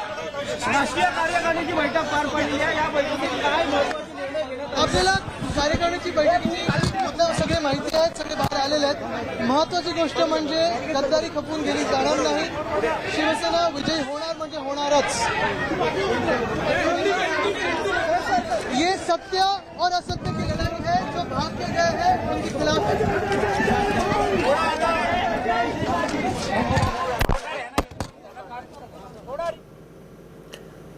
All right, so that's Aditya Thackeray, who's also minister in the government, walking out, appears to be interacting, not really taking questions as of now. But where is he heading? Very interesting at this point, because remember, there's also a national executive meeting that did take place today.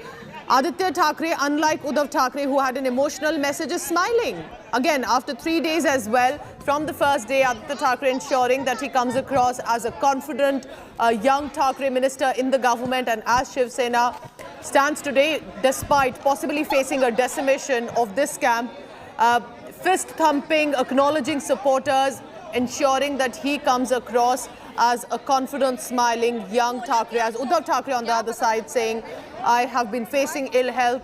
This has been a betrayal that we have faced, and it's absolutely emotional messages that he put out for the Shiv Seniks and also for the MLAs. But of course, as you can see, constant calling, communication strategies, interactions, permutation combinations by the Thackeray group right now.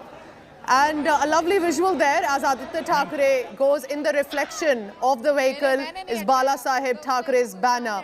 Many would be wondering how Bal Thackeray would have managed today's coup and rebellion as it unfolds. So Aditya Thackeray not really reacting at this point. But we can see that despite everything, he has been acknowledging and talking to the supporters who are right outside the Matoshri residence, and at this point also interacting with the media persons as much as both the father and the son possibly can. That Aditya Thackeray leaving from the venue. We'll try and get further information from my colleague Vidya, who's on the ground. Vidya, if you can hear me, Would it be correct to say that after 3 days of sudden shock that appears to have fallen on the Thackeray family, Uddhav Thackeray, Sanjay Raut, Aditya Thackeray coming across slightly more aggressive in their tone, slightly more confident that they, with regard to the Shiv Senics violence on the ground, with disqualification plea, all of that, they are strategizing?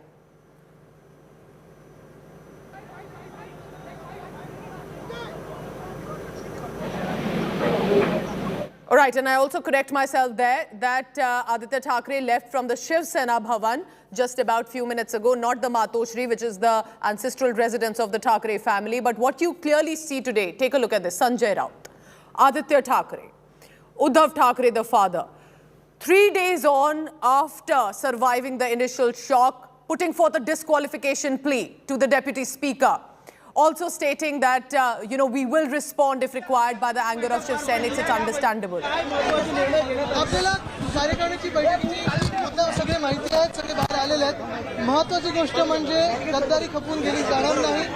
Shiv Sena विजयी होणार म्हणजे होणारच. Poulomi Saha, meanwhile, tracking all the latest from Guwahati. Poulomi, because you also understand Maharashtra politics very closely, if you could hear what Aditya Thackeray said, if you could translate. But, the disqualification plea, as rebel MLAs are saying, you cannot give it for a party meeting. It can only be assembly proceedings, and therefore it is not valid if the Deputy Speaker has given us a notice on the disqualification plea. But meanwhile, as you can see today, it's not that the Thackeray's are cooped up in their house or in their offices. Despite leaving from Varsha, the official Chief Minister's residence, to Matoshri, they are going in and about, ensuring that they interact, whether it's the National Executive, whether it's speaking and interacting with the Shiv Senics, still talking and appealing and urging the rebel MLAs to return. So Aditya Thackeray, a very calm face there, acknowledging the reporters and the party supporters who are there right outside either the Shiv Sena or the Matoshri. But he's headed out, likely heading back to the residence. म्हणजे गद्दारी खपून गेली जाणार नाही. शिवसेना विजयी होणार म्हणजे होणारच. ये सत्य और असत्य की लड़ाई है. जो भाग के गए हैं उनके खिलाफ है.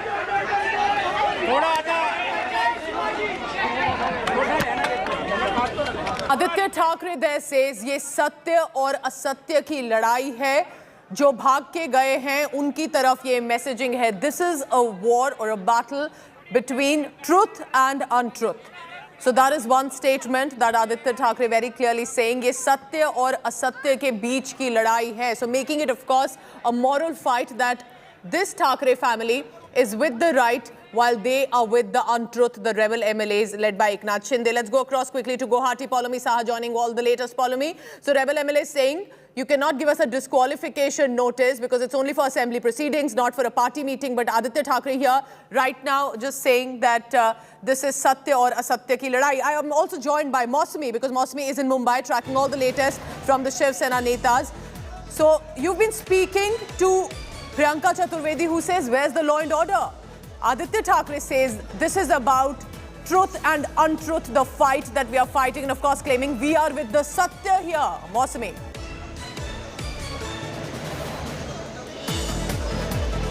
Absolutely, Sanjay Raut did indicate, Pooja, how that Aditya Thackeray was the future of Shiv Sena. So this is also a legacy war.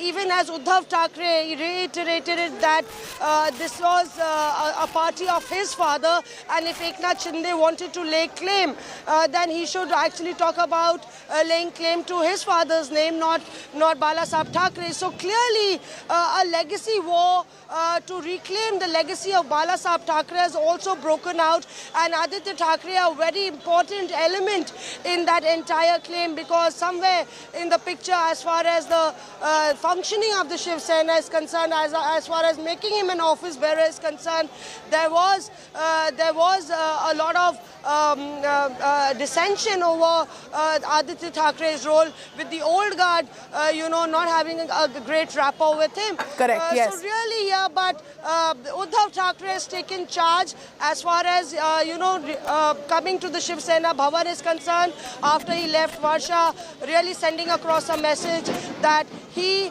has full control over the Shiv Sena. How much that works on the ground, we have to still see, Pooja.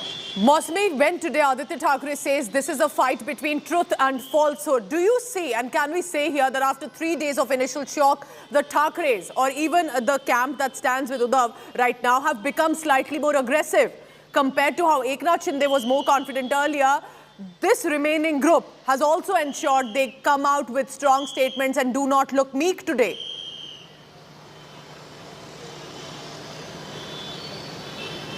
Oh, absolutely, Pooja. There has been a shift of strategy, change in optics, change in the rhetoric, change in the slogans. It is a completely different stand that the Shiv Sena, Uddhav Sena had taken 2 days back when Uddhav Thackeray actually drove out of Varsha. So clearly this is more of a combative, more aggressive Uddhav Sena that is functioning on ground zero. From Priyanka Chaturvedi to Sanjay Raut, all these leaders, and even Anil Desai I spoke to, all these leaders were saying these are just the emotions of Shiv Senics that you see on display as far as the violence or the vandalism is concerned. So really, I think that now this battle is being fought on the ground, the battle lines are drawn, and in the days ahead, these will be anxious times for the Maharashtra politics. Mosmi, what exactly are the Shiv Sena netas speaking to you, are saying now? You spoke to Sanjay Raut, you spoke to Priyanka Chaturvedi, and now Aditya Thackeray says traitors will not be tolerated. They may not have the numbers, they still have a lot of confidence.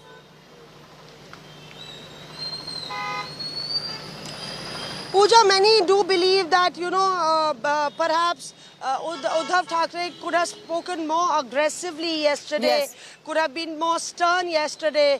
Remember, his 2 speeches have been very emotive, and now after playing the emotional card, this is, a direct confrontation, a shift in strategy from, a wait-and-watch approach to a confrontational, combative approach of the Uddhav Sena. So clearly, with Eknath Shinde actually taking the lead as far as the attacks are concerned, the claims are concerned in the initial leg of this Maharashtra political war.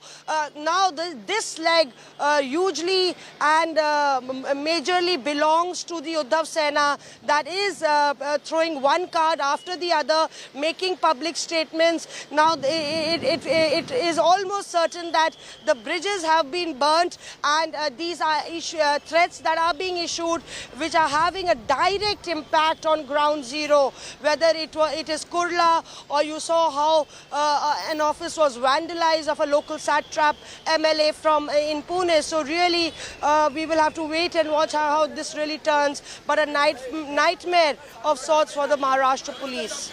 Mosmi, keep tracking all the latest on that in Mumbai. Mosmi has been talking to as many Shiv Sena's top leadership to get you the latest on ground, but for now, violence and vandalism on the streets by the Shiv Senics against rebel MLAs, and a stronger aggressive rhetoric by the Shiv Sena as it stands, led by Uddhav Thakeray's group.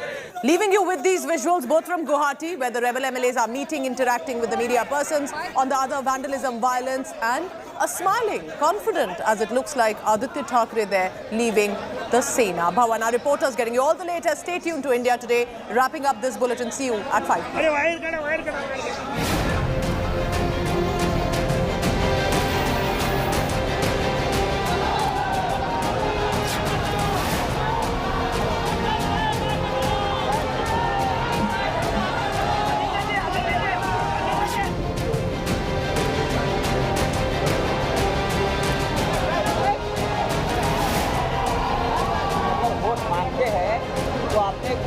बाप के नाम पर मांगे।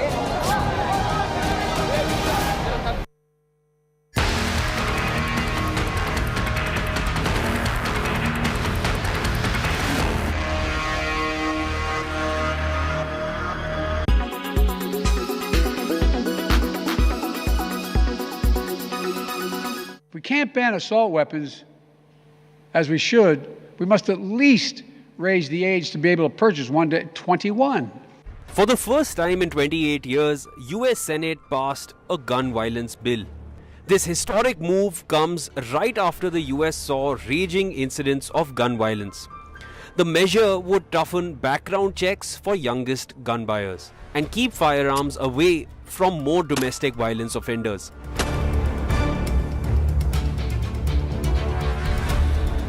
The bipartisan bill was easily approved by the Senate given the frequency of gun violence in the US. The measure would toughen background checks for the youngest gun buyers.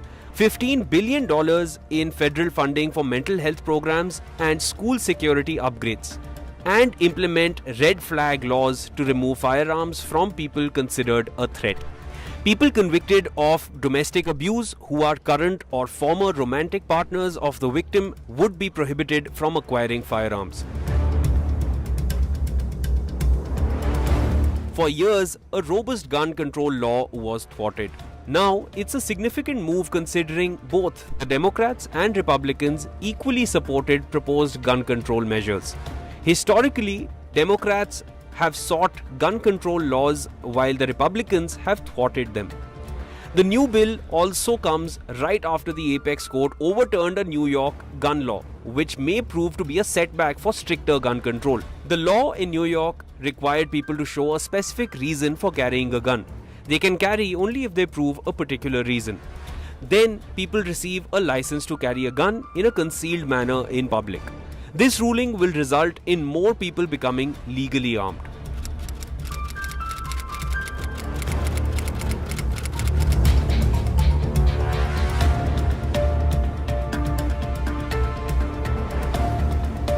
Will this series of measures on gun law curb violence related to guns in the US? According to recent data from Gun Violence Archive, the US saw 267 mass shootings since this year started, and more than 20,000 lives lost to gun violence. On May 24, 2022, the US also witnessed the country's third deadliest school shooting in Texas, where an 18-year-old killed 19 children and 2 teachers during a rampage at the Robb Elementary School.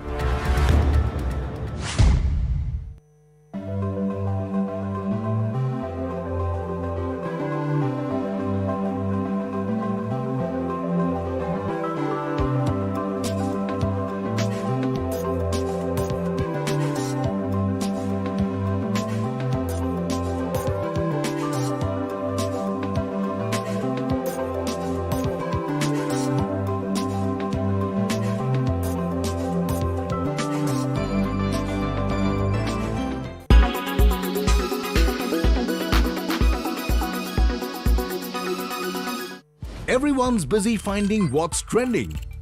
You're busy finding out why. India Today, for those who research before reacting. Download the India Today app now.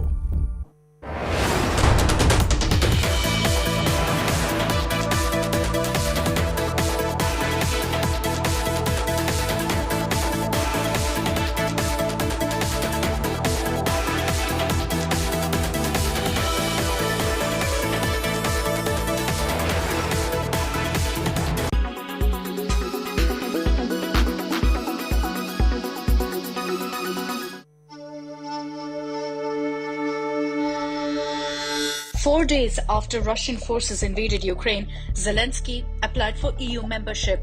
Nearly 4 months later, the EU Commission said that it should be considered a candidate state. While most European nations are firmly behind Ukraine, this decision would come as a blow to Russia. Accession to the EU requires unanimous approval from all 27 EU nations. A country has to go through a lengthy and complicated procedure to become a member of the EU. Croatia was the last member to join the bloc. It took 10 years for its application to be accepted in 2013. First, the country is given the status of an official candidate. The applicant country must meet the Copenhagen criteria that includes a free market economy, a stable democracy, the rule of law, human rights, and the full implementation of all EU rules and regulations. Even after the candidate status is granted, the rest of the process takes years to complete. However, Ukraine has sought immediate membership under a special fast-track procedure amid the ongoing Russian invasion. Ukraine has long shown interest in joining the EU. This will help Ukraine militarily because EU members put up a mutual defense if one country becomes a victim of military aggression. The European Union is a group of 27 countries that functions as one economic unit in the world economy, so it will also boost Ukraine's economy. There are concerns that Ukraine does not meet the Copenhagen criteria yet. Transparency International's 2021 Corruption Perceptions Index puts Ukraine at 122nd on its list of 180 countries. Some EU officials have also expressed fears that after the war, it's hard to tell what human rights will look like inside Ukraine. The EU also has to maintain a balance. It has to ensure that aspiring members and some of the bloc's own citizens do not feel that they are favoring Kyiv. 6 nations in the Western Balkans have faced long waits on their EU membership's journey. North Macedonia, for example, submitted its entry bid in 2004 and gained candidate status the following year. It's still waiting for its membership. Ukraine's move has Moscow's increased attention. Moscow has previously said that joining the EU would be on par with joining NATO, and Russia hasn't already reacted well to Finland and Sweden joining NATO. Ворожої активності спеціально показувала саме цього тижня. І не тільки проти України, але й проти інших країн Європи. Ми готуємось. Ми готові. Попереджаємо партнерів. Окупанти накопичують сили на Харківському напрямку.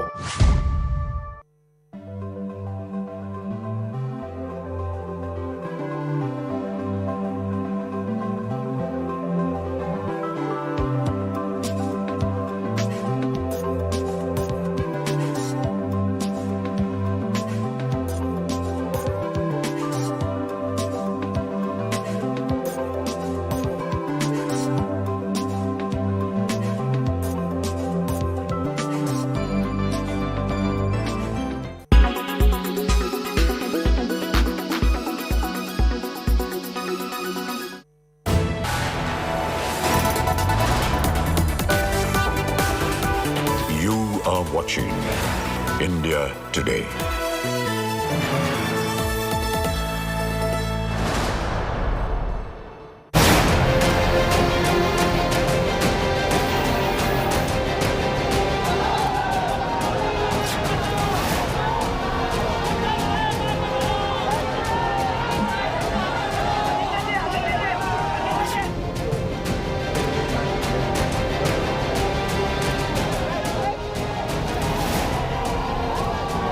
मांगते हैं तो अपने खुद के बाप के नाम पर मांगे।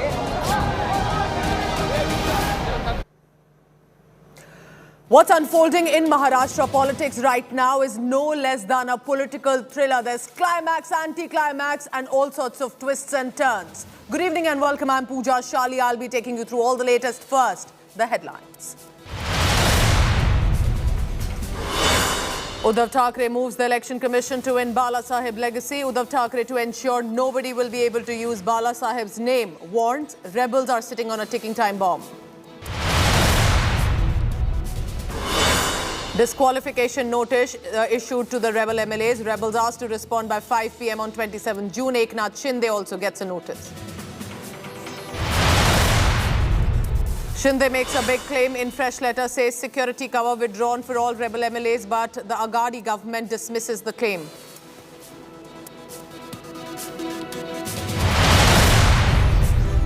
The Shiv Senics are resorting to all-out hooliganism on the streets, vandalizing rebel MLA's office in Pune. Sanjay Raut justifies the violence, says fire once lit will not be doused.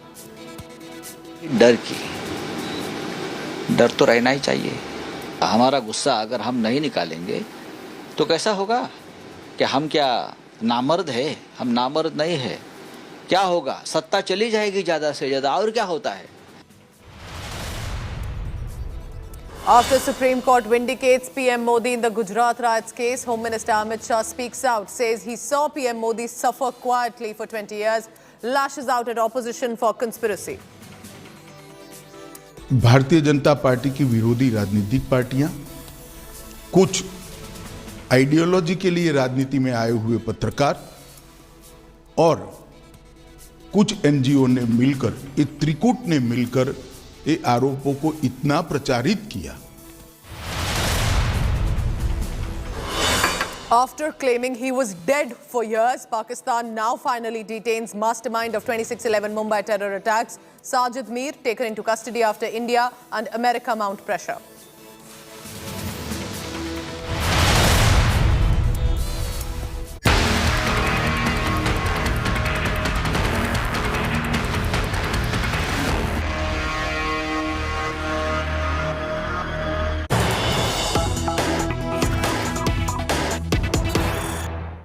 Reports coming in from outside Eknath Shinde's residence in Maharashtra. A massive crowd had gathered at the Thane residence, which is where Eknath Shinde resides. Sloganeering and posters of Eknath Shinde are in Thane.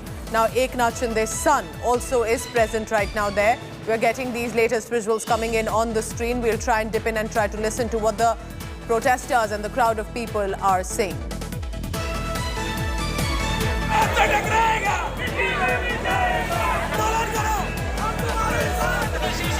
Let's go across quickly to my colleague Divyesh Singh. He's right now joining us on this live telecast from outside Eknath Shinde's residence. This is in Thane. Divyesh, over to you now. Who are these protesters? Are they supporters of Eknath Shinde? Are they from the Uddhav group? What are they saying? Do tell us. Well, Pooja, you can see the crowd behind me. I would ask my camera person to just zoom in. The person speaking on dais in white shirt is Member of Parliament Shrikant Shinde. He is son of Shiv Sena leader Eknath Shinde, who's leading the rebellion right now, who is leading the rebellion along with 40 Shiv Sena MLAs and 10 independents, meanwhile camping in Guwahati. Shrikant Shinde over here is speaking, and the crowd that you see is of Eknath Shinde's supporters. Remember, Eknath Shinde is from Thane. Thane is his bastion. He started his political career as a junior worker of Shiv Sena in Thane, working for Anand Dighe, a strong man of Shiv Sena. Anand Dighe mentored him, after which he became corporator, and then he also was the Thane district president. Other than that, he has been MLA from Panchpakadi, from Thane in multiple terms, and then when the government came, 2014 government was formed between Shiv Sena and BJP, Eknath Shinde became a minister. He was a minister right now as well. He was given charge of some of the key ministries, and right now what you see over here is mostly it is around 500 to 1,000 people who've gathered in this particular area, where they are raising slogans in support of Eknath Shinde. Everyone has one thing in common. They keep saying that Eknath Shinde is in Shiv Sena. He still is loyal to Shiv Sena. They are all Shiv Senics. Shrikant Shinde also reiterated the same thing, stating that Eknath Shinde is in Shiv Sena. He is in Shiv Sena, and each of their supporters are still in Shiv Sena. So they are not talking about any new faction or any new group. They claim that they are in Shiv Sena. Shrikant Shinde also went on to mention that Eknath Shinde loyalty is not limited just to Thane. People follow him, people support him across various districts in Maharashtra, across Mumbai, across Thane, across Raigad, and various other districts of Maharashtra. And that is why now 40 MLAs from Shiv Sena are supporting him, are camping with him. They were upset with the top brass of Shiv Sena due to some... And that Eknath Shinde is still in that. Very interesting there. Remember also Shrikant Shinde, who's the son of Eknath Shinde, is also a Lok Sabha member of Parliament. He's now leading the support base for him in Thane, while Eknath Shinde is in Assam. We have some big news coming in. Divyesh, stay on with me. This big breaking news is the scoop here that's going to tell you what's exactly unfolding. Eknath Shinde went late last night to Gujarat. He flew back into Guwahati today morning. So midnight yesterday, Eknath Shinde, remember with the rebel MLAs, has been in Assam, in Guwahati. But now our colleagues on the ground are telling us that Eknath Shinde, the rebel leader, so to say right now, went late last night to Gujarat and then flew back to Guwahati today morning. Follow me, Saha, right outside the hotel where all of this is unfolding, is getting us this big breaking news coming in. Very interesting, Paulami. Any latest on what precisely would this visit to Gujarat mean? Because many of these MLAs were also holed up in Surat. But this is interesting. Late last night, when many didn't really realize where is Eknath Shinde, he was in Gujarat. That's right, Pooja. We are learning this very sensational piece of news that Eknath Shinde flew out of Guwahati late last night. Eknath Shinde flew on a chartered flight from Guwahati to Gujarat last night and flew back into Guwahati early this morning. So clearly he had a meeting over there. He met some people. We do not know. We're trying to ascertain which city of Gujarat he landed in last night, but we do know that he flew chartered between Guwahati and Gujarat last night and back this morning into Guwahati. So this is the sensational piece of news that we're bringing to you right now. Who did he meet over there? What sort of engagement did he have over there? Remember, this would be the second time that Eknath Shinde has left the hotel since he arrived over here from Surat a few days ago. The first time was yesterday when he did step out earlier in the day. Between 12:31 in the afternoon, he stepped out and he drove out with one escort vehicle, and there was a lot of speculation as to where did he go. He came back after 3 hours, and we learned that he was in some personal meetings and possibly seeking some amount of legal advice as well, possibly meeting lawyers as to what exactly should be his future course of action and the faction's future course of action. And late last night, when I believe that the media here had dispersed as well, not anticipating that there could be any movement, Eknath Shinde left in the dead of the night from here, took a chartered flight. Chartered flight is something that I can confirm because of I've been speaking to my aviation sources as well. He took a chartered flight. He flew out of Guwahati to Gujarat and then landed back in Guwahati early this morning. Most likely not a usual aircraft there, a chartered flight there for Eknath Shinde. Very interesting. And we are now heading across to Deepak Kesarkar, who's now speaking to India Today and our sister channel Aaj Tak, the rebel MLA in Guwahati. Let's listen. है उस दिन court बंद रहता है, तो आप कहाँ जाएंगे? हम तो आपको ये करके छोड़ेंगे, तो उनका समाधान होने दीजिए, बाद में जाएंगे कोर्ट। वैसे भी उन्होंने 27 जून तक की तारीख दी है और 27 जून मंडे है, उसके बाद तो कोर्ट्स खुली जाती है। लेकिन मेरा अगला सवाल आपसे यह है कि आप लोगों की अब क्या स्ट्रैटेजी है? क्या स्पष्टता से आप बताएंगे? क्या आप लोग एक अलग पार्टी बनाना चाहते हैं? क्या शिवसेना बाला साहब के नाम पर पार्टी बनाना चाहते हैं? नहीं, देखिए, हम लोग तो फिलहाल शिवसेना के ही मेंबर है, हमारे पास 2/3 मेजोरिटी है, तब हम शिवसेना करके ही हाउस में बैठेंगे, लेकिन अलग बैठेंगे। चाहे उनको अगर ए नहीं चाहिए तो ए हमको दे, वो शिवसेना ए हो जाते तो हम शिवसेना बी है, मतलब शिवसेना बाला साहब है। अगर उनको लगता है कि हम बड़े हैं तो हमको ए दे तो हम लोग ए ले लेंगे। ऐसा कुछ सवाल नहीं, फिर भी हम बाला साहब के विचारधारा पे ही चलेंगे। आपने बाला साहब का नाम बार बार लिया है केसरकर जी, मैं आपको सुनाना चाहती हूँ आज संजय राउत ने कार्यकारिणी की बैठक के बाहर निकलकर क्या कहा था, फिर इस पर जवाब दीजिएगा। सुनिए क्या कहा उन्होंने। उनके खिलाफ डिस्क्वालिफिकेशन के लिए उनको तो हो जाएगा बताया है, तो मतलब उनको क्या वापस आना पड़ेगा? आने दो मुंबई में। उद्धव ठाकरे जी ने एक बहुत बड़ा स्टेटमेंट दिया है, अगर जो छोड़ कर गए हैं वो लोग शिवसेना का नाम से भीख मत मांगे, और अगर वोट मांगते हैं तो अपने खुद के बाप के नाम पर मांगे। शिवसेना के बाप, हमारे बाप बाला साहब ठाकरे के नाम पर मत मांगने का आपको अधिकार नहीं, आप अपने बाप के नाम से वोट मांग सकते हैं। उनके खिलाफ डिस्क्वालिफिकेशन के लिए उनको तो हो जाएगा बताया है, तो मतलब उनको क्या वापस आना पड़ेगा? आने दो मुंबई में। उद्धव ठाकरे जी ने एक बहुत बड़ा स्टेटमेंट दिया है, अगर जो छोड़ कर गए हैं वो लोग शिवसेना का नाम से भीख मत मांगे, और अगर वोट मांगते हैं तो अपने खुद के बाप के नाम पर मांगे। शिवसेना के बाप, हमारे बाप बाला साहब ठाकरे के नाम पर मत मांगने का आपको अधिकार नहीं, आप अपने बाप। इसका दीपक केसरकर जी वो कह रहे हैं अपने बाप के नाम पर वोट मांगे। ये तो इलेक्शन बिल्कुल नहीं है। इलेक्शन होगा तो वोट मांगेंगे ना, आज वोट किससे मांगेंगे? ये तो भड़काने वाली चीज है। हम लोग बाला साहब के विचारधारा को मानते हैं, उनका आदर करते हैं, और उनके दिखाए हुए कदमों पे हम लोग चलेंगे और महाराष्ट्र का विकास करेंगे। विकास की बात तो कोई करता ही नहीं है, पॉलिटिक्स की बात करते रहते। ये फाइनेंशियल कैपिटल ऑफ इंडिया है, तो इसका विकास होना चाहिए ना।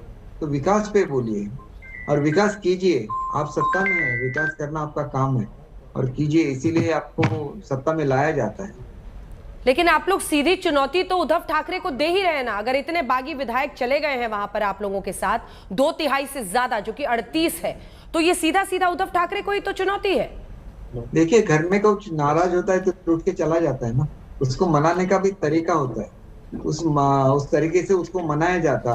1 साल उसके लिए था, उस वक्त तो किया जाता, तो ये नहीं होता। अब तो काफी देर हो चुकी, किसी को कोई कॉग्निजेंस नहीं ले रहा था। जब आपको मालूम है कि पहले राज्यसभा का इलेक्शन हो गया, उसमें हमको जो राष्ट्रपति की तरफ से या हमारे जो सहयोगी की तरफ से जो लोगों ने लोग दिए थे मतदान करने के लिए, तो ये राउत साहब ने ही वहां पे बोला था कि वो लोगों ने हमारे लिए मतदान नहीं किया। फिर आपने उन पर क्या एक्शन लिया? वो आपके कारण सत्ता में है ना। तो आपका जो कैंडिडेट है उसका जो पराभव हुआ, वो उद्धव साहब को कितना लगा होगा, उनको कितना बुरा लगा होगा, क्योंकि उन्होंने छत्रपति को टिकट नहीं दिया। जो महाराज है, छत्रपति शिवाजी महाराज के वंशज है, उनको टिकट नहीं दिया, एक मावड़ा को दिया, मतलब जो लड़ने वाला रहता है राजा के साथ, उनको टिकट दिया। अगर वो हार जाता है तो आपने जो एक स्टैंड लिया था कि हम किसी को भी जीत के ला सकते हैं, इसमें जिसने ये किया, आपको ऑब्स्ट्रक्ट किया, तो उन पे आपने एक्शन नहीं ली और इसी कारण एमएलसी इलेक्शन में इसका रिएक्शन आ गया कि वो लोग कुछ भी कर सकते हैं, आप उनका कुछ नहीं बिगाड़ सकते। फिर हम क्या करें? और इस फ्रस्ट्रेशन में ये आगे का सब हो रहा है, ऐसे मुझे लगता है। मैं तो उनके साथ ही था, मेरे पीछे गाड़ियां भेज दी तो मैं भी चलाया यहाँ पे। मुझे क्या, मैं ऐसे ही रहता हूँ। अगर मैं किसी भी चीज बोलूं कि मुझे ये करना है तो मैं वही करता हूँ और इसके लिए किसी से डरता नहीं। क्यों डरना है? क्या करेंगे? ज्यादा से ज्यादा लोग मारते हैं, ये करते हैं। मारना अच्छा है क्या? स्ट्रीट पे उतरना अच्छा है क्या? इसके बजाय 4 अच्छे काम कीजिए। बाला साहब ने क्या बोला था? 90% सोशल वर्क, 10% पॉलिटिक्स। आज तो 90% पॉलिटिक्स चल रहा है। कहाँ है वो एम्बुलेंसेस? कहाँ है वो रक्त देने वाले शिवसैनिक? वो तो अपने अपने घर में है। वो सच्चे शिवसैनिक है। जो किसी के घर में आग लगती है तो पानी लेके जो दौड़ता है वो शिवसैनिक होता है। और वो शिवसैनिक बाला साहब का होता है जो 90% सोशल वर्क करता है और 10% पॉलिटिक्स करता है।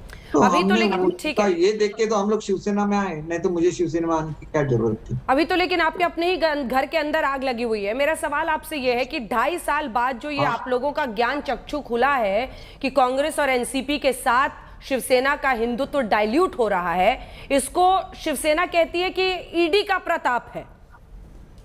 देखिए, ईडी वाला लाया हुआ हिंदुत्व है। आपने जो आग लगाने की बात की, तो मैं जब लास्ट टाइम शिवसेना प्रमुख हमारे आदरणीय उद्धव जी से मिला, तो मैंने उसको एक ही सेंटेंस बोला था, साहब घर में आग लगी है, पहले उस आग को बुझाइए, बाकी सब आगे चल के हो सकता है। उस आग को बुझाइए, मेरे इतनी मांग थी, आग को बुझाइए, उनको लाइए, करिए, उनका क्या कहना है वो ये कीजिए। आपका एक ये हो जाता है, आप एक बार बोलते तो आग बुझ सकती है, लेकिन आप उस पर चर्चा करते रहेंगे तो आग बुझेगी नहीं, आग भड़केगी। और आग इतनी भड़क गई कि वो उसका इफेक्ट शिवसेना पे भी हो गया। हमें भी दुख होता है कि हमारे पार्टी है, हमने सोचा था कि हमारा सीएम बनेगा तो हमारी पार्टी बढ़ेगी, तो पार्टी बढ़नी चाहिए, बढ़ नहीं रही है, ये वास्तवता है। इसीलिए सब एमएलए नाराज है, सब एमपीज नाराज है। ये एमएलए का क्वेश्चन था इसलिए आ गया। सब एमपीज भी जब मुझे मिलते हैं बोलते हैं कि बहुत बुरी कंडीशन है, हमें कोई प्रोग्राम में बुलाया नहीं जाता, हमने जो काम कहे हैं वो कहे नहीं जाते, क्योंकि सब इम्पोर्टेंट डिपार्टमेंट या तो वो एनसीपी के साथ है या तो वो कांग्रेस के पास है। हमारे पास क्या है? सिर्फ यूडी और इंडस्ट्रीज, ये दोनों इम्पोर्टेंट डिपार्टमेंट है। बाकी तो हमारे मुख्यमंत्री जो सब ओवरऑल इंचार्ज है महाराष्ट्र। अच्छा, ये बताइए कि अब गुवाहाटी टू मुंबई टिकट कब कटाइएगा?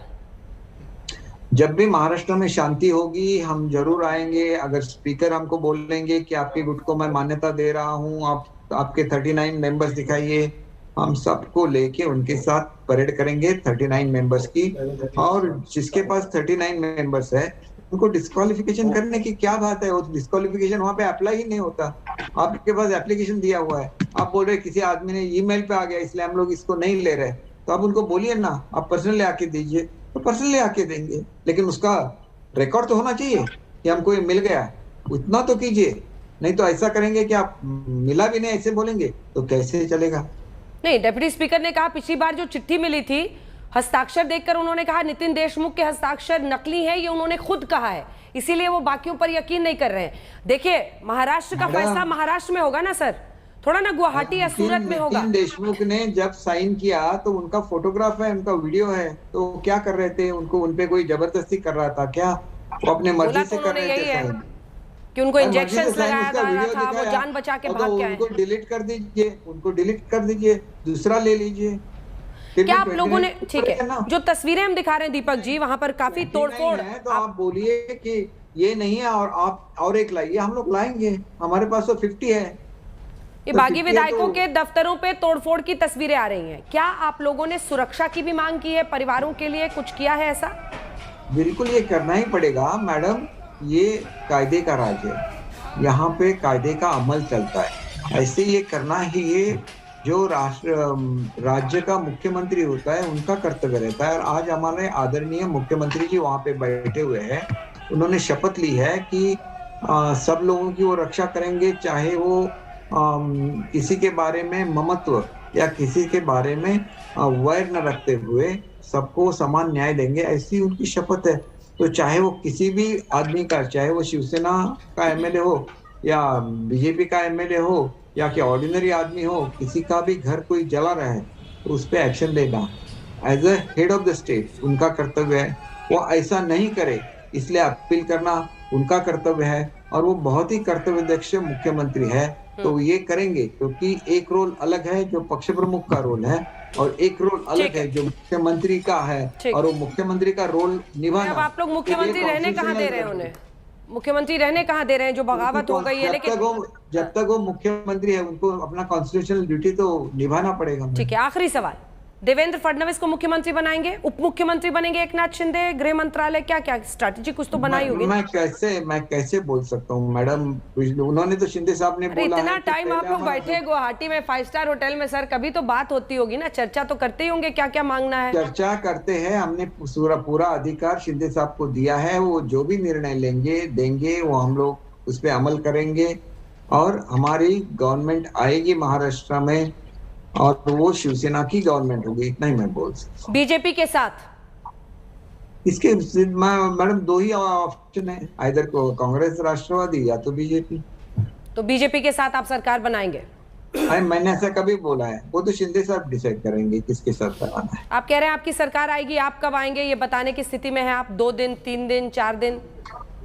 अच्छी स्थिति हो जाए मैडम हम आ जाएंगे। और देखिए हमारा एप्लीकेशन भी बोल रहे हैं कि एप्लीकेशन भी नकली है, तो हमने सब वीडियोस निकाले हैं, वो भी नकली बोल रहे हैं। तो उनका ये है कि वहां आए, फिर 100-200 लोग हमारे गाड़ी को एनसर्कल करे, जोर जोर से घोषणा दे, फिर हमको दबाव में डाले।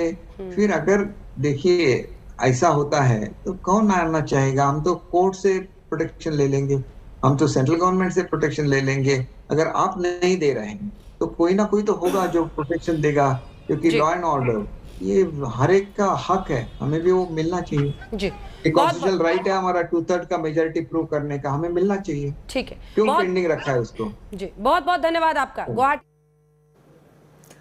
Right, so that's Deepak Kesarkar speaking to Anjana Kashyap and stating that they are definitely very confident that they are the ones, which means the Shinde group will eventually somehow manage to make the government, and they're still part of the Shiv Sena. But what you see on your screens are 2 different visuals. One, Uddhav Thackeray acknowledging the support of the Shiv Senics, of their people who are still backing Uddhav Thackeray. Aditya Thackeray acknowledging, taking selfies, taking visuals, smiling, confident, fist thumping, victory sign.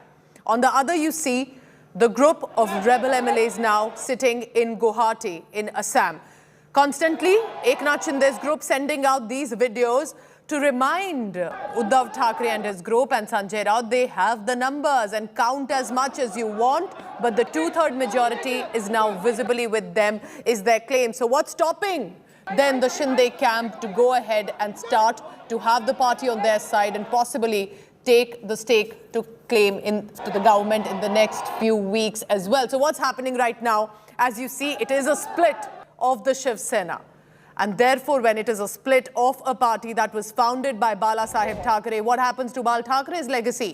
With Uddhav Sena, Shinde Sena, what happened to the Bal Thackeray's Shiv Sena. Hours after Shinde Sena confirmed that their party's name, or the group that will be part of Shiv Sena but will be a splinter group, it will be called the Shiv Sena Bala Sahib.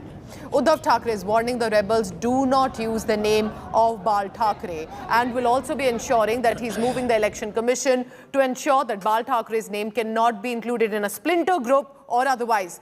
And even stating in a scathing attack, Uddhav Thackeray said, I quote him here, "Himmat hai to khud ke baap ka naam par vote mange. Take your own father's name if you want to. Do not use Bala Sahib's name." Remember, strong words now coming out from Uddhav Thackeray's mouth, and in contrast to the emotional messages. He's also saying these rebel MLAs are sitting on a ticking time bomb.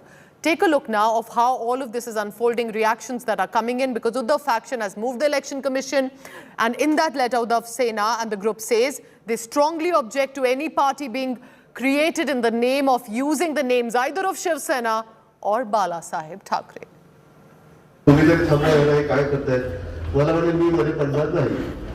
त्यांचा निर्णय त्यांना घेऊन मी नाही बरे पडणार. तुम्ही जर थांबणार आहे काय करतायत मला म्हणून मी मध्ये पडणार नाही. त्यांचा निर्णय त्यांना घेऊन मी नाही बरे पडणार. ये सत्य और असत्य की लड़ाई है. जो भाग के गए हैं उनके खिलाफ है. आपल्याला कार्यकारिणीची बैठकीची मुद्दा सगळे माहिती आहेत, सगळे बाहेर आलेले आहेत. महत्त्वाची गोष्ट म्हणजे गद्दारी खपून गेली जाणार नाही. शिवसेना विजयी होणार म्हणजे होणारच. बाला साहब ठाकरे का नाम अगर कोई अपने राजनीतिक स्वार्थ के लिए यूज करता है वो हमें मंजूर नहीं, उसका ऊपर लीगल एक्शन लिया जाए. मैंने तो मुंबई में उद्धव ठाकरे जी ने एक बहुत बड़ा स्टेटमेंट दिया है, अगर जो छोड़कर गए हैं वो लोग शिवसेना का नाम से भीख मत मांगे, और अगर वोट मांगते हैं तो अपने खुद के बाप के नाम पर मांगे. शिवसेना के बाप, हमारे बाप उद्धव बाला साहब ठाकरे के नाम पर मत मांगने का आपको अधिकार नहीं. आप अपने बाप के नाम से वोट मांग सकते. We are joined by Priyanka Chaturvedi, and we'll try and understand what is the action that has been proceeded in this entire meeting. We are told that action was done against the rebel. We have taken unanimous decision that Shiv Sena will work under the leadership of Shri Uddhav Bala Sahib Thackeray, and whatever he deems fit in terms of action, in terms of reaction, in terms of legalities, in terms of technicalities, in terms of politically, we all stand firmly behind him. This comes at a time when the Deputy Speaker has summoned Eknath Shinde that he cannot take a call. He should come here and speak to the Deputy Speaker. And on the other hand, continuously Shiv Sena leaders are issuing warnings to the rebel camp. Is it right that the way the law and order situation is deteriorating? How is law and order situation getting messed up in the city? Are you feeling unsafe in the city? Am I not roaming easily in the city? Who are those who are feeling unsafe? There are those who have, I'll tell you, those who have gone against the mandate of the people, gone against the symbol that they have voted into power, are the ones people are angry towards. So be rest assured, Mumbai's law and order is absolutely in control. We have a good police commissioner who's handling it. Eknath Shinde is saying that we are the real Shiv Sena. Bala Sahib Thackre's Sena is the Shinde Sena. It's such a joke. It's such a joke. Can you even imagine a Shiv Sena which belongs to Bala Sahib Thackeray going to someone like Eknath Shinde, where I think Chief Minister has categorically said it. If you want to start another party, start it under your own father's name. Why should you use my father's name for it? So there you are, Priyanka Chaturvedi, specifying that the Shiv Sena is not only clearly a Bala Sahib Thackre's Shiv Sena, but it is a Shiv Sena that is identified with Uddhav Thackeray. With video journalist Sanjay, this is Mosmi Singh in Mumbai for India Today. जो हम लोग ने petition file की थी, उसी के ऊपर सोमवार को 5:30 बजे स्पीकर महोदय के सामने सारे 16 बागी जो विधायक है शिवसेना के, उनको आना पड़ेगा और उनकी बाजू उनको यहाँ इन पर्सन आके बोलनी पड़ेगी. So how has the Shiv Sena become slightly more aggressive? They have given out a resolution letter. What does the resolution say? 6 quick pointers here. Shiv Sena will always belong to Bala Sahib Thackeray. This after Shinde Sena appeared to becoming a splinter group of the Shiv Sena and have Bala Sahib's name in it. Number 2, this is very important because at this point they are also looking at the strategies of the Uddhav Thackeray Sena. They are primarily looking at if the Bala Sahib Thackeray name is misused. Remember, Shiv Sena has always reflected a Marathi pride. And that being said, the Shiv Sena says there will be no compromise on the Marathi pride. That remains, remember, since the beginning has been about that specifically. Now let's take a look at the third resolution that the Shiv Sena has given out in their resolution letter today.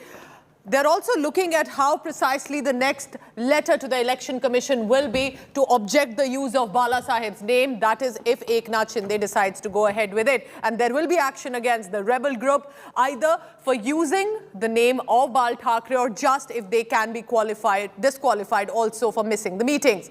Will not let the rebels use Bala Saheb's name at all. So that is today's focus, and concerned and worried if the rebel group starts to use the name of the founder, the patriarch, the father of Uddhav Thackeray. Will contest election under Uddhav. So the few MLAs who are still backing the Shiv Sena as it stands with Uddhav Thackeray have said, we will continue to contest elections under Uddhav Thackeray. Only this is the national executive, remember. So not just the MLAs, but primarily the members of the Shiv Sena across the state of Maharashtra today attended the meeting and expressed their support to Uddhav Thackeray. Leaving you with these visuals of how Aditya Thackeray coming and meeting the supporters, clicking selfies, a fist bump there, a victory sign, a smiling acknowledgement to the supporters and Shiv Senics, and interacting with the media persons. Leaving you with these visuals of Uddhav Thackeray and Aditya Thackeray and the MLAs in Guwahati, the rebel ones. I'll be right back after a very short break. Don't go anywhere. Thank you.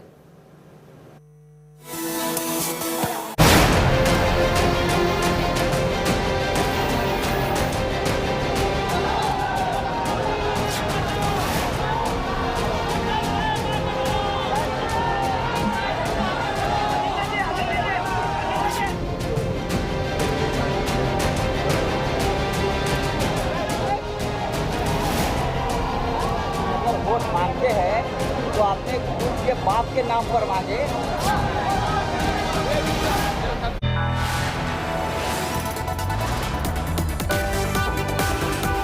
You are watching India Today.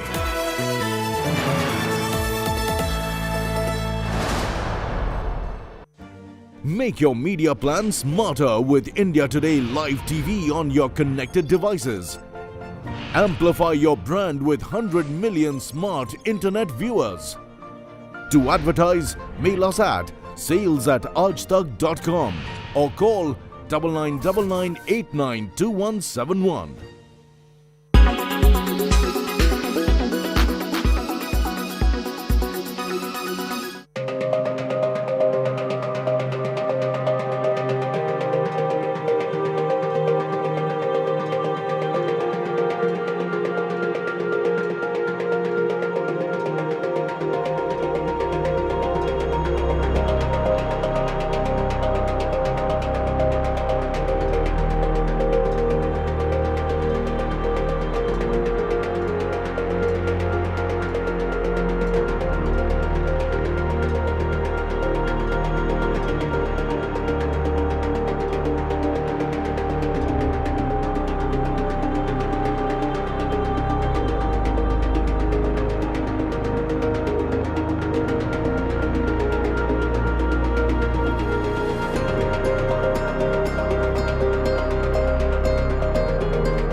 India's #1 political reporter. Defines what seems to be happening, vendetta politics. कोई दूध के से धुला हुआ नहीं है. Unmatched eye, unmatched experience. The world has changed. My black hair has become grey as well. And with unmatched passion for the story. Do not monopolize the conversation. When it's 100% news that matters. It's News Today with Rajdeep Sardesai. Monday to Friday, 9 p.m. Only on India Today TV.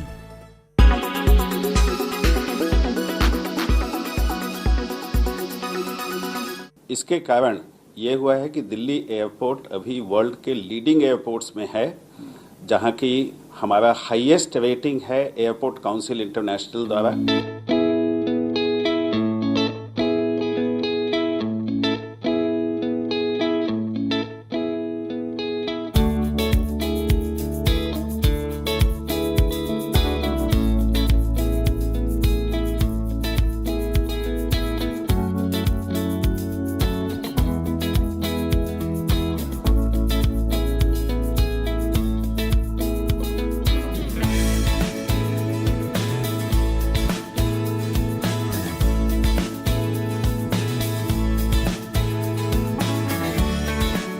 South east Asia में एक भी airport नहीं है जो कि level 4+ accreditation जिसको मिला है। लेवल 4+ एक्रेडिटेशन ये चीज़ डिनोट करता है कि अलग अलग स्कोप का जो एमिशन होता है वो हर एक स्कोप पे हमने रिडक्शन किया है।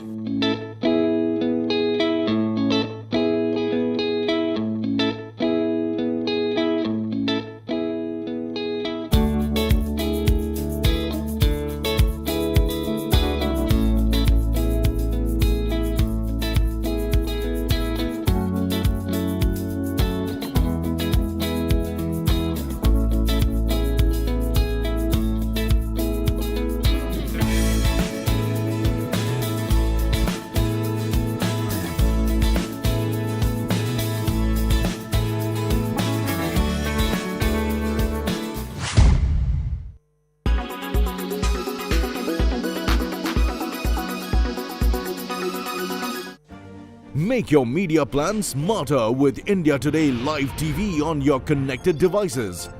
Amplify your brand with 100 million smart internet viewers. To advertise, mail us at sales@aajtak.com. Make your media plan smarter with India Today Live TV on your connected devices.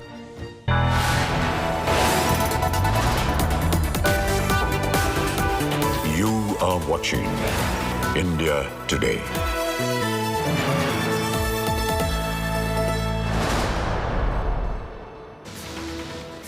The rebel Sena group making their agenda very clear, and this is the biggest political news scoop coming in. Eknath Shinde's camp is likely to form a rebel group and possibly a rebel party.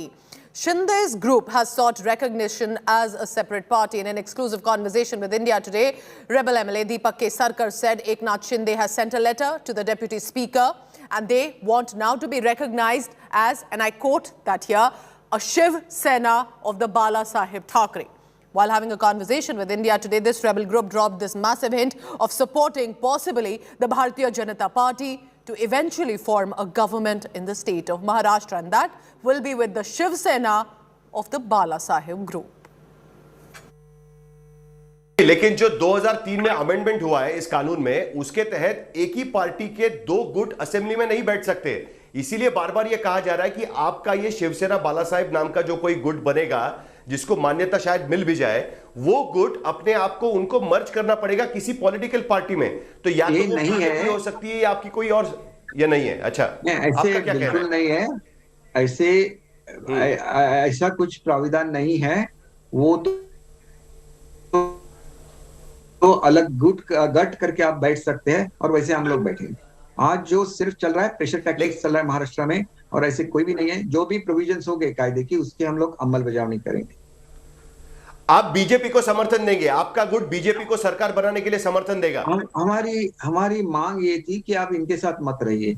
अब महाराष्ट्र में 2 ही option बचते हैं, या तो आप कांग्रेस और राष्ट्रवादी के साथ जाओ, या तो आप बीजेपी के साथ जाओ, नहीं तो सरकार नहीं बन सकती। फिर से इलेक्शन लेनी पड़ेगी, ये बात है। तो मतलब आप बीजेपी को समर्थन देंगे और सरकार यहां पर बनाएंगे महाराष्ट्र में, यही आपका गोल रहेगा इस पूरे मामले में? बीजेपी को समर्थन देना न देना ये शिंदे साहब का डिसीजन रहेगा। शिंदे साहब जो भी डिसीजन लेंगे वो हम सब पे बाइंडिंग है। हमने ऐसे इनानिमसली बोला है कि शिंदे साहब जो भी डिसीजन लेंगे हम लोग उनके साथ रहेंगे। लेकिन अब आप ये कह रहे हैं कि आप अलग गुट बनाने की कोशिश करेंगे, क्योंकि आपका जो पहला वाला दावा था वो उपाध्यक्ष ने ठुकरा दिया है, तो इसीलिए क्या अब आप अलग गुट बनाकर शिवसेना बाला साहेब इस नाम से काम करेंगे महाराष्ट्र की असेंबली में, ये बात आप कहना चाहते हैं?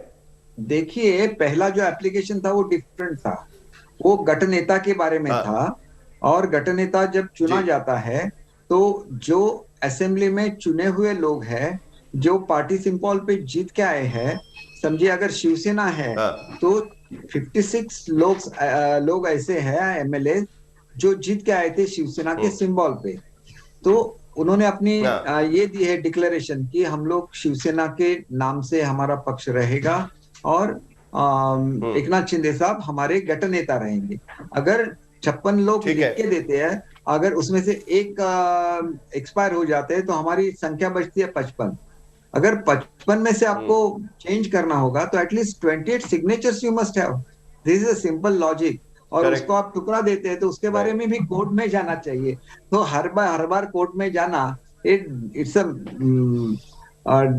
जिसे आप बोलते हैं कि ये जो अपनी लोकशाही है उसकी विटंबना है। ये ऐसे नहीं होना चाहिए, उनको ऐसा निर्णय नहीं लेना चाहिए, लेकिन इसको भी हम लोग कोर्ट में चैलेंज करेंगे।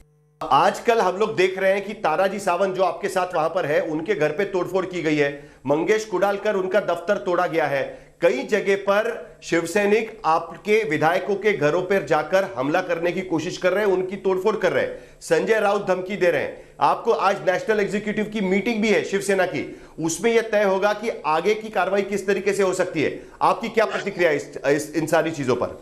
देखिए, जो भी मुख्यमंत्री रहते हैं वो कॉन्स्टिट्यूशनल हेड रहते हैं स्टेट के, तो उनकी जवाबदारी रहती है, उनको शपथ दी जाती है कि आप किसी के आदमी के बारे में ममत्व या देश की भावना मन में नहीं रखते हुए काम करेंगे और सब जनता को न्याय देंगे।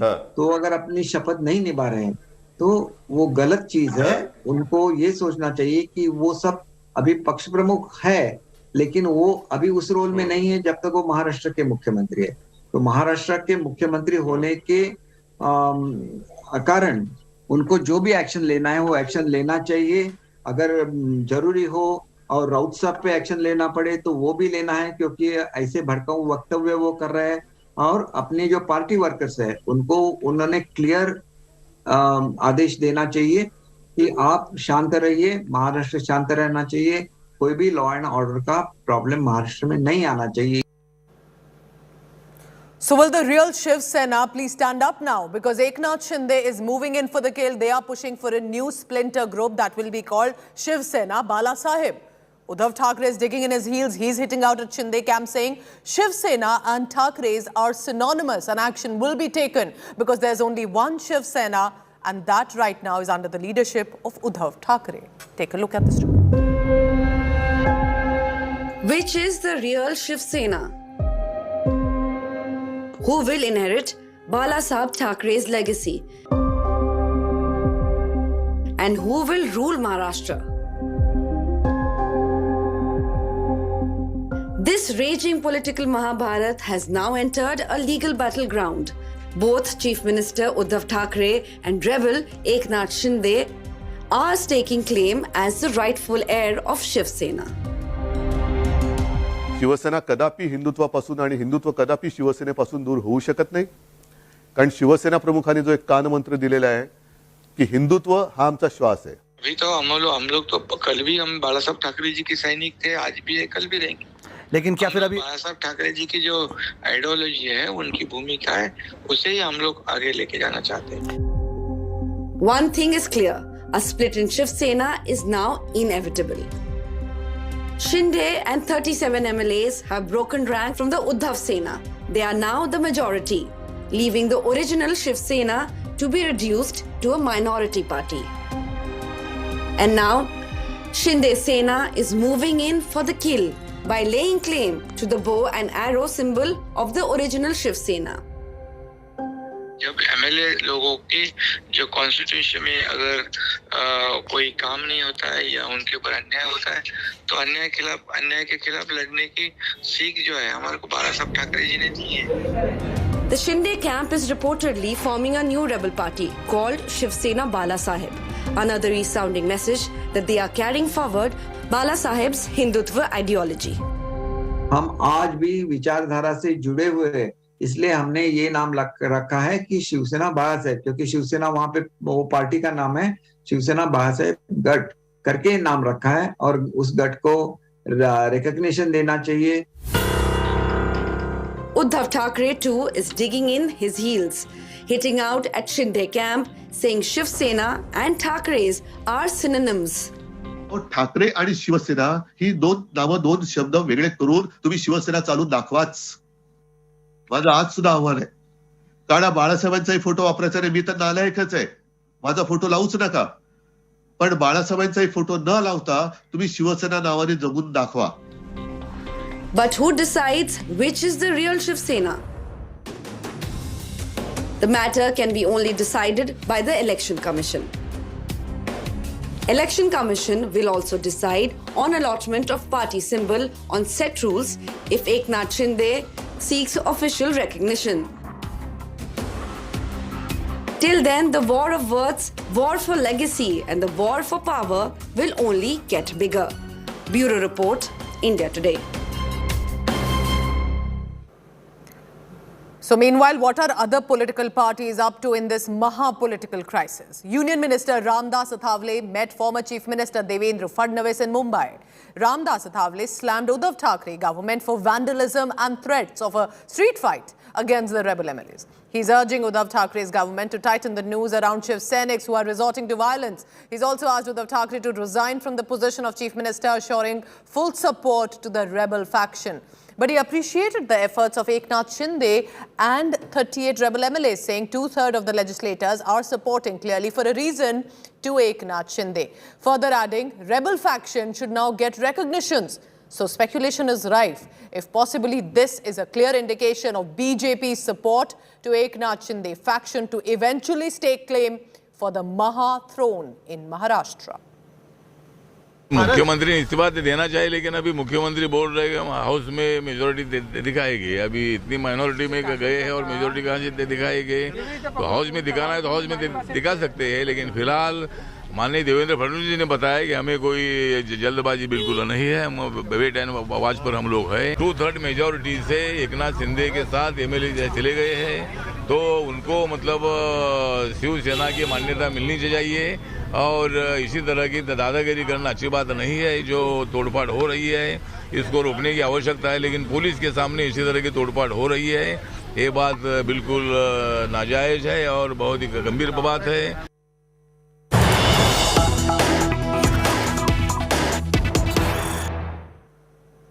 Teesta Setalwar has been taken to the Santa Cruz police station by the Gujarat anti-terror squad officials. It is believed that she might also then be taken to Ahmedabad from there.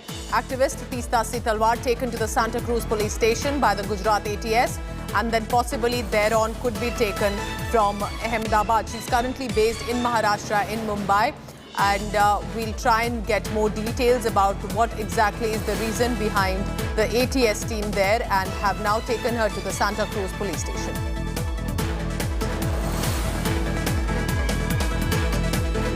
Let's go across now to my colleague Dev Kotak for the latest on that. Dev, what precisely is the reason that the Gujarat ATS officials were there, have taken her to the Santa Cruz police station? And I believe we have the latest visuals there on our screens right now, and then to Ahmedabad. Well, yes, just to put things into perspective and make them extremely clear, right now I'm currently outside the Santa Cruz police station, where you see a large group of people who are believed to be supporters and also the staff members of Teesta Setalwar's NGO, CJP, Citizens for Justice and Peace. The gentleman, bald with glasses, is Teesta Setalwar's lawyer. he, to our channel and several other channels, also disclosed the fact that she was taken earlier this afternoon after 4 p.m. They did not give her a prior intimation, but the Gujarat ATS team just barged into her house, the bungalow called Nirant on Juhu Tara Road, where she also lives, and her office premises are also located in the same very place. Also, they barged in, giving her no prior notice. FIR was filed, however, an FIR copy was shared only with her lawyer after Teesta Setalvad was taken away, calling this an illegal arrest, also calling it extremely unfair. Of course, as we know, this comes hours after the Union Home Minister Amit Shah gave an interview to a channel where, he had also disclosed the fact that Teesta Setalvad had been lying throughout as far as statements pertaining to 2002 riots have been concerned. It is the same very case in which the Special Investigations team from Gujarat granted PM Modi a clean chit, and Teesta Setalvad is accused of siphoning of funds. In the FIR sections of the Indian Penal Code, 468 and 471 have been added. One of them is also forgery, believed that she lied to people, and also the Supreme Court observed that Teesta Setalvad had done this for her own personal gains and in order to make money. However, this is yet to be established, and these claims that have been made by the apex court need to be verified. Teesta Setalvad, on her way out, she was taken only a few minutes ago, about 5 to 7 minutes ago. She is being taken to Ahmedabad. So, Dave, do keep tracking the latest on that. So currently in Mumbai, Santa Cruz police station, and likely to be taken to Gujarat, and this in connection to some of the allegations of corruption there, and if there was misinformation that was spread by her. But my colleague Dave will be tracking all the latest on that. Dave, thank you so much for now. I'm heading into a very short break. Don't go anywhere through the evening. I'll be telling you all the latest that's coming in from Maharashtra and a potboiler thriller that's unfolding there. From Maharashtra to Assam. Stay tuned. Thank you for watching.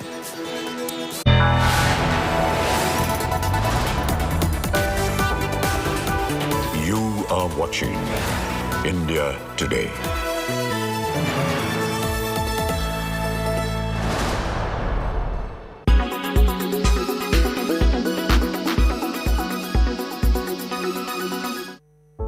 Can you imagine your life without Swiggy, Dunzo, Zomato, Zepto? Well, let's just nod in agreement that life would not be the same without these apps. But can we look at them with a finer lens? After the pandemic, reliance on these apps increased, and so did the demand and supply for gig work across India, according to Taskmo Gig Index. Gig work consists of income-earning activities outside of traditional long-term employer-employee relationships. So essentially, these gig workers are those who are delivering the items you order through these apps. But there are problems this workforce is facing. Problems around social security rights and working rights. These problems are also the primary cause of distress among the emerging form of employees. So let's explain what a gig economy is. Gig economy is a free market where organizations like Ola, Uber, Zomato and Swiggy hire or contract workers for a short span of time. Basically, these are temporary positions to meet the company's immediate requirements. Gig workers are those who are part of this economy. They work independently on call or on a temporary basis. India is the 5th largest gig economy according to an India Staffing Federation report. In India, over 15 million workers are employed as gig workers across the industries. And digital platforms played an important role in helping job seekers find these gig work. Gig workers suffer from the lack of social security, sanitary working conditions, and working rights. So this sector is highly unregulated, which, like any unregulated sector, results in nominal benefits and reduced security. You can call this a shinier extension of India's unorganized labor economy. According to India's Code on Wages 2019, a universal minimum wage and floor wage should be provided to all organized and unorganized sectors. That includes gig workers. Likewise, the Code on Social Security 2020 recognizes gig workers as a new category. That also makes them eligible for benefits like maternity benefits, life and disability cover, old age protection, provident fund, and employment injury benefits. However, the eligibility does not guarantee that they will get these benefits.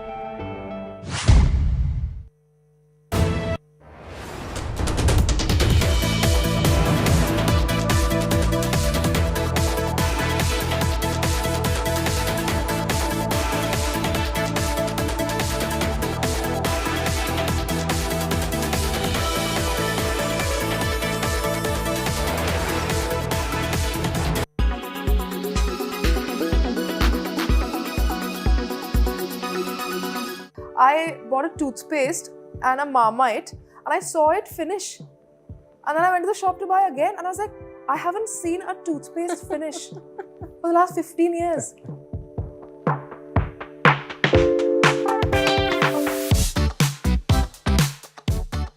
So I've not gone away. Because of COVID, I just moved. And I loved those 2 years away. You know, when I first went there, I bought a toothpaste and a Marmite and I saw it finish. And then I went to the shop to buy again and I was like, I haven't seen a toothpaste finish for the last 15 years. Because I've been traveling so much. I have some 4 or 6 sets of things, right? One in London to travel, one always with an airport bag, one. I've never seen a thing finish. I loved it. So I think I want to see it again for a bit. Like I want to have a bit of stability. Little joys of life. Yeah, man. So just reading, watching, eating in the sense, not food, eat in order to give, like being able to give, you know what I mean? So I'm enjoying that and I'm slowly coming back. They say you have 4 releases. 4 releases. Yeah. But slowly, let's see. The thing is, the truth is, last 2 years, most of the things have been on OTT only, yeah. Like whether they're films or series, you know what I mean? So, I don't know. But do you think it's better than what's been written in cinema? Roles written especially for women? That's what I'm saying, I don't know, because Jalsa was great, it's a film. Then Gangubai, the part was great. Then, you know, Deepika's just done Gehraiya, which was written for a woman. Then, there are many films which were also quite strong parts. Forensic was also it was a strong woman character. So I think it's more or less the same. Which I'm aware of on Twitter, though I don't actively participate in. I'm aware of the fact that there is a debate online about, you know, why should we, you know, remake films that have already been made. Maybe it's just a phase right now, but it's also very cyclical. And creatively speaking, as she said, in our film, especially strictly speaking about our film, it's a very different perspective.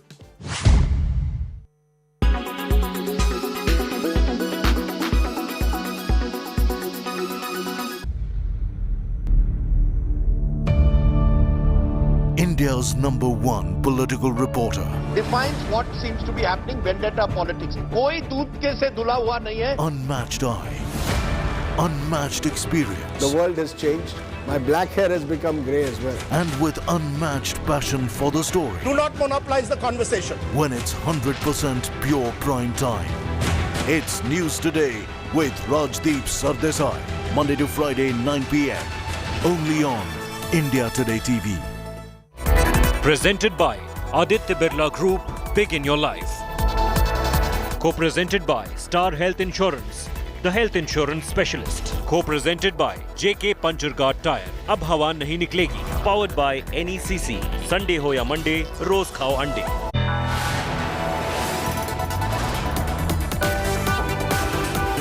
You are watching India Today.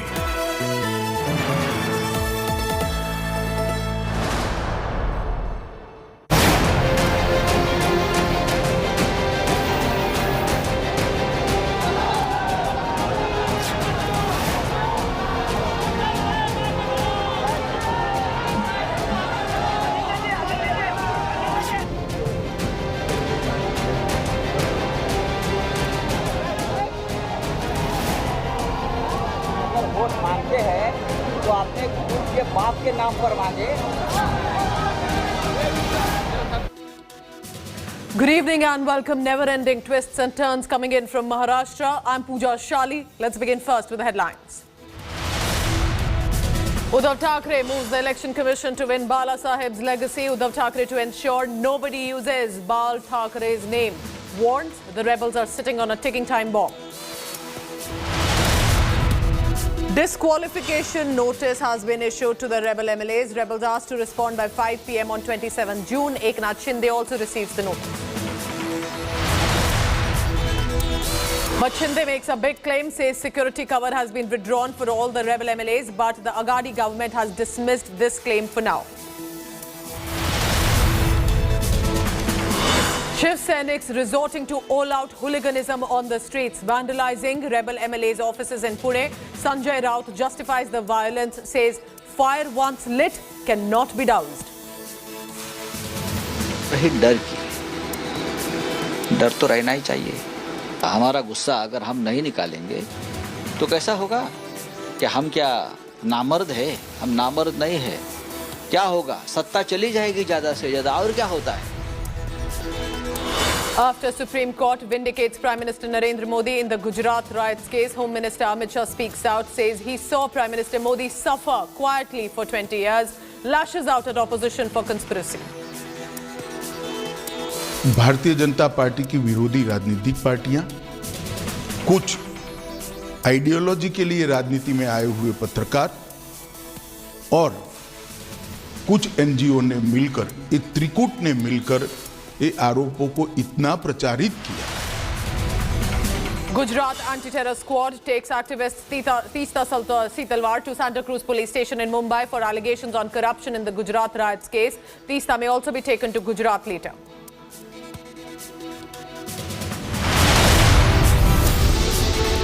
There is a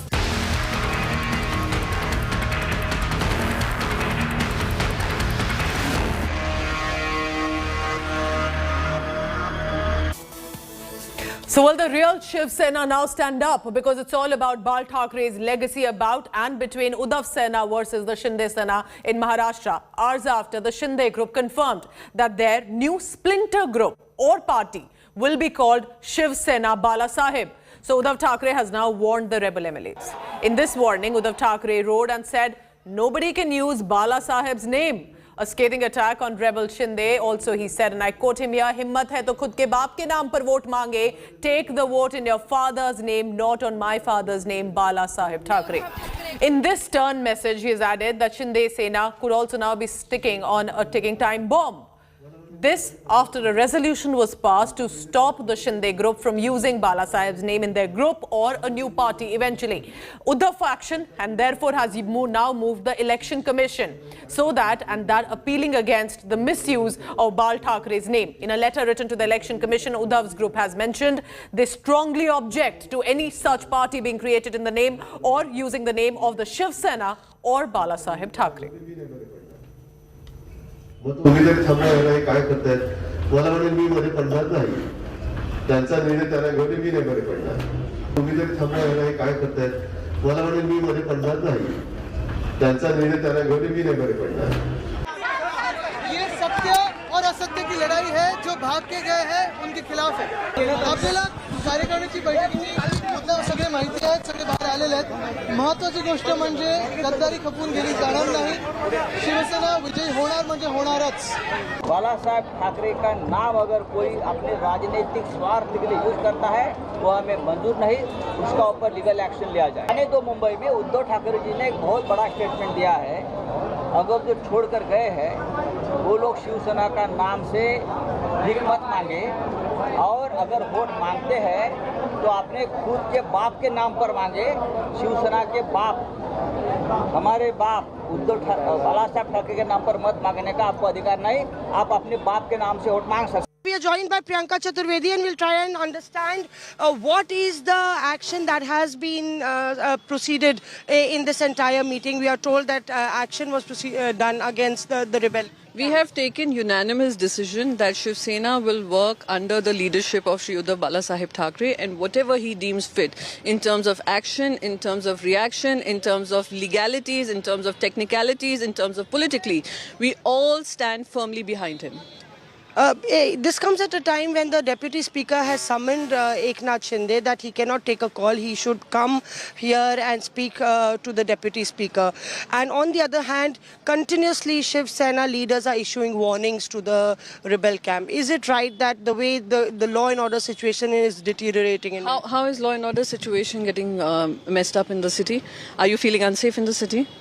Am I not roaming easily in the city? Who are those who are feeling unsafe? There are those who have, I'll tell you, those who have gone against the mandate of the people, gone against the symbol that they have voted into power, are the ones people are angry towards. So be rest assured, Mumbai's law and order is absolutely in control. We have a good police commissioner who's handling it. Eknath Shinde is saying that we are the real Shiv Sena. Bala Sahab Thackeray's Sena is the Shinde Sena. It's such a joke.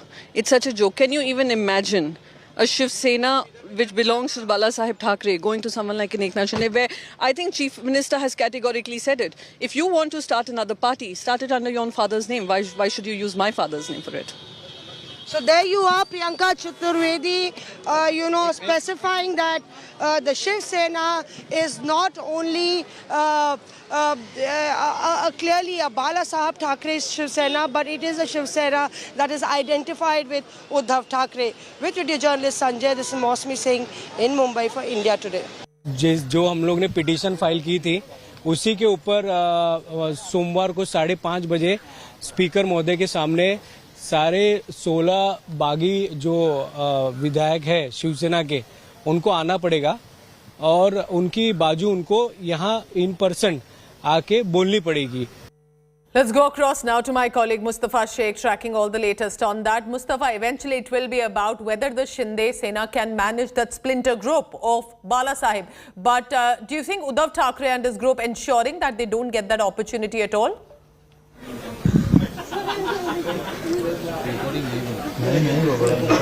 Well, the question at this point of time is who has the numbers, the better numbers for at least Maharashtra Vidhan Sabha is with the Eknath Shinde camp, and we are here where Eknath Shinde's son, Member of Parliament Shrikant Shinde is present. We are just inside Eknath Shinde's house right now, and they are saying that we are confident that we have the 2/3 majority. Sooner or later we will get the party symbol. That happened in the same case of AIDMK. We have precedents in place, so only what the MVA is doing at this point of time is buying time for themselves. The eventuality has been decided. Back to you. Happening. We can see Netas are reacting. Athavale also says we support the Shinde group, but the Uddhav Thackeray group, Aditya Thackeray are meeting, acknowledging supporters. So if you can also, I understand that you may be right now surrounded with other Netas as well, and you are, I'm being told, at another politician's residence. But if you can update, Mustafa, of how precisely the Shiv Sena as it stands today will continue to take a confident, aggressive approach.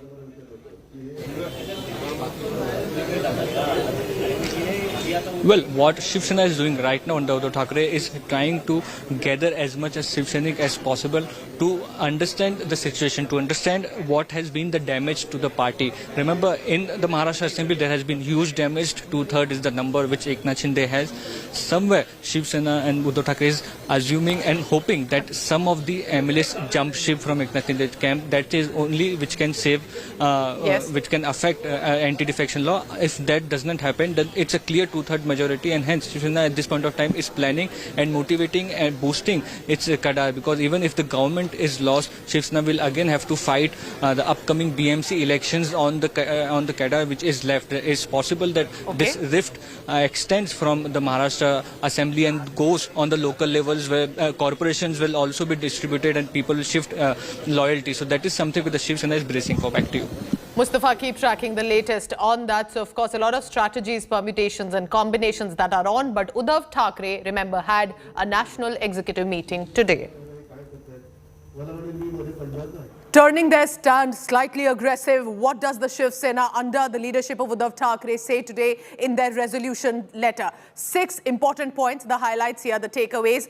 Now, on top, it is all about Bala Sahib's name that Uddhav Thackeray and the Shiv Sena says we will not let anyone else use it. It always belongs, the Shiv Sena as it stands, will always belong to Bala Sahib Thackeray, the founder, the patriarch, the father of Uddhav Thackeray, which means there will be no compromise on the Marathi pride, which primarily has been the focus of the foundation of the Shiv Sena.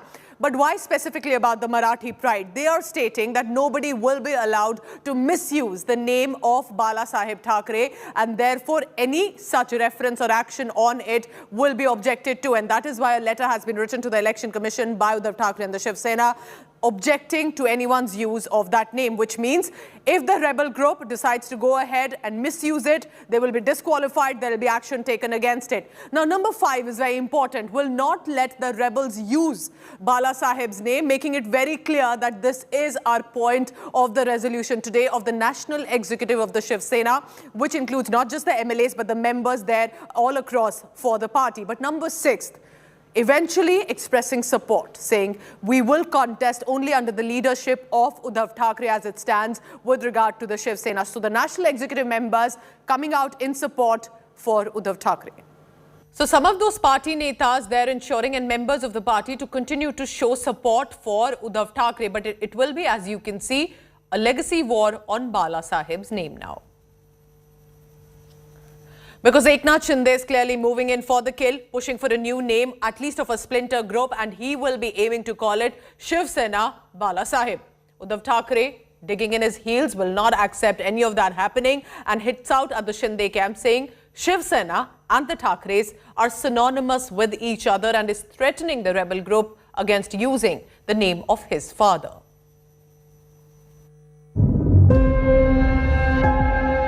Which is the real Shiv Sena? Who will inherit Bala Saheb Thackeray's legacy? And who will rule Maharashtra? This raging political Mahabharat has now entered a legal battleground. Both Chief Minister Uddhav Thackeray and rebel Eknath Shinde are staking claim as the rightful heir of Shiv Sena. Shiv Sena कदापि हिंदुत्वापासून आणि हिंदुत्व कदापि शिवसेनेपासून दूर होऊ शकत नाही, कारण शिवसेना प्रमुखांनी जो एक कानमंत्र दिलेला आहे कि हिंदुत्व हा आमचा श्वास है. अभी तो हम लोग तो कल भी हम बाला साहब ठाकरे जी के सैनिक थे, आज भी है, कल भी रहेंगे. लेकिन क्या फिर अभी बाला साहब ठाकरे जी की जो आइडियोलॉजी है, उनकी भूमिका है, उसे ही हम लोग आगे लेके जाना चाहते हैं. One thing is clear, a split in Shiv Sena is now inevitable. Shinde and 37 MLAs have broken rank from the Uddhav Sena. They are now the majority, leaving the original Shiv Sena to be reduced to a minority party. And now, Shinde Sena is moving in for the kill by laying claim to the bow and arrow symbol of the original Shiv Sena. जब MLA लोगों की जो constitution में अगर कोई काम नहीं होता है या उनके ऊपर अन्याय होता है, तो अन्याय के खिलाफ लड़ने की सीख जो है हमारे को बाला साहब ठाकरे जी ने दी है. The Shinde camp is reportedly forming a new rebel party called Shiv Sena Bala Saheb. Another resounding message that they are carrying forward Bala Saheb's Hindutva ideology. हम आज भी विचारधारा से जुड़े हुए हैं, इसलिए हमने ये नाम रखा है कि शिवसेना बाला साहेब, क्योंकि शिवसेना वहां पे वो पार्टी का नाम है, शिवसेना बाला साहेब गट करके नाम रखा है और उस गट को रिकॉग्निशन देना चाहिए. Uddhav Thackeray too is digging in his heels, hitting out at Shinde camp, saying Shiv Sena and Thackerays are synonyms. Thackeray आणि शिवसेना ही दोन शब्द वेगळे करून तुम्ही शिवसेना चालून दाखवाच. माझं आज सुद्धा आव्हान आहे.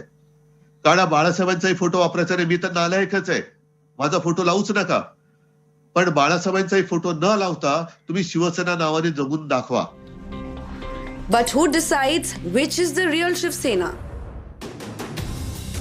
The matter can be only decided by the Election Commission. Election Commission will also decide on allotment of party symbol on set rules if Eknath Shinde seeks official recognition. Till then, the war of words, war for legacy and the war for power will only get bigger. Bureau Report, India Today. Our editor Kamlesh Uddhav joins me now on this live telecast. Kamlesh, because with the experience that you have of covering Maharashtra politics, how will this play out? Because it will not be that easy even for Shinde to take the name of Bala Saheb as a splinter group or a new party. So how is Uddhav Thackeray stopping it, and how is Eknath Shinde ensuring that he manages to now lead the new group? It will happen on two grounds. First, it has to be the political narrative. One will have to be played on the political front and one on the legal front. On the political front, Uddhav Thackeray, since yesterday we have seen, is trying to create a narrative that the Shiv Sena is being hijacked, taken over by something else, and that is why he is into huddle with his party leaders and all party workers. We have seen Uddhav Thackeray taking to the streets, meeting his party workers, holding meeting with corporators, district chiefs and other Shiv Sena leaders. That is on one part. Uddhav Thackeray Shiv Sena is saying that we are the original Shiv Sena and this is just a breakaway faction from the Shiv Sena. On the other hand, we've seen Eknath Shinde trying to create that narrative by saying we are the original Bala Saheb Thackeray Shiv Sena. We are taking forward his legacy and his ideology. That is what Deepak Kesarkar also said in his press conference. We have not walked out of Shiv Sena. We have not quit the Shiv Sena. That is what they are trying to say. Yes. On the other hand, look at the legislative party. The legislative party's majority is certainly with Eknath Shinde group. Eknath Shinde has the 2/3 majority that is required to form a separate group. But Uddhav Thackeray made it clear this afternoon that you cannot use the name of either Shiv Sena nor Bala Saheb. Though it is ultimately for the election commission to decide, Uddhav Thackeray is just trying to send across a message that you cannot use our name and our legacy. You can use your father's name, not mine. That is on the other hand. But as experts have been saying that since they have 2/3 majority, though they cannot be disqualified, they will have to merge their group into other party. Now that is where the catch is. So the legal battle is going to go on for another few days. This is not just ending soon, both on the political front as well as the legal front. Also, Eknath Shinde is very confident at this point, Kamlesh, that they will not be disqualified. We have some big news coming in, but I do have a point that, it will continue to be there. It's a pot boiler that, is witnessing constant twists and turns. And I'll come back to you, Kamlesh, on that. We have some more news coming in. Let's take a look at that.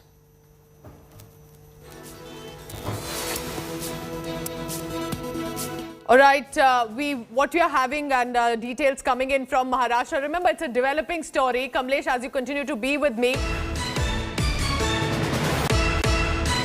All right, this news is regarding... We have some more developments coming in from the state of Maharashtra. At this point, what you're looking at are the visuals of Teesta Setalwar. We're now being told that the activist Teesta Setalwar was brought into the Santa Cruz police station. The Gujarat anti-terror squad officials were there, but now Teesta Setalwar has been taken into arrest by the Gujarat ATS team. She will be brought to Ahmedabad crime branch. So definitely it appears that a time of trouble for Teesta Setalwar. This is, remember, hours after the court also continuing to give a clean chit with regard to Prime Minister Narendra Modi. Home Minister Amit Shah had also said that there were deliberate conspiracy theories and misinformation campaign that was targeted at the Prime Minister. But now, activist Teesta Setalwar has been taken into arrest by the Gujarat ATS team, the anti-terror squad. That's the details that's coming in. Remember, this is big news at this point because this is the Gujarat police, the Gujarat ATS, that has taken into arrest Teesta Setalwar. She's currently in Mumbai. She was brought to the Santa Cruz police station, and from there she's likely to be taken to the Ahmedabad crime branch. We'll be shortly getting our reporters on the ground as well. But this is the latest that I can tell you has come as a confirmation. Just about half an hour ago, she was brought to the Santa Cruz police station. Now, this is about siphoning of funds. This is about misinformation campaign that Teesta Setalwar ran, and this specifically is about the 2002 riots that had taken place in the state of Gujarat. The Gujarat police, we are being told, has registered a case against 3 accused, not only just Teesta Setalwar, but former IPS officer Sanjeev Bhatt, former IPS officer RB Srikumar, and Teesta Setalwar, who's now been taken into arrest. So this was about giving false information, wrong information, and consistently focusing on that, and also pushing the target with regard to now Prime Minister Narendra Modi, who was then the Chief Minister of the state of Gujarat. Remember that there were several petitions that were put by Zakia Jafri in the court, And it is being alleged that there was also some false information that was provoked by Teesta Talwar and was pushed by her to have Zakia Jafri petition in the court with that false and fake information to the Special Investigation Team head and to other commissions. Now, the investigation has found out that through these petitions, the information that was added, was it at the behest of the activist Teesta Talwar, who's now been taken into arrest? As of now, the details that we have on our screens is that eventually, as you can see, these are the latest visuals, the arrest has come. But what happens next? Because we can already see that at this point, this is, just to give you a background, Teesta Talwar has been a known activist, specifically with regard to the 2002 Gujarat riots campaigns, and consistently had been putting out information. On target was the then Chief Minister, Narendra Modi, but now with the court also now continuing to give a clean chit, and Home Minister Amit Shah also speaking today saying there was a deliberate conspiracy campaign targeted at him. I saw him suffer quietly for 20 years. But now, this with regard to the petition of Zakia Jafri, the allegations are, was it by Teesta Talwar and at her behest that there was false information that was being pushed through? Former IPS officer Sanjeev Bhatt has been named in the FIR. Former IPS officer R.B. Srikumar has also been named in this.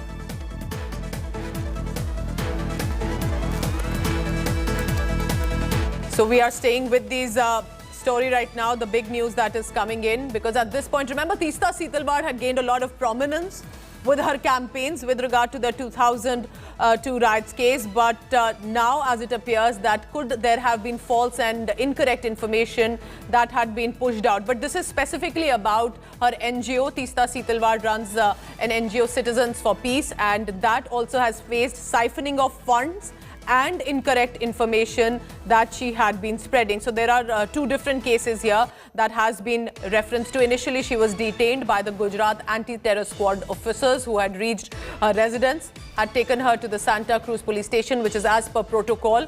And then after that, she's now been taken into arrest and likely will be now moved to Gujarat. The investigation found out that there was false information that was given through a petition, and that is now emerging with the action that is being taken against her. This is the FIR copy there on your screens right now. And there are the details of not only 3 accused who have been mentioned, repeating again here for our viewers, Teesta Talwar, former IPS officer R.B. Srikumar, and also former IPS officer Sanjeev Bhatt. So as we closely look at this FIR copy, we can see that the 3 names that have been mentioned here, all of this, of course, remember, is in some way also interconnected. This is after Zakia Jafri, whose husband Ehsan Jafri was killed in the 2002 Gujarat riots case. The petitions that she had been putting in the court, and the court yesterday, I beg your pardon, had continued to give the clean chit to then Chief Minister Narendra Modi. The question that was being raised, and now the investigation, according to the officers of the ATS, that the petitions had mentions and inputs by Teesta Talwar, and most of it appeared to be incorrect, is what the investigation had found. Dev Kotak is right now on location. Dev, over to you now, because you were showing us how earlier she was taken to the Santa Cruz police station, then she was detained, now she's arrested. Do you have the FIR copy with you? Do you have more details, Dev? Over to you, please. Yes, if I can just point it out, firstly to begin with, this is a letter from D.B. Barad, who is the Police Inspector, Crime Branch, Ahmedabad. It's written here in Gujarati. Also, if I can point out the sections to you very quickly, the IPC sections are 457, 471, 194, 211, 218 and 120B, criminal conspiracy. These are all the sections under the Indian Penal Code. It also says that starting from 2002 until present date, until today, these are the kind of details that have also been mentioned in this copy, in this letter that was shared with the members of the press and the media by Teesta Talwar's lawyer while being dragged away and forcefully taken away in a jeep. Teesta Talwar also said this arrest is illegal. The way they have detained me is really not fair. She claimed that she was also assaulted inside her bungalow when a team of officials from the Ahmedabad crime branch entered her house there were two teams. There were two teams of policemen from Gujarat, while one team was here at the Santa Cruz police station completing the paperwork and the documentation so as to ensure that her detention or arrest becomes a lot easier, and another team was in the meanwhile trying to pick her up from her bungalow at Nirant, which is also the premises and the shared office space of her NGO CJP, Citizens for Justice and Peace. She is on her way right now. It has been almost close to 30 minutes that she was taken away from the police station to Ahmedabad via road. A jeep, a jeep bearing the Gujarat registration number is also on its way out, and about half a dozen to 7 police officials from the crime branch were present at the time when they took her away. So these are the kind of details we have for now. But also one very interesting thing is the fact that, let me point out to this letter which Tisa Setalwad wrote to Senior PI Bala Saheb of the Santa Cruz police station. It says that I fear for my life. These are the kind of, they did not show me any FIR or tell me why they had 8 to 10 people who had barged into my compound. I have a big bruise on my left hand which I showed to my lawyer, Mr. Kulkarni. This happened around 3:45 p.m. approximately. This is the kind of chronology. Around 1 p.m. on my office land, I got a call from CISF Noida who came and asked my colleague who had been picked up and asked who was in charge of my security and how many people asked, calling for her and asking her to be present. So of course there was no asking, there was no requesting her to be present, but straight away they had barged into her home and they had picked her up without really giving her any kind of reasonable explanation.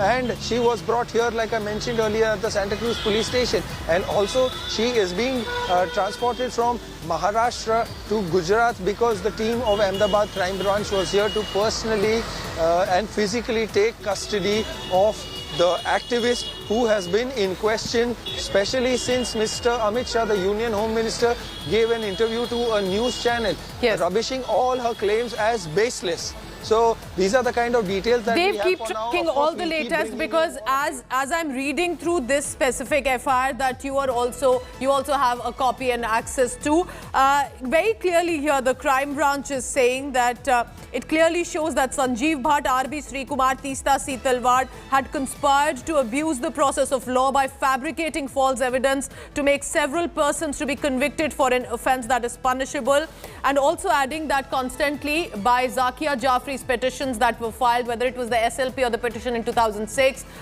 which was also with regard to the Citizens of Justice and Peace, which is an NGO headed by Tista Setalwad, that Tista Setalwad, according to the crime branch, was constantly tutoring Zakia Jafri to say what and how. So in this 10-page FIR copy, as I'm going through and scrolling right now, we'll try and get you the highlights and key takeaways soon from it.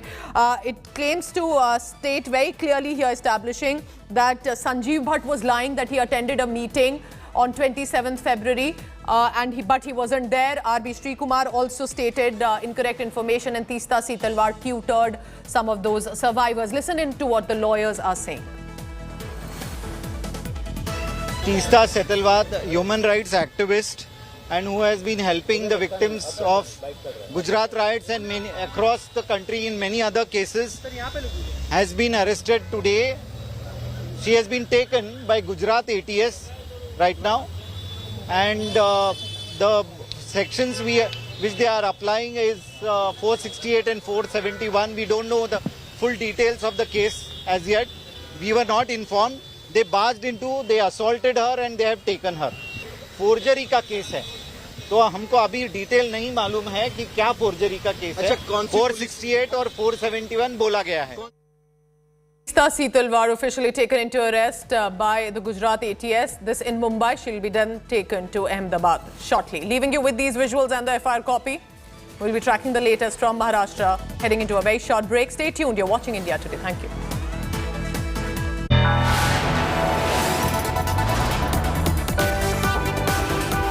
You are watching India Today.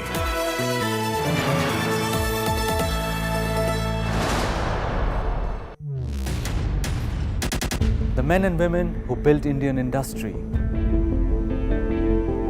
and the young guns who are shaping tomorrow's India. From storied careers to unicorn dreams, the past meets the future on the Business Today show with Uddhav and Mukherjee.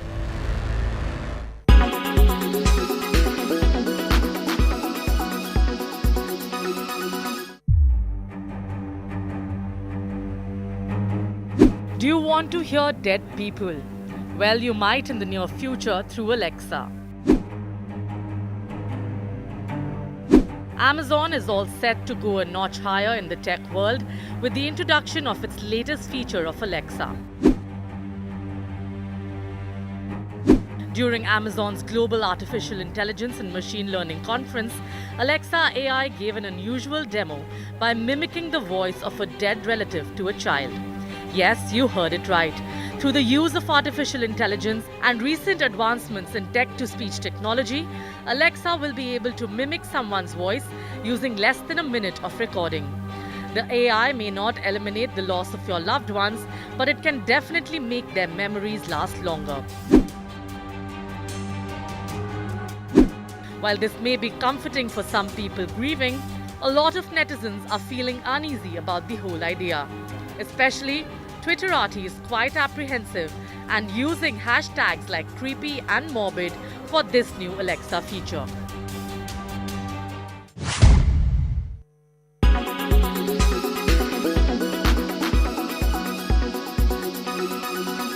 Make your media plan smarter with India Today Live TV on your connected devices. You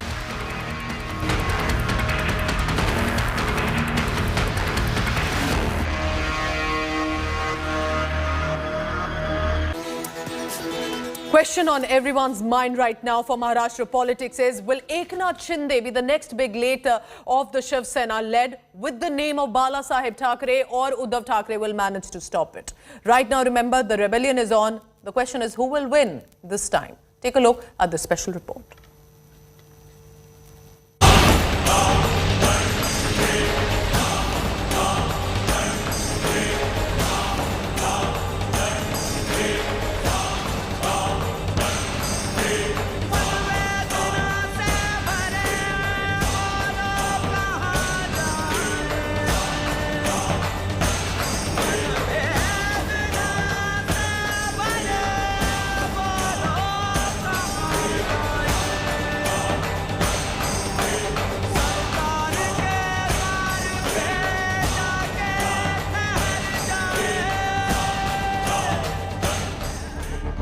Uddhav, Raj or Eknath Shinde, who will win the battle for Balasaheb's legacy?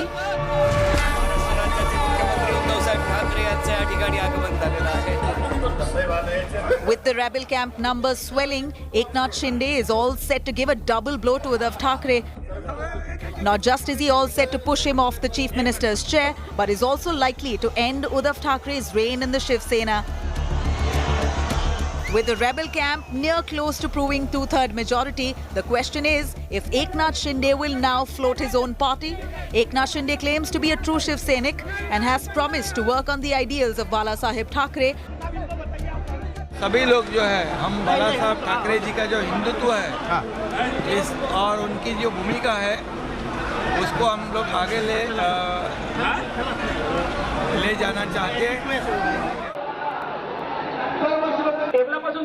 Uddhav Thackeray has not had it easy either. 2 months after Bal Thackeray's demise, Sena Executive President Uddhav Thackeray took over as the Sena President in January 2013. He admitted, though, that he could never replace his father, and epithets like Supremo and Hindu Hriday Samrat will always be associated to his father, Bal Thackeray. Trying to stay true to its Hindutva ideology, Shiv Sena under Uddhav Thackeray had allied with the BJP in 2014. The situation reversed though in 2019, with the two parties joining hands to fight polls together, yet splitting soon after, as BJP won 105 seats, refused to give up the Chief Minister's chair to the Shiv Sena, who landed 56 seats in the 288-member assembly. Uddhav then took the unexpected route to the throne by allying with Congress and NCP. Uddhav Thackeray since then has been slammed for shunning Sena founder's Hindutva legacy. He did respond to critics though, saying that his idea of Hindutva is different. Taking a jibe at the BJP, Uddhav was heard saying he does not want a Hindu Rashtra which is not peaceful. Shiv Sena कदापि हिंदुत्वापासून आणि हिंदुत्व कदापि शिवसेनेपासून दूर होऊ शकत नाही. कारण शिवसेना प्रमुखांनी जो एक कानमंत्र दिलेला आहे की हिंदुत्व हा आमचा श्वास आहे. On the sidelines now is also Raj Thackeray, the nephew of Bal Thackeray. The MNS chief, in fact, bears close resemblance to his uncle in looks, aggression, and oratory skills. तुम्ही आम्हाला विनाकारण त्रास देऊ नका. He broke away from the Shiv Sena over tussle on who will be Bal Thackeray's political heir. Raj Thackeray founded MNS in 2006 and popularized Sons of the Soil campaign, over which Shiv Sena was built in 1966. The brightest showing for the MNS was in 2009 when Raj Thackeray ate into the Shiv Sena and BJP votes in Mumbai, Thane, Pune and Nashik, bagging 13 seats of the 288 assembly. MNS since has seen rapid decline. In 2014 and 2019 assembly elections, MNS managed to secure just one assembly seat, losing deposit in most others. In May 2014 Lok Sabha polls, Raj Thackeray openly backed Narendra Modi for Prime Minister and fielded candidates, mostly against the Sena. However, in 2019 Lok Sabha polls, Raj Thackeray took a U-turn, criticized Narendra Modi but did not contest polls.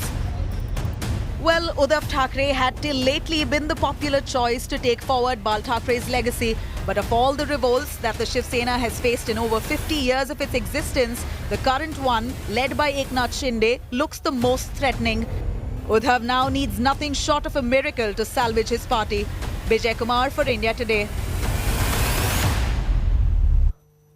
But the political battle seeing its consequences on the streets as well, as angry Shiv Sena workers have taken to the streets, vandalizing rebel MLA offices, burning effigies. Here's a complete report of how there's vandalism and violence taking place in the streets in different areas of Maharashtra. Violence, vandalism, arson and a full-blown street fight. As the political scenario in Maharashtra escalates, Uddhav Sena's fury against rebel MLAs is now in full force. For Shiv Senics, all the rebel MLAs are traitors who've ditched Bala Sahib's legacy and his family in a very difficult time. And the Shiv Senics are on the rampage. And it's Eknath Shinde who's in the line of fire. Eknath Shinde's son, Member of Parliament Shrikant Shinde's office, was vandalized by Shiv Senics in Ulhasnagar. Offices, posters and anything linked to the rebel MLAs is now on target of the Uddhav Sena. Office of rebel MLA Tanaji Sawant in Pune was vandalized by the protesters who warned him of violent consequences the moment he returns to the tiger's den.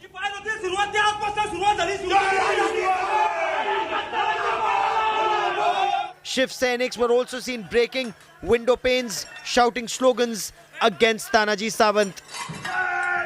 Eknath Shinde के जो भी नागपुर में banner लगेंगे, हम शिव सेना युवा सेना के तरफ से हम उनको लगने नहीं देंगे. ये हमारी तरफ से एक चेतावनी है, जो भी ये बैनर लगाएंगे उनके लिए. In different parts of Maharashtra, effigies of rebel MLAs were burnt amidst chants of Shiv Sena Zindabad.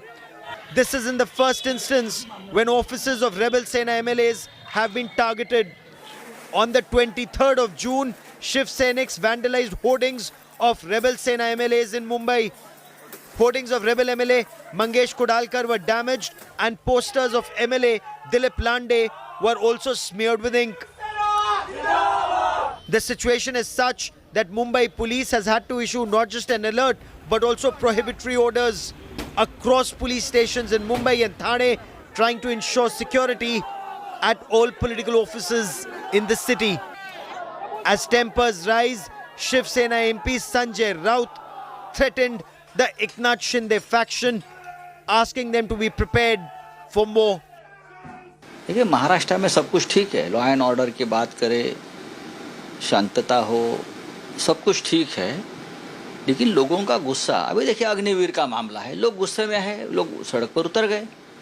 लोगों को अगर एक चीज़ पसंद नहीं पड़ती है, ये जनता है, पब्लिक क्राय है, तो लोग सड़क पर उतर जाते हैं। यही कार्यकर्ताओं ने आपको चुन को दिया है।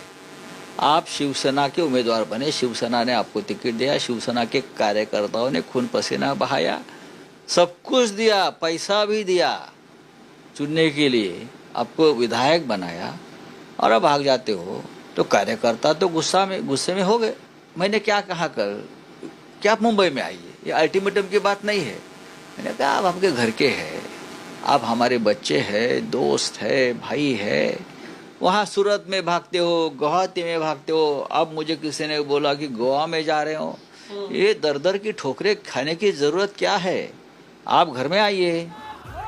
Union Minister Ramdas Athavale hit out at Uddhav Thackeray's government over this vandalism and threats. 2/3 majority से एकनाथ शिंदे के साथ MLA चले गए हैं, तो उनको मतलब शिवसेना की मान्यता मिलनी चाहिए और इसी तरह की दादागिरी करना अच्छी बात नहीं है। जो तोड़फाड़ हो रही है इसको रोकने की आवश्यकता है, लेकिन पुलिस के सामने इसी तरह की तोड़फाड़ हो रही है, ये बात बिल्कुल नाजायज है और बहुत ही गंभीर बात है। With Uddhav Sena and Shinde Sena on the warpath, the fight is now getting downright personal and dirty. Bureau Report, India Today.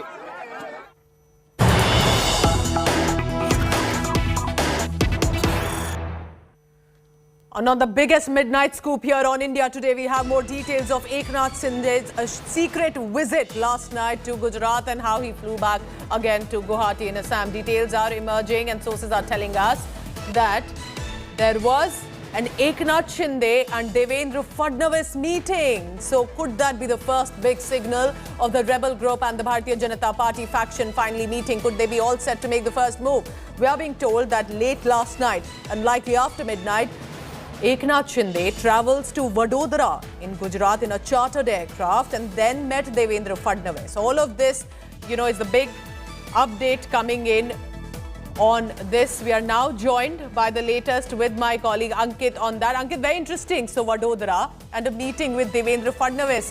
As clear as it gets with a BJP hand in this. What we have been doing so far is that we have been tracking flights that have been coming and leaving Guwahati during this political crisis in Maharashtra.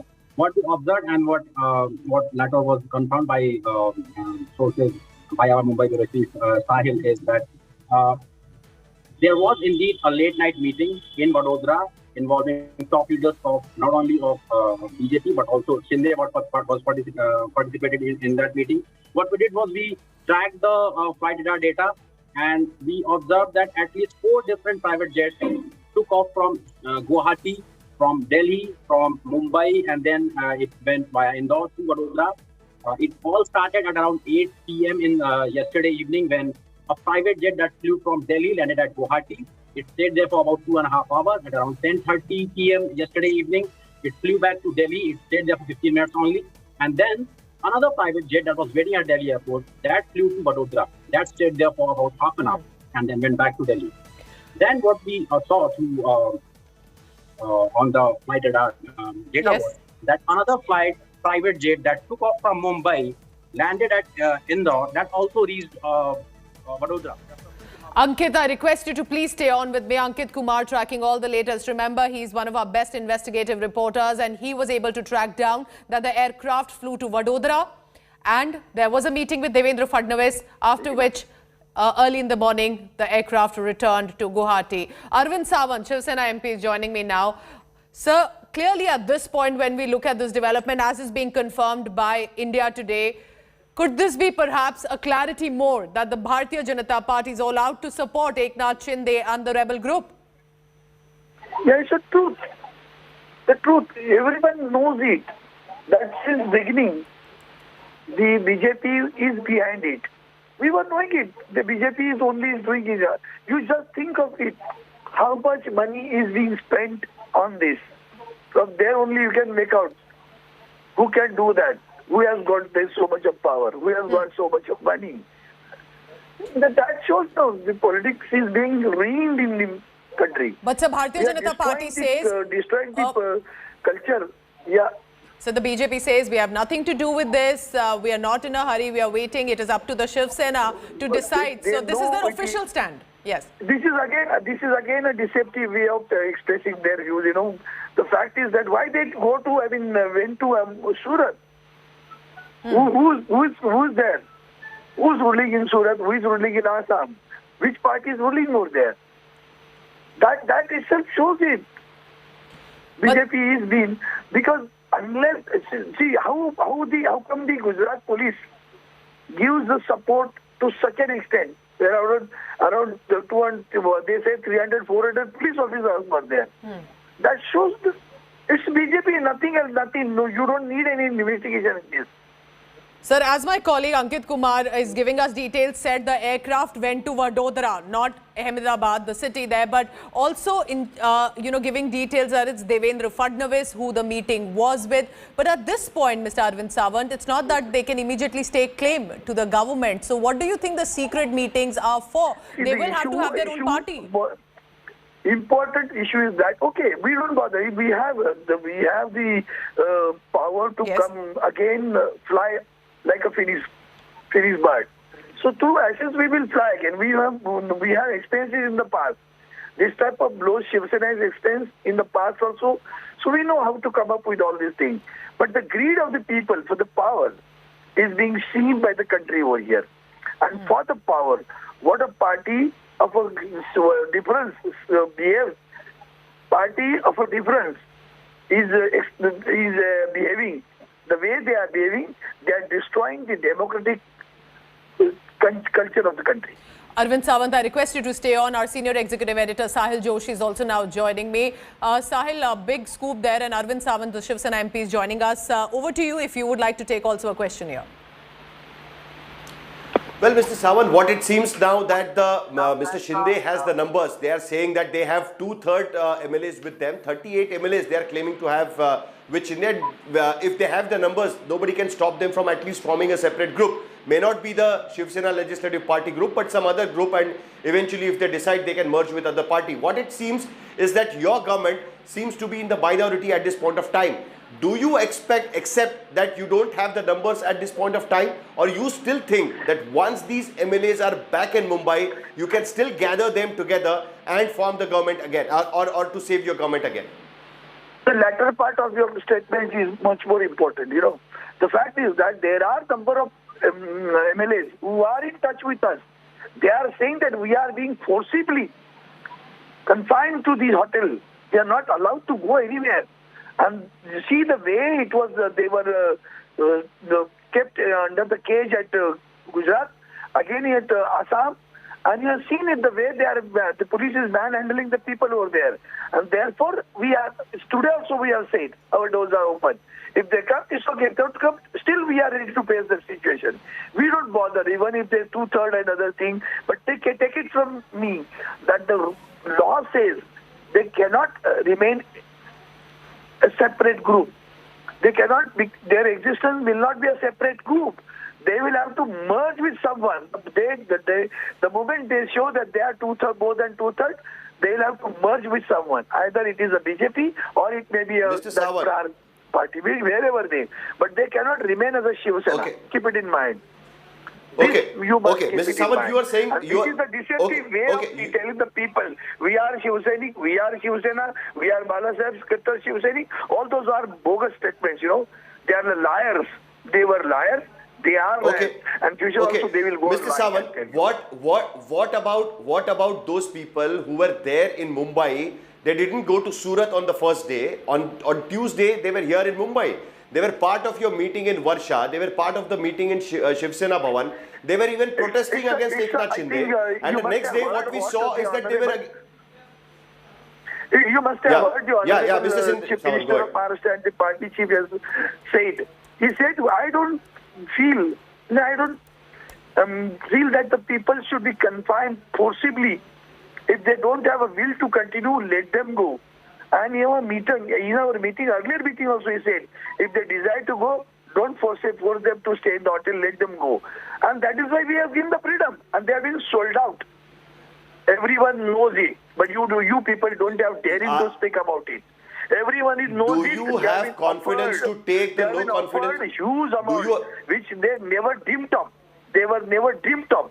That much amount has been offered to them, and the people either Mr. ED, Sawant. threatening, or money. All these three things have been applied, and people have gone for that. Okay, let them go if they don't believe in the thoughts. This is your Hindutva. This is your Hindutva. Okay then. Mr. Thank you. Mr. Sawant, do you have confidence that you will be able to take the no confidence vote if tomorrow the governor asks you to take the no confidence vote on the floor of the house? Yeah, what is there? Do you, are you confident that you will be able to take the vote? And secondly, What do you foresee that there will be a precedent? We may lose this. No. Are we born for that? We care a hit. We care a hoot about it. Look at the way Honorable Uddhav ji has behaved. Look at the way he has showed that he really is not greedy of the power or the chair. He left Varsha the moment he has seen it, the people are living like this. And said, Are you confident you have the majority? That shows the Are you magnanimity confident of you have the a person majority? who is not greedy for the chair.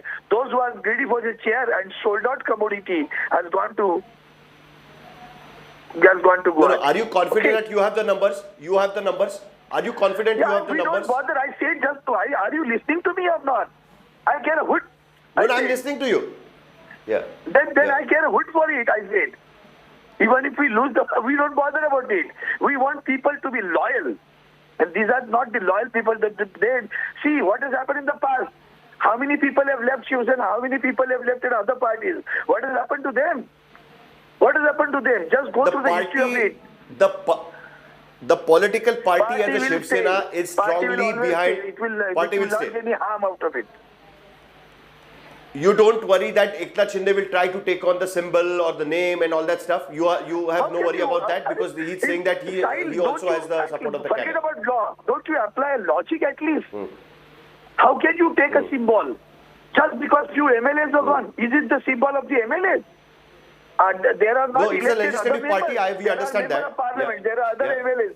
There are corporators. There are Jilla Parishad members. There are Panchayat members. There are Sarpanch. What are these? It's the people who vote for a blow and arrow. It's not he. Tomorrow somebody from the other side will say, we are going to. Can they do it? Is it logical? It is unlawful also. It cannot be done. Keep it in mind. See in the past what has happened. Okay, lastly, I want to understand. Are you going to fire all the ministers who have gone to Guwahati at this point of time? 7 to 8 ministers are there at this point of time in Guwahati. Is the chief minister of the opinion that these people should not be the ministers anymore in the cabinet? Because you have not started the disqualification procedure against all the MLAs. You have started only against the 16 people. Lawful action, legal action has been initiated, and it is in the process. Whether the notices have been given for the disqualification, we have demanded, we have given petitions against 16 members. Let us see, it's a legal battle now. So we are there. We are ready to fight with the legal battle right now. Okay. Well, thank you so much, Mr. Sawant, for speaking to India today about this. Pooja, you heard Mr. Sawant. He's saying that, from his, when we are trying to ask him whether he has the numbers, he says that they don't care if they have the numbers or not. What it clearly seen is that right now, the situation right now is what happens tomorrow is a different thing. You can always have a hope. And Shiv Sena really hopes that when these people will be back in Mumbai, there is a possibility that some MLAs may switch over. But right now, what is the situation? 38 MLAs who were elected on Shiv Sena's ticket, 2/3 of the MLAs of the Shiv Sena's original 56 are right now with But Sahil, this big meeting, the midnight meeting that took place in Vadodara, likely with Devendra Fadnavis and Eknath Shinde, perhaps reveals a lot more that could be happening behind closed doors. Well, that is something which is really interesting because this is the first time after what happened that day, after Eknath Shinde switched over and went to Surat. After that, this is for the first time Devendra Fadnavis and Eknath Shinde would have met in person. Maybe they might have been in touch because, let's understand the chronology, how it started. On 10th of June, there were Rajya Sabha elections in Maharashtra. Yes. The 10th of June, NDA, the BJP, got 10 votes more from the MVA quota. So there were 10 MLAs who cross-voted to the BJP side. These MLAs were mostly independent and the smaller parties. That's what the MVA thought. Didn't pay much of the attention. They still had the majority. Now on 20th of June, there were Vidhan Parishad elections, the Legislative Council elections. In those elections, 21 people from MVA cross-voted to the BJP, but that was not enough. The cross-voting happened within Shiv Sena as well, and that was the ringing bell. After that, the party woke up and started calling Eknath Shinde, realizing in the night that Eknath Shinde is no more to be traced. After that, from the next day onwards, Eknath Shinde is out of Mumbai. So Devendra Fadnavis meeting Eknath Shinde clearly shows now that there will be a last leg of this whole very interesting. Are we looking at perhaps the next big move, Sahil, with regard to the government formation, or perhaps how the Shiv Sena will be in the next few days? Sahil, I have to head into a very short commercial break, but stay on with us because, you know, it is a potboiler, a thriller with constant twists and turns. And India Today getting you all the latest, heading into a very short break. Don't go anywhere. Stay tuned. Thank you for watching.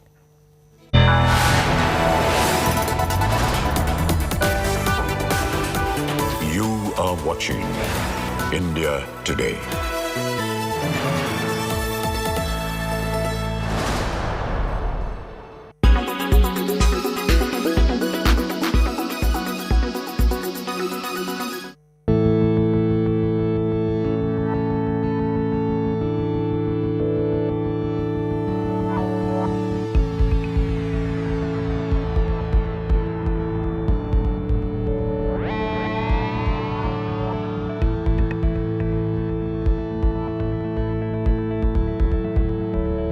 La main des aides-soignants.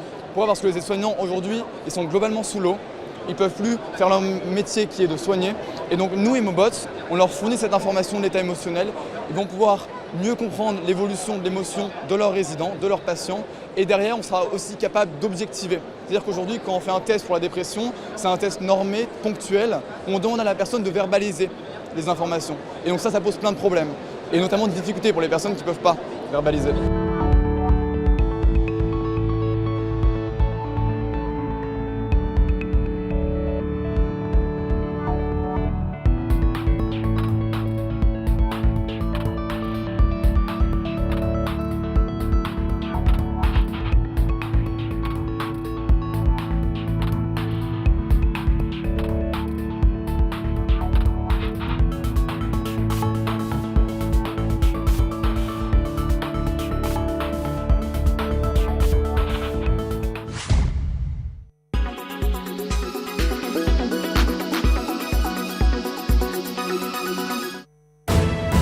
You are watching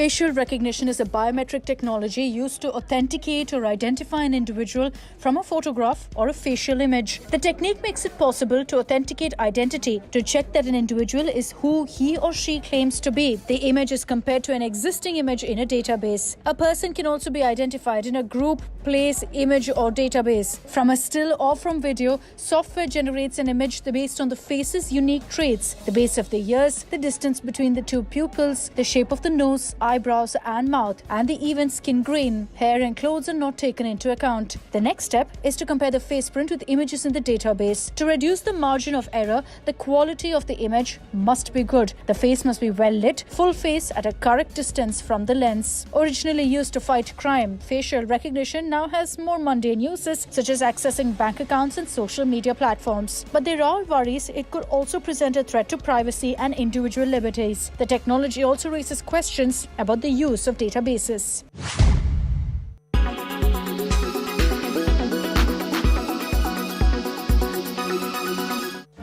Make your media plan smarter with India Today Live TV on your connected devices.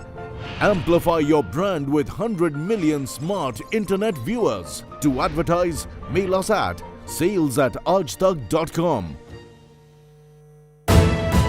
You are watching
India's #1 political reporter. Defines what seems to be happening, vendetta politics. कोई दूध के से धुला हुआ नहीं है. Unmatched eye, unmatched experience. The world has changed.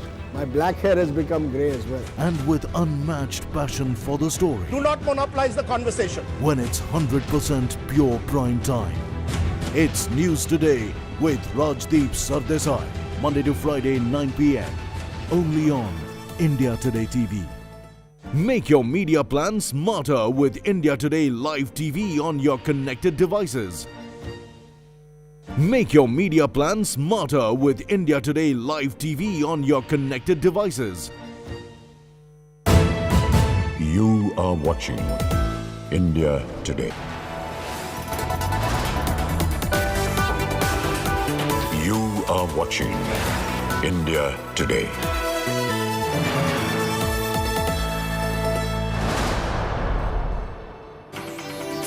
Good evening and welcome. Thank you for tuning in. I'm Pooja Shali. Let's begin first with the headlines. Uddhav Thackeray moves the Election Commission to win the Bala Sahib legacy. Uddhav Thackeray will be ensuring nobody uses Bala Sahib's name and definitely not the splinter group. Warning, rebels are sticking on a ticking time bomb. Disqualification notice issued to rebel MLAs. Rebels asked to respond by 5 p.m. on 27 June. Eknath Shinde also given notice.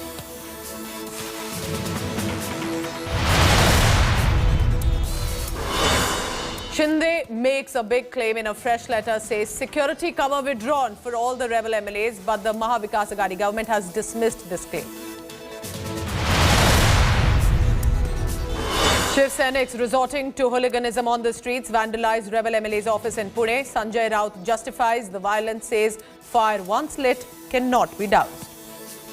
बात रही डर की, डर तो रहना ही चाहिए. हमारा गुस्सा अगर हम नहीं निकालेंगे तो कैसा होगा कि हम क्या नामर्द है? हम नामर्द नहीं है. क्या होगा? सत्ता चली जाएगी ज़्यादा से ज़्यादा. और क्या होता है? After the Supreme Court vindicates Prime Minister Modi in Gujarat riots case, Home Minister Amit Shah speaks out, says he saw PM Modi suffer quietly for 20 years, lashes out at the opposition for conspiracy. Bharatiya Janata party की विरोधी राजनीतिक पार्टियां, कुछ ideology के लिए राजनीति में आए हुए पत्रकार और कुछ एनजीओ ने मिलकर, ये त्रिकूट ने मिलकर ये आरोपों को इतना प्रचारित किया. Gujarat Anti-Terror Squad arrests Teesta Setalwad for allegations of giving wrong information, false information about Gujarat riots and tutoring some of the survivors and victims. Teesta Setalwad may be now taken to Gujarat.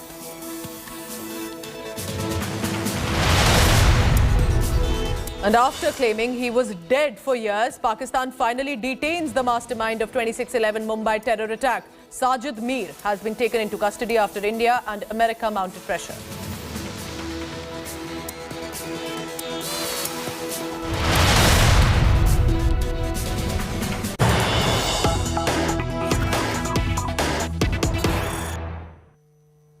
And after other parties, now AIMIM also wade into the Maharashtra political turmoil. Asaduddin Owaisi says, let the Maha Vikas Aghadi deliberate over this issue. We are keeping an eye on the unfolding drama. It looks like a dance of monkeys. They are acting like monkeys, jumping from one branch to another, says Asaduddin Owaisi of the AIMIM, calling these MLAs monkeys and all of this jumping ship as their dance of the monkeys. So that's the big news coming in. Asaduddin Owaisi reacting on what exactly is unfolding with constant twists and turns. He says, let the Maha Vikas Aghadi, which is NCP, Congress and Shiv Sena, deliberate themselves, that it is their matter. He's just keeping an eye on the unfolding drama, but this looks like a dance of monkeys. They're acting like monkeys who are jumping from one branch to another, referring to jumping to rebel groups or meeting other netas.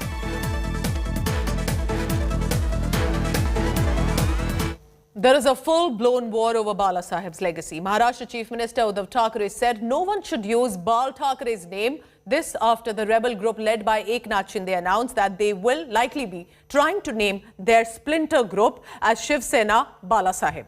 But Uddhav Thackeray has given a stern warning, saying Shinde should seek support at the behest of his own father, not that of Bala Sahib, who is the father of Uddhav Thackeray. Here's a report of how Bal Thackeray's legacy will now be the next big question. Shinde Sena versus Uddhav Sena war is now personal. The fight is for Bala Thackeray's name and legacy. At the Shiv Sena executive meet, Uddhav had a clear message for Eknath Shinde and the rebels. Thackeray आणि शिवसेना ही दोन नावं, दोन शब्द वेगळे करून तुम्ही शिवसेना चालून दाखवाच. माझं आज सुद्धा आव्हान आहे. कारण बाळासाहेबांचाही फोटो वापरायचा नाही. मी तर नालायकच आहे. माझा फोटो लावूच नका. पण बाळासाहेबांचाही फोटो न लावता तुम्ही शिवसेना नावाने जगून दाखवा. The message from Shiv Sena is clear. Uddhav Thackeray is only inheritor of Bala Sahib's legacy. The party is also going to move the election commission to stop the Shinde faction from misusing Bala Sahib's name. We have taken unanimous decision that Shiv Sena will work under the leadership of Shri Uddhav Bala Sahib Thackeray, and whatever he deems fit in terms of action, in terms of reaction, in terms of legalities, in terms of technicalities, in terms of politically, we all stand firmly behind him. लोग शिवसेना का नाम से भीख मत मांगे, और अगर vote मांगते हैं तो अपने खुद के बाप के नाम पर मांगे. शिवसेना के बाप, हमारे बाप उद्धव बाला साहब ठाकरे के नाम पर मत मांगने का आपको अधिकार नहीं. आप अपने बाप के नाम से वोट मांग सकते.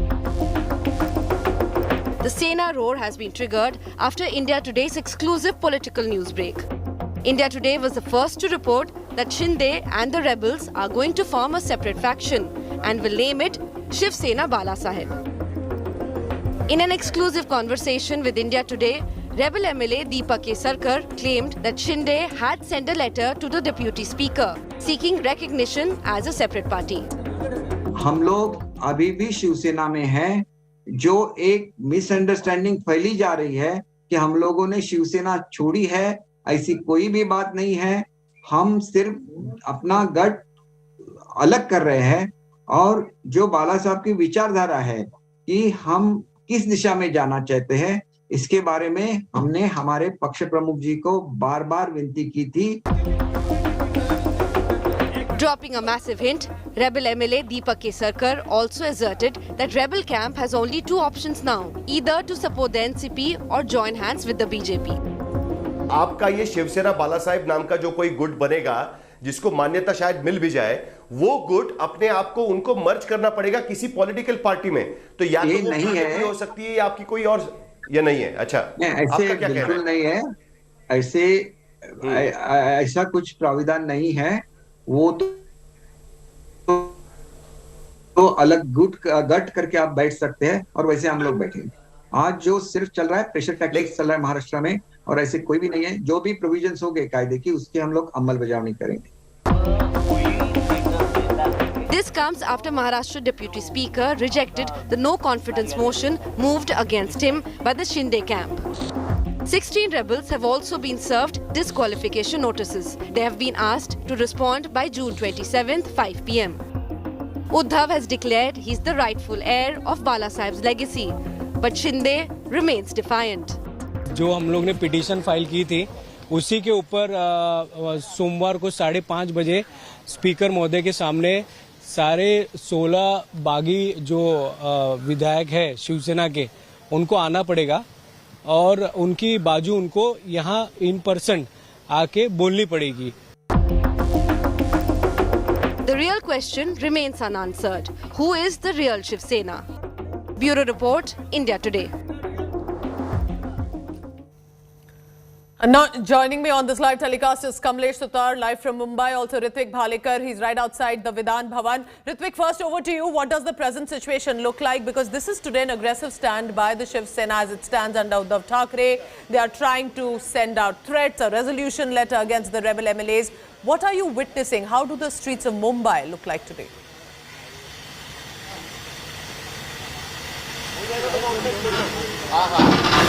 Yes, the present situation seems very difficult for Uddhav Thackeray, because it is not just a fight for saving Mahavikas Aghadi government, but it has becoming a battle to save his own existence, his own survival, his party Shiv Sena. Because what Eknath Shinde is doing, Eknath Shinde is sending across the resolutions, the letters, the proposals, the motions to the Deputy Speaker of Maharashtra Assembly on the letterhead of official Shiv Sena party. And what he's trying to do, he's trying to claim the control over the party. This was unexpected, and CM Uddhav is caught completely unaware.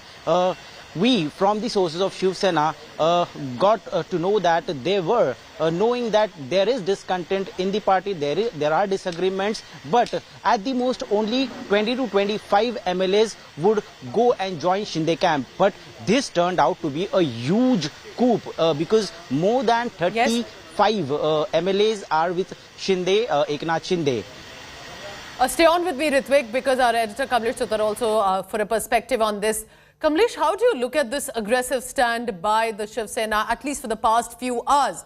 Threatening, disqualification notice stating use your own father's name, why use Bal Thackeray's name? And this despite knowing they do not have the numbers. The number is with Eknath Shinde, who's already meeting Devendra Fadnavis in Vadodara.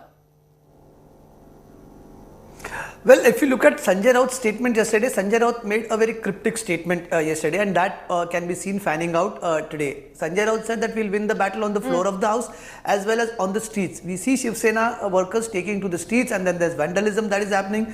The offices of rebel MLAs are being targeted, posters are being torn. And on the other hand, the legal team is working day in and day out. 2 days before, a legal team also was consulted in Delhi, which constituted of senior lawyers from the Supreme Court as well as some constitutional experts.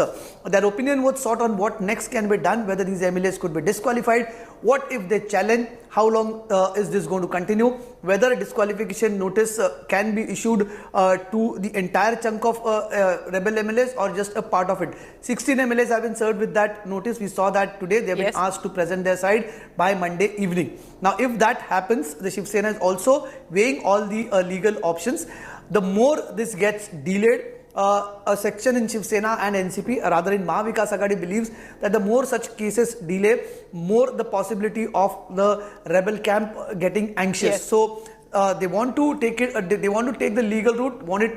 There are also speculations that this might end up in the Supreme Court as well.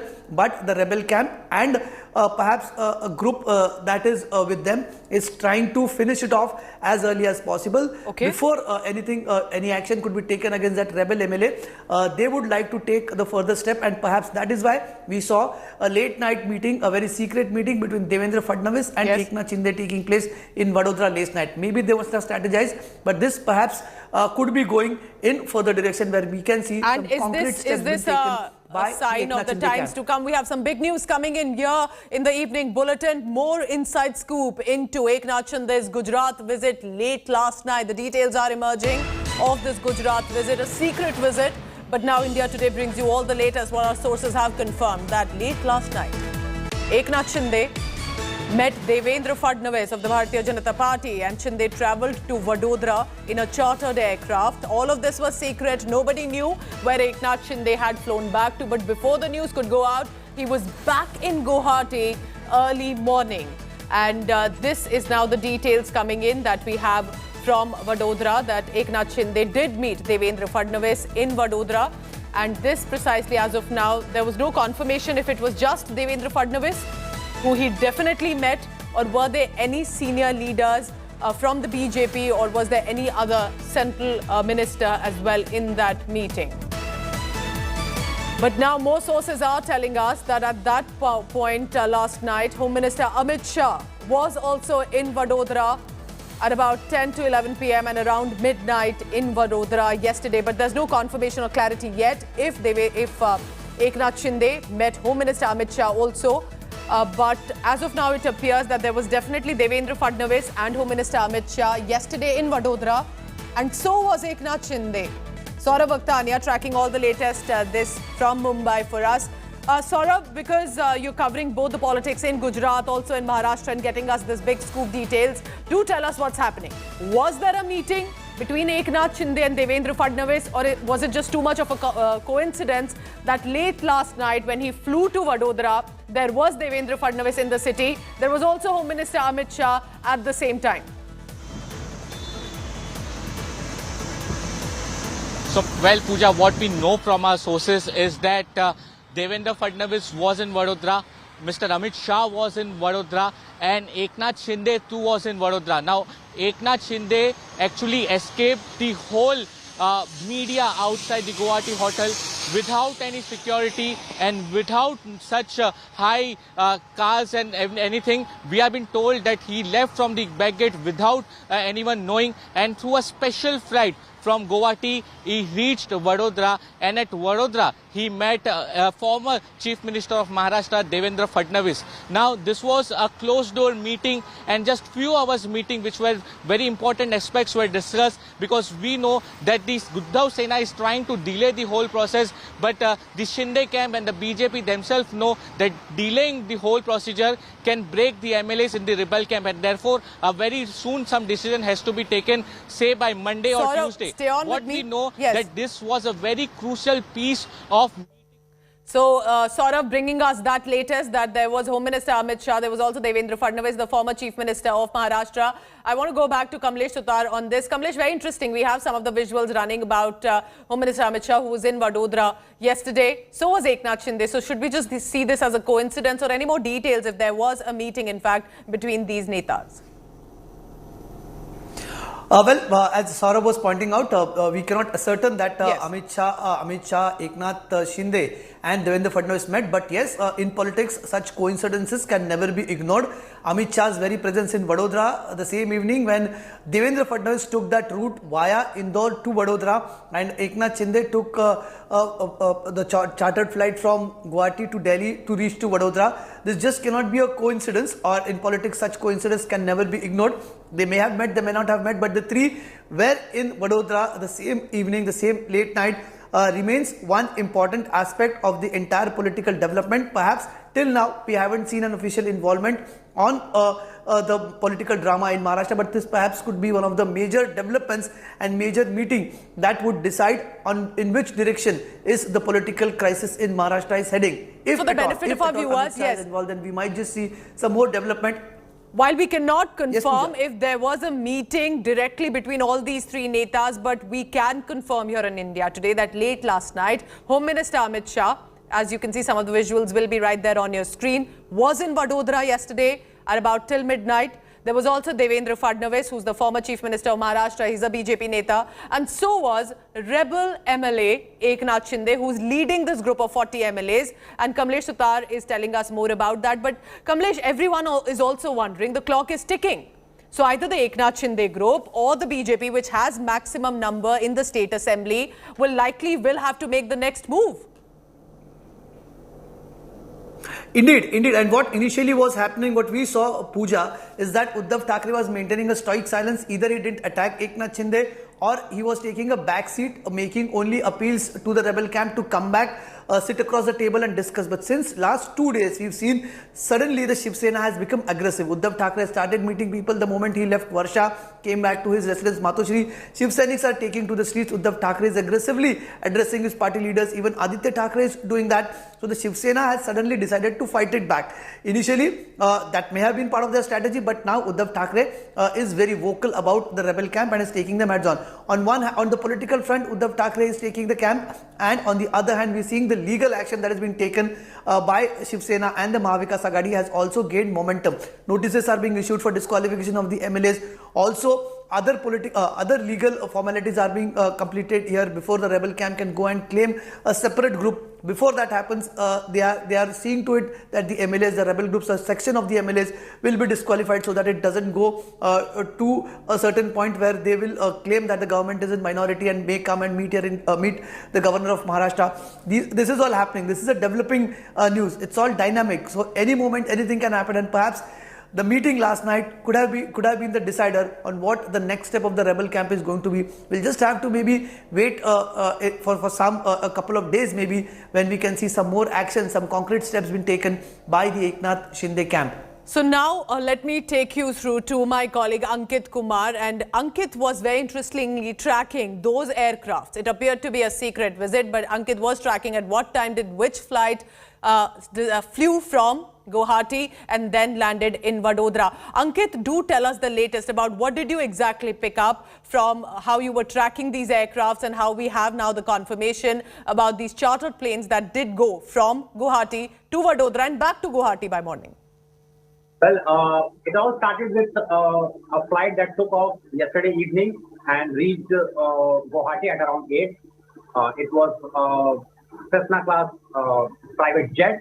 It stayed at Guwahati airport for about 2 hours. Around 10:20 evening yesterday, it took off from Guwahati, landed at Delhi airport at around 12:30 past midnight. And something very interesting happened, because if Eknath Shinde wanted to fly straight from Guwahati to Vadodara, he could have used the same jet. The jet was good enough to take one person from Guwahati to Vadodara. But that jet landed at Delhi airport. There was another jet, another private jet, this time the Falcon 2000 private jet. That jet, within a span of 15 minutes, that jet took off from New Delhi. It landed at Vadodara. At the same time, there was another jet waiting that had traveled all the way from Mumbai via Indore. It had a brief stoppage at Indore, then it came back to Vadodara. And those two jets, they stayed their ground in Vadodara for next several minutes. The flight that came from Delhi stayed only for 30 minutes. Then it went back to Delhi. In the morning, at around between 4 and 4:15, two jets, one that had came from Mumbai via Indore. It flew back to Indore, then it came back to Mumbai, and a new jet, a Learjet 40. That jet was supposedly used by Eknath Shinde to fly that straight to Guwahati. So at least 4 private business class jets were used for this secret meeting. That now Sahil comes. Very interesting what you're telling us, Ankit, here, that this possibly could not just have been a direct flight. It went via different cities, including the national capital, Delhi. But this also means that if at all there was a meeting that did take place, it lasted for barely 3 hours, because what you're telling us, it landed in Vadodara at about 1 a.m. and then again left for Guwahati at about 4 a.m. All of these were private jets and chartered aircrafts. To be precise, 2 hours, 30 minutes. 2 hours, 30 minutes, not more than that, because that was all the time that those jets had. So it was relatively a brief meeting if we are thinking about a political high-stake game. What is important is that there was also a brief stoppage at Indore. So there must have been somebody very important who would have taken that jet from Indore, and then that person had to deboard at Indore. And similarly, there must have been somebody from Delhi, because Shinde did not have to land at Delhi and did not have to change a flight back to Delhi, because that jet did not take him back to Guwahati. For Guwahati, he had another jet waiting at Vadodara airport. So there must have been different characters. We don't know who, but there must have been different high-profile characters waiting from Indore, from Delhi, who attended that meeting in Vadodara. And I can and want to tell our viewers that I can assure you no other channel has this precise information that Ankit Kumar is breaking for us here on India Today. Remember, this is not just about Eknath Shinde likely going from Guwahati to Vadodara. Which aircraft was taken at what time? Which aircraft was taken at what time and landed where and then again took off? Perhaps reflects of there were definitely high-profile individuals who were flying in and out of Guwahati, in and out of Delhi and in and out of Vadodara midnight. This happened after 12 a.m. last night, and by 4 a.m. everything was sorted. 4 a.m. Ankit, just to specify again, 4 a.m. Eknath Shinde possibly again takes this aircraft and lands in Guwahati by early morning. To be precise, 4:10. 4:10 in the morning, he reaches Guwahati back at land somewhere about 7 a.m. Earlier today. So, and that was a very different jet. That jet has not. We have been calculating. We have been maintaining a list of private jets used during entire Maharashtra political crisis.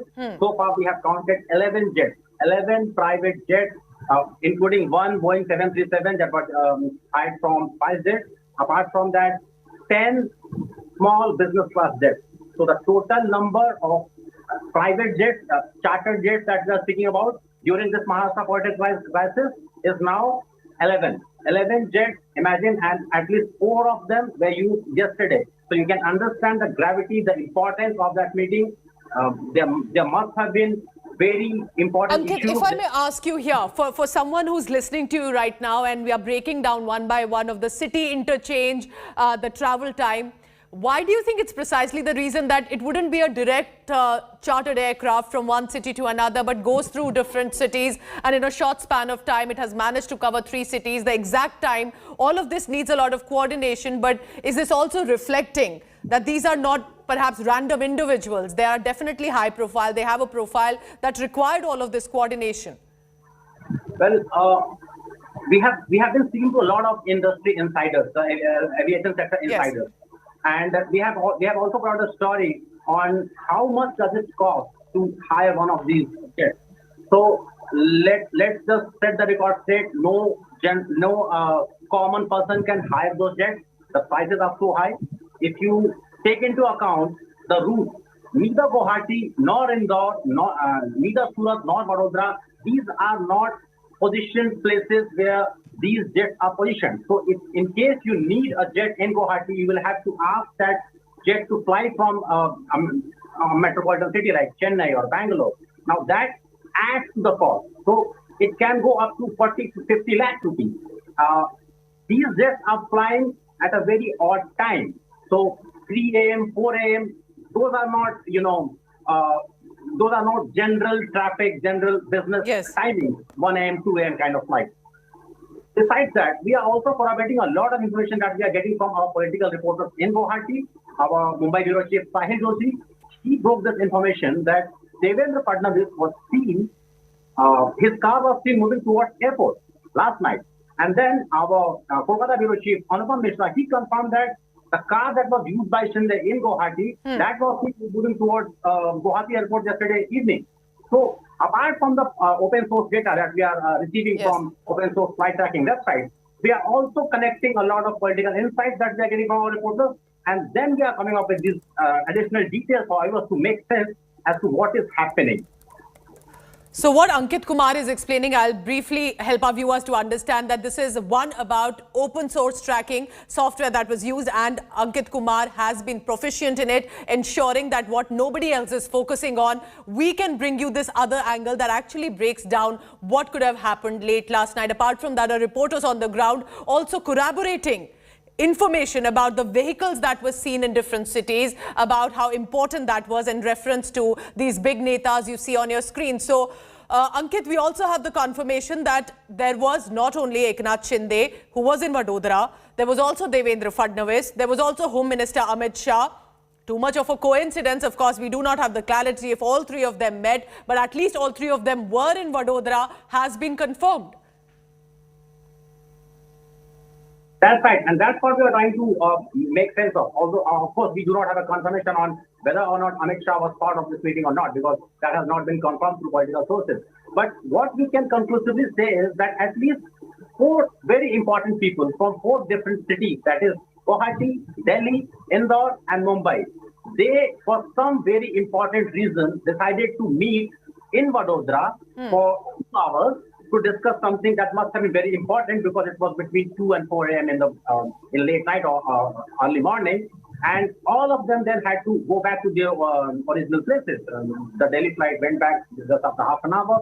The Guwahati flight, as you know, landed at 7. The Mumbai flight took off from Vadodara at around 4. So public source data confirms these patterns. Our reporters on ground, they are confirming the movement of their leaders. So definitely, Vadodara is now the new center of this political crisis that has been happening in Maharashtra. Surat is not, Vadodara is now. And let's see where it moves on from here. From what we understand, Shinde is back in Guwahati. As of now, no private jet is stationing at Guwahati airport. So we will keep an eye on that. Ankit, I request you to stay on with me because our editor Kamlesh Sutar joins me now from Mumbai. Kamlesh, this open source intelligence to gather more data about what precisely was happening with these flights is very interesting and then gets corroborated about the netas being in these respective cities. And we are talking about 3 important netas to be in one location at the same time in one city of Vadodara. And that perhaps could be a signal of what is happening, because why would Home Minister Amit Shah, Devendra Fadnavis, former CM, top BJP neta with regard to Maharashtra, and Eknath Shinde be in the same city, and possibly Eknath Shinde doing this travel in midnight and is back by 6:30 in Guwahati? Well, in fact, Pooja, I was just speaking to some of the rebel MLAs who are in Guwahati, and even some of them were not aware of any such meeting. Even they were not aware that Eknath Shinde went out of the hotel. Okay. That's very strange. The kind of secrecy that is being maintained even in the rebel camp, that most of them, I was trying to corroborate that situation with them, but most of them who on the condition of anonymity were telling me, even they were not aware that any such meeting happened. They thought that Eknath Shinde was there because they met him last night and in the early morning they saw him again in the hotel. So even they were not aware of any such meeting or Eknath Shinde going out of the hotel and going to Vadodara and meeting Devendra Fadnavis there possibly. Yes. So that was the kind of secrecy that is being maintained. Now, obviously the reason behind this is the Shinde camp, and both in case there is any BJP involvement into this or backing or the Mahashakti that Eknath Shinde is referring to, if that is in play at this point, then that would certainly signal at some big developments that we can expect in another couple of days. What are the options before the Shinde camp? Either they approach the governor to withdraw support of the government, saying that the government is minority, or also they could approach the court saying that the disqualification initiated by the deputy speaker is illegal. Okay. There are certain steps that the Shinde group is going to take, but as we saw this afternoon, they were mooting an idea to float a separate group called Shiv Sena Balasaheb, and that is being keeping all options open by the Shiv Sena. Kamlesh, there can be while some Uddhav Thackeray is keeping all doors also open in case these rebel MLAs want to return. But remember, India today, not only with open source intelligence, but also our reporters on the ground telling you about precisely what did happen late last night between Guwahati and Vadodara, 2 states and one of the most important political developments taking place. Thank you so much, Ankit Kumar and Kamlesh Sutar, for the latest on that.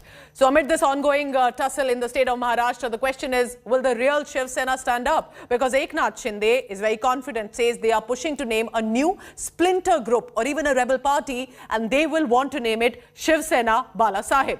Uddhav Thackeray says, do not use my father's name, use your own father if you want to, because Shiv Sena and Thackeray's are synonymous. Take a look at this report.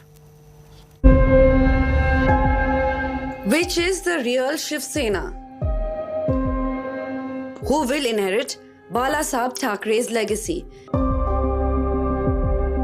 And who will rule Maharashtra? This raging political Mahabharat has now entered a legal battleground. Both Chief Minister Uddhav Thackeray and rebel Eknath Shinde are staking claim as the rightful heir of Shiv Sena. Shiv Sena कदापि हिंदुत्वापासून आणि हिंदुत्व कदापि शिवसेनेपासून दूर होऊ शकत नाही, कारण शिवसेना प्रमुखांनी जो एक कानमंत्र दिलेला आहे की हिंदुत्व हा आमचा श्वास आहे. अभी तो हम लोग तो कल भी हम बाला साहब ठाकरे जी के सैनिक थे, आज भी है, कल भी रहेंगे. लेकिन क्या फिर अभी बाला साहब ठाकरे जी की जो आइडियोलॉजी है, उनकी भूमिका है, उसे ही हम लोग आगे लेके जाना चाहते हैं. One thing is clear, a split in Shiv Sena is now inevitable. Shinde and 37 MLAs have broken rank from the Uddhav Sena. They are now the majority, leaving the original Shiv Sena to be reduced to a minority party. And now, Shinde Sena is moving in for the kill by laying claim to the bow and arrow symbol of the original Shiv Sena. जब MLA लोगों के जो constitution में अगर कोई काम नहीं होता है या उनके ऊपर अन्याय होता है, तो अन्याय के खिलाफ लड़ने की सीख जो है हमारे को बाला साहब ठाकरे जी ने दी है. The Shinde camp is reportedly forming a new rebel party called Shiv Sena Balasaheb. Another resounding message that they are carrying forward Balasaheb's Hindutva ideology. हम आज भी विचारधारा से जुड़े हुए हैं, इसलिए हमने ये नाम रखा है कि शिवसेना बालासाहेब, क्योंकि शिवसेना वहां पे वो पार्टी का नाम है शिवसेना बालासाहेब गट करके नाम रखा है, और उस गट को रिकॉग्निशन देना चाहिए। Uddhav Thackeray too is digging in his heels, hitting out at Shinde camp, saying Shiv Sena and Thackerays are synonyms. Thackeray आणि शिवसेना ही दोन नावं, दोन शब्द वेगळे करून तुम्ही शिवसेना चालून दाखवाच. माझं आज सुद्धा आव्हान आहे. कारण बाळासाहेबांचाही फोटो वापरायचा नाही, मी तर नालायकच आहे, माझा फोटो लावूच नका. पण बाळासाहेबांचाही फोटो न लावता तुम्ही शिवसेना नावाने जगून दाखवा. But who decides which is the real Shiv Sena? The matter can be only decided by the Election Commission. Election Commission will also decide on allotment of party symbol on set rules if Eknath Shinde seeks official recognition. Till then, the war of words, war for legacy and the war for power will only get bigger. Bureau Report, India Today. I'm heading into a very short commercial break. Don't go anywhere. Stay tuned. You're watching India Today.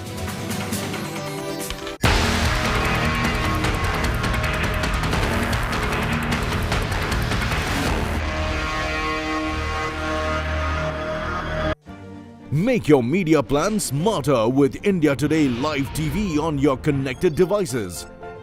Amplify your brand with 100 million smart internet viewers. To advertise, mail us at sales@aajtak.com or call 9999892171.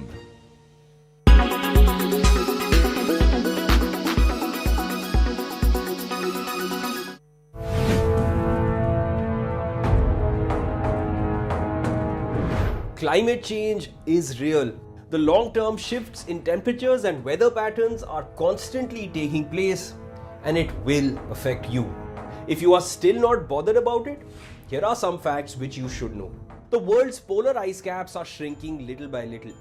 The Arctic is heating up twice as fast as the rest of the planet, with Greenland's glaciers receding particularly quickly. This process is speeding up all by itself. Melting snow exposes ice underneath, which then absorbs the sun's rays and increases thawing. At the opposite end of the Earth, 90% of the ice shelves on the Antarctic Peninsula are starting to disintegrate. Ice melt is also being observed in mountain ranges like the Himalayas, Kilimanjaro, the Alps, and Pyrenees. In the Andes, glaciers are retreating and risk disappearing altogether. Ocean levels are rising due to the combination of melting ice and warmer sea temperatures, as warm water has a greater volume than cold water. At the current rate, it is predicted that by the year 2100, sea levels will rise between 26 centimeters and a meter. Islands in the Pacific or Indian Oceans like the Maldives will be submerged. Densely populated, low-lying coastal areas like Bangladesh, Vietnam, the Netherlands, and the east coast of the United States are all under threat. You are watching India Today.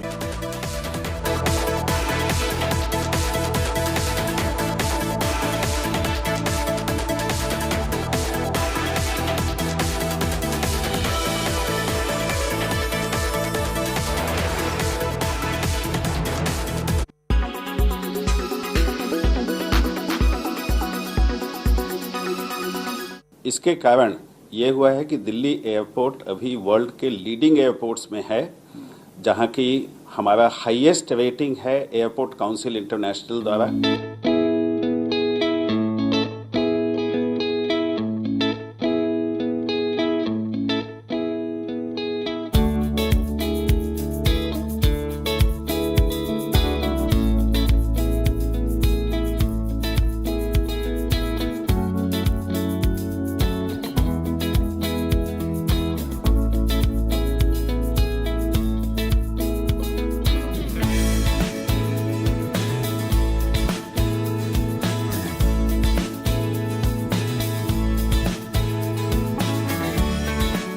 South east Asia में एक भी airport नहीं है जो कि level 4+ accreditation जिसको मिला है।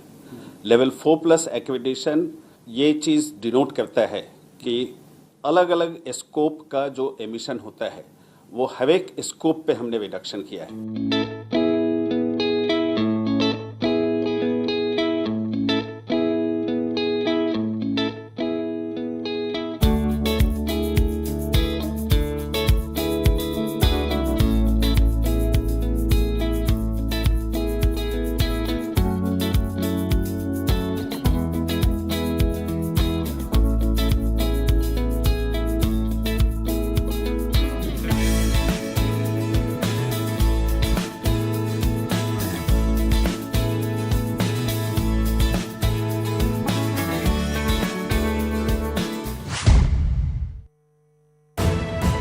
You are watching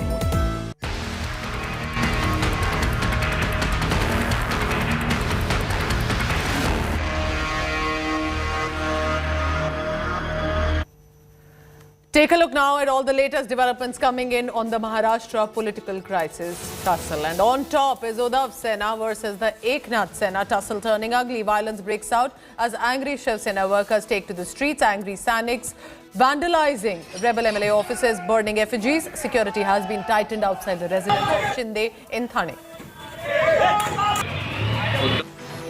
On the other side, Shinde supporters gathered outside his Thane residence in big numbers. Supporters alongside Shinde's son, who's also a member of parliament in the Lok Sabha, raising slogans in support of rebel leaders. Supporters taking out a rally in Buldhana.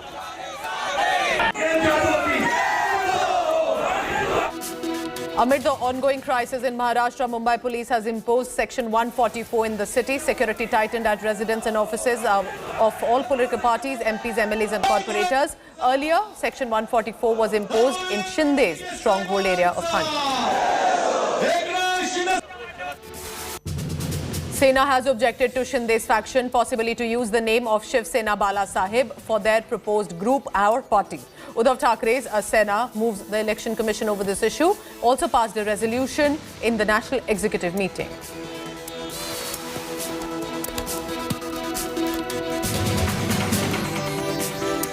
Disqualification notice served to 16 rebel MLAs of the Shiv Sena for abstaining from the meeting called upon by party whip Sunil Prabhu. They have been asked to give written reply with all required documents supporting their claim for remaining absent by June 27th till 5 p.m.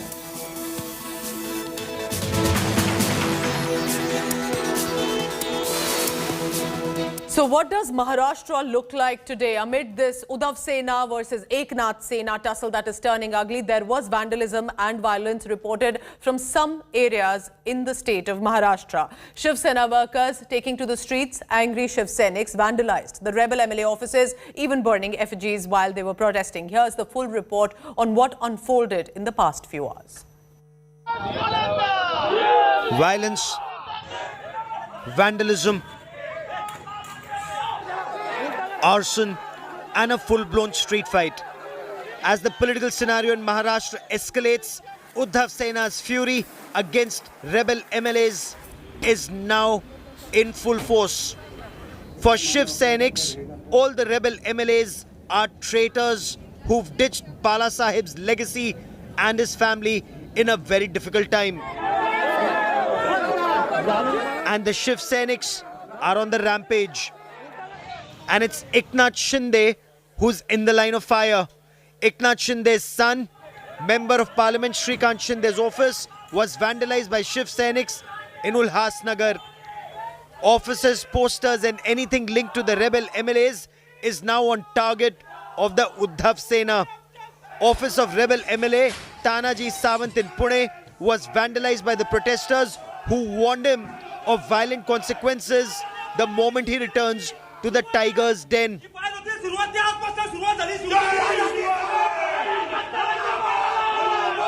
Shiv Sainiks were also seen breaking window panes, shouting slogans against Tanaji Sawant. Eknath Shinde के जो भी नागपुर में banner लगेंगे, हम शिव सेना युवा सेना के तरफ से हम उनको लगने नहीं देंगे. ये हमारी तरफ से एक चेतावनी है. जो भी ये बैनर लगाएंगे उनके लिए. In different parts of Maharashtra, effigies of rebel MLAs were burnt amidst chants of Shiv Sena Zindabad. This is in the first instance when offices of rebel Sena MLAs have been targeted. On the 23rd of June, Shiv Sainiks vandalized hoardings of rebel Sena MLAs in Mumbai. Hoardings of rebel MLA Mangesh Kudalkar were damaged and posters of MLA Dilip Lande were also smeared with ink. The situation is such that Mumbai police has had to issue not just an alert but also prohibitory orders across police stations in Mumbai and Thane, trying to ensure security at all political offices in the city. As tempers rise, Shiv Sena MP Sanjay Raut threatened the Eknath Shinde faction, asking them to be prepared for more. देखिए महाराष्ट्र में सब कुछ ठीक है, law and order की बात करें, शांतता हो, सब कुछ ठीक है, लेकिन लोगों का गुस्सा, अभी देखिए अग्निवीर का मामला है, लोग गुस्से में है, लोग सड़क पर उतर गए। लोगों को अगर एक चीज़ पसंद नहीं पड़ती है, ये जनता है, पब्लिक क्राय है, तो लोग सड़क पर उतर जाते हैं। यही कार्यकर्ताओं ने आपको चुन को दिया है, आप शिवसेना के उम्मीदवार बने, शिवसेना ने आपको टिकट दिया, शिवसेना के कार्यकर्ताओं ने खून पसीना बहाया, सब कुछ दिया, पैसा भी दिया चुनने के लिए, आपको विधायक बनाया और अब भाग जाते हो। तो कार्यकर्ता तो गुस्से में हो गए। मैंने क्या कहा क्या आप मुंबई में आइए, ये अल्टीमेटम की बात नहीं है। मैंने कहा आप आपके घर के हैं, आप हमारे बच्चे हैं, दोस्त है, भाई है। वहाँ सूरत में भागते हो, गुवाहाटी में भागते हो, अब मुझे किसी ने बोला कि गोवा में जा रहे हो। ये दर की ठोकरें खाने की जरूरत क्या है, आप घर में आइए। Union Minister Ramdas Athawale hit out at Uddhav Thackeray's government over this vandalism and threats. 2/3 majority से एकनाथ शिंदे के साथ MLA चले गए हैं, तो उनको मतलब शिवसेना की मान्यता मिलनी चाहिए और इसी तरह की दादागिरी करना अच्छी बात नहीं है। जो तोड़फाड़ हो रही है इसको रोकने की आवश्यकता है, लेकिन पुलिस के सामने इसी तरह की तोड़फाड़ हो रही है, ये बात बिल्कुल नाजायज है और बहुत ही गंभीर बात है। With Uddhav Sena and Shinde Sena on the warpath, the fight is now getting downright personal and dirty. Bureau Report, India Today.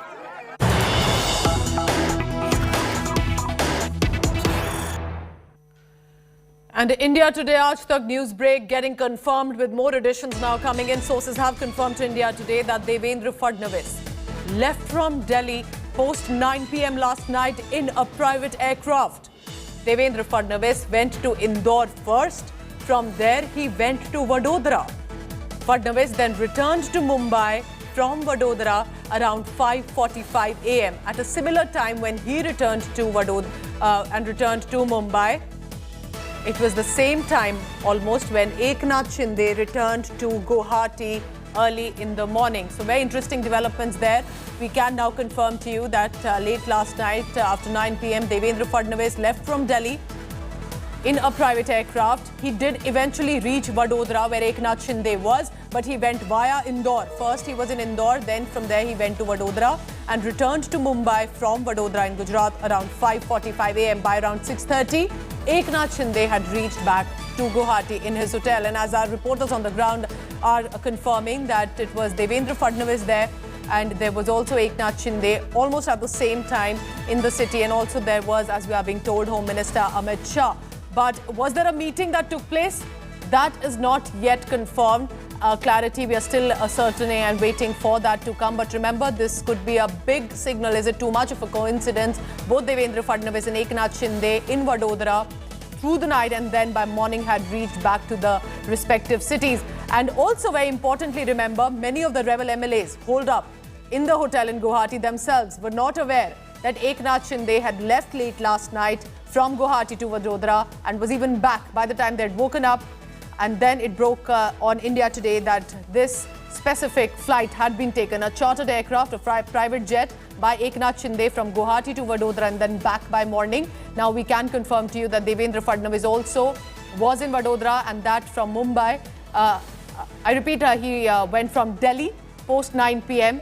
first to Indore and then from there to Vadodara in Gujarat, and by morning, by 5:45 a.m., he was back in Mumbai.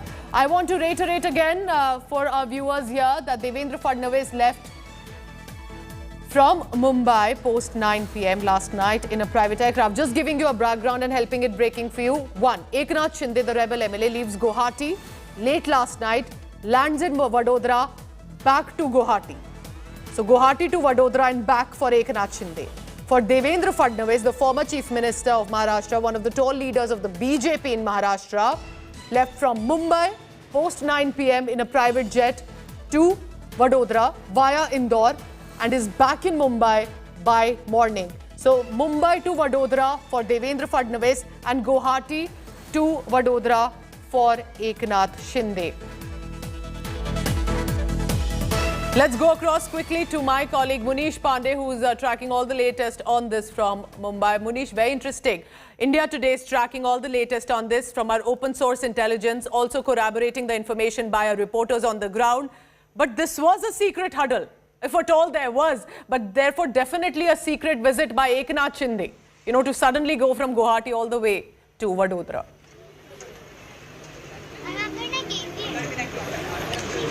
Javel Pooja, indeed this is very interesting, and what we can confirm to our viewers based on the information we are getting from our sources is that Devendra Fadnavis left from Mumbai around 9 o'clock, post 9 o'clock, and then he went to Indore. From Indore he went to Vadodara, and around 6 a.m. this morning he was back to Mumbai. Whether there was any meeting or not, there is no official confirmation. But since the time this entire, drama is happening in Maharashtra, the political drama where Eknath Shinde is with rebel MLAs in Guwahati, but certainly there have been some sort of communication within the Bharatiya Janata Party. Officially, not even the BJP, not even the rebel MLAs of Shiv Sena have told any media channel or in any other way that they are going to make an alliance, post-alliance, they are going to do any alliance. But certainly some talks are happening, and this is a clear indication where Eknath Shinde flew from Guwahati. He went to Vadodara, and what we are understanding is that even Devendra Fadnavis was in Vadodara during the same period, in the same night. It is also interesting to mention here, Munish, that till now, Devendra Fadnavis or the Bharatiya Janata Party have distanced themselves from any involvement or even interest in what is unfolding. Team Modi did give its first reaction. Devendra Fadnavis had earlier said, have you ever seen any such coalition last even 2 years? So all of that is in perspective, but for these netas to be in the same city at the same time is definitely going to catch many off guard, and specifically Uddhav Thackeray, for this information to reach him, has to ring alarm bells.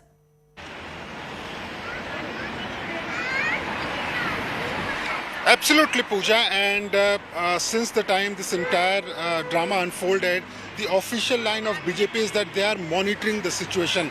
Today I was outside Devendra Fadnavis' residence, and what we saw that there were MLAs coming and meeting Devendra Fadnavis. There were senior leaders of BJP coming and meeting Devendra Fadnavis. At the very same time, there was an interesting press conference by a rebel MLA of Eknath Shinde faction, and that in that press conference it was told to the media that they are still in Shiv Sena, they are the Shiv Senics, and they will make an alliance. They will form a government, but they will not form a government with NCP or Congress party. They are fighting for Hindutva. So already there are enough indications that this alliance may be formed between Eknath Shinde faction, Shiv Sena, and Bharatiya Janata Party. But certainly it won't happen in one night. There must be some communication. There must be some negotiations. But could this be the first signal? Will be bargainings, could this be possibly either too much of a coincidence or could be a reflection of what's unfolding behind closed doors? But we can confirm to you that Devendra Fadnavis and also Eknath Shinde were late last night there in Vadodara, both back to their respective cities by morning. Munish Pandey is in Mumbai. All our reporters will be tracking the latest both from Guwahati and Mumbai on this. Thank you so much for watching right now. Leaving you with these visuals, that is about Maharashtra politics. But there's also another news that's breaking right at this moment. Gujarat ATS has taken into arrest officially Teesta Setalwad. A day after the Supreme Court gave a clean chit to Prime Minister Narendra Modi in 2002 Gujarat riots case, the Gujarat Anti-Terror Squad today arrested Teesta Setalwad in Mumbai, while Ahmedabad Detection of Crime Branch arrested retired DGP RB Sri Kumar. Teesta was first taken to the Santa Cruz police station in Mumbai by a team of the ATS officials of Gujarat. Another team of the ATS visited the residence in Juhu along with Mumbai police officials. Now, Teesta Setalwad, remember, has been accused of providing false information using forged documents as evidence about the 2002 Gujarat riots case. There's also an allegation of tutoring some of the victims and survivors. The investigation has found that false information was given via a petition and that there were several petitions put in the court by Teesta Si Talwar, which unfolded eventually false information to the Special Investigation Team head and other commission through Zakia Jafri, wife of Congress MP Ehsan Jafri, who was killed in the 2002 riots in Gujarat. Now, the Supreme Court, while upholding the SIT's clean chit to Prime Minister Modi, also said that activist Teesta Si Talwar exploited emotions of petitioner Zakia Jafri, an elderly woman, all of this for her own benefit.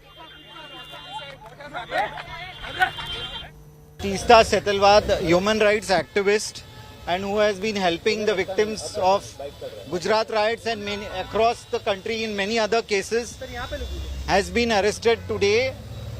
She has been taken by Gujarat ATS right now, and the sections which they are applying is 468 and 471. We don't know the full details of the case as yet. We were not informed. They barged into, they assaulted her and they have taken her. Forgery का case है, तो हमको अभी detail नहीं मालूम है कि क्या फोर्जरी का केस है. 468 और 471 बोला गया है. So that's also the big news that is coming in from Mumbai. We'll be tracking the latest on that. I'm heading into a very short break, but our rolling coverage on Maharashtra politics and also a discussion coming up. Don't go anywhere. Stay tuned. Thank you for watching. Leaving you with this.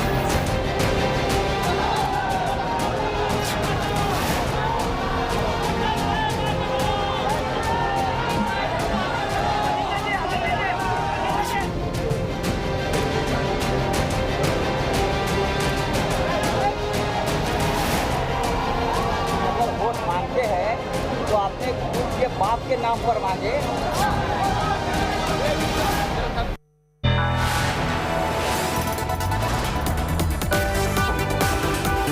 You are watching India Today.